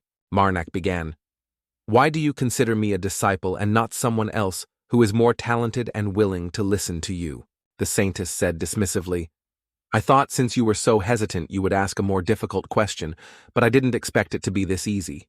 She looked up at the sky and thought I was raised to become the holy sword of the sacred fire sect. I was alone and found no joy or pleasure at all. The saintess remembered that period, and when I met you, the joy during the 3 years we were together was even greater than the joy in my life before that. The feeling of loss after losing you grew greater. The saintess suddenly raised her hand close to his face. "I cannot go back to those old days without you." She stroked Marak's cheek and said, "I need you. You are very important to me, because I am very happy when I am with you." Elsewhere, a pile of corpses lay on the ground along with a harsh cursing voice. "These fools." Haydn shouted with his sword. "Headquarters is in chaos because you ruined the plan to kidnap the princess. How can you act as if it's all my fault?" The group of stupid people with dark faces stood opposite and shouted loudly to the two of them, "It's all your fault, die traitor!" He flinched. The frenzied group chased after him, catch him, kill him. He was frightened and cried, running and shouting, "Someone save me!" He screamed in despair. "Whoever saves me can even make me kiss their butt seriously." Suddenly, a large explosion occurred, sending the group flying everywhere, their bodies torn apart. Haydn was stunned and turned his head to look. "What is it?" Draco appeared from the explosion, looking extremely terrifying. Haydn sat down in fear and asked, "Did you come to save me?" Draco scoffed. "Why else would I be here, maybe sightseeing?" He irritably ordered. "Shut up and follow me. If you're too slow, I'll just pick you up and bring you here." Haydn replied, "Yes, sir." After being saved, Haydn scurried after him, feeling grateful inside. I'll take back saying he's a lizard. Now I admire him more than ever. Suddenly, Draco snapped and warned, "Hey, if you dare to kiss my butt, I will kill you." From the bushes observing the group of guards, a voice spoke up holding the strange key. "This is the location. The key leads to." Dakia held the camouflage branches and asked, "They are bandits, right?" "We've been traveling for 5 days. Marnak observed and replied. Maybe so, but I am not sure. Dakia asked, can't we distract them with fire? Marnak was a bit helpless with this naive girl. Then the forest will burn down, he continued. I'll try talking to them first. He reminded her, you should get your magic ready. The guarding man noticed something strange, huh? Seeing someone approaching, he and the guard next to him drew their swords defensively and questioned loudly, Stop right there, who are you? Marnak gave a perfect 10-point standard smile and explained, I am a priest under the goddess of protection. I was assigned to visit the bandits in this area. The man said loudly, If you want to enter, hand over all your weapons. He still maintained a gentle demeanor and explained, I cannot do that until I know if you are bandits. Upon hearing that, he immediately waved his hand. Then you cannot enter. Get lost. Marnak noticed 3 fingers. He suddenly asserted clearly about the man, You are a mage. He was startled. His face turned red and he shouted loudly, questioning, How did you? Marnak smiled. Then please call someone more proper to talk to come out here for me. He angrily gritted his teeth, then lunged forward. Now do you think I am a fool? Marnak easily dodged and didn't forget to add a free slap on his neck, saying, Don't put words in people's mouths like that. Dakia stood and watched. Suddenly she screamed. Then a sudden downpour began without warning priest Marnak. Dakia didn't know what to think. Closed her eyes and blindly created a giant lightning sphere above her head, shouting, As soon as an enemy appears, I will attack with this lightning bolt to save you. He looked on frozen. His face pale like a banana leaf, raised his hand to indicate the opponent was defeated, and asked, What? She was already in a fighting stance, saw this, and asked, You knocked him out over there. She shrieked, But weren't you going to fight all of them? Marnak laughed awkwardly, feeling helpless. It seems there's a misunderstanding here. Suddenly a strange voice appeared, Rain. Wow, wonderful, quickly collect rainwater of any kind. A strange girl came out of nowhere with a horn like a unicorn on her head. This girl cheered joyfully. The girl's joy didn't last long before she suddenly froze. No need to go down the mountain to get water today. She saw the 2 people ahead and asked blankly, Who are you? He politely bowed and introduced himself. I am Marnak, serving the goddess of protection. Then Marnak gestured towards Dakia and said, And this is Dakia Iraml, daughter of Lord Iraml. The other girl was Curious Iraml. The girl also very politely bowed and introduced herself. Hello, sir. I am Farina, captain of the Royal Archaeology team. It is an honor to meet you. Dakia was enthusiastic. Very nice to meet you. Farina explained why people here were rushing out with buckets and basins to collect rain.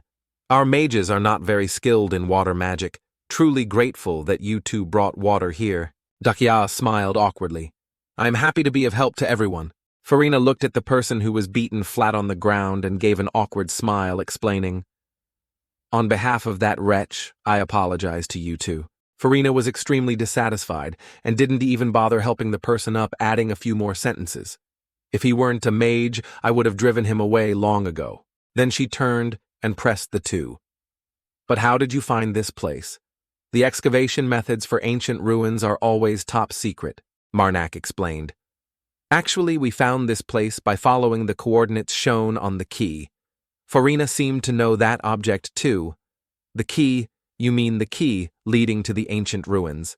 The girl excitedly jumped up, her eyes sparkling like stars, and asked, Can I go with you? But he flatly refused, probably not. Farina sputtered and explained, I didn't mean going in there with you from the start. She smiled and continued, But after you get what you need, I will be very happy if you then lead me inside. She put her hands together and pleaded continuously, Please. He paused for a moment to think. Then Farina spoke up again. Priest, perhaps what do you know about the ruins of the ancient empire? Marnak replied, I am just like everyone else. Farina smiled. The ruins of the ancient empire are usually divided into 2. Farina smiled. The ruins of the ancient empire are usually divided into 2. Farina led them inside where everyone was working. The remaining part is buried underground. The goal of the Royal Archaeology team is to excavate the rest. Marnak was curious. Are you excavating the buried ruins now? The girl excitedly praised. That is smart. We were just curious about the connection between the 2 ruins, not interested in any items within them. Upon hearing that, he smiled willingly. All right then, Farina was surprised. Really? She happily took Marnak's hand and shook it continuously, her body twice as large as his. Thank you very much. He smiled and asked, but can you give us a temporary place to stay by? The time we come back here, we'll be exhausted."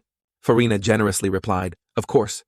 He pressed, the people digging for artifacts in there, none of them are from headquarters or the guilds, are they?" Farota said, "You don't need to worry about that. They are all just members of the Royal Archaeology team." Marnak asked with a little surprise. "What? So your team has too few people?" Faroria explained. "We are not an organization that brings in a lot of profit. The relics buried underground are often in quite bad condition, and sometimes artifacts cannot be found. Therefore, we cannot hire enough workers." Marnak nodded. "I see, so it is not a problem if many people go in together." A moment later, Dakia picked up the key, her beauty charming and graceful. The key opened a strange space portal. The space portal immediately opened wider, allowing 2 or 3 people to pass through at once. The people just watched silently. Only Farina was extremely excited. Marnak actively stepped forward. He stepped through. Marnak walked confidently with a straight back. Dakia followed behind, exclaiming with delight. She couldn't help but look around and exclaim, "This place is so beautiful." Marnak smiled. "That's right," he said. "The scenery is beautiful, but we have to work first." The mother in his head exclaimed, "Kill." Marnak raised his hand, holding 2 strange objects that looked like earrings, and whispered, "Mom, I need a new power." The voice replied, "Kill." Suddenly a strange and powerful energy appeared. Marnak refined the object in his hand.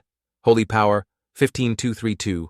Holy power, 12556. Holy power, 10898. Holy power, 8990. Holy power, 6379. A new item was reborn.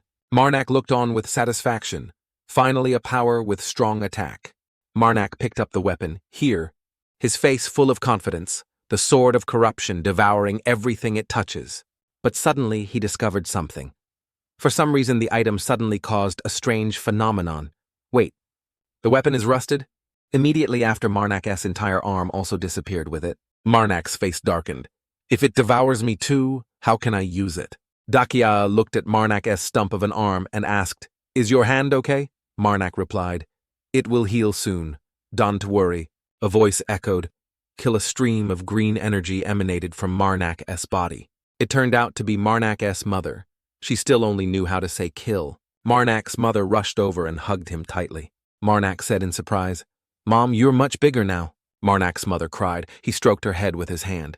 "Do you think my hand hurts so much? I am really fine." Suddenly Dakia made a suggestion. "I have an idea. Why not let the girl hold that sword?" Marnak's mother looked at Dakia blankly and said, "She is quite nimble, and her hand might not be affected by the sword's curse." Marnak was worried. But if Mom gets hurt, his mother looked at him with a look of agreement. Marnak also agreed to let his mother try. "Okay?" He placed his hand on his mother's shoulder and said, "So let's see if you can use it, Mom. You still only know how to say, 'kill, kill.'" Marnak took out the sword. His mother's face was very confident. She immediately took the sword, but then her hand was engulfed in green flames, catching fire. In pain, she immediately threw the sword away. "Kill." Marnak's mother sat in pain, gripping her hand after the sword set it on fire. He was also extremely panicked. Marnak looked at her hand and asked, "Mom, are you okay?" But she only knew how to say, "Kill, kill." Marnak comforted his crying mother. "Mom, Dawn, to blame yourself. I will protect you." Dakia said to Marnak, "Isn't there's something a little strange?" He wondered, "What do you mean?" Dakia said, "The mother of corruption was hurt by her own power. The sword is still blazing with green flames." Marnak's mother angrily pointed at Dakia and said, Dakia was confused. "No, I mean," Marnak chimed in, "maybe it is just because Mom hasn't fully regained her holy power yet." Then he suddenly burst into tears. "But you can speak new words now." His mother smiled happily. "I am Kill." Marnak stroked his mother's head and said, "Don't worry about that." His mother, meanwhile, kept spamming one word, "kill." Marnak knelt down, took his mother's hand, and gently said, "Just your presence brings me strength already." She was still the same, Kill. Dakia put her hand on her chin and said, "Both of your hands have recovered, right?" Marnak replied, Dakia continued, "Then let us go inside." He looked at his mother and said, "Mom, please." She was still Kill. Marnak's mother summoned a golem. As soon as the golem's foot appeared, it stomped, almost sinking the floor. Marnak narrowed his eyes happily. "It's been a while. I hope you can do it." The golem roared violently, unleashing its power. Marnak suggested, "Can you hold this for a moment?" He extended his hand towards the sword in front of him. The golem immediately grabbed the sword. The golem's face immediately changed color. The golem shrieked violently because its hand was just set on fire by the sword. Then its hand fell off and dropped to the ground. Marnak looked at the scene with astonishment. Even the corrupted giant couldn't hold that sword. The golem's face turned red with anger. He said awkwardly, "Sorry." Marnak looked at the palace in front of him and suggested, "Then let S go inside the ruins." The golem kept roaring. Dakia asked, "What should we do now?" Marnak replied, "Let S just wait and see for now." He calmly narrowed his eyes and smiled, saying, "After all, none of us can detect the traps in there." The golem kept smashing things around. Marnak said, "I think it's better to let the giant open the way." Suddenly he noticed something. The golem exclaimed, "Huh?" Another giant rock person appeared in front of the golem. Dakia's hand emitted fire magic, and she said, "Or should I use magic?" Marnak replied, "Let S just wait and see." He recalled past memories and said giants are immune to magic, so it's not really a problem for it. The giant rock person was looking at the golem. The rock person's eyes glowed. The golem angrily remembered being beaten and bullied by these rock people when it was young. It roared once. The golem grabbed two giant swords and charged forward. It struck the rock person hard with one blow.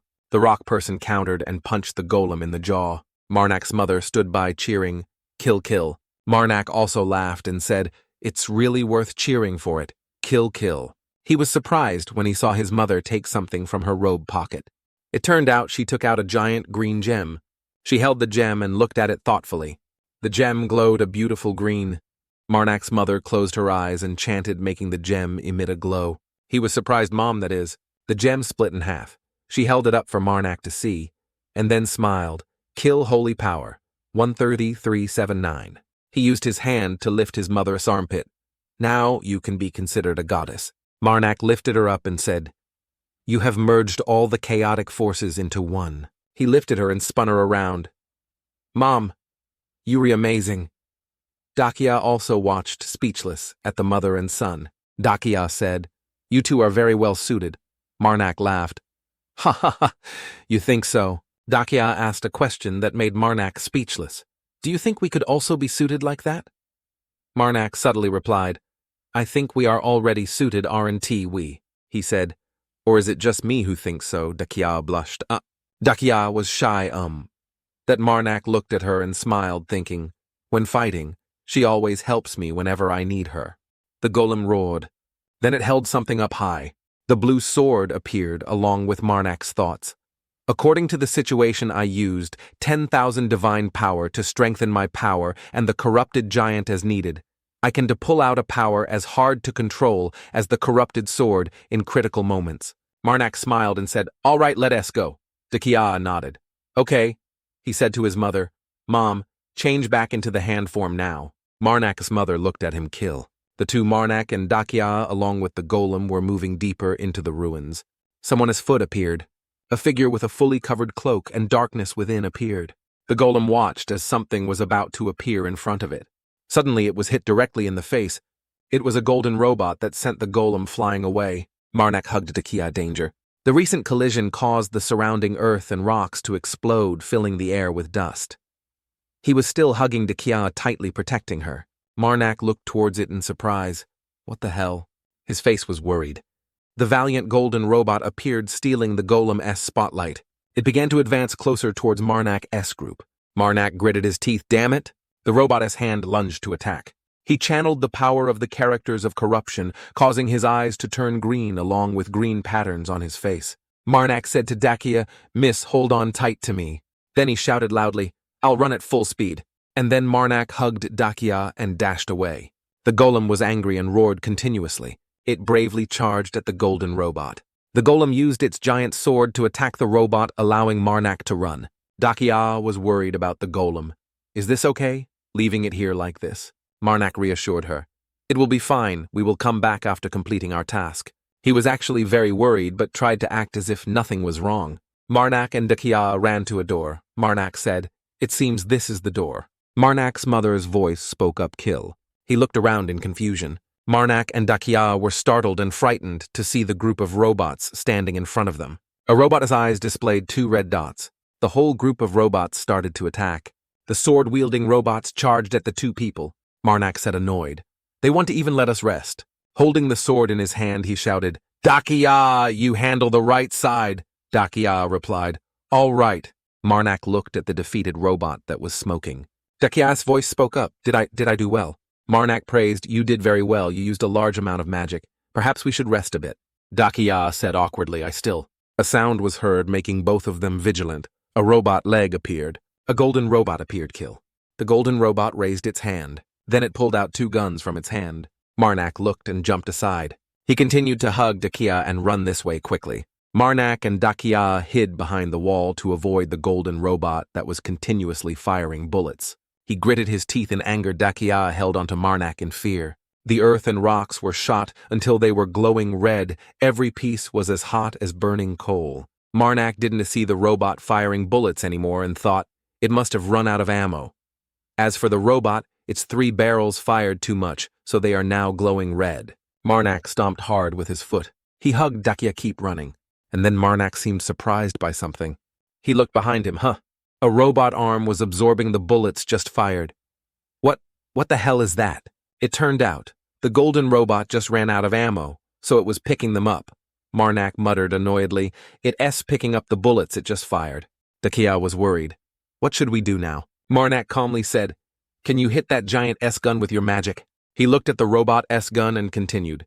It's an object that very easily exploded when hit by magic. Dakia agreed.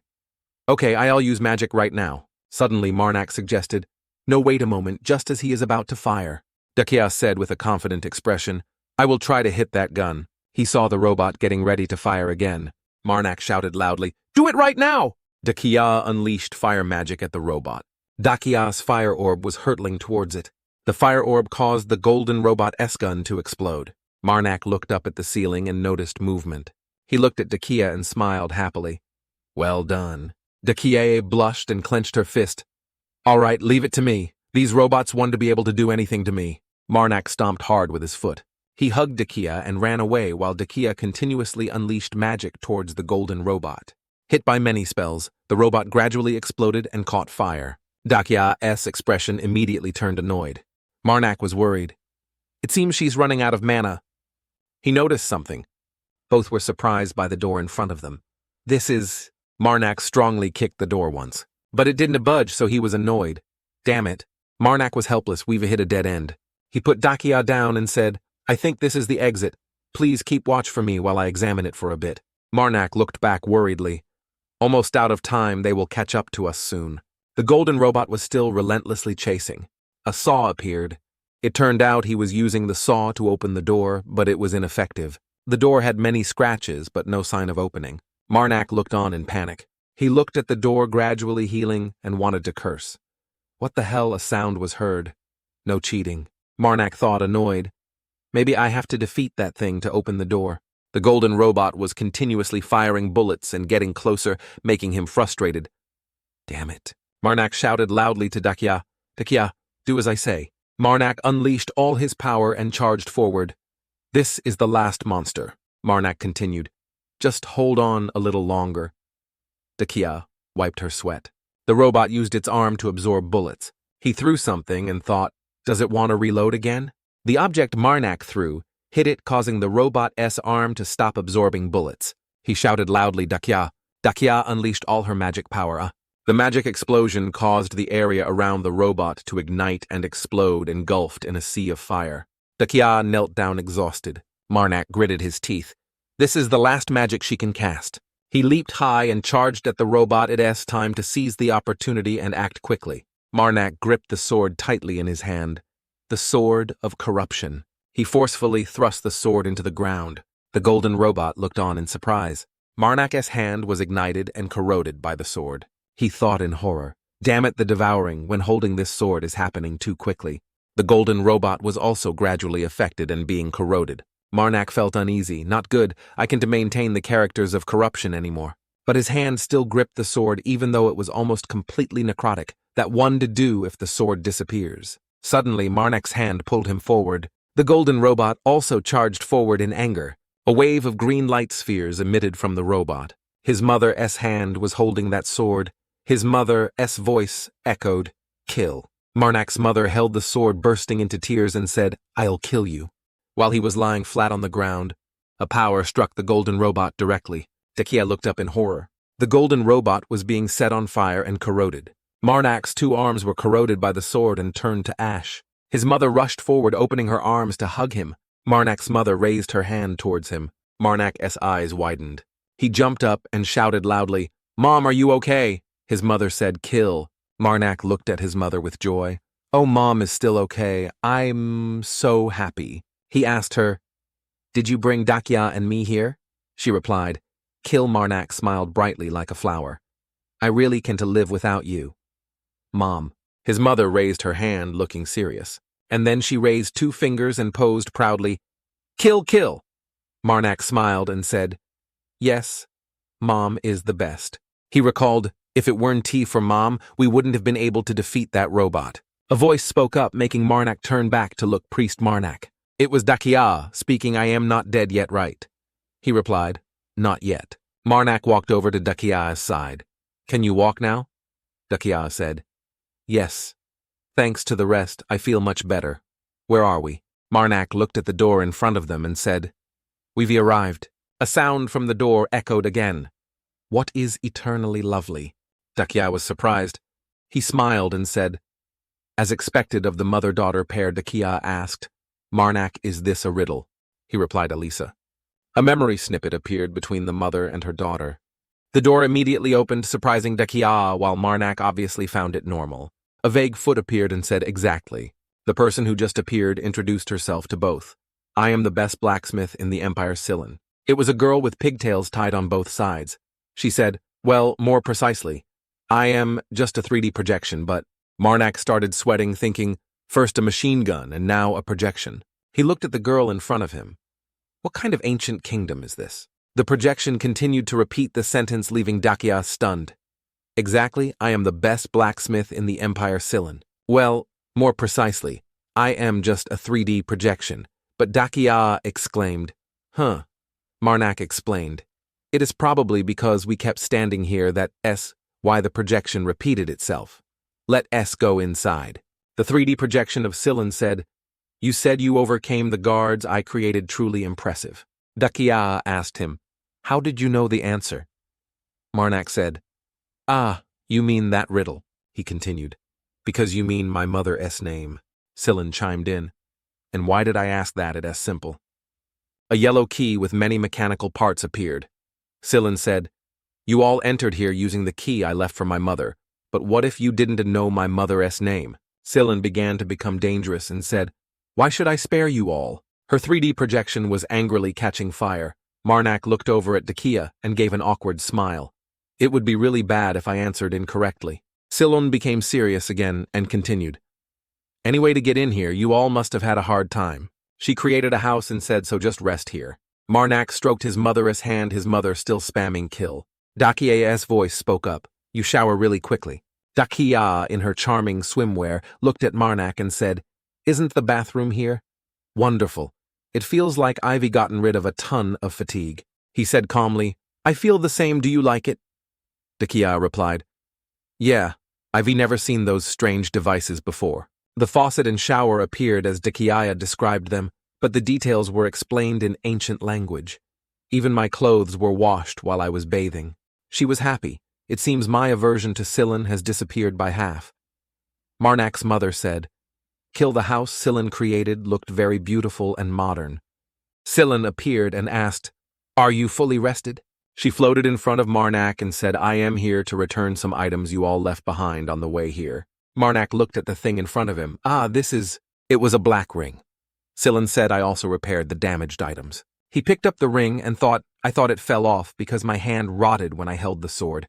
"It seems I will avoid being scolded by the owner." Sillin said to Marnak, "Come with me, I will give you the item you are looking for."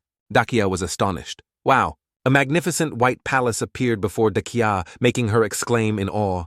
"An underground area, in a place like this, is so large." Sillin smiled and said, "So who among the 2 of you will take piece number 1? Marnak's mother pointed at herself, "Kill." Sillin was speechless. She had to say again, So who among the three of you? Marnak narrowed his eyes and smiled, saying, "It's me." Killen continued, "All right." She looked at Marnak's mother and smiled, saying, "But if the other two leave empty-handed, it wouldn't be right. I will create everything you two want as a reward." Sillen split into 3 copies. "Follow me." She led Marnak to a room. Sillen said to Marnak, "This is the last circuit I created, number 1. A pure black bracelet appeared. Sillen said, "Put it on your dominant hand." Marnak immediately put it on. He said in surprise, "Oh, it automatically adjusts to the user S size." But then Marnak noticed something was not right. The bracelet emitted a green aura. Sillen explained, "Don't be afraid, it is just registering the user." She continued to instruct, "Now shout, activate, and press that button." Sillen smiled and said, "You have to shout." Marnak was annoyed. "Seriously?" He awkwardly pressed the button and then shouted, "Activate."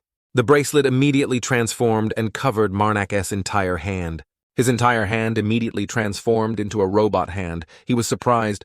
"What is this?" Sillen laughed loudly. "You actually shouted," she continued. "Actually, you just needed to press that button." Marnak was annoyed at being tricked. "I didn't shout." Sillen continued talking, ignoring Marnak, who was blushing with embarrassment. "Sorry for laughing. I will explain the function now." He looked into the distance in surprise. On the floor in front of Marnak appeared overlapping lines. Sillen requested, "Now try raising your right fist." She explained, "Number 1 will react to your brainwaves. Don't to worry, just think of it as reading his mind." Kilon continued, "What you need to do is very simple. Just imagine there is a small cannon attached to your hand." Marnak did as instructed and his hand glowed. He transformed his hand into a cannon and aimed forward. Sillen said, "That's right." The hand fired an extremely powerful shot forward, the green laser beam cutting through everything, surprising Marnak. Wow. The explosion caused by the recent shot was terrifying. Sillen said loudly, "Excellent." Marnak was still astonished. "Wow," she asked for the customer's opinion. "How is my special magic cannon?" The wall had a hole and glowed red from the explosion. Sillen continued, "Because it doesn't have a physical form. Long-range battles one to be very effective, but at close range it is incredibly powerful. The energy the magic cannon uses is mana in the air. It will automatically reload." Marnak's mouth fell open. Sillen shouted loudly at him, "You can load 3 rounds at once and it will take about 20 minutes for each reload, meaning you need to be extremely careful and aim accurately every time you shoot, but you also have to keep it. I created one that can be reloaded so you can decide the timing to aim and focus yourself." Sillen snapped her fingers and smiled. "If you possess my other numbered items, try combining them with number 1 and see something interesting will happen." Marnak started trying. A white sword appeared. This thing. Then he utilized the power from glove number 1. Marnak was surprised because the sword immediately synchronized its power with the glove. Then the glove retracted the sword inside. The glove showed 2 squares with the shape of a saw. Sillen said in surprise, "You really possess another numbered item, that is amazing." She looked at the 2 squares. The first one looks like a sword, and the second one. Surprisingly, the glove revealed a blade underneath, making Marnak panic. "Whoa," Sillen said. "It's amazing, isn't it? Number 1 is the essence of holy power and mana converging." Marnak said seriously, "Holy power and mana are truly amazing." Sillen puffed out her chest. "Yes, I know I'm amazing." She instructed further, "Ah, yes, it is completely immortal. So it is very durable, but if it breaks, it will automatically repair itself. So don't worry." Marnak was surprised. Immortal, and it can even repair itself. He began to think then he took out the green fire sword from before. He used the glove to grab the sword. The glove started transforming. Marnak couldn't believe his eyes. He looked at the glove. Marnak was incredibly surprised by the power arm he just possessed. "This." He stared at it intently and asked loudly, "This is a small system panel." Appeared showing a notification, "Cannot recover in another 70 seconds. Marnak froze, thinking to himself, 70 seconds. He remembered what happened earlier and could confirm that he still had time, even though he had defeated the giant monster just now. Marnak stared intently at his transformed hand. With this, he smiled and clenched his fist with great satisfaction. "I will be able to use the unholy sword now." Suddenly a voice echoed from a distant priest. Marnak. It turned out to be Dakia coming to check on him. Did you find anything? He replied, relaxed. A bracelet that can turn into armor, it also has other abilities. Then he asked back, what about you? Dakia's cheeks were flushed. She gently brushed her hair aside, revealing her fair neck with a silver necklace. She replied mysteriously, guess. Marnak immediately realized the new thing. That thing on your neck, right? Dakia smiled brightly and happily. That is right, she explained. It helps control magic power like the ring I once had, but it doesn't limit the magic power it can control. The corner of her mouth curled up, revealing a smile of satisfaction. The necklace glowed brightly. I think this is much better than a ring. It formed a layer of fabric covering half of her face. She asked, how is it? He smiled and replied, I'm glad you like it. Suddenly a small hand tugged at his robe. He paid a little attention and turned Mom. Marnak asked blankly, do you like your reward, Mom? She replied firmly, my left hand. He frowned and looked down. Then he also held out his left hand to look on. His hand was an identical ring kill. Marnak smiled and explained, we can locate each other with this ring, and it can protect us with a barrier once a day if necessary. She spoke up as if she understood, kill. Dakia on this side thought to herself, are you jealous of the ring the master gave me? So cute. As for him, excited, he lifted his mother up and spun around, cheering with delight. Thank you, I really like it. She was also having fun. Kill. Suddenly, a voice echoed, interrupting the joy of both. Now everyone has received their reward. What do you all want to do? It turned out to be Silan, she said again. Everyone can leave or stay longer. Marnak turned around and asked Dakia, what should we do? She calmly replied, I agree to leave, all my fatigue has been washed away. He smiled and exclaimed, then we'll leave Silan behind, clapped her hands once and wondered, oh, everyone is leaving then. She controlled a robot arm from under the floor. The key you used to enter, I want to get it back. Hearing that, Dakia felt a bit awkward and asked, what do we do now? Marnak rubbed his chin thoughtfully. I still have a promise to the captain of the archaeology team. He continued, but that's the Silan we were talking about. I think it is best to give it to her. So I did as he said, leaving the key on the robot's hand. Silan smiled and said thank you. Then she tilted her head and said with interest, well, see you later. That sentence made both a little confused. Suddenly from behind a giant hand appeared. Marnak quickly and fiercely resisted Kuk. Right behind them a space portal appeared as if wanting to suck people in. Dakia was surprised. Kia, what the hell is happening? Silan said with a very smug expression. If you collect all 10 pieces of me that are numbered, something very interesting will happen. She immediately cheered when she saw him about to be pushed in. So try your best. And so the two were pushed in by that arm. Marnak landed cautiously on the ground, thinking to himself, I didn't expect her to kick us out like that. Dakia said, she just created an exit from the dungeon. Saying that, she widened his eyes, then turned to call him, Priest, this is the smell of blood, right? Marnak replied seriously, I plan to give them a warm welcome with the title of murderer. On the other side, a group of people were running away as fast as their legs could carry them. Forzarina turned back, feeling very uncomfortable with something chasing her. Damn it, the end of this road is a dead end. She looked at the horrifying swarm of bats. There were more of them than usual. This is an ambush. Suddenly, one of her teammates carelessly fell to the ground. She thought to herself, but why the injured person was very scared and panicked. Forzarina immediately ran to the rescue. Seeing this, the other bats also got scared and flew away. She placed her large hammer on the ground and yelled angrily, Where is that bastard Thran? A man pointed in one direction and said he was right in front just now. She loudly ordered Thran, telling him he should dig faster with whatever strength he had if he wanted to live. Hearing that, he hesitated a little, but Captain Forzarina shouted loudly, Shut up and relay my words to that bastard. He could only obey. Yes, ma, am. She wore a smile full of confidence and bloodlust. I will crush you bastards right here. Then she swung her weapon facing the giant bat swarm and completed her mission. As soon as they flew up, she immediately swung a direct blow at them. Bat after bat fell down from that powerful attack. Forzarina fought and screamed, Ha! In an instant, countless bat carcasses fell below. The scene shifts to another side. Seeing a giant bat carcass, a voice of exclamation rang out. Truly surprising, indeed a unicorn tribe. The man with a braid at the back of his head said, Does that matter right now? We should leave here before all my bats die. Suddenly, a hammer slammed down onto the ground. Forzarina questioned who allowed you to leave, you dirtheads. A girl with a body covered in stone suddenly appeared behind her and spoke. I don't need your permission. As soon as she heard that, she quickly turned back, preparing to unleash a dangerous blow, Cuke. But she was immediately parried by her. She spoke. A hammer, huh? It almost hurt me. You are too violent. Forzarina gnashed her teeth and said, Do you think you can simply block my hammer like that? Then she swung the hammer upwards with all her might and cursed die. Suddenly the person with pale white skin snapped their fingers. That's right. A mass of dark magic surrounded her. Truly a troublesome woman. It tied her legs tightly. Then it tied her hands.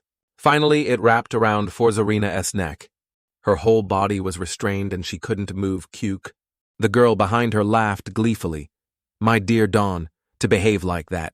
The pale-skinned man questioned, Where is the relic? She replied resolutely, I don't know. She suddenly looked behind her. In the distance, a tall, dark figure had chopped off the head of the one with a braid at the back of his head. That person was none other than Marnak, with a strong physique and a mask covering his face. His appearance froze everyone. The pale-skinned man frowned and snapped his fingers again. No way. That dark energy wanted to restrain him like it restrained Forzarina. It is truly unfortunate that you are too naive. Just one force blew them all away, the embodiment of corruption. The girl with the stone body and Forzarina were incredibly surprised.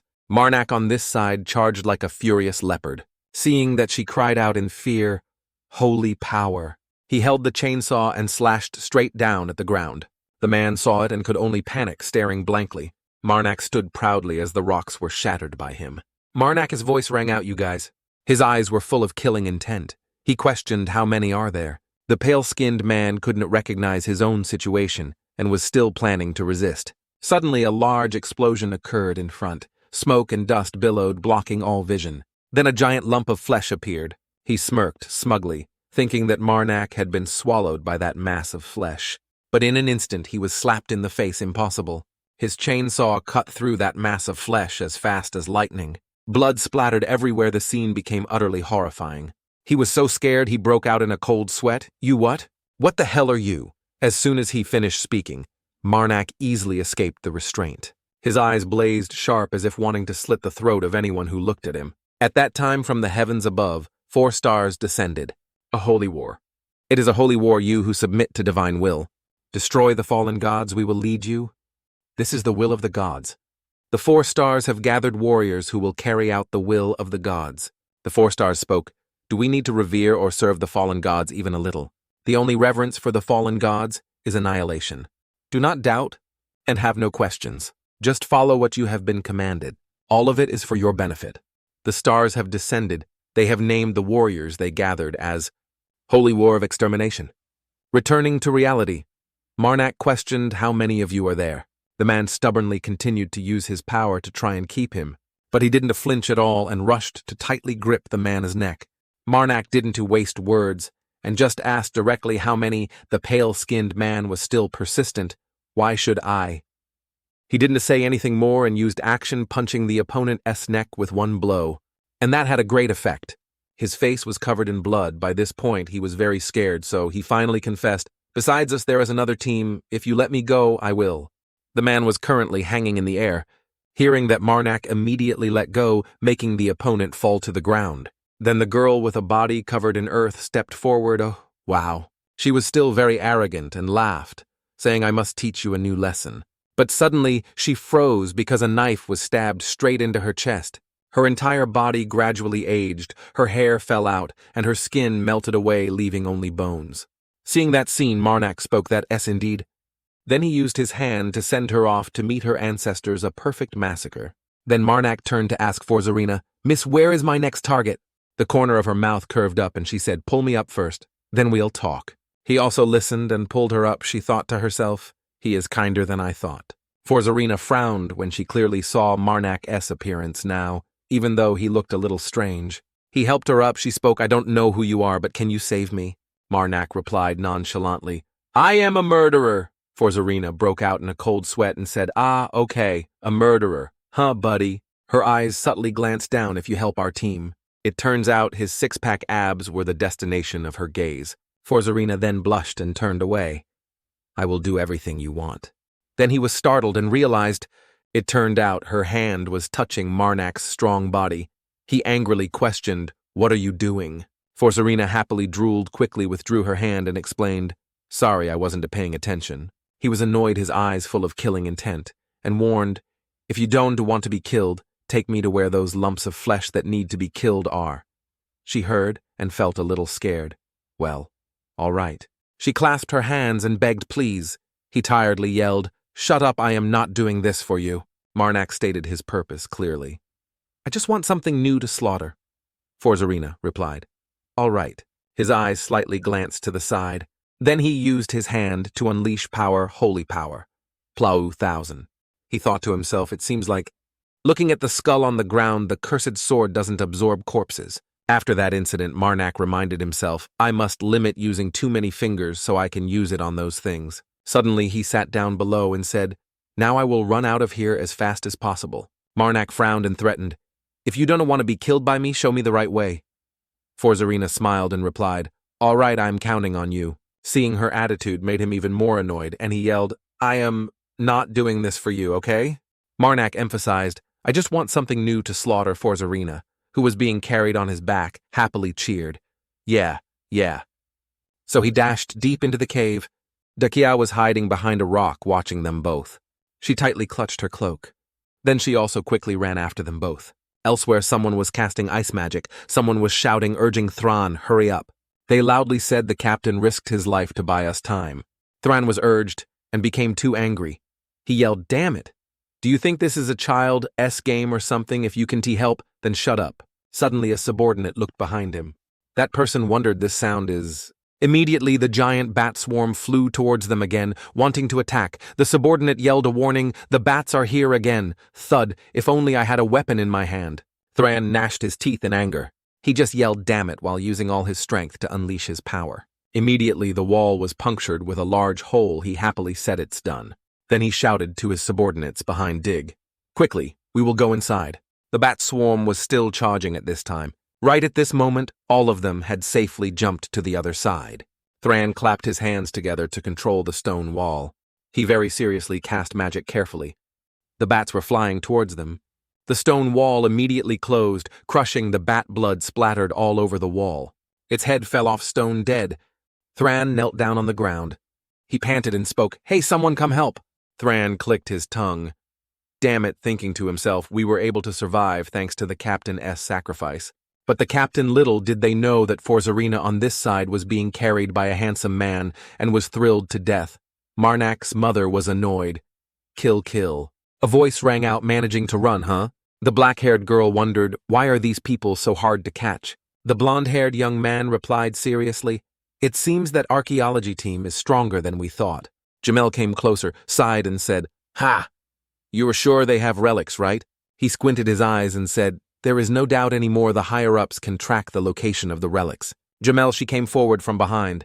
The black-haired girl yelled in anger, "The problem here is that the location is not specific." Jamel pointed at her cheek and said, "We can just keep looking for relics, vaguely like this." She continued, "I heard that others have used relics to create a perfect incarnation." The blonde-haired young man wondered then. The black-haired girl pointed directly at him and angrily yelled, "You are the leader, you must know we can do that too." Jamel also chimed in, "Yes, huh?" He walked forward, all right. "But for now, let us keep chasing the archaeology team." Then the blonde-haired young man requested Jamel open the door.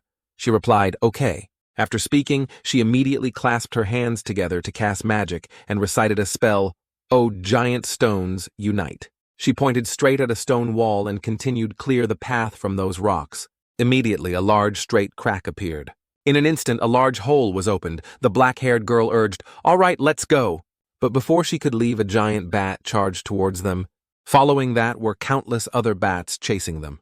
Jamel looked around blankly. "What's this?" She sweated and said, "What's wrong with these kids?" The blonde-haired young man replied, "The other group must be in trouble." The black-haired girl frowned and wondered, what should we do?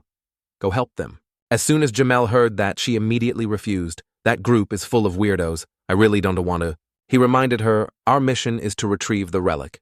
Let us just focus on that." The black-haired girl shrugged. "If you say so." Jamel could only comply. "I agree with that idea."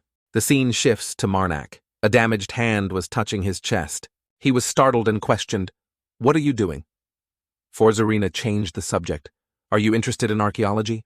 Marnak angrily growled. "Answer my question, you, before I kill you," she suddenly spoke. "My name is Forzarina. I'm the captain of the Royal Archaeology team." She continued, "I can give you a job right away." In her mind, she was happily drooling. His body is really great. Marnak saw Forzarina kept changing the subject and yelled angrily, "Take your hand off me. If you touch me again, I'll make you disappear." She chuckled. "Ah, all right." He glanced over and exclaimed, "I thought your teammates were in danger. You don't look worried at all." She closed her eyes in a relaxed state.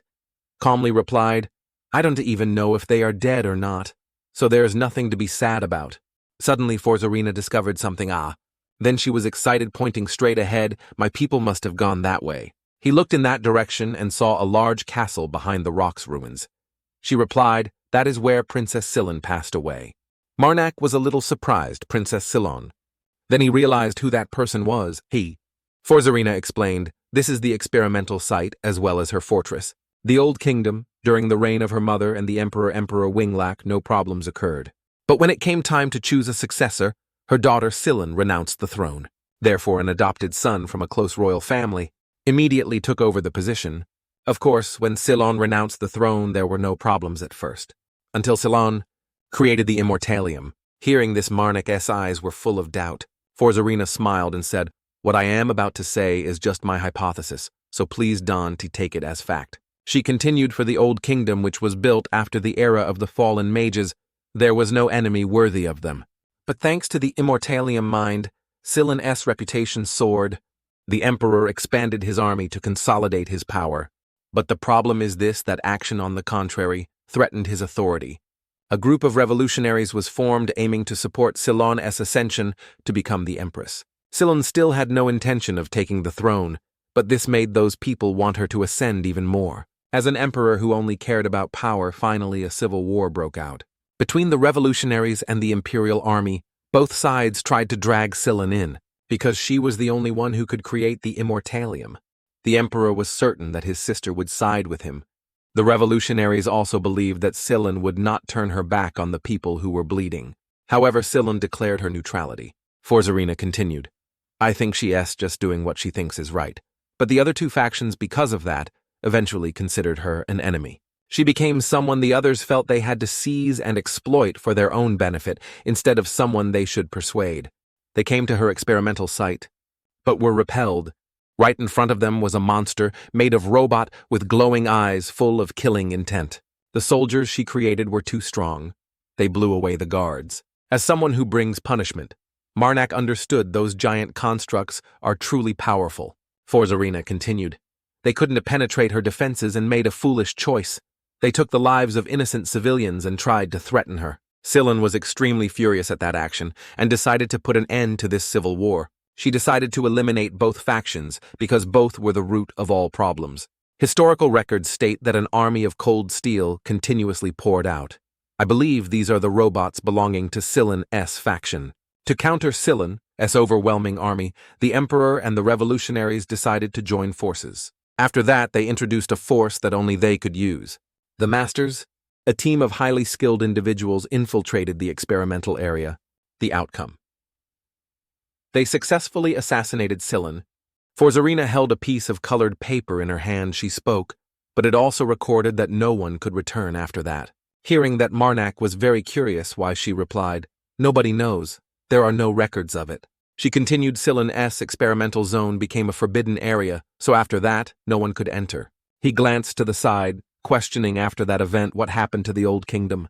Hearing that, she explained the Emperor and the revolutionaries continued the civil war between them, and eventually the Old Kingdom fell. At this moment, Marnak dashed towards the stone gate in front. He spoke, "Do you know anything about Sillon's numbered creations?" Forzarina didn't know about that at all, so she asked again. "Numbered," he said, "I think she has something like that." She smiled and said, "I've never heard of it." He became serious, pondered something, and replied, "Understood." Elsewhere, the giant snake was decapitated, splitting it in half. A blonde-haired girl did that with a sharp weapon. Her whole body was covered in wounds. One hand was severed, but the corner of her mouth still held a smile full of hidden meaning. Damn it, I chose the wrong side. Another snake charged forward, biting her to death, blood splattered everywhere. Marnak thought to himself about the scene the demon helped her fake her death. After that she created the numbered creations. Then he was startled and realized something. Wait, if what she said is true. As soon as they both ran into the ruins, he wondered, aren't we not allowed in here? Forzarina replied nonchalantly, we re-not. Marnak's face went blank and he asked, you just brought your subordinates here, right? She smiled innocently and said that was before. I'm sure most of the things have been erased by time. Suddenly the corner of her mouth curved up well, except for... Then she continued the manual for creating the immortalium. As soon as she finished speaking, the layers of earth high above began to shake violently. Forzarina yelled loudly, thinking, are they my teammates? Let me down. We have to hurry. Deep inside the ruins, a man held a large hammer tightly, his mouth constantly cursing. Damn it, damn it. In front was a large, tall robot. He cursed again. Damn it. The closer it got, the more panicked he became. His mind was unstable, so he just swung the hammer wildly, hitting nobody. Stay away from me. But that robot only needed to slash his weapon once to cut it in half. The heavy hammerhead just separated from the handle and fell to the ground. Nothing could stop it. It immediately swung its blade, wanting to slash. That man was helpless. The only thing he could do was close his eyes tightly, instinctively covering his face with both hands. Suddenly, a large explosion occurred, which sent the robot flying backwards, its body damaged all over. He was stunned. What's this? In the distance, a loaded gun was aimed in that direction. The one who provided assistance was none other than Marnak. His eyes were as sharp as blades, full of killing intent. Looking at the desolate scene before him, he thought to himself, 6 people, all of them, all because of the relic I took. Forzarina recognized her people and rushed over to ask, hey, what happened? The man recognized her and called out, Captain. He happily cheered you were still alive. And she bluntly said, shut up and answer my question. What about the others? He heard that, and replied hesitantly, the walls suddenly moved, so we were separated. He continued, I didn't even touch anything. I think those who followed us did something.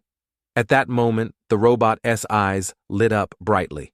The man immediately realized. Then he screamed a warning, oh no, that monster. It's getting up again. Marnak was no pushover either. He immediately gripped the chainsaw tightly and charged forward to engage in battle. He slashed his weapon directly at its hand, but some surprise made him open his eyes wide. It turns out it wasn't injured at all, this thing. Marnak kept slashing continuously, but it was all ineffective. He realized its whole body is made of immortalium. That robot charged forward, his eyebrows furrowed, but while fighting he thought to himself, compared to the previous ones. In an instant, Marnak gained the upper hand, forcefully knocking its hand away. The robot was thrown backwards, slamming into the dirt wall. Of course he didn't spare it, throwing a kick at its face as fast as lightning. It wasn't strong enough. Once again it was kicked straight backward. There was a large dent on its head, and its body had traces of damage. Then Forzarina stepped forward, stomping directly on a robot arm. This bastard. She ordered Dante, just stand there and watch, come help. Are you planning to let him do everything for us? The whole group cheered in unison, yes. Marnak's mother spoke, kill. He thought to himself, if both are immortalium, then it is certain that we will only be eroding each other's immortalium. However, as soon as he thought of that, he started up the chainsaw. Then he stabbed it straight into its body. One part, my chainsaw blade can regenerate itself. Detach immediately, the chainsaw cut through its mechanical head. Fall, when that sound was emitted, the robot was completely destroyed. Its eyes no longer glowed, they went dark. He then withdrew the saw blade. Forzarina knelt down below, speaking softly in a daze, we are alive. A human hand was created. Marnak's mother cheered, kill, kill. He nodded, that S. Right. He thought to himself, if we can sell this much immortalium, we'll be swimming in a sea of gold. Suddenly a plume of smoke rose from its corpse. The men behind him saw it and cried out, is it poison? No, she said again. His eyes widened in surprise. Is the immortalium melting? Kill Marnak, told himself useless. I'm sure Sillin predicted this would happen, just ignore it. She spoke kill. He became very energetic, jumping up and yelling, I will kill all these metal people. Those who can't keep up will be left behind. Try to keep up if you don't want to be killed. He finished speaking and dashed away. Forzarina and the people behind her broke out in a cold sweat and exclaimed, he's too fast. While Marnak was running around the relic site, he discovered something. In front of him was a large door. He guessed it must be inside. Someone is fighting Sillin's army. Marnak decided he would act anyway. So he decisively kicked the door open and rushed in. Then he proudly declared, one thing, I will kill them too. Suddenly, a loud sound attracted Marnak's attention. On the other side, many men were cheering and encouraging someone. "Jamel, you can do it. Move forward, Jamel." She cried and wailed, "I've reached my limit." Looking at the advancing robots, she cried even harder. "Jamel is going to die, really. Someone help." Marnak's mother asked in surprise. Kill, even he was stunned. "I don't know what's happening anymore either." He looked at the opponent crying loudly and wondered why would a follower of a false god go protect archaeologists like that. While she was extremely scared, the other people were cheering. Non-stop, "Jamel, Jamel." She was extremely angry and yelled, "You guys stop standing there and help me quickly." The men immediately found countless reasons to refuse. "I really want to, but we didn't have weapons." Marnak's mother said, "Kill," he thought to himself. "Help her after she's dead, I can do it." Then his eyes became extremely sharp, realizing one thing: this is my chance to extract more information about the Liberation Army. A serious old man said, "We must help her if something happens to her. We won't escape either." So the whole group listened. Yes, at least we should do something, move forward. And so dozens of people rushed forward with the slogan, "Rescue Jamel." While they were enthusiastic, a voice rang out, stopping them. "Stop." Marnak appeared in a very cool manner, striking a pose and declaring, "That is my target, anyone who dares to touch it." He played a scare tactic with his grim face. "You will be killed by me." They were immediately frozen with fear. Is that a new monster? No, it's a human. Marnak flexed his muscles at this moment, his body full of veins and emitting killing intent like a fierce beast. Then he charged forward. They cheered. He's just shirtless and wearing a strange mask. His saw blade went straight into the head of the robot in front. It quickly defeated one very easily. It fell down, shaking the whole ground. Smoke and dust billowed. Jamel stood behind, praying for divine protection. I am alive. Marnak's saw blade charged again. As soon as he slashed the robot in front, another one immediately ambushed him from behind. His hand immediately transformed into a powerful fist. It couldn't possibly calculate that move. It was immediately punched by him, sending it flying and logging out to another world. Jamel, standing afar, saw something bad and yelled a warning, "Danger." Marnak just realized behind me. She immediately held her hand forward, recited a spell to unleash her power. "Oh, stones, unite." As soon as the robot was about to slash, large stones gradually gathered towards her hand. Then she shot it straight into its body, sending it flying backward. He took this opportunity to seize the golden chance to destroy the enemy. Jamel saw that and cheered excitedly. "It's a success." She continued to unleash her power. "Oh, stones, unite." The robot was knocked down on the ground, its equipment heavily damaged. So it could only make a few intermittent sounds replying, "Emergency, deploy advanced artifact." Marnak was a little surprised, huh? After the battle ended, she left her stone body and ran down below. Towards the archaeologists, a voice rang out, attracting them. "You bastards, you're still alive." Seeing Forzarina, they cried out, "It's the captain." At that moment, his hand clenched tightly and a surge of magical power radiated out. Jamel saw it and was immediately attracted. She wondered in her head, "Holy power. On this side, he is using his ability to search for enemy traces in the relic site. It seems the advanced creations are not going in the direction we entered." After that, Marnak spoke and requested, "Get them out of here. They will only get in my way when I am fighting." Forzarina pointed behind her and said, "Sorry, but there are still more than 20 people." She continued, "I know I shouldn't ask this, but if you meet them, will you save them?" He replied blankly, "Probably." She smiled with relief that enough. Then she turned around and yelled, "Everyone, we have to get out of here first." They eagerly replied, "Understood." Captain Jamel also secretly joined in, "Yeah." Just as she was happily running to take refuge, a saw blade was pointed at her neck, sending a chill down her spine and making her sweat profusely, as if she had taken a bath. Marnak appeared behind her and said, "You will come with me." Jamel desperately screamed, "No." She pointed towards the group of people who had just left and cried, "I also want to leave here. I need to ask them a few things." He didn't even flinch and replied, "I want to say it a second time." Then he used his eyes full of killing intent to threaten, "If you don't comply, I will kill you." She was scared and could only stare blankly. Marnak let out a sigh of relief. Looking at the group of people leaving, he thought they are probably fine. Then he said loudly, "You can go out now." Dakia came out from behind the door and asked, "Are you sure?" He replied firmly, "Yes, I already told the archaeology team to go." Jamel was a little surprised. His way of speaking suddenly changed. She planned to take this opportunity to slip away. "I haven't seen or heard anything. Goodbye. Oh, stones." But before she could do anything, Marnak grabbed her. He lifted her up and growled, "If you try to use holy power, I'll kill you right now. There's still time, so take your time and answer a few of my questions." She screamed, "I don't know anything." He questioned how many people are in the Liberation Army.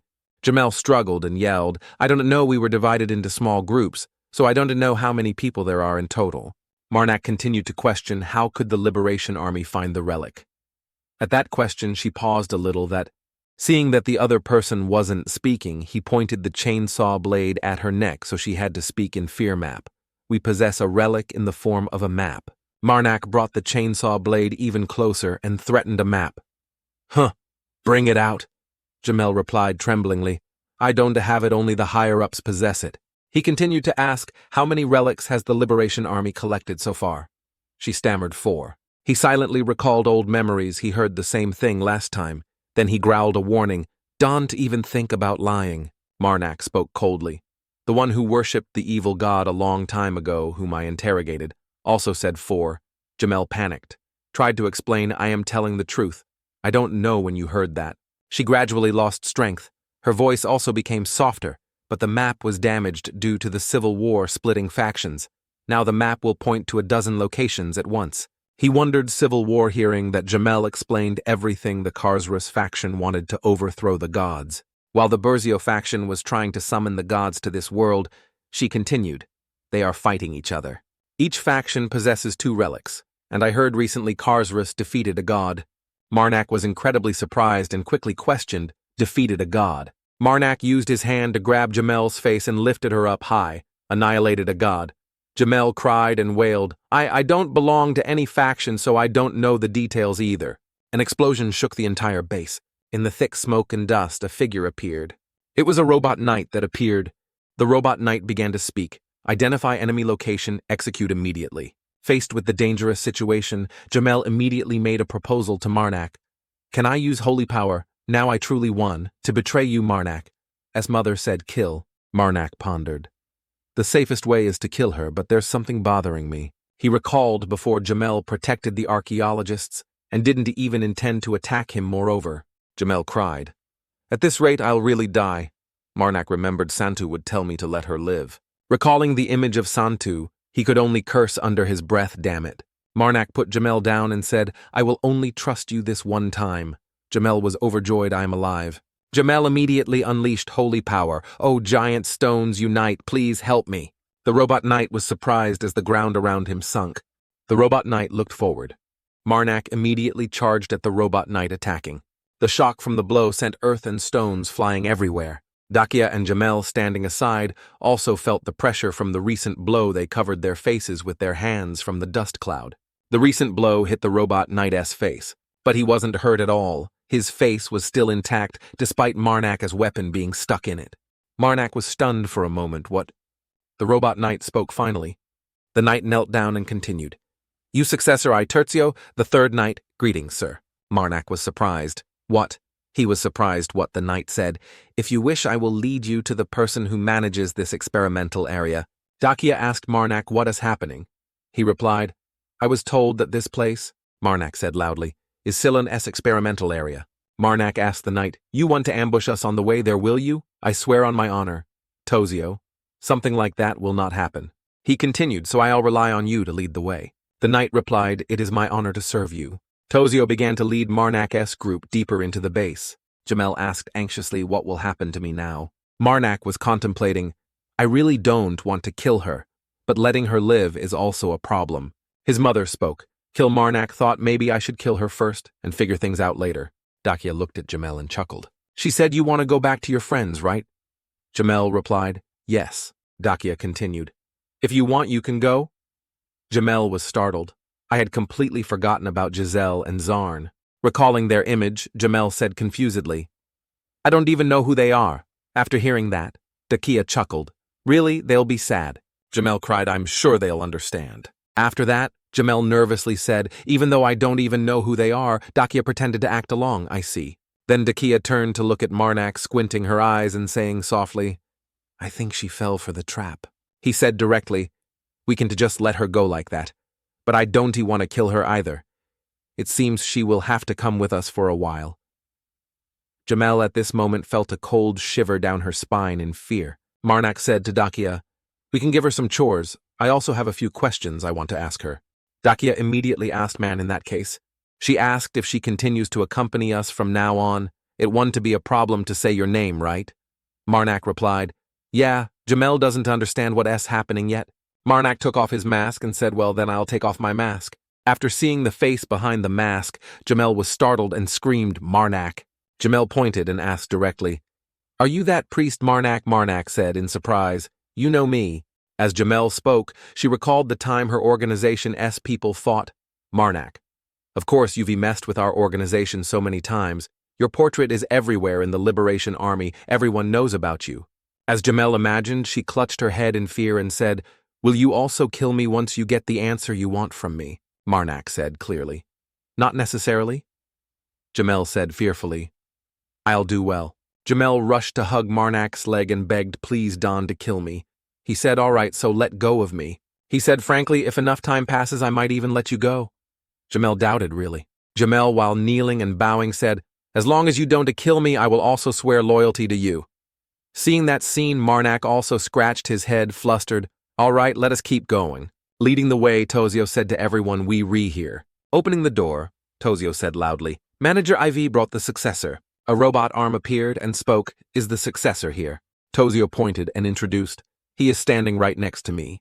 The robot arm with the broken camera in the middle said, "My visual sensor is broken, so I can see successor if you are truly here." The robot manager approached Marnak and said, "Can you show the proof of succession and bring it closer to my hand?" Marnak held out his hand for it to check. The robot manager began to scan the data on Marnak's bracelet. The robot manager immediately rejoiced. "Mother hasn't abandoned us." Marnak said, "I want to confirm something." The robot manager replied, "All right." He asked, "Has anyone entered here and left?"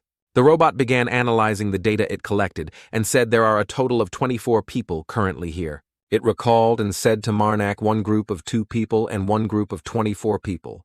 They are all resisting fiercely, so it will take some time to deal with them with only the injured warriors. The robot manager continued, "Tosio is the only remaining knight among the 4. So Marnak nodded and said, "I understand." Marnak made a request. "Don't kill anyone in the group of 22, let them go." The robot manager also obeyed as you wish. After that, the robot manager continued. "So we will focus all remaining forces to deal with the group of 2. Jamel looked worried after hearing that. Jamel yelled loudly at Marnak Giselle and Zarn, "Can't they leave?" She cried and begged, "I'll try harder, really." The command to kill was continuously given. Marnak touched his chest to calm his mother down. "Mother, please calm down." Looking at Jamel's cute face, Marnak said to his mother, "She's much better than those who worship evil gods. She cares about her friends, even in this situation." Marnak continued to make a request to the robot manager, "Let those 2 people go, but I don't want the paths of those 2 groups to intersect." The robot manager immediately complied, "So we will take the archaeologists back to their colleagues and lead the other group of 2 along a different path." Jamel was overjoyed. The robot manager said, unexpectedly startling Marnak's successor. Then it brought its arm closer to Marnak and said, "Please take this." The robot manager took something out and gave it to Marnak. "Mother left this a long time ago." It was a pair of pants made of machinery. Marnak looked on in surprise. After that, he swung his hand and absorbed the pants into his arm. Marnak looked at his arm, which had a new symbol, and thought it absorbed this thing too. A new symbol appeared again. Surprising Marnak, has the booster already been attached to the leg? Marnak thanked the gift from the robot manager. "Thank you," it replied. "No need to thank me." A 3D projection of Cylon appeared, and then it said, "We are just giving it to you as mother instructed." Marnak's mother's voice came, "Kill." He put his hand on his chest and felt it. "That's right. I didn't think I would be this lucky," Marnak asked. "But all of you seem to be in bad shape. Why is that?" The robot manager replied, "I will answer you." It recalled the past and began to tell the reason we were all damaged is because the group of people who ambushed this place wanted to kill Mother. The robot manager recalled the previous battles after fighting a team of experts. All the knights, except Tozio, were destroyed. We lost 99% of our soldiers. Then it said in a serious tone, "And the last remaining knight is also not in a very stable state." Marnak confirmed, "But since you are all here, it means you have defeated the squad of experts." The robot manager explained, "You could say that because we survived, but we didn't really win that battle." It recalled and began to tell we took advantage of the fact that they are living beings and used all resources. All these people are starving to death. It continued to lock them up and leave them to starve to death. Marnak praised being able to do this is truly amazing. The robot manager said, "Thank you, sir." Then it continued. Successor Marnak replied softly, "Yes." The robot manager spoke directly. "There is something I want to ask for your help with." Marnak wondered something you want to ask for help with. The robot manager turned on the glowing red camera and said clearly, "Please allow us." Then it said something that froze Marnak for 5 seconds. "Re-establish an army of ancient warriors for you." It recalled Silen's words and said, "Mother doesn't agree with this. But what matters is who uses the warriors." Marnak was silent and pensive for a long while. He said, "Will you obey me no matter what happens?" It replied, "Of course, if you wish, we will offer the whole world to you." Marnak began to analyze the problem. The whole world can turn their backs on me at any time, so having a trustworthy army would be better. Marnak agreed. "All right, I accept." The robot manager was overjoyed. "Thank you, sir. Thank you very much." Marnak smiled brightly like a flower and asked, "But how long will it take?" The robot manager showed a yellow icon and replied, "If we re-establish the entire army, it will take about 100 years, sir." Marnak asked patiently, "If it is the entire army, can you reduce the number and make it faster?" The robot manager said proudly, "How many do we have? Enough to sweep away 1/8 of the empire, perhaps." Marnak said the empire has already fallen. The robot manager was surprised. "Really, the empire has already fallen." Then it changed its expression to a number 5 smile and said, "So reduce the number and Marnak smiled brightly like a flower and requested establish the army within 50 years. Marnak smiled brightly and said, "1 year is too little, huh?" The robot manager was terrified. 1 year. It gave the reason, "I also want to give you an army right now if possible." The robot manager looked at the base and just sighed, "But with damaged facilities and no resources, we need at least 20 years to even begin re-establishing the army." The robot manager said, "Oh, I am sorry." Then it began to repair itself with a screwdriver or wrench. The robot manager's camera gleamed as it said, "I have recovered my visual sensor." It began scanning what it could see. "It has been a long time since I saw this room." The robot manager asked Marnak, Excuse me anyway. You are in a dangerous situation, is that why you are in such a hurry?" He replied, "Yes. Marnak thought the Liberation Army wants to capture me." The robot manager suddenly exclaimed, "Enemy." It shouted, "You have enemies then?" The robot manager moved while speaking. "I have to be busy now. It has a bit few, but I will try to restore the army within 1 year." It made a proposal to Marnak. "You can rest inside the experimental center for 1 year," but he refused flatly no. The robot manager said in surprise, "Yes." Manam explained, "I want to be here. I have many things to do." The robot manager's camera turned red, and it said angrily, "But you are in danger. The outside is very unsafe." It pushed the chair away and said, "I will try my best to make you comfortable." Then it continued to make a proposal. "If 1 year is too long, then 11 months. I will reduce it to 11 months. The robot manager begged Marnak, "Please don't leave us." The command to kill was issued again. Marnak agreed with his mother. "Mother is right. 11 months is not bad either." He remembered his master and thought pensively, "However, the main mission is the problem that also why I refused the master's teachings."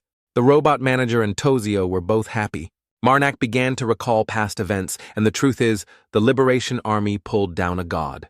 His eyes became resolute. "I can just sit still." An old man, naked with only a loincloth, cried out loudly, "Help, help! Let me go!" The giant monster approached him, ignoring his cries. "Please let me go." The monster began to lick his ear. Then the monster wrapped around him and pulled him up high. He cried out in terror, "No, I don't want to die." After that, the sound of the monster devouring his flesh was heard, along with the old man's painful screams. The hooded figures watched the scene gleefully. One of them said, "Isn't it fun? That thing used to be a god. The gods aren't really everything, huh?" The other one heard him and glared in warning blasphemy. "True blasphemy is the act of pulling a god down from our heaven." He asked, "That is still a god, can't you feel the holy power?" The other one replied, "Of course." He continued, "Maybe it possesses holy power, but is it truly a god? A god should have dignity like the one I serve." The hooded figure in the middle said in my eyes, "That thing is not a god." He wondered, "I heard that the guilds are recruiting soldiers. Is something happening?"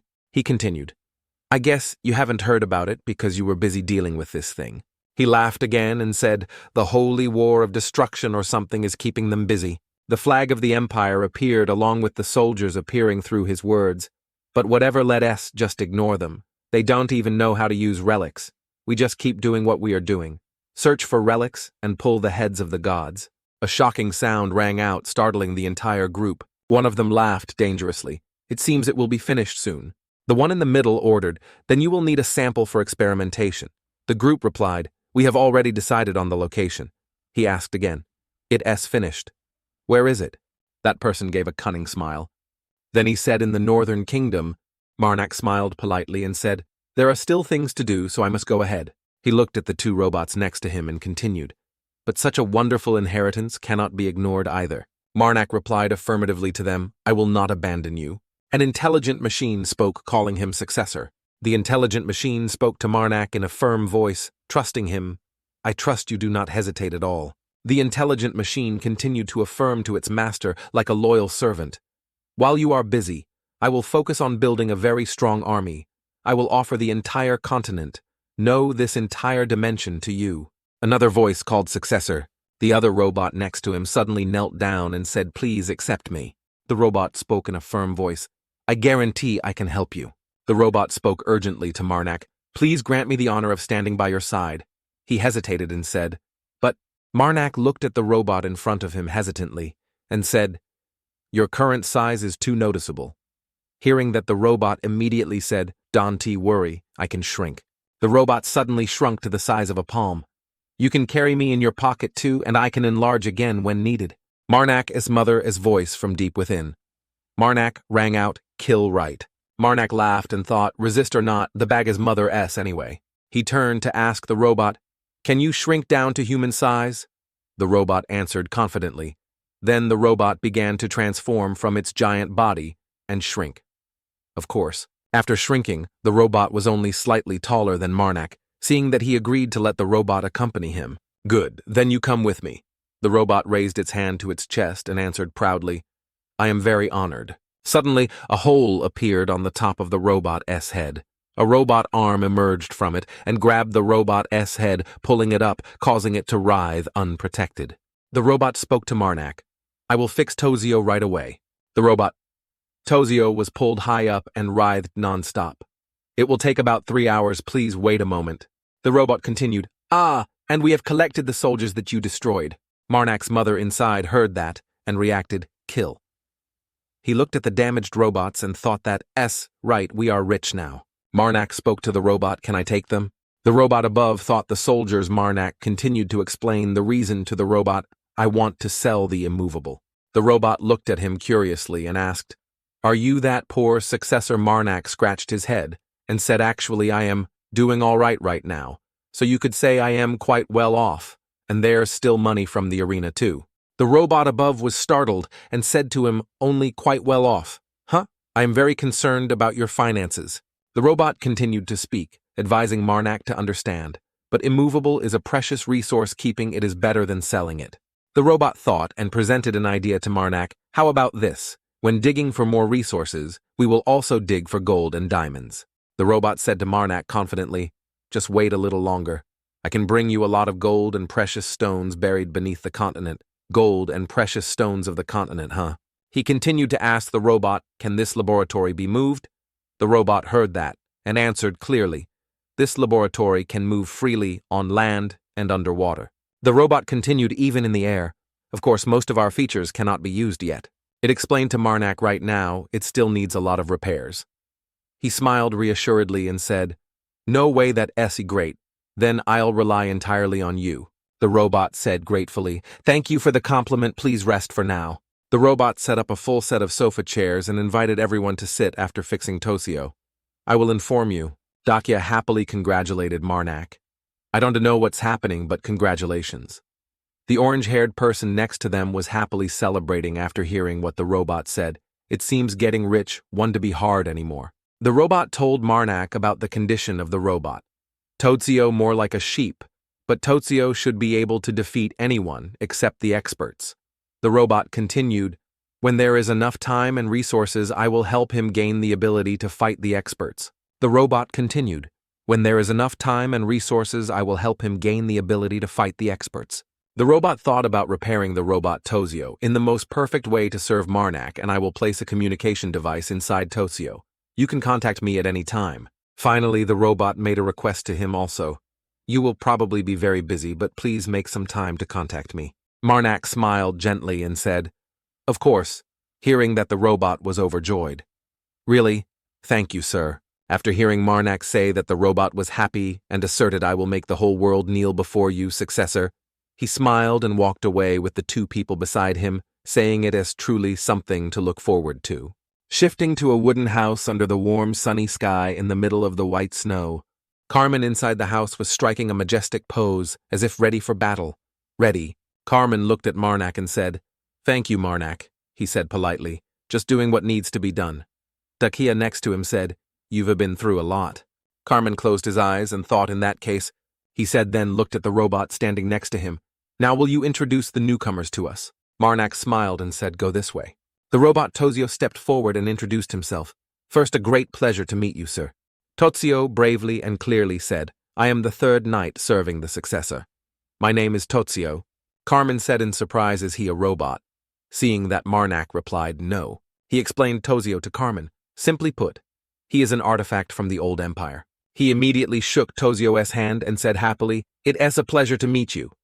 Tozio replied, I am honored. At this time, Sarjita behind Carmen spoke up, When you have free time, fight me. Tozio immediately looked at Marnak and replied to Sarjita, The successor must allow me to do it. Marnak replied, Do as you wish. Hearing that, Tozio immediately said he has allowed it, so any time is fine. The orange-haired woman next to him suddenly knelt down forcefully and said, I am Jamel. Jamel shouted at the top of her lungs and then said to everyone in front of her, I am willing to work like an ox or a horse. Carmen next to him looked on curiously and asked Marnak. He just smiled wryly. Did she do something bad to you? Jamel was startled and spoke up when she heard the two of them talking. Wait, what does that mean? She bowed her head to the floor and prostrated, saying with all her heart, I was just moved by Priest Marnak's mountain of gold. I mean his generosity. Jamel looked longingly when mentioning money. I can do anything for money. Marnak looked at Jamel, sighed helplessly and said, All right, I understand. A pair of powerful fire wings spread out. Listen, everyone. The mysterious figure standing high above powerfully commanded the army below. I will command this first expedition. We will advance towards the northern kingdom. The Iron Army standing below solemnly listened to the instructions of the mysterious figure above and will kill the evil god there. The mysterious figure raised their sword high towards the army and shouted, Oh, my holy knights! The soldiers below heard the call and were all excited and yelled, A holy war awaits us. At this moment, in a room elsewhere, the four people, Marnak, Dakia, Carmen, and Sarjita, were talking. Dakia spoke up. That is truly suspicious. Marnak next to her sighed and closed his eyes. I guess there is definitely something there. Dakia thought seriously and said, We only left the capital a week ago, but we have heard rumors about missing people around Betis dozens of times already. Dakia thought and said at the same time, I wonder what my brother is doing. Marnak next to her smiled and comforted Dakia. Walking to Betis takes 2-3 weeks, so we can investigate slowly. He smiled and explained to everyone to reassure them. Besides, Lord Grin is also in Beatus. Dakia called out, Father. Dakia sighed and held her teacup, saying, Well, everything will be clear when we get there anyway, so now I will tell everyone something. She hesitated and said, My father, Lord Grin Canto Iraml. Dakia's face looked devastated as she said that, her eyes darkened. His mind is currently not clear. Everyone around was extremely surprised to hear Dakia say that. Carmen was surprised and couldn't believe his ears, speaking up to ask, What? Since when? Dakia replied, About 3 years ago. Seeing that, Marnak turned to ask Dakia, So who is in power in his place? Your brother, huh? She calmly replied to him. No, Lord. Douglas Martin. Marnak thought pensively, not someone from the Iraml family, but an outsider. Dakia suddenly spoke up, Lord Maroon. She thought and explained Maroon's identity. He is a close confidant of my father. He is a very upright person. Dakia thought about her father when he was still lucid and said father always praised him. Marnak beside him was suspicious and spoke his thoughts, but everything is still strange. He couldn't possibly appoint someone if his mind wasn't clear. Dakia explained about Marnak's suspicion. There is a document stating that Lord Martin will take office and power in his place for 5 years if something happens to him. She continued. At first, everyone was also very suspicious, but Lord Martin swore to take on his responsibilities only for that many years. So far, he has done his job very well, so everyone has stopped suspecting him. Jamel next to her also spoke her thoughts. So is it possible that someone else is targeting Smiling? Lord Dakia immediately retorted. We have also considered that possibility. She asserted that it wasn't true, however it clearly wasn't like that. Dakia held the empty teacup in her hand, lost in thought. At this moment, the server brought food for everyone, interrupting the conversation. The food is here. The table was full of delicacies that captivated everyone, leaving them no room to think. Marnak spoke up and told everyone eat first, and then we'll talk later. Marnak was about to put a piece of meat in his mouth when someone nearby was heard asking. He stopped and turned to look. Recently, have you seen any suspicious people lurking around here? The person in white before the counter was asking the innkeeper about someone, maybe those wearing cloaks with hoods. The innkeeper shook his head, not knowing how to answer. Basically, most of the travelers who come here dress like that. The innkeeper looked towards Marnak's table and thought, I already see 3 people wearing hooded cloaks over there. The 2 people who asked earlier saw that, and immediately glanced at Marnak's table and said to the innkeeper, Thank you. The blonde-haired man gave a gold coin to the innkeeper. We will stay here tonight. He and the girl wearing armor outside entered the inn with a dangerous expression. If anything happens, we will help. The innkeeper was very happy to be given gold coins. Oh, thank you. Jamel suddenly choked and covered her mouth, holding her breath. She was scared and turned to ask Marnak, What should we do? Marnak whispered back, If he recognizes me, I am definitely dead. If he recognizes me, I am also definitely dead. The blonde-haired man approached at the right moment, extended his hand towards him and said, Hello, I am Admiral. We are from the Goddess Purification Army. He introduced the girl next to him and continued, And this is Tatiana. Please understand, but we cannot say the name of the god we serve. Marnak also stood up and said, I wish you all happiness every day. I am Marnak. I serve the goddess of protection. He politely bowed, the one who oversees the daily lives of humans. Admiral also politely raised his hand and bowed. Ah, Father Marnak, I apologize for interrupting your meal. Marnak's eyes seemed to see something from him. Marnak's mother inside emitted a voice. Kill. The 2 people in front of Marnak looked at him thoughtfully. Can they tell how many fingers they have? A demon usually wouldn't be a priest. Could it be that the Goddess Purification Army has done something already? Admiral spoke up, preparing to leave. Then we will take our leave. Suddenly Marnak called them back. Please wait. Marnak smiled and asked curiously, I have heard many things about the Goddess Purification Army. What brings you here? Admiral looked at him with a cunning expression and said, Well, telling you is probably fine, Father Marnak. He spoke up, startling Jamel next to him. We are looking for followers of the evil god. Dakia next to her had to calm Jamel down. Surely those followers of the evil god are the masterminds behind this wicked act. Seeing that Marnak also acted along with him and yelled angrily, making Jamel next to him even more scared. The followers of the evil god, they deserve to be torn into 100 pieces. After that, Marnak laughed again and asked the 2, But how can you 2 distinguish who is a follower of the evil god? Admiral spoke up, explaining to Marnak, It's probably because you are on a pilgrimage, so you haven't heard the gods. Marnak's face became serious when he heard him say, Have sent us envoys. He laughed like a perverse madman and said the 4 archangels have descended to this world. Jamel at this moment was about to vomit. Hiccup, hiccup. My goodness. He turned back and smiled at everyone at the table. You must have been very moved just now. Marnak thought again after his words. Kill 4 of the incarnations of violence have descended already. This admiral raised his hand to his chest and said confidently, We will stand shoulder to shoulder with the fighting angels in the holy war, an honor right. Marnak angrily gnashed his teeth and thought main mission. His sharp eyes radiated killing intent as he said, Finally, it has begun. At this moment in a house, someone called out, Father Marnak, it es me, Dakia. Hearing that Marnak, who was massaging his mother's head at this moment, happily replied, Come in. Marnak's mother at this time was both enjoying and thinking to herself, Kill. At this moment, Dakia outside the door spoke up again. I want to discuss future plans with you. Discuss as soon as she finished speaking. Marnak also silently stepped from the outer door into Marnak's room. Oh my, utterly surprised, she thought to herself, Good heavens.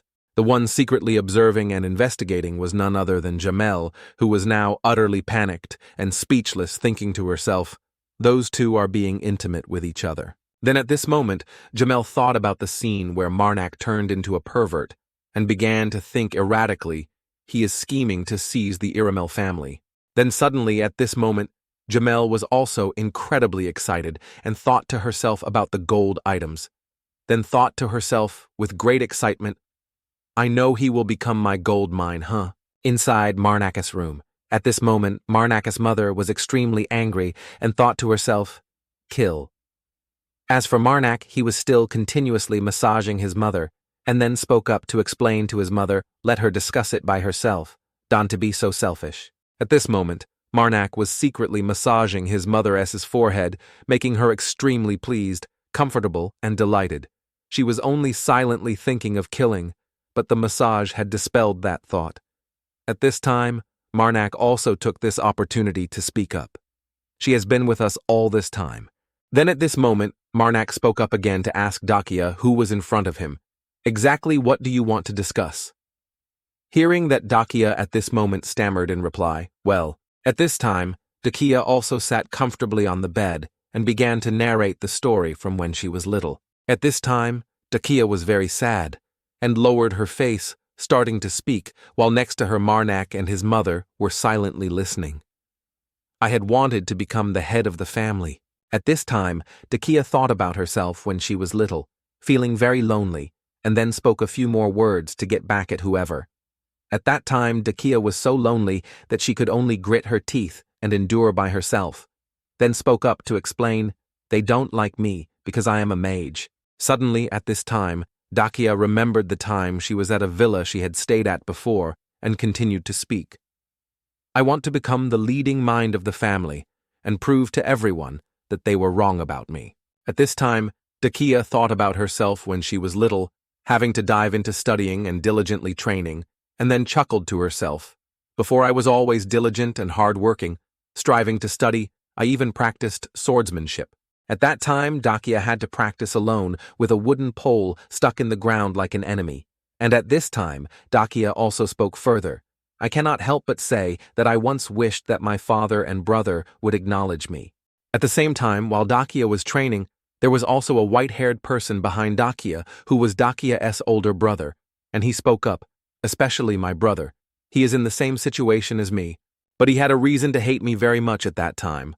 I don't know why Dakia's brother hated Dakia so much." Thinking about that, Dakia at this moment tightly clutched Marnak's blanket in her hand and said with great resentment, "Why is that mother?" At this moment, Dakia spoke up with great sadness. "She passed away while giving birth to me." Then at this moment, Dakia thought about the image of her mother's grave and sadly recounted at that time when she had to choose between herself and me.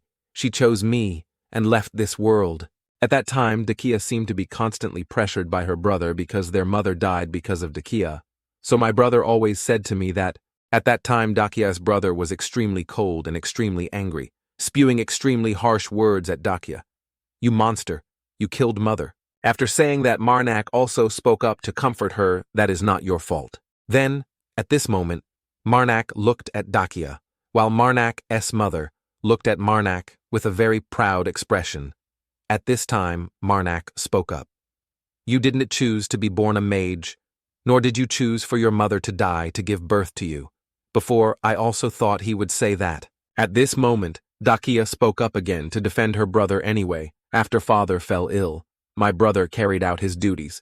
At that time, Dakia's brother was also the one who handled everything for the Dakia family, making Dakia also admire him a little and speak up. He ensured that no matter what happened, I would not regain my power, and he has been doing that since we were little. At the same time, Dakia's life plan had already been arranged by her brother. My engagement ceremony was also one of his plans to prevent me from regaining my power. Most of the people in the Iraml family also agreed to that engagement ceremony. But at that time, Dakia could not follow that plan and ran away on the night of the engagement. So I decided to run away from home until they canceled the engagement. Then at this moment, Dakia sighed, lowering her face, and sadly added, "Even if I were to go back now, I wouldn't really be able to do much." Hearing that, Marnak also spoke up to ask, "Do Do you think your brother is behind the kidnapping? Hearing that Dakia had not yet thought about this issue and spoke up to explain, no matter who it is, I am sure that person only wants me to get married just to resolve the discord within the family. Suddenly at this moment, Dakia looked at Marnak a little shyly and said, I feel guilty saying this, but I don't want to marry someone I've never even met. Hearing that Marnak also spoke up to interject, if you go back and can't do anything, then why are you asking for our help? At this moment, Dakia, hearing that, also showed her charming attitude, chuckled to herself and said, I cannot defeat my brother, but kidnapping the daughter of Lord Grin is a serious crime. At the same time, Dakia thought about the image of the burned engagement proposal and spoke up again. I thought maybe I could take advantage of that to cancel the engagement ceremony. Hearing that the atmosphere suddenly became heavy, Marnak also spoke up to ask, well then, what are you worried about? Hearing that, Dakia at this moment sat down with her head in her hands and answered, I don't know if becoming the head of the family to prove everyone wrong. At this moment, Dakia spoke up with great sadness. Is it really what I want? At this moment, Dakia also fidgeted with her hand and spoke after a moment of silence. I don't think I am suitable to lead everyone anymore. Then at this moment, Dakia thought about the image of herself traveling with Marnak and other teammates and said with great pride, and I don't think traveling with you is a bad thing. At this time, Dakia suddenly called out Father Marnak, what should I do to feel happy? Suddenly at this moment, Dakia thought about the image of her brother and asked, should I fight my brother, or I should collect all my money and stay with you while saying this? Dakia at this moment was extremely delighted, waiting for Marnak's answer. Hearing that, Marnak chuckled to himself at this moment and spoke up to reply, if someone is born with leadership qualities from birth, then everyone in this world would already be a leader. Her becoming a leader would likely cause many problems, but hearing the word but, Dakia suddenly bristled and feathered her wings, speaking a little shyly, but how? At this time, Marnak looked at Dakia with proud eyes and spoke up to praise her. I am sure you can become a great leader if you try. Suddenly at this moment, Marnak spoke up again, making Dakia very shy due to Marnak's praise the Princess Dakia, that I know is not someone who just sits still and accepts her fate. Hearing this, Dakia at this moment was very shy and spoke loudly to dispel this shyness. You were being too polite. I am not that great. After teasing Dakia, Marnak chuckled to himself and said, well, that's just what I think. Then he spoke a few more words besides. I have no intention of answering your question. Hearing that, Dakia at this moment was a little confused and asked again what. Then at this time, Marnak spoke up very seriously to explain to Dakia. I think this is something you have to come to a conclusion on your own. If you make the choice yourself, you will have much fewer regrets in the future. And of course I am not wise enough to answer other people's questions. As he spoke, Marnak secretly smiled and praised Dakia proudly. Hearing this, Dakia also understood and said so, I should find the answer myself. Hearing this, Marnak chuckled lightly and said, you are smart. After a while, Dakia also stood up and said very gracefully, then I will take my leave. I wish you both a good night. Hearing that, Marnak also said good night to Dakia, wish you a good night. Hearing that, Dakia also turned around, waved, and immediately left. At this moment, Dakia was opening the door when she suddenly paused and added, by the way, if you truly need me, just let me know. Then at this moment, Dakia very shyly added, I will take your opinion. Then Dakia immediately left and closed the door quickly, making Marnak a little surprised, and silently exclaimed, ah! As for Marnak's mother, she was now sprawled on the bed and quietly exclaimed, kill, kill. Seeing his mother so tired, Marnak immediately realized and said, oh, just now I stopped, I am sorry. And immediately after that, Marnak began to continue massaging his mother, making her extremely pleased and comfortable, thinking to herself, Hiya, ha ha ha. Suddenly, in another room, Jamel at this time could not fall asleep, and was wide awake thinking about something. And right after that, Jamel, being very nosy, snuck into Marnak's room with her sneaking posture. Because Jamel arrived just as Dakia was about to leave, and she overheard Dakia say, if you truly need me, then please let me know. Hearing that, Jamel was very shy and covered her mouth so as not to make a sound, then thought to herself, oh my God. At the same time, Dakia also left in front of Forzarina while humming very happy songs, which made Forzarina start speculating again, so she would know whenever he needed her, Suddenly at this moment, Jamel thought about the image of Marnak standing on a pile of money, and greedily thought it's my road to riches. Time gradually passed to 10 days later. At this time, Marnak and his group also began to move after 10 days of winter rest. Suddenly, while walking, Dakia suddenly spoke up. "Father Marnak, are we almost there yet?" Hearing that, Marnak also happily replied, "I can see the village in front of me." Hearing that, Dakia immediately replied, "Really, thank goodness." This also made Carmine a little interested and spoke up. "I am so happy to hear that we've been out of food for 3 days already." Seeing that Marnak at this moment also spoke up to comfort them. "Don't be so sad, we will go hunting to make up for it." At this time, Marnak also led his companions to a village and said, "It's been 10 days since we last saw civilization. Everyone probably needs to rest. Let us find an inn first." Suddenly at this time, Marnak stood still, enjoying the quietness of this village. Suddenly at this moment, Marnak's mother secretly sent a signal to Marnak, making Marnak a little confused. Kill. Continuously signals were sent to Marnak, making him a little confused. Kill. The last signal was also sent, which made Marnak very worried and spoke up. "Kill mother, can see the number of fingers." Suddenly, at that moment, the scene in front of Marnak was people looking at Marnak with extremely confused expressions, making Marnak think to himself, "Can those people have it?" Marnak's mother kept repeating the word kill as if to warn him. Those sounds echoed in his head, kill, until the word kill finally came out. Marnak asked, "You done to see the number of fingers?" In front of him was a crowd of villagers with eyes full of killing intent.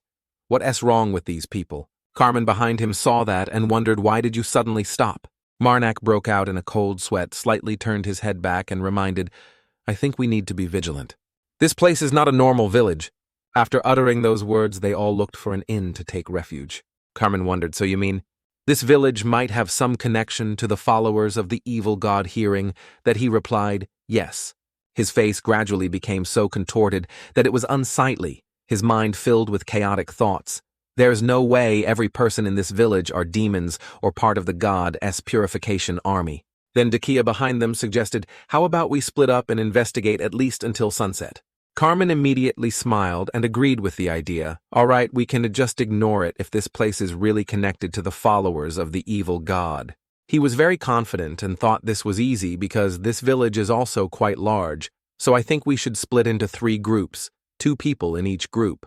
Seeing what she was looking forward to had arrived, Dakia eagerly raised her hand. "Then I will be in a group with," but was stopped by Marnak, "is splitting into groups like this, okay?"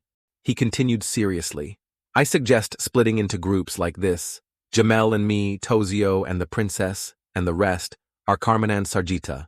Her legs stiffened. Carmen was very happy to agree. "I think splitting like that is quite balanced." Jamel cheered excitedly, agreed. Dakia was devastated at this moment, but still forced a wry smile and said, "Well, I see." Carmen was the most excited. "Let's go." Now Jamel also responded enthusiastically, "Let us go." When there were only 2 people left in the room, Dakia just subtly opened her mouth to ask, "You still don't trust Jamel, that is why you teamed up with her, right?" Marnak replied bluntly, "That's right." Hearing that, she said, "I feel that actually you don't need to worry." He also said, "That's right, honestly? I think so too." Dakia was suddenly stunned and let out a sound, "Ah." Marnak's expression became serious at this moment. His eyes also stern and couldn't relax. "If only I could continue without having to worry about that." She bowed her head and replied, "I understand what you mean." Then she ran up and grabbed Marnak's arm in return. Then she smiled and asked, "Next time will you team up with me?" In the town at this time, a man with a slightly surprised expression said, "Are there any strange events?" "Of course." Another woman also replied, "I am sure I've also heard about it, but many villagers have gone missing." They asked one person after another, but everyone said similar things. "I've been very worried if I will be the next victim, to the point I can sleep or work." Ameo then spoke up to remind him, "You should also be careful, priest." She gently touched her cheek and said they all answered exactly the same. Marnak sensed something and they don't seem to be lying. Jamel smiled. I think so too." He immediately understood the problem and happily said, "If there's anything you want to say, go ahead." She was a little startled. Okay." Then she questioned, "Why do you think this village is connected to the followers of the evil god?" Marnak was very calm. His tone was deep as he answered the opponent's question. "The god I worship has noticed something suspicious in this village." At that moment, Marnak's mother said, again, "Kill." Hearing the answer, Jamel was surprised. You can contact the god you worship directly." Marnak chuckled. Yeah, she cheered. That's amazing. Jamel looked very excited, continuously saying usually what I hear is quite fragmented and difficult to understand EUB. While she was eagerly excited, Marnak stopped her with one finger. He gently advised, please be careful with what you say, you never know who might hear it. Didn't say anything. Jamel nodded repeatedly. Then he slowly put his hand inside his cloak. If anyone hears us to keep the secret, I will. Pulled out a sharp dagger and said, eliminate Marnak, immediately hit Jamel on the head. No, he said solemnly, you can only kill people with my permission. Jamel happily accepted, all right. Marnak smiled and spoke. The sun is about to set, let us go. Meet the flour mill people before dark. She asked back a little blankly, flour mill, walking and explaining to the other person. Mainly the millers are tax collectors, so they must know something that ordinary people don't know. A man there spoke up, looking very eager, missing yes many. You two must have heard of it, but this village has had many people missing. Marnak was still a little disappointed because he said exactly what others did. He frowned, rubbed his chin, and pondered for a long time as if the whole village. Suddenly a loud sound appeared, attracting their attention. He said very calmly, as if it was an everyday thing, that is the village chief's residence. At that moment the image of a fat, shapeless man appeared. Huh? He kept saying interrupted words. What is it? Marnak asked concernedly.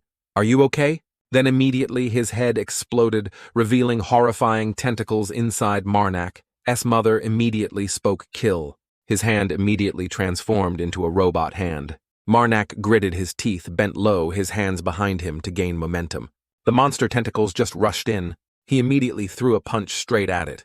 As a result, those tentacles were cut into many pieces. That monster also fell to the ground, writhing non-stop, then became motionless after a few seconds. Marnak looked at it and pondered. Everyone talked about the disappearances, but no one specified who the missing people were. Is it because of this monster that the villagers' fingers couldn't be identified? Marnak suddenly spoke, a parasitic monster. Jamel was sweating profusely and asked Parasite. He calmly replied, yes. Then he continued, I think everyone in this village is... He hesitated for a long time and then pronounced a definitive sentence. They are the people who have disappeared and been imprisoned. Suddenly, a brilliant beam of light appeared behind both of them. Marnak started and turned back, secretly wondering, it's Dakia's magic. What is she going through that she has to use such a strong spell? Dakia on this side is having to fight the disgusting thing. Ooh. It no longer looked like a human, the lower half mutated grotesquely. That thing laughed maniacally, its eye sockets pitch black. Behind both of them, a beam of light suddenly appeared. Marnak turned back, surprised to realize it as Dakia's magic. What situation would make her use magic at this level? Kiik. Just thinking about those things, a swarm of monsters from afar had gathered like ants. Marnak continued to use his robot hand to fight them. Just one punch easily destroyed 2 or 3 of them. He shouted loudly to inform, we have to hurry, follow me. Jamel also hurried after him, okay? So both hurried away as fast as possible. In the middle of the town, a huge explosion occurred horrifyingly. Dakia's steps staggered after using too much energy. Her eyebrows furrowed with anger, her teeth clenched. Ugh! The bizarre things kept flying back and forth in the sky. Ho ho ho! A bizarre thing with only the upper body laughed and said it as useless, Princess Dakia. That thing had a monstrous appearance, its voice made people even more goosebumps. I am chosen by God, something like, you cannot kill me. He looked straight at Dakia and praised, oh, those eyes, your beautiful golden eyes, make my heart skip a beat. His tongue stuck out, licking his upper lip, looking perverted. It's good that you are not infected. Then that thing regained its human form. Dakia pointed straight at it and questioned, what do you want? Where did you get that power?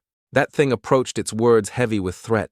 I already said it, but I received this power from a god who descended to earth. He laughed with a horrifying laugh. What I want there is only one thing. That is to have you in my arms. As soon as he finished speaking, a powerful force shot his head to pieces. Dakia was both angry and cursed disgusting. But what she didn't anticipate was that thing could regenerate its body. Oh God, this is what you did before, right? He formed new skin after being destroyed. The sight was extremely terrifying. I have always wanted to hug a woman with golden eyes and silver hair. He laughed maniacally in my arms. Dakia and Tosio, standing far away, were stunned when they saw it. That thing kept laughing continuously, ho ho ho ho. Then he spoke, when the maggots fell from his body. Let me introduce myself again. I am the 4th apostle of God, Koroth the Despised. By then, the scornful Karoth had returned to his original form. The horrifying voice kept echoing evenly, "Stay there." Tozio reminded Miss Dakia. "The enemy is faster. I expected, huh?" Dakia just opened her mouth and said, "Then I can slow him down with magic." Ugh. He had to cover his mouth. He carried her running back while saying, "I'll cover the rear of that monster. Please find a successor while I buy time." Dakia hesitated a little. "Huh, are you sure?" Tozio said confidently. "My body is made of indestructible material and he declared firmly, "It is a sword to kill the enemy, not to escape." Hearing that Dakia also had to reluctantly agree, "All right, I will find Father Marnak as quickly as possible." The scornful Karoth still chased after him, laughing excitedly. Hi. He brought his big hand over and shouted, "Got you!" But in just an instant, that hand was cut in half by Tozio. It fell straight behind, but the scornful Karoth still laughed pervertedly, "Ho ho ho." Looking at his regenerating hand, he wondered, "Where are you going, princess?" Then glanced towards Dakia, who was running away, and roared, "This is my place. Do you think you can escape?" Eyes appeared on his flesh. Ah! On this side, Dakia had only run a few steps before being stopped by a wall of flesh, TCH. She screamed furiously. "You will die once Father Marnak gets here," he calmly said. "Trying too hard, huh?" By then, Tozio from behind spoke, "Don't think you can go any further?" The scornful Karoth turned his head back and questioned, "You are the knight protecting the princess. Do you think you can stop me?" He was serious with fiery red eyes. "I will not stop you. I only kill people here." He was provoked and rushed forward, arrogant brat.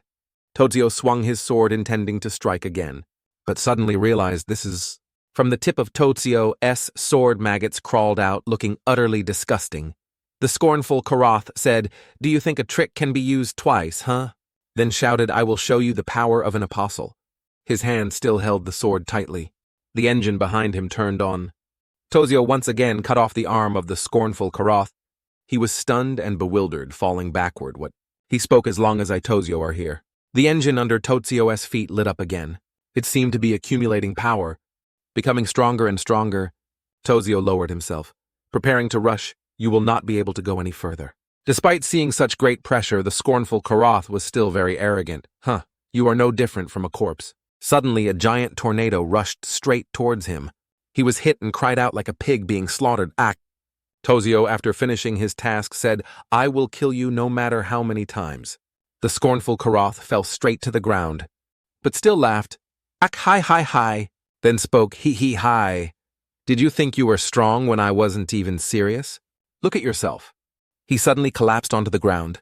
The crevices on Tozio's body were full of maggots. "Since when did you..." The scornful Karoth spoke, "Never forget." The power of the apostle right now, a sword fell from the sky, pierced straight through the scornful Karoth, leaving him stunned, huh? That was Marnak with eyes as sharp as a blade. He was ambushed and kept screaming non-stop, "What the hell is this?" By then Dakia gloated and walked over. "I already said it." She laughed, very satisfied with words full of sarcasm. "When Marnak gets here, you are finished." Marnak gripped the sword tightly and thought to himself, "The speed of corruption spread is too slow." The number 56 appeared on his hand.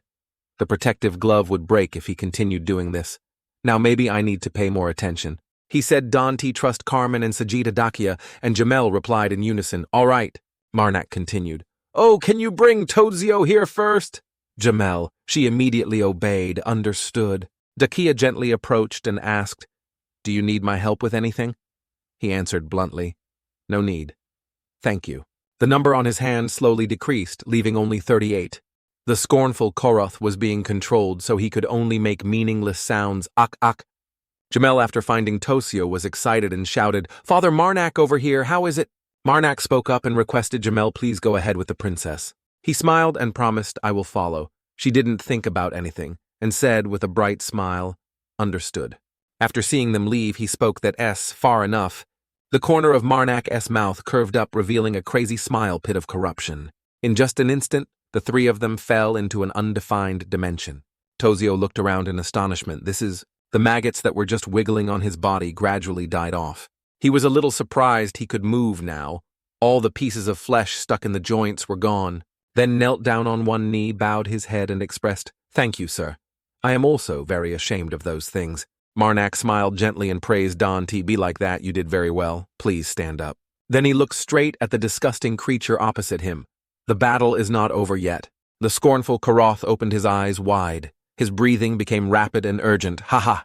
He tilted his head up to the sky and screamed, "Ack, ack!" It hurt so much. Then extremely agitated and questioned, "What did you do to my body? You bastard, where did you come from, huh?" Marnak was not afraid in the least. His tone was firm. "I don't need to answer your question." He gripped his sharp sword tightly and declared, "You will die here." Marnak smiled. "I don't intend to have mercy on you, so humbly accept death." The scornful Karoth on this side kept writhing frantically. "Ah, this kingdom will surely collapse if I kill you." He spoke mother still with the old lines. Marnak's mother only said one word: "Kill." The atmosphere in this place immediately changed. The scornful Karoth rushed up, preparing to punch Godai. But as soon as he attacked, something blocked him. It turned out to be Golem, he shouted. "What the hell is this?" But before he could understand, Golem punched him flying a. He slammed straight backward. Golem just watched silently. Suddenly it turned back to look at Tozio and made a few sounds. Both looked at each other without saying anything more. The scornful Karoth was beaten miserably, so he was very resentful. He cursed angrily, "You bastard." Golem on this side, gripping the giant sword tightly, cried out, "Ah-eh," and then rushed in. He also didn't want to be outdone and rushed forward desperately.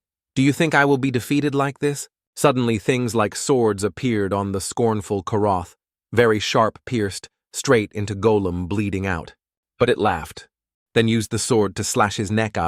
Blood on the scornful Karoth flowed like a spring. His eyes looked into the void in despair. He was severely wounded, kneeling on the ground. Blood kept spurting like a fountain. Golem on this side still growled. He thought that was the end, but the scornful Karoth unexpectedly attacked Golem, making that place explode, smoke and dust flying everywhere. He was now so angry he wanted to go crazy. "You damn thing. I will show you the true power of an apostle." By then Marnak spoke that not happening. He paused. "What?"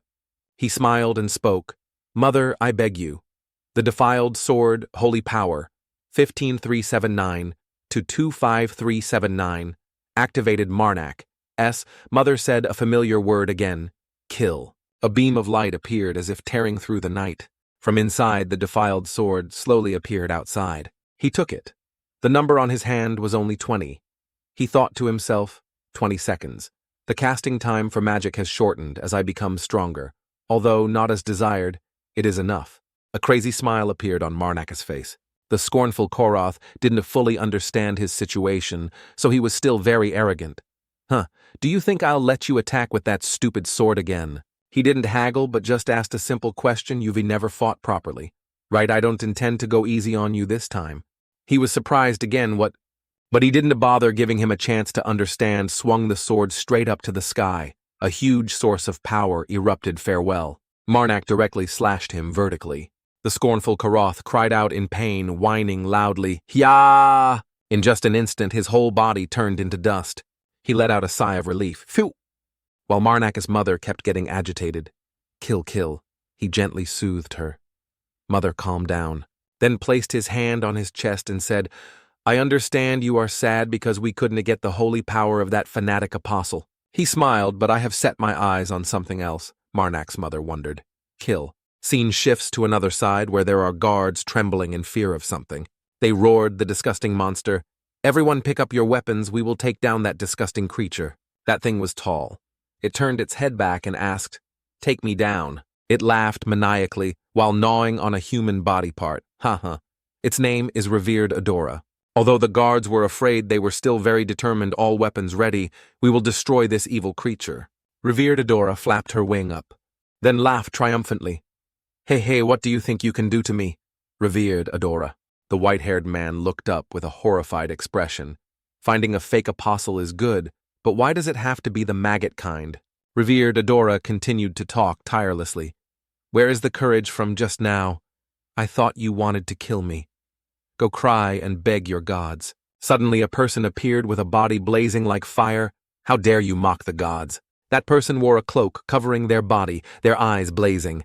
Revered Adora immediately questioned, "Who are you two?" That person didn't answer but declared boldly, "I will turn you into dust."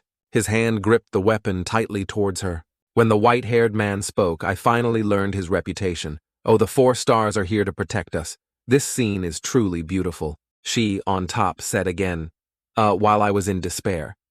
What were the gods in heaven doing? They are perverts, who only like to peep. The 4 stars shouted an order, shut up, then launched a spearhead straight up into the sky. Revered Adora calmly looked straight at it. Then it was immediately slashed across the face by that thing. By then she finally realized a truth: he is much stronger. So she immediately turned and flew away. But indeed, the 4 stars wouldn't let her go. His hand gripped the spear tightly, his eyes sharp as a blade. In just an instant he threw the spear die.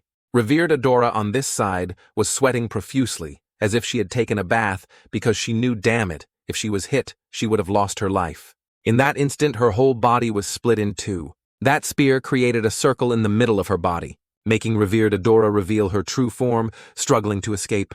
I must get out of here first. But the 4 stars absolutely wouldn't let her go. Dream on. He used his power to strike forward, surrounding the enemy. Revered Adora gritted her teeth and said, "My life has just gotten easier," then resolutely flew through that blazing red power. I cannot die in a place like this.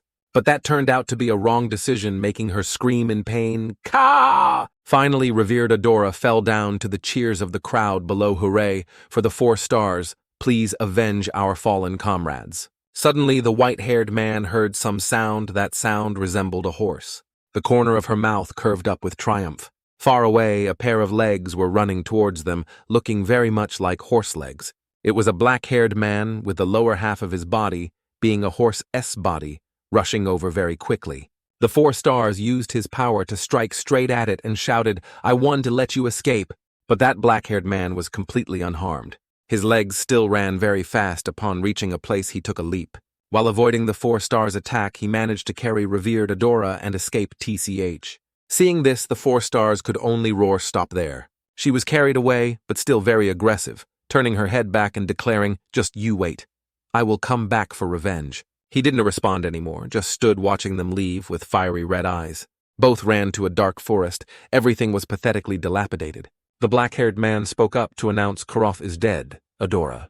Revered Adora startled and asked again, That damn old man." She frowned and asked further, "What about the holy artifact he kept?" That man just shook his head and said, "It is gone. I think someone took it." On this side, Marak gently bent down and picked up a silver coin. Oh God, they did something very interesting with Mother's holy artifact.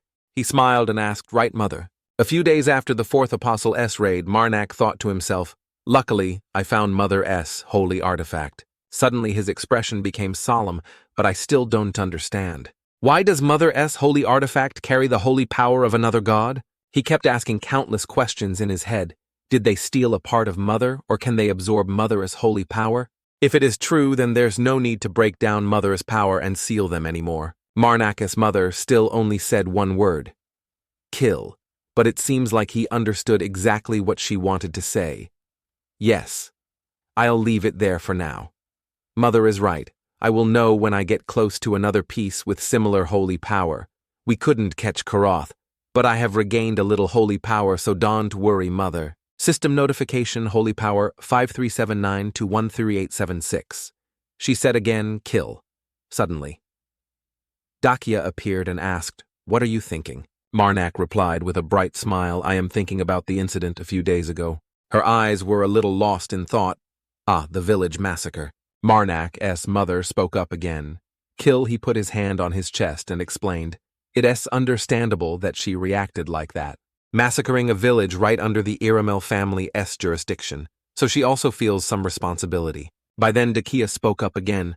"I should ask my brother why this territory is like this." He turned and said, "Isn't it Lord Martin you should ask?" She shook her head and replied, "No, Lord Martin has surely done his best." Dakia frowned and spoke, "Presenting my brother S. in action is very suspicious. Normally, he always takes every opportunity to increase his influence." Jamel behind him suddenly cried out, "Ah!" She looked forward and said, "I see it now." It turned out that side was the entrance to a city it's Beatus. Carmen was excited since I arrived earlier than expected. "Should we have a drink tonight? I'm buying." Hearing that, she became enthusiastic and wanted to drink till the end. "Okay, no going home until drunk." Hearing that, he immediately explained it's not that serious. Carmen smiled and turned to ask, "What about you, princess?" Dakia put her hand on her chin as if thinking, then said, "It's late anyway. I can tell them tomorrow." She also replied very eagerly, Since Carmen invited, we must drink to our heart's content. He replied, Okay, she said gleefully. Tonight we must empty Carmen's pockets. Inside a pub, Hayden was drinking his fill. He looked very relaxed. Sitting next to him was Vatis Draco. Hayden happily offered a drink. You should have a glass too, but he angrily cursed. Shut up, I am not in the mood. Making him so scared, he turned his head back, his voice trembling. All right. Vatis Draco wore a grimace, gritting his teeth and questioning, when did that bastard get here? All of them then proceeded into the city. Carmen turned around and asked, Do you have any suggestions for places I came here to work, but have never stopped by any pub? Dakia could only force a smile and reply, I don't know either. She patted her face with both hands and said, I've never been here either. I'm so embarrassed I can't help with anything. He waved his hand and replied, Haha. It is okay. There are so many people like this we can ask them. So Carmen immediately went around to ask, Excuse me, can I ask a little, is there here? Dakia saw that scene and smiled, saying, I am really envious of Carmen. He is always full of energy. Marnak gently said it as not certain. He remembered the day both of them built a fire in a snow-covered place. Carmen's face at that time held no joy like today. Whether more or less, everyone has a dark side inside. Hearing that, she became curious, tilting her head slightly and wondering, Do you know something about him that I don't know? Marnak shrugged and spoke, I cannot tell you when he doesn't allow it. Dakia clicked her tongue and scolded playfully. Thump! You really mean? Jamel at this moment was in front, waving his hand at them this way. So Dakia immediately grabbed Marnak's hand and pulled him away. Let us go. Upon arrival, each of them held a large jug of wine in their hands, clinking and shouting, Long live priest Marnak, hooray, hooray. While they were enthusiastic, Marnak on this side paused a little, thinking to himself, Raising a glass to celebrate is fine, but why shout my name? Jamel on this side drank wine like water, gulping down jug after jug, then got drunk and flushed, saying strange things interrupted my investment, then stood up and shouted while his mind was no longer clear, I will be filthy rich. The jug was dropped behind her. As for her, she fell onto the table and passed out immediately. Carmen saw the comical scene and burst out laughing, Ooh-ha-ha-ha. She drank everything I gave her and now she's passed out. Then he turned and raised a glass to the person next to him. Sajida, we can last a long time, let us drink more. Sajida, happily accepted. Okay. Marnak then turned to Dakia and said, Princess, seeing that she was still awake, he praised your alcohol tolerance is higher than mine, huh? She on this side suddenly made strange sounds, then gave a bright smile with cheeks flushed red from drinking priest Marnak. But in just an instant she turned pathetically pale, seems like she's about to throw up. Marnak saw that things were about to get out of hand, so he immediately helped her walk. We'll be back in a bit. Carmen burst out laughing and replied, Ha ha ha, good luck. He helped her walk and reassured her, Just bear with it a little longer, I'll take you to a place to sort this out. Marnak said, If you can't hold it anymore, tell me. He took a large barrel and ran out the door to clear a path for Dakia. By then, Vatis Draco's eyes had glanced towards him. Marnak. Marnak thought to himself, I don't recognize him. Marnak looked at the two people opposite him and wondered, how could he know my name? They also stood solemnly and stared at him. Right at this moment, Dakia snatched the barrel, then threw up violently into it.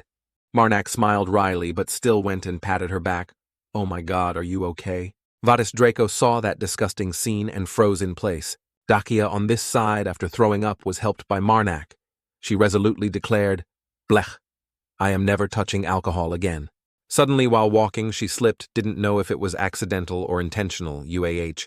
So she fell into Marnak's arms. Oops, I am sorry. He gently said it's okay, but little did he know that Vatis Draco on this side was so angry he was gritting his teeth. Dakia held her cheeks and smiled, Priest Marnak, I am very tired, can you take me to a room? Just like last time, that sentence reached his limit. He was furious and roared curses, you bastard. Hayden had to hug him tightly to stop him. Oh God, your highness, please calm down. Marnak didn't he understand anything else, so he asked, Is something wrong with me? Vatis Draco kept cursing nonstop. That damn follower dared to seduce the princess. Marnak waved his hand and said, You are mistaken. We are not like that. Before he could finish speaking, Vatis Draco interrupted Dantilai. He was furious and asserted confidently, You surely seduced her with your stupid smile, making Hayden struggle and hold on to his leg to avoid a fight. Prince Vatis, He reminded him making a fuss in a public place like this is not good. Marnak on this side picked up Dakia and thought to himself, I must take this opportunity to leave here. Hayden said loudly, I told you to calm down, but Vadis Draco pushed him away and also cursed, shut up. He went crazy and ordered, let go, I will kill that bastard. He could only plead helplessly. Your Highness, I beg you. Meanwhile, Marnak had carried Dakia and managed to run through another room. He thought to himself, the Prince of the Dragon Kingdom. The Dragon Kingdom is a kingdom of beastmen located in the eastern part of the continent. The royal family of the kingdom is the Dragonman clan. If you play the game as a Dragon Man, the player will get a lot of stats and a high social status respected by everyone. Marnak remembered the previous incident and became cautious. The Dragon Man Prince had that attitude towards me. It is best that we leave Beatus as quickly as possible. He wondered, I wonder if Dakia will give up her status to follow me. Or maybe the gods will realize the existence of the mother and send down angels to suppress me. By then, Marnak was placing a coin on the table and saying, give me a towel and a glass of cold water. The person at the counter immediately went to prepare it. He thought to himself, Dragon Clan Prince, the Liberation Army, and the angels. Perhaps I am the one pushing this world to the brink of destruction. Dakia's dreamy voice rang out, priest, priest. By then, that person had brought what Marnak requested. Here is your water and towel. He replied, ah, thank you. Then he brought it to her princess. Here is the cold water. But she just lay still and whined, I want to sleep a little more, Marnak said helplessly. Princess, at least you should drink some water, right, huh? Suddenly, a figure was approaching from behind. He looked after him a little blankly. Then he was startled and opened his eyes wide, because right in front was Dakia's older brother. Why is he here? A man with a tall, slender figure, white hair and golden eyes giving his face a slightly cold look. He stood in front of the door, surprising Marnak a little, who wondered why is he here. Marnak observed that person very carefully and thought Durso Iraml. Marnak seemed to understand something, so that's it. Draco's image appeared in Marnak's head. He is here to meet the Dragon Kingdom Prince. At this moment, Iraml's eyes scanned around. He slowly advanced forward, walking closer to Marnak's spot. The sound of shoe soles hitting the floor created pleasant clacking sounds. He thought there would be some confrontation and talk, but Iraml just walked past coldly without saying a word. He swept past, speaking softly. She still hasn't changed. Marnak pondered, not replying, just quietly observing. Iraml's tall, dignified silhouette just walked up the stairs without saying anything further. Scene shifts at a house that is somewhat old and ancient. Inside, everyone gathered in the living room. They sat together at the breakfast table. Some lay stretched out on the table. Some held knives and forks to get cake. Others held cups of water to drink. The three people sitting opposite Marnak seemed to be in a rather unstable state. Everyone was a little tipsy. Carmen spoke up, Sajida, you bastard, he is a monster. Marnak listened and smiled. My alcohol tolerance isn't too bad, but he drinks like water. Feeling nauseous again. Sajida didn't seem to have much reaction to the other person. Words still calmly resting his chin. Eyes closed, smiling slightly. Look at him. I am dying of a headache, but he is still fine. But just a second later, Sajida's hand slipped from his face. His head hit the table directly with a thud, hitting the plate of food. The piece of egg in the plate even flew onto Golem's face. Marnak looked on blankly. Seeing this, Carmen couldn't help but burst out laughing. Ooh, ha ha ha, so I won, huh? He kept his arms crossed and laughed nonstop, ha ha ha. But then he also collapsed in a flash, his face hitting the table unconscious. Marnak was speechless towards Dakia. They must have drunk a lot. Dakia looked like she was drunk, replied blankly. That's right. Dakia gripped the cup of water tightly and asked hesitantly, Father Marnak today, are you busy? Marnak smiled gently. No, I don't have any schedule today. Marnak replied. I think they can rest today. Dakia said softly. Yes, over there. Golem is wiping Santaji, who is passed out on a branch. Dakia, after Marnak's confirmation, immediately blushed and asked hurriedly, So do you want? But before she finished speaking, the orange-haired girl sitting next to her suddenly stretched and yawned a few rather big times. Good morning. As soon as she woke up, the orange-haired girl covered her nose with a disgusted look. The smell of alcohol. How much did these people drink? Marnak explained with a wry smile they drank as soon as they got back to the inn. The orange-haired girl didn't seem to mind much, her eyes still sleepy. She waved goodbye. I am going back to sleep here. Marnak replied, today is a day off. Marnak turned to the two men and said, you two go rest too while walking. Dakia instinctively raised her hand to sniff her nose. She blushed, looked up and asked Marnak hesitantly, do I smell of alcohol? Marnak replied with a wry smile, yes. That word was like a lightning strike. Dakia's face froze solid as if sprayed with glue. She unconsciously leaned back, perhaps not wanting Marnak to smell the alcohol on her. She smiled and said, then let us go to the bank this afternoon. Marnak asked again, the bank. Dakia said clearly, I will pay you the amount of money I promised. Suddenly, a strange voice rang out, kill. Scene shifts at this moment. Dakia had moved elsewhere, didn't know what she heard, but suddenly screamed what. The man opposite had black hair and a bushy beard. He said the safe you are requesting to open is under the name of the Iraml family, and it is currently restricted access. Dakia was dissatisfied, her voice full of anger questioning hold on. But this isn't the family's safe. It's mine who restricted it. That man picked up a piece of paper, read it, and replied, Mr. Douglas Marin. Dakia bit her lower lip tightly, Mr. Marin. Dakia turned around abruptly and said to Marnak standing behind her, Father, Marnak, it seems we have to go meet Mr. Marin. Another strange voice rang out in Marnak's head, kill. But Marnak still smiled friendly and replied to Dakia, all right, I will follow you. The two went to an unfamiliar place. A maid respectfully led them inside and said he is in the office. Marnak walked and observed, thinking to himself. She said, Mr. Marin handles everything for the Lord when the Lord loses his mind. The maid bowed and invited them into a room this way. The two walked into the room together.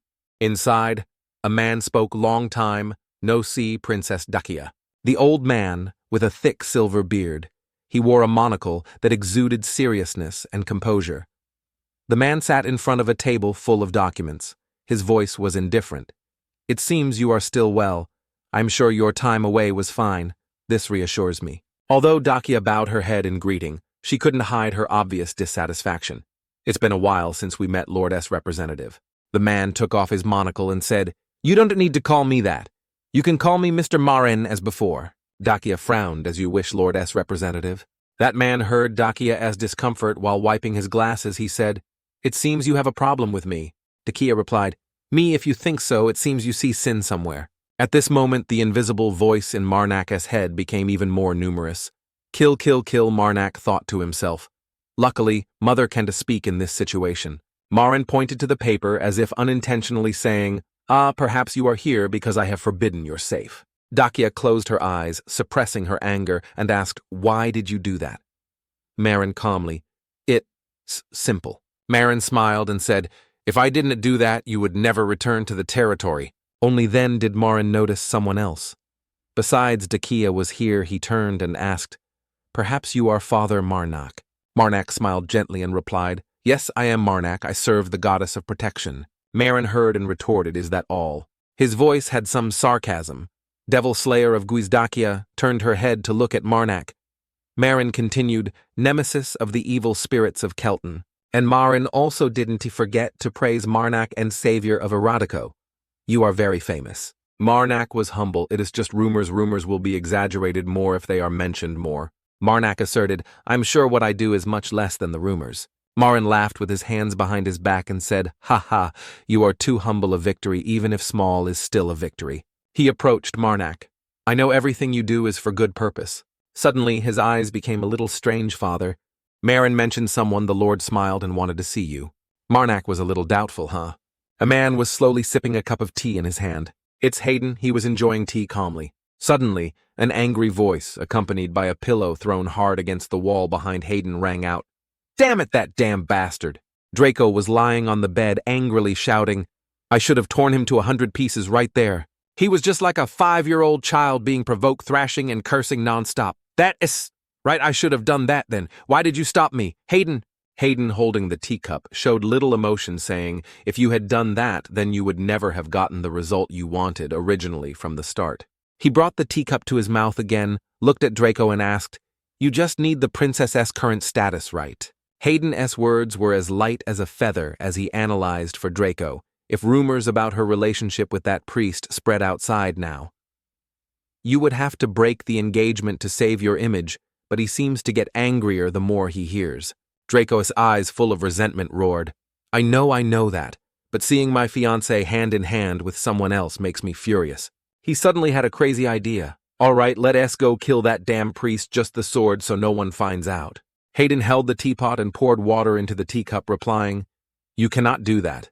There is an old saying, haste makes waste. Actually, Hayden's hands were quite shaky at this moment. He thought to himself, I must admit the third prince is very strong, but considering what happened in the eastern region, Hayden remembered the image of Marak. He should not underestimate someone like Marak. Suddenly there was a knock on the door from outside. Draco was still annoyed and asked sharply, What is it? A man came in to report, Your Highness, according to your order just now. I am here to report that Princess Dakia has returned to the mansion. This news made Draco extremely excited. He threw back the blanket and asked again what she asked back. He got out of bed quickly and asked, Where is she? She is going to Mr. Marin's room. Hayden was startled and looked at the tall man who was only wearing a bathrobe that he had taken off to cover his eyes, and asked, What are you doing? Draco laughed and put on the red robe, saying, What else, of course, I'm going to see my fiancée. Last time I couldn't even talk to her properly. Hayden advised, If you go to see her, you get what you want. What? Draco snapped, Why not? Hayden asked the person who just reported, Let me ask, this is the princess here alone. The other person bowed respectfully and replied, She came here with a priest who calls himself Marak. Draco went crazy with anger. That bastard again. Huh? Hayden calmly drank tea as if he had anticipated it. See. Draco roared with anger as if wanting to erupt like a volcano. Hey, that damn holy artifact, why is he always with my fiancé, huh? On the other side, Marak is now standing in front of a room door. There are also maids waiting on standby here. The maid bowed and said Lord Smilling is waiting inside. The maid reminded him, I am not allowed to go inside, so you must enter without me. Marak grabbed the doorknob and thought, Does the master want to personally meet an outsider? Marak walked in his eyes, not showing much emotion, just thinking Mr. Marin didn't tell me anything at all. In the hallway at this moment, he was also alone. Lord Smilling is no longer lucid, right? Suddenly a voice rang out, Pleased to meet you. A person sitting on a wooden armchair was facing the fireplace.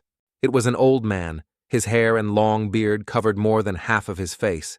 Everything on his face seemed to be white from his hair, beard, eyebrows, or even eyelashes. The only difference was perhaps the brown skin, which had many wrinkles showing his old age. I suppose I don't need to introduce myself, huh? Marak still managed a smile and said, I heard you are not well at the moment. He turned his head and replied, I have only recently regained lucidity. Come here and sit. I need to talk to you. At this moment, Marak was also prepared a chair. It just wasn't as comfortable as the old man's, but the seating positions were parallel next to each other. The old man said, Before I borrowed Marin's power to investigate you a little. He said they told me you are a hero fallen from the sky. Marak smiled humbly. I just do what needs to be done. The old man's eyes indifferently looked at the fire without replying. A moment later, he suddenly spoke. I also heard you have a quite solid relationship with my daughter. This sentence truly made Marak a little stunned. Marak explained awkwardly that as just a misunderstanding, she and I are nothing. His eyes weren't angry, but still looked extremely terrifying. His voice reeked of death. I heard Dakia comes to your room every night wearing comfortable clothes. That's how it is. Marak coughed heavily. Marak covered his mouth, extremely worried, even though he knew the truth. He wouldn't know how to explain to the old man who kept staring at him as if he wanted to eat him alive. The princess just comes to visit her mother. How could he know everything? Marak thought awkwardly. How should I explain this? But suddenly the old man said after hearing that, I think that is better. Marak asked surprisingly, What do you mean? The old man looked thoughtfully at the raging fire and said in a deep voice, Please take my daughter away from this place. Marak was a little awkward. What did you say, sir? I don't understand what you mean. The old man said sternly again, I am saying you should live happily with my daughter. I will support you too. I won. To let you lack anything. However, you two must leave Beatus. He sighed, telling her never to come back again. He also added, I will handle her engagement with the Dragon Kingdom prince myself, so don't worry about that. Marak pondered for a few seconds. Suddenly he laughed. No need, thank you, sir.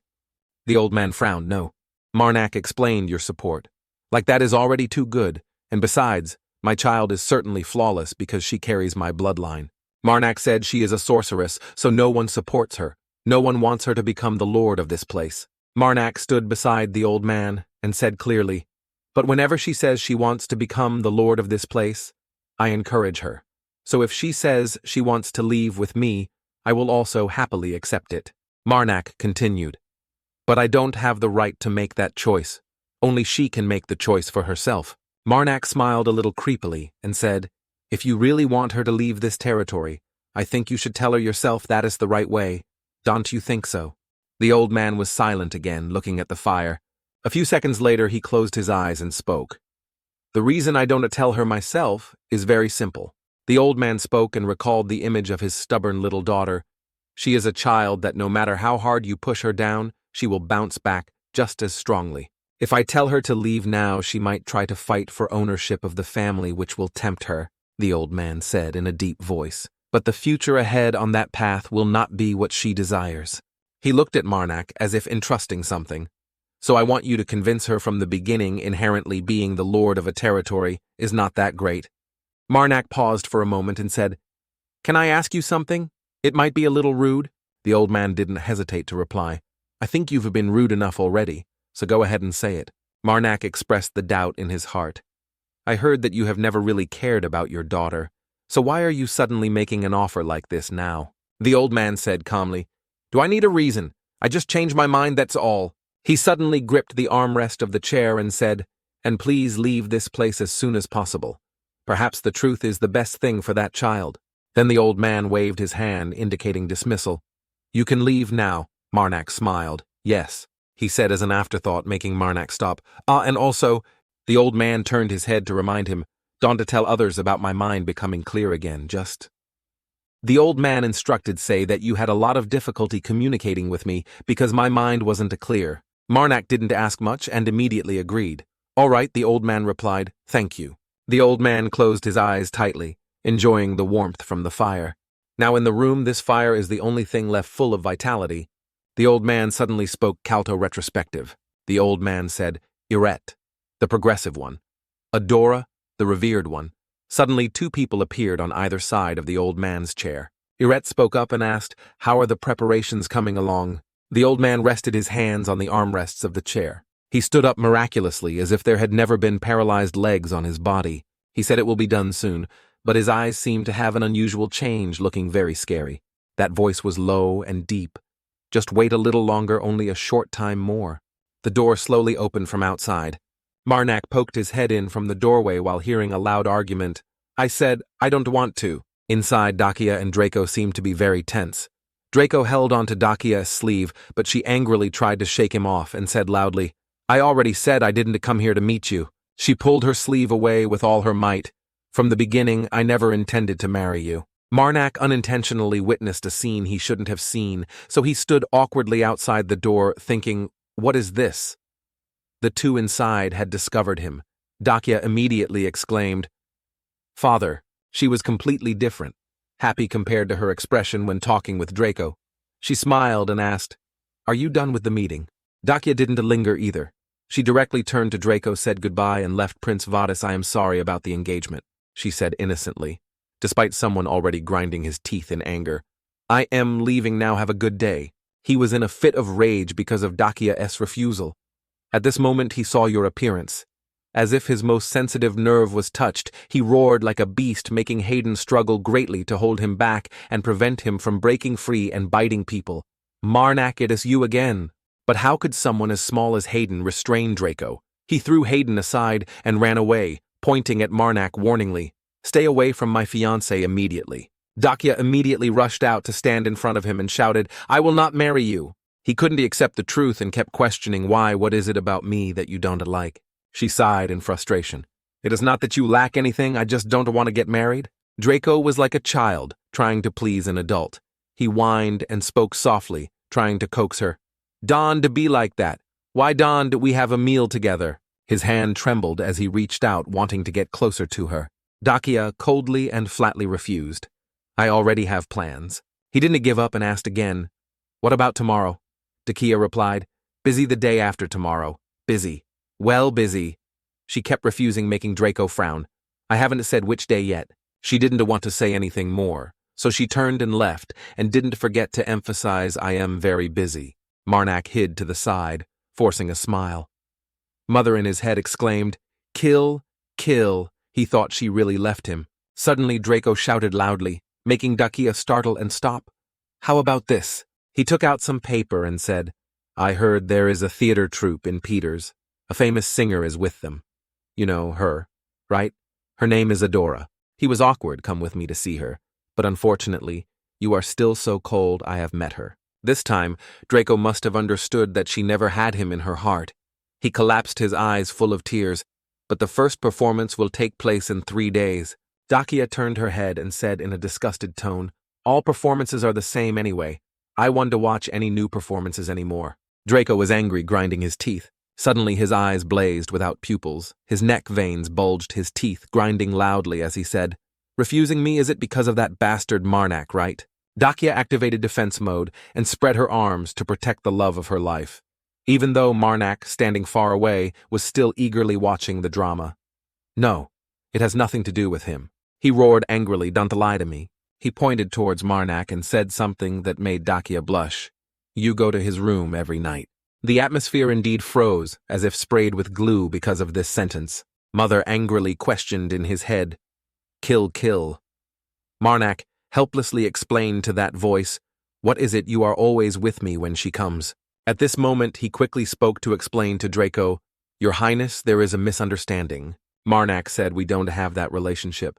But before he finished, Draco was blazing with anger and shouted, "Shut up." He said loudly, "You think I cannot see through your facade. You are certainly even more excited because you know the princess has a fiancé." Draco didn't stop uttering insults. "You want to slander a noble." Before he could say anything more, Dakia shouted, "Shut up." Suddenly being yelled at made him stunned and step back. Dakia's eyes were sharp and cold. She said, "There is nothing between me and Father Marnak. Father Marnak is not that kind of person." She continued to defend Marnak. "He is a good person who always lives for others. He has never hesitated to help others, even when facing difficulties." Dakia explained furthermore, "He even saved me from the kidnappers." Dakia emphasized, making Draco look blank. "I cannot sit idly by watching you slander the person who saved my life." Dakia paused for a moment and then said, "So let me make it clear, I Dakia Iraml." Dakia placed her hand on her chest parallel to the white flower on her left breast and said clearly, "By the name of Iraml, I cancel my engagement with the Dragon Kingdom Prince. This declaration is effective as long as the Iraml flower doesn't wither." Draco gritted his teeth. As long as the Iraml flower doesn't wither. Your whole family must be destroyed before you even think about getting married." Suddenly he shouted, but it seemed like he wasn't talking to the two of them. "Dresso, this is not how we discussed it." Marnak frowned in suspicion. "Dresso." A strange man walked in and said in a deep voice, "You are always so impatient and rude." A young, handsome, tall man with white hair and golden eyes similar to Dakia appeared and spoke to her. "You know you shouldn't make vows so easily in the name of the Iraml family." The man named Dasso said, "Aren't you clear about your position in the family because you are a sorceress?" Dakia frowned you. Draco angrily stepped forward and shouted, "Dasso." He questioned Dasso. "You promised to marry the princess to me." Dasso showed little emotion and replied, "I said you could take the girl if you could." He brushed Draco's hand away and said, "Why are you complaining to me when you are the one who failed?" He seemed struck and couldn't believe it, asking again what. Draco was angry. "What did you just say? Do you think you can get away with this?" Dasso growled and called the opponent's name directly Vadis Draco. Dasso warned, "If you raise your voice at me again." He was indeed not someone easily bullied, directly overwhelming the opponent. "I will report all your actions to the Demon Dragon King, do you understand?" Draco clicked his tongue.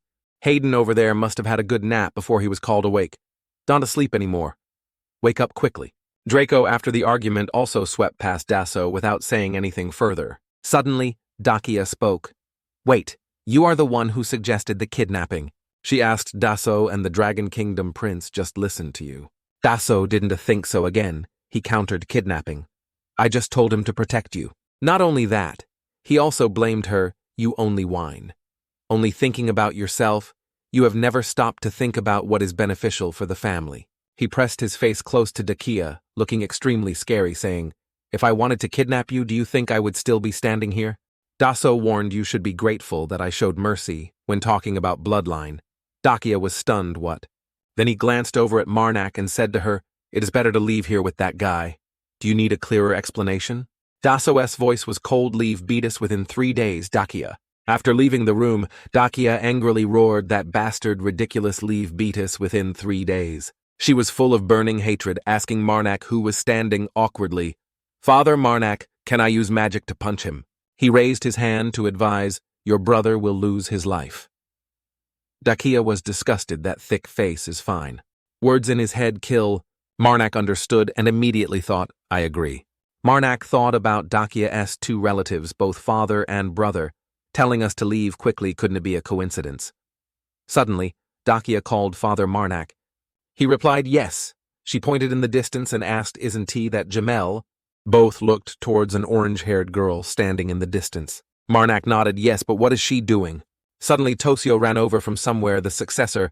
He asked Tosio, "Is something wrong?" Tosio stammered, Tosio explained, "Someone has exposed Miss Jamel that she is an evil spirit worshipper." Dakia looked at Tosio and said, "You can go now." The other person replied, "Understood." A moment later, Marnak and Dakia both stood watching Tosio leave. She frowned and turned to Marnak, saying anxiously, "It is true that we have heard about the evil spirit worshippers causing trouble recently, but I didn't expect them to start arresting them everywhere like this." Dakia was worried. "I heard the people from the goddess cleansing army stationed nearby are on their way. What do we do?" Marnak asked with a serious face.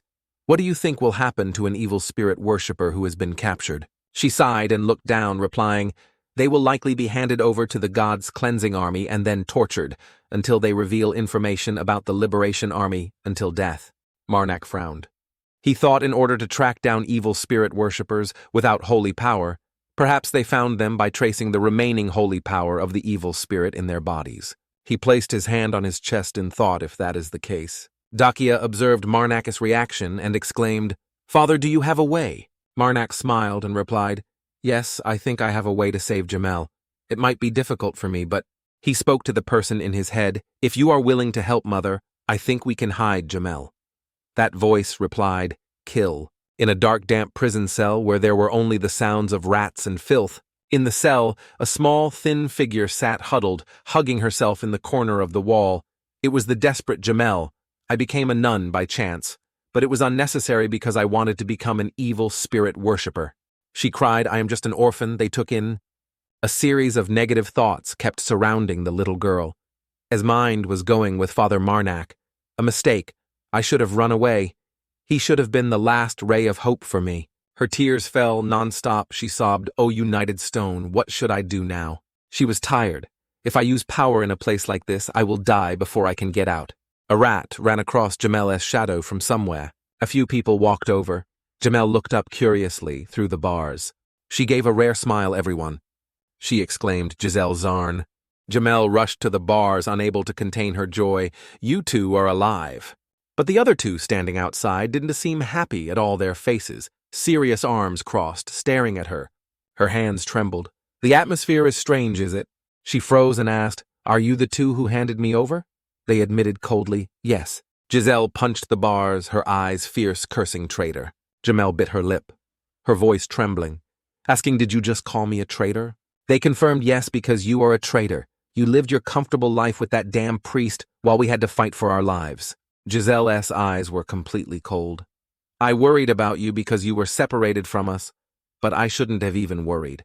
Jamel tried her best to shout and explain, "It's not like that. I worked hard to try and save you two." She remembered the time she cried her eyes out begging and said, "If I hadn't begged Father Marnak for help, you two would have died there." Giselle gave a scornful smile. "Why would that priest be able to help? Do you mean he can actually control those ancient imperial weapons or something?" Jamel clung to the bars and said, "Yes, he really can. I can explain." Giselle at this moment seemed to have run out of patience. "You can explain." Jamel continued, "After being separated from everyone, I found the excavation site we were looking for. But then a group of silver soldiers attacked.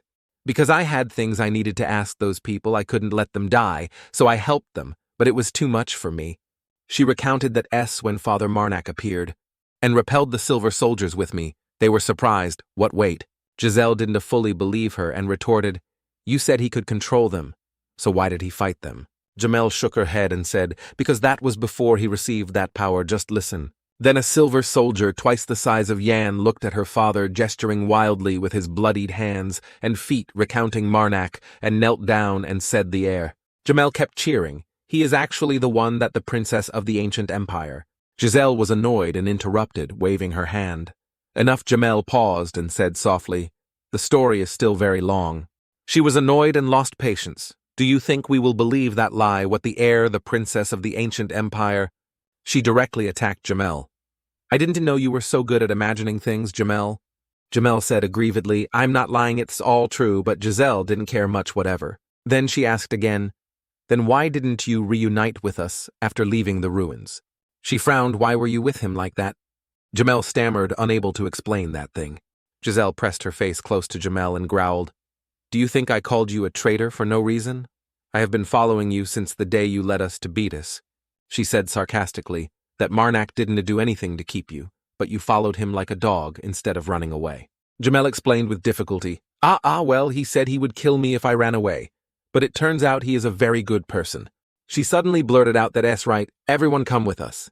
Jamel grabbed Giselle's wrist and shook it, saying, "Father Marnak is the ray of hope. He is also good, so I believe he will accept everyone." Giselle was provoked. She fiercely pushed Jamela's hand away without any mercy and shouted, "Do you want us to become traitors like you?" Jamel fell to the ground, crying out, "Oh my God, my butt." Giselle said, "I don't know about you, but Beatus is already in the hands of the Liberation Army."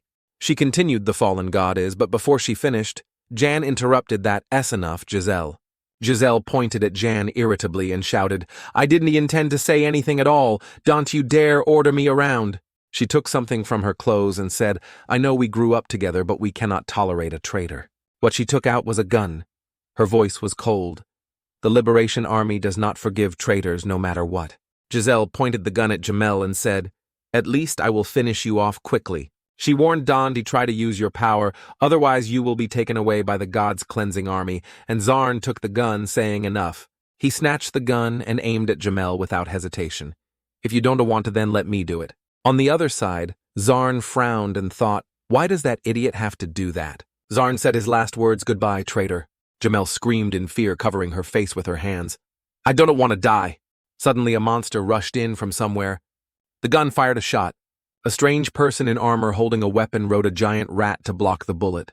That person jumped up and grabbed the sword. The sound of the sword hitting the bullet rang out sharply. That person slashed very hard. The bullet split in half.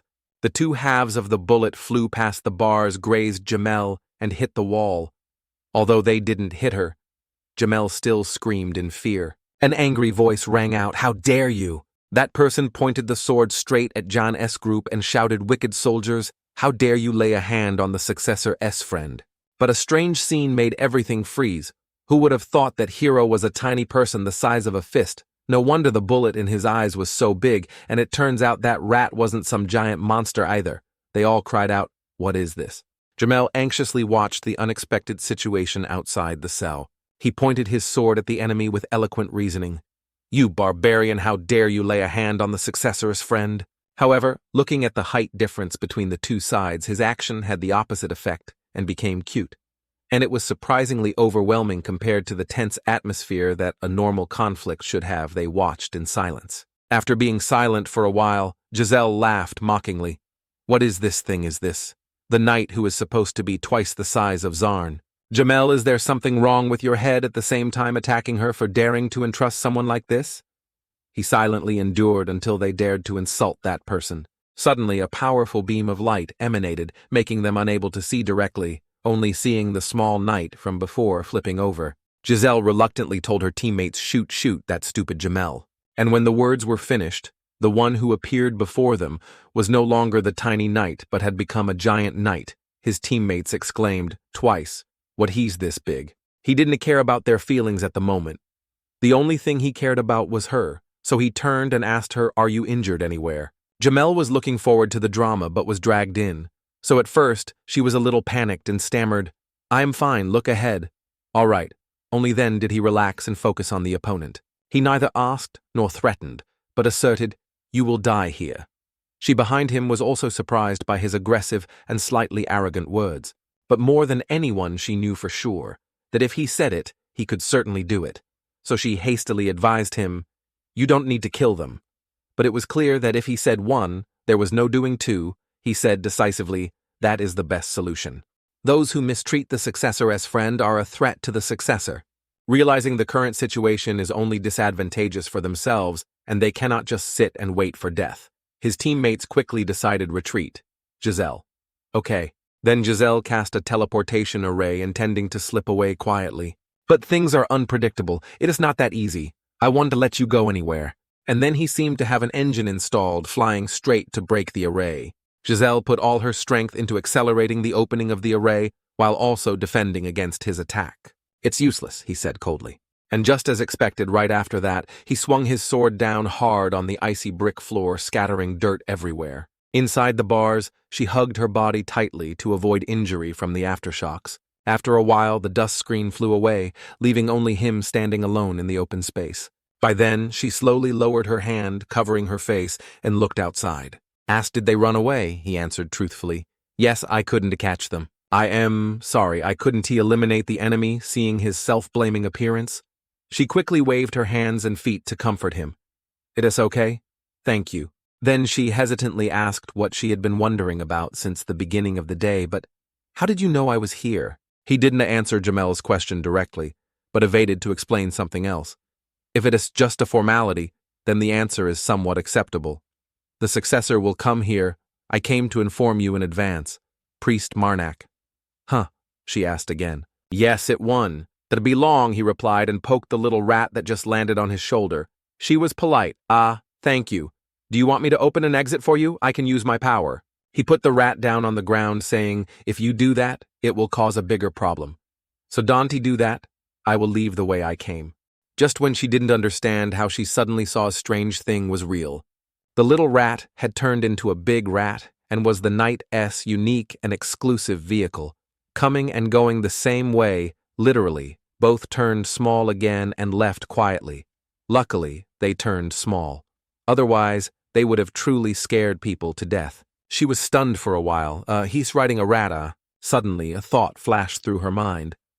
Wait, when Giselle used her power just now. In that bizarre and tense scene, what she noticed was, I didn't feel any holy power. I must report this to Priest Marnak.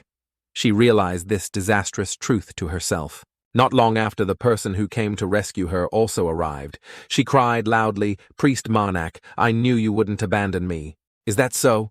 He smiled and then, like a real magician, took out the keys to the prison camp, making her stunned. Oh, where did you get the keys? The bunch of keys clinked, resting neatly in his hand. He explained briefly, I borrowed it because the guards were all asleep. She asked again, what about the princess? Then he replied, she is distracting the guards at the entrance. Meanwhile, he found the correct key to Jamel's cell and opened the bars. Priest Marnak. She excitedly ran out quickly, wanting to hug her savior instead of words of gratitude. Then she was pulled back and fell rolling on the ground. The other one acted as if possessed and said Murder. Meanwhile, only she was suffering with her weak spine. My back. Then introduced, this is the corrupted mother I serve, making her so surprised she forgot the pain. Then introduced, this is the corrupted mother I serve, making her so surprised she forgot the pain. She is a god. Meanwhile, she still looked down at sentient beings with arrogant eyes and said, murder. Hearing her magnificent background, she forgot about the unusual events that just happened. Eagerly flattered, so happy to meet you. You're so cool. I've never seen a god in disguise. What an honor. Can we shake hands? Before she finished asking, she startled the god so much she scurried and ran away behind him. Peeking out, she was full of killing intent, only knowing how to repeat a single word. Murder, he explained on her behalf. He is still very shy about shaking hands. Mother, I am sure I don't need to remind you, but please leave here as soon as possible. He gently looked at her, making people not feel uncomfortable when being told indirectly to leave. Didn't know if she understood, but from then until now, the only word she could say was only murder and murder. Luckily, she isn't mute, but seems to have some brain issues. Her state is like the most primordial god who has forgotten about barbarity and death. What about me? She asked blankly when she didn't see him mention her. At this moment, she gradually shed her awkwardness and approached her, but still said intact, kill this time with added action. She followed her hand and approached here. and lowered herself to be within her reach. A cool beam of light spread through the space, contrary to her dark eyes, stained with killing intent. "Murder," she said. "Are you done?" he asked. It's not hard to guess what word she will answer with. Of course, murder then. He didn't let her resist and carried her horizontally. She happily hugged him. This was fully shown by the fresh aura emanating around her. Her entire body gradually disappeared, leaving only a bare arm. He instructed, "The mother is inherently a secret, so don't to tell anyone about this." She swore vigorously, "I want to tell anyone." "That is right. I also have something to tell you." "What is it?" He listened, waiting for her to tell. She summarized the recent events, some things that Dante need to be said, shouldn't be said, even. The speculation has been carefully filtered. Just now, my friend Giselle attacked me. I already heard Tozio say so. But it seems she knows how to use power without needing holy power. We can talk about that after we get out of here. She wasn't in a hurry, so she immediately agreed. Okay? After that, she finally dared to ask about something unrelated. What was that thing from just now? Accompanied by Jan S. action, and then the God S. final strange action. He smiled brightly and explained, "The mother has removed the remaining holy power in your body. As long as you don't, to use your power, you want to be captured again." "Really? That's great," she cheered excitedly. "The mother is always amazing." He said it as if it was a matter of course, yes. His eyes full of affection, saying, "I will let Tozio protect you." At the same time, he turned and asked him, "Is it okay, Tozio?" Of course, he only has one choice to answer, and even if it wasn't the case, he would still say it. "Leave that to me, successor. So I am leaving now, be careful." Then he disappeared. Okay? Back to her ancient townhouse. They observed her carefully from head to toe and asked Jamel, "Where have you been?" She fiercely hit them with a pillow repeatedly. She was angry and questioned. "We ate and drank together, yet when I was captured, you were all asleep." As for him, he smiled brightly. A hero saving a beauty. Currently, he is at a familiar meeting point, waiting for someone. Dakia walked over, smiled, and asked, "Priest, will you go to the bank with me?" The bank, huh, he thought. Then suddenly said, "Ah, you mean the money to pay for protecting Dakia Iraml, the eldest daughter of Kenton Iraml, all the way to Beatus." She looked up at him. He looked at her gently and said her eyes are so affectionate that even looking at a utility pole feels like distant lovers yearning for affection. "So this is our last trip." She was stunned and wondered finally. Scene shifts to Beatus Central Bank. From the distance, someone called out to him, "Priest Marnak." Dakia happily waved to signal Marnak. She walked closer to him, handed him the money, and said, "Here it is, the money to pay you for protecting me to here." Marnak held the certificate in his hand, looking at it blankly. Seeing this, Dakia explained to him, "I thought real gold would be too heavy, so I took the certificate, so you can exchange it for gold. You can exchange gold at any bank in the Northern Kingdom." She said hesitantly, "If you don't want the certificate, I can only get gold." Marnak still maintained a cheerful attitude, kindly replied that, "S fine. Thank you." He said happily, "So the last two are Sajida and Carmen." Dakia asked him, "Ah, that S right." She looked in the direction behind her and sighed while Marnak wore a puzzled expression, not knowing what would happen. Dakia gathered all her courage, held out the ticket in front of him, and bravely said, "Please come watch with me." Marnak looked at the ticket in her hand and thought to himself, "This is..." Dakia handed the ticket towards him and explained it, "A play that will take place in 2 days." Marnak took it, looked at the information on the ticket and said, "I thought you didn't want to watch plays anymore." She was embarrassed, her cheeks flushed red. She shyly turned her face away, stammering, "Ah, that matter." He pressed his lips together, waiting for her to speak. The atmosphere suddenly became silent. Marnak held the ticket in his hand and happily said, "This is the first time I've watched that play. I am very happy." Hearing that Dakia was ecstatic, brought her hand to her face and looked at him. Scene shifts to a costume shop. The shop owner gazed at him for a long time and then said, "You are truly perfect." Marnak admired the outfit on his body and laughed happily. "Haha, this black suit truly feels like it was made just for you. It looks incredibly elegant and luxurious." He shyly looked towards Dakia and asked, "Is it really necessary?" She encouraged him, of course. She clenched his arms tightly, her face determined, saying, "This is your first play after all." Marnak asked her worriedly, "Haven't you spent too much already? It is just one play." Dakia waved her hand kindly and replied, "It is nothing." She secretly whispered to him, Do you know the Rakos brand?" Marnak replied slowly, "I have heard of it before. They are the most famous brand in the Northern Kingdom. She proudly grabbed his arm and boasted, I have a lot of shares there. I invested all my money when they weren't even developed. Yet he was surprised when he heard that information, huh? She continued with implied meaning. Do you think I came back here without any countermeasures? His eyes clearly showed admiration for Dakia. She started telling Marnak my plan is to use gold to secure the position of family head.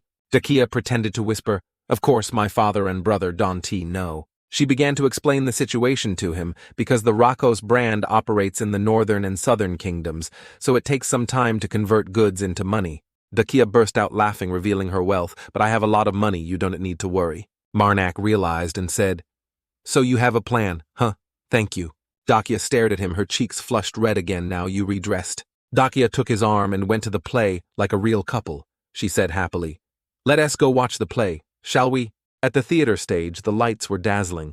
Everyone was there very early. The place was packed with people everywhere. That couple was also watching the play. The woman looked intently at the man next to her. Here, Dakia and Marnak were also sitting together, watching the play. The lights on the stage were turned on, shining directly down on the middle section.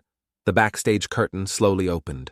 Where the lights were, a theater actor appeared, beginning their performance. The actress had red eyes and classic curly hair, looking down at the audience below.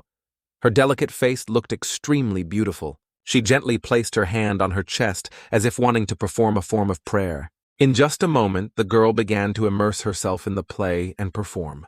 Below the stage, all the audience members intently watched the stage. Dakia felt it was very good. She happily clapped and cheered for the performance. Marnak looked at her with loving eyes. He suddenly thought murder. Marnak looked at her beauty and wondered, do I like Dakia? He answered in his subconscious, of course. Why wouldn't I like someone so beautiful and intelligent? Suddenly a hand appeared asking Marnak, do you love her? He was lost in thought. That voice echoed in his head. She scares me. Marnak suddenly remembered, Santo, you saved me, my beloved family. He recalled painfully, he died because of me. My pity tore him into pieces. Marnak faced it alone on this long journey. I have a thought. A woman appeared. He thought further that this world desires the revival of the mother. Marnak was sad. A mess appeared in his head again. Is that why I am forced to complete the duty of a corrupted priest every time I neglect it? His eyes were filled with sadness. Marnak recalled painfully, even if he had to destroy what was precious to him. He gripped his fist tightly, showing determination, however, because I am getting stronger every day, perhaps. The image of death appeared. Dakia sat unconscious on the ground. Her eyes clearly showed sadness and pain. His fierce eyes appeared. His head hurt, as if being hammered. Unconsciously, Marnak began to form a sinister smile. Returning to reality, her small hand stopped Marnak's thoughts. Dakia called priest. Marnak forced a smile and replied, sorry, I got a little distracted. He was startled and suddenly called out princess. She turned to him and reminded him, can you focus it? It's time for the play now? Tears welled up in her eyes as she said sadly, we right at the end now. Seeing that she was full of emotion, Marnak affectionately called her name Dakia. Meanwhile, on the stage, the actress was passionately performing up to the climax. Suddenly, there was a voice reminding him, murder. Marnak unexpectedly hugged her as if to protect her. Dakia didn't understand what was happening. Her eyes still welled up with tears as she called Priest Marnak. The audience below still hadn't discovered anything unusual and were intently looking up. But in just a moment, all the audience members were bloated. Their faces distorted and then exploded, losing their bodies. The actress above still spread her arms, controlling magic to kill everyone below like fireworks that were glowing. The audience members' heads were severed from their necks immediately. The unlucky ones were wiped out one by one, logged out of the earth without leaving any trace. Up on the stage, the actress started enjoying the fruits of her labor. Her complexion became dark and evil aura emanated throughout her body. The actress discovered something unusual and widened her eyes in surprise, On this side, Marnak had used his body to shield Dakia from that assassination. He was angry, grinding his teeth, glancing at that actress. Her face became wicked and demonic, saying, are there still survivors among the audience?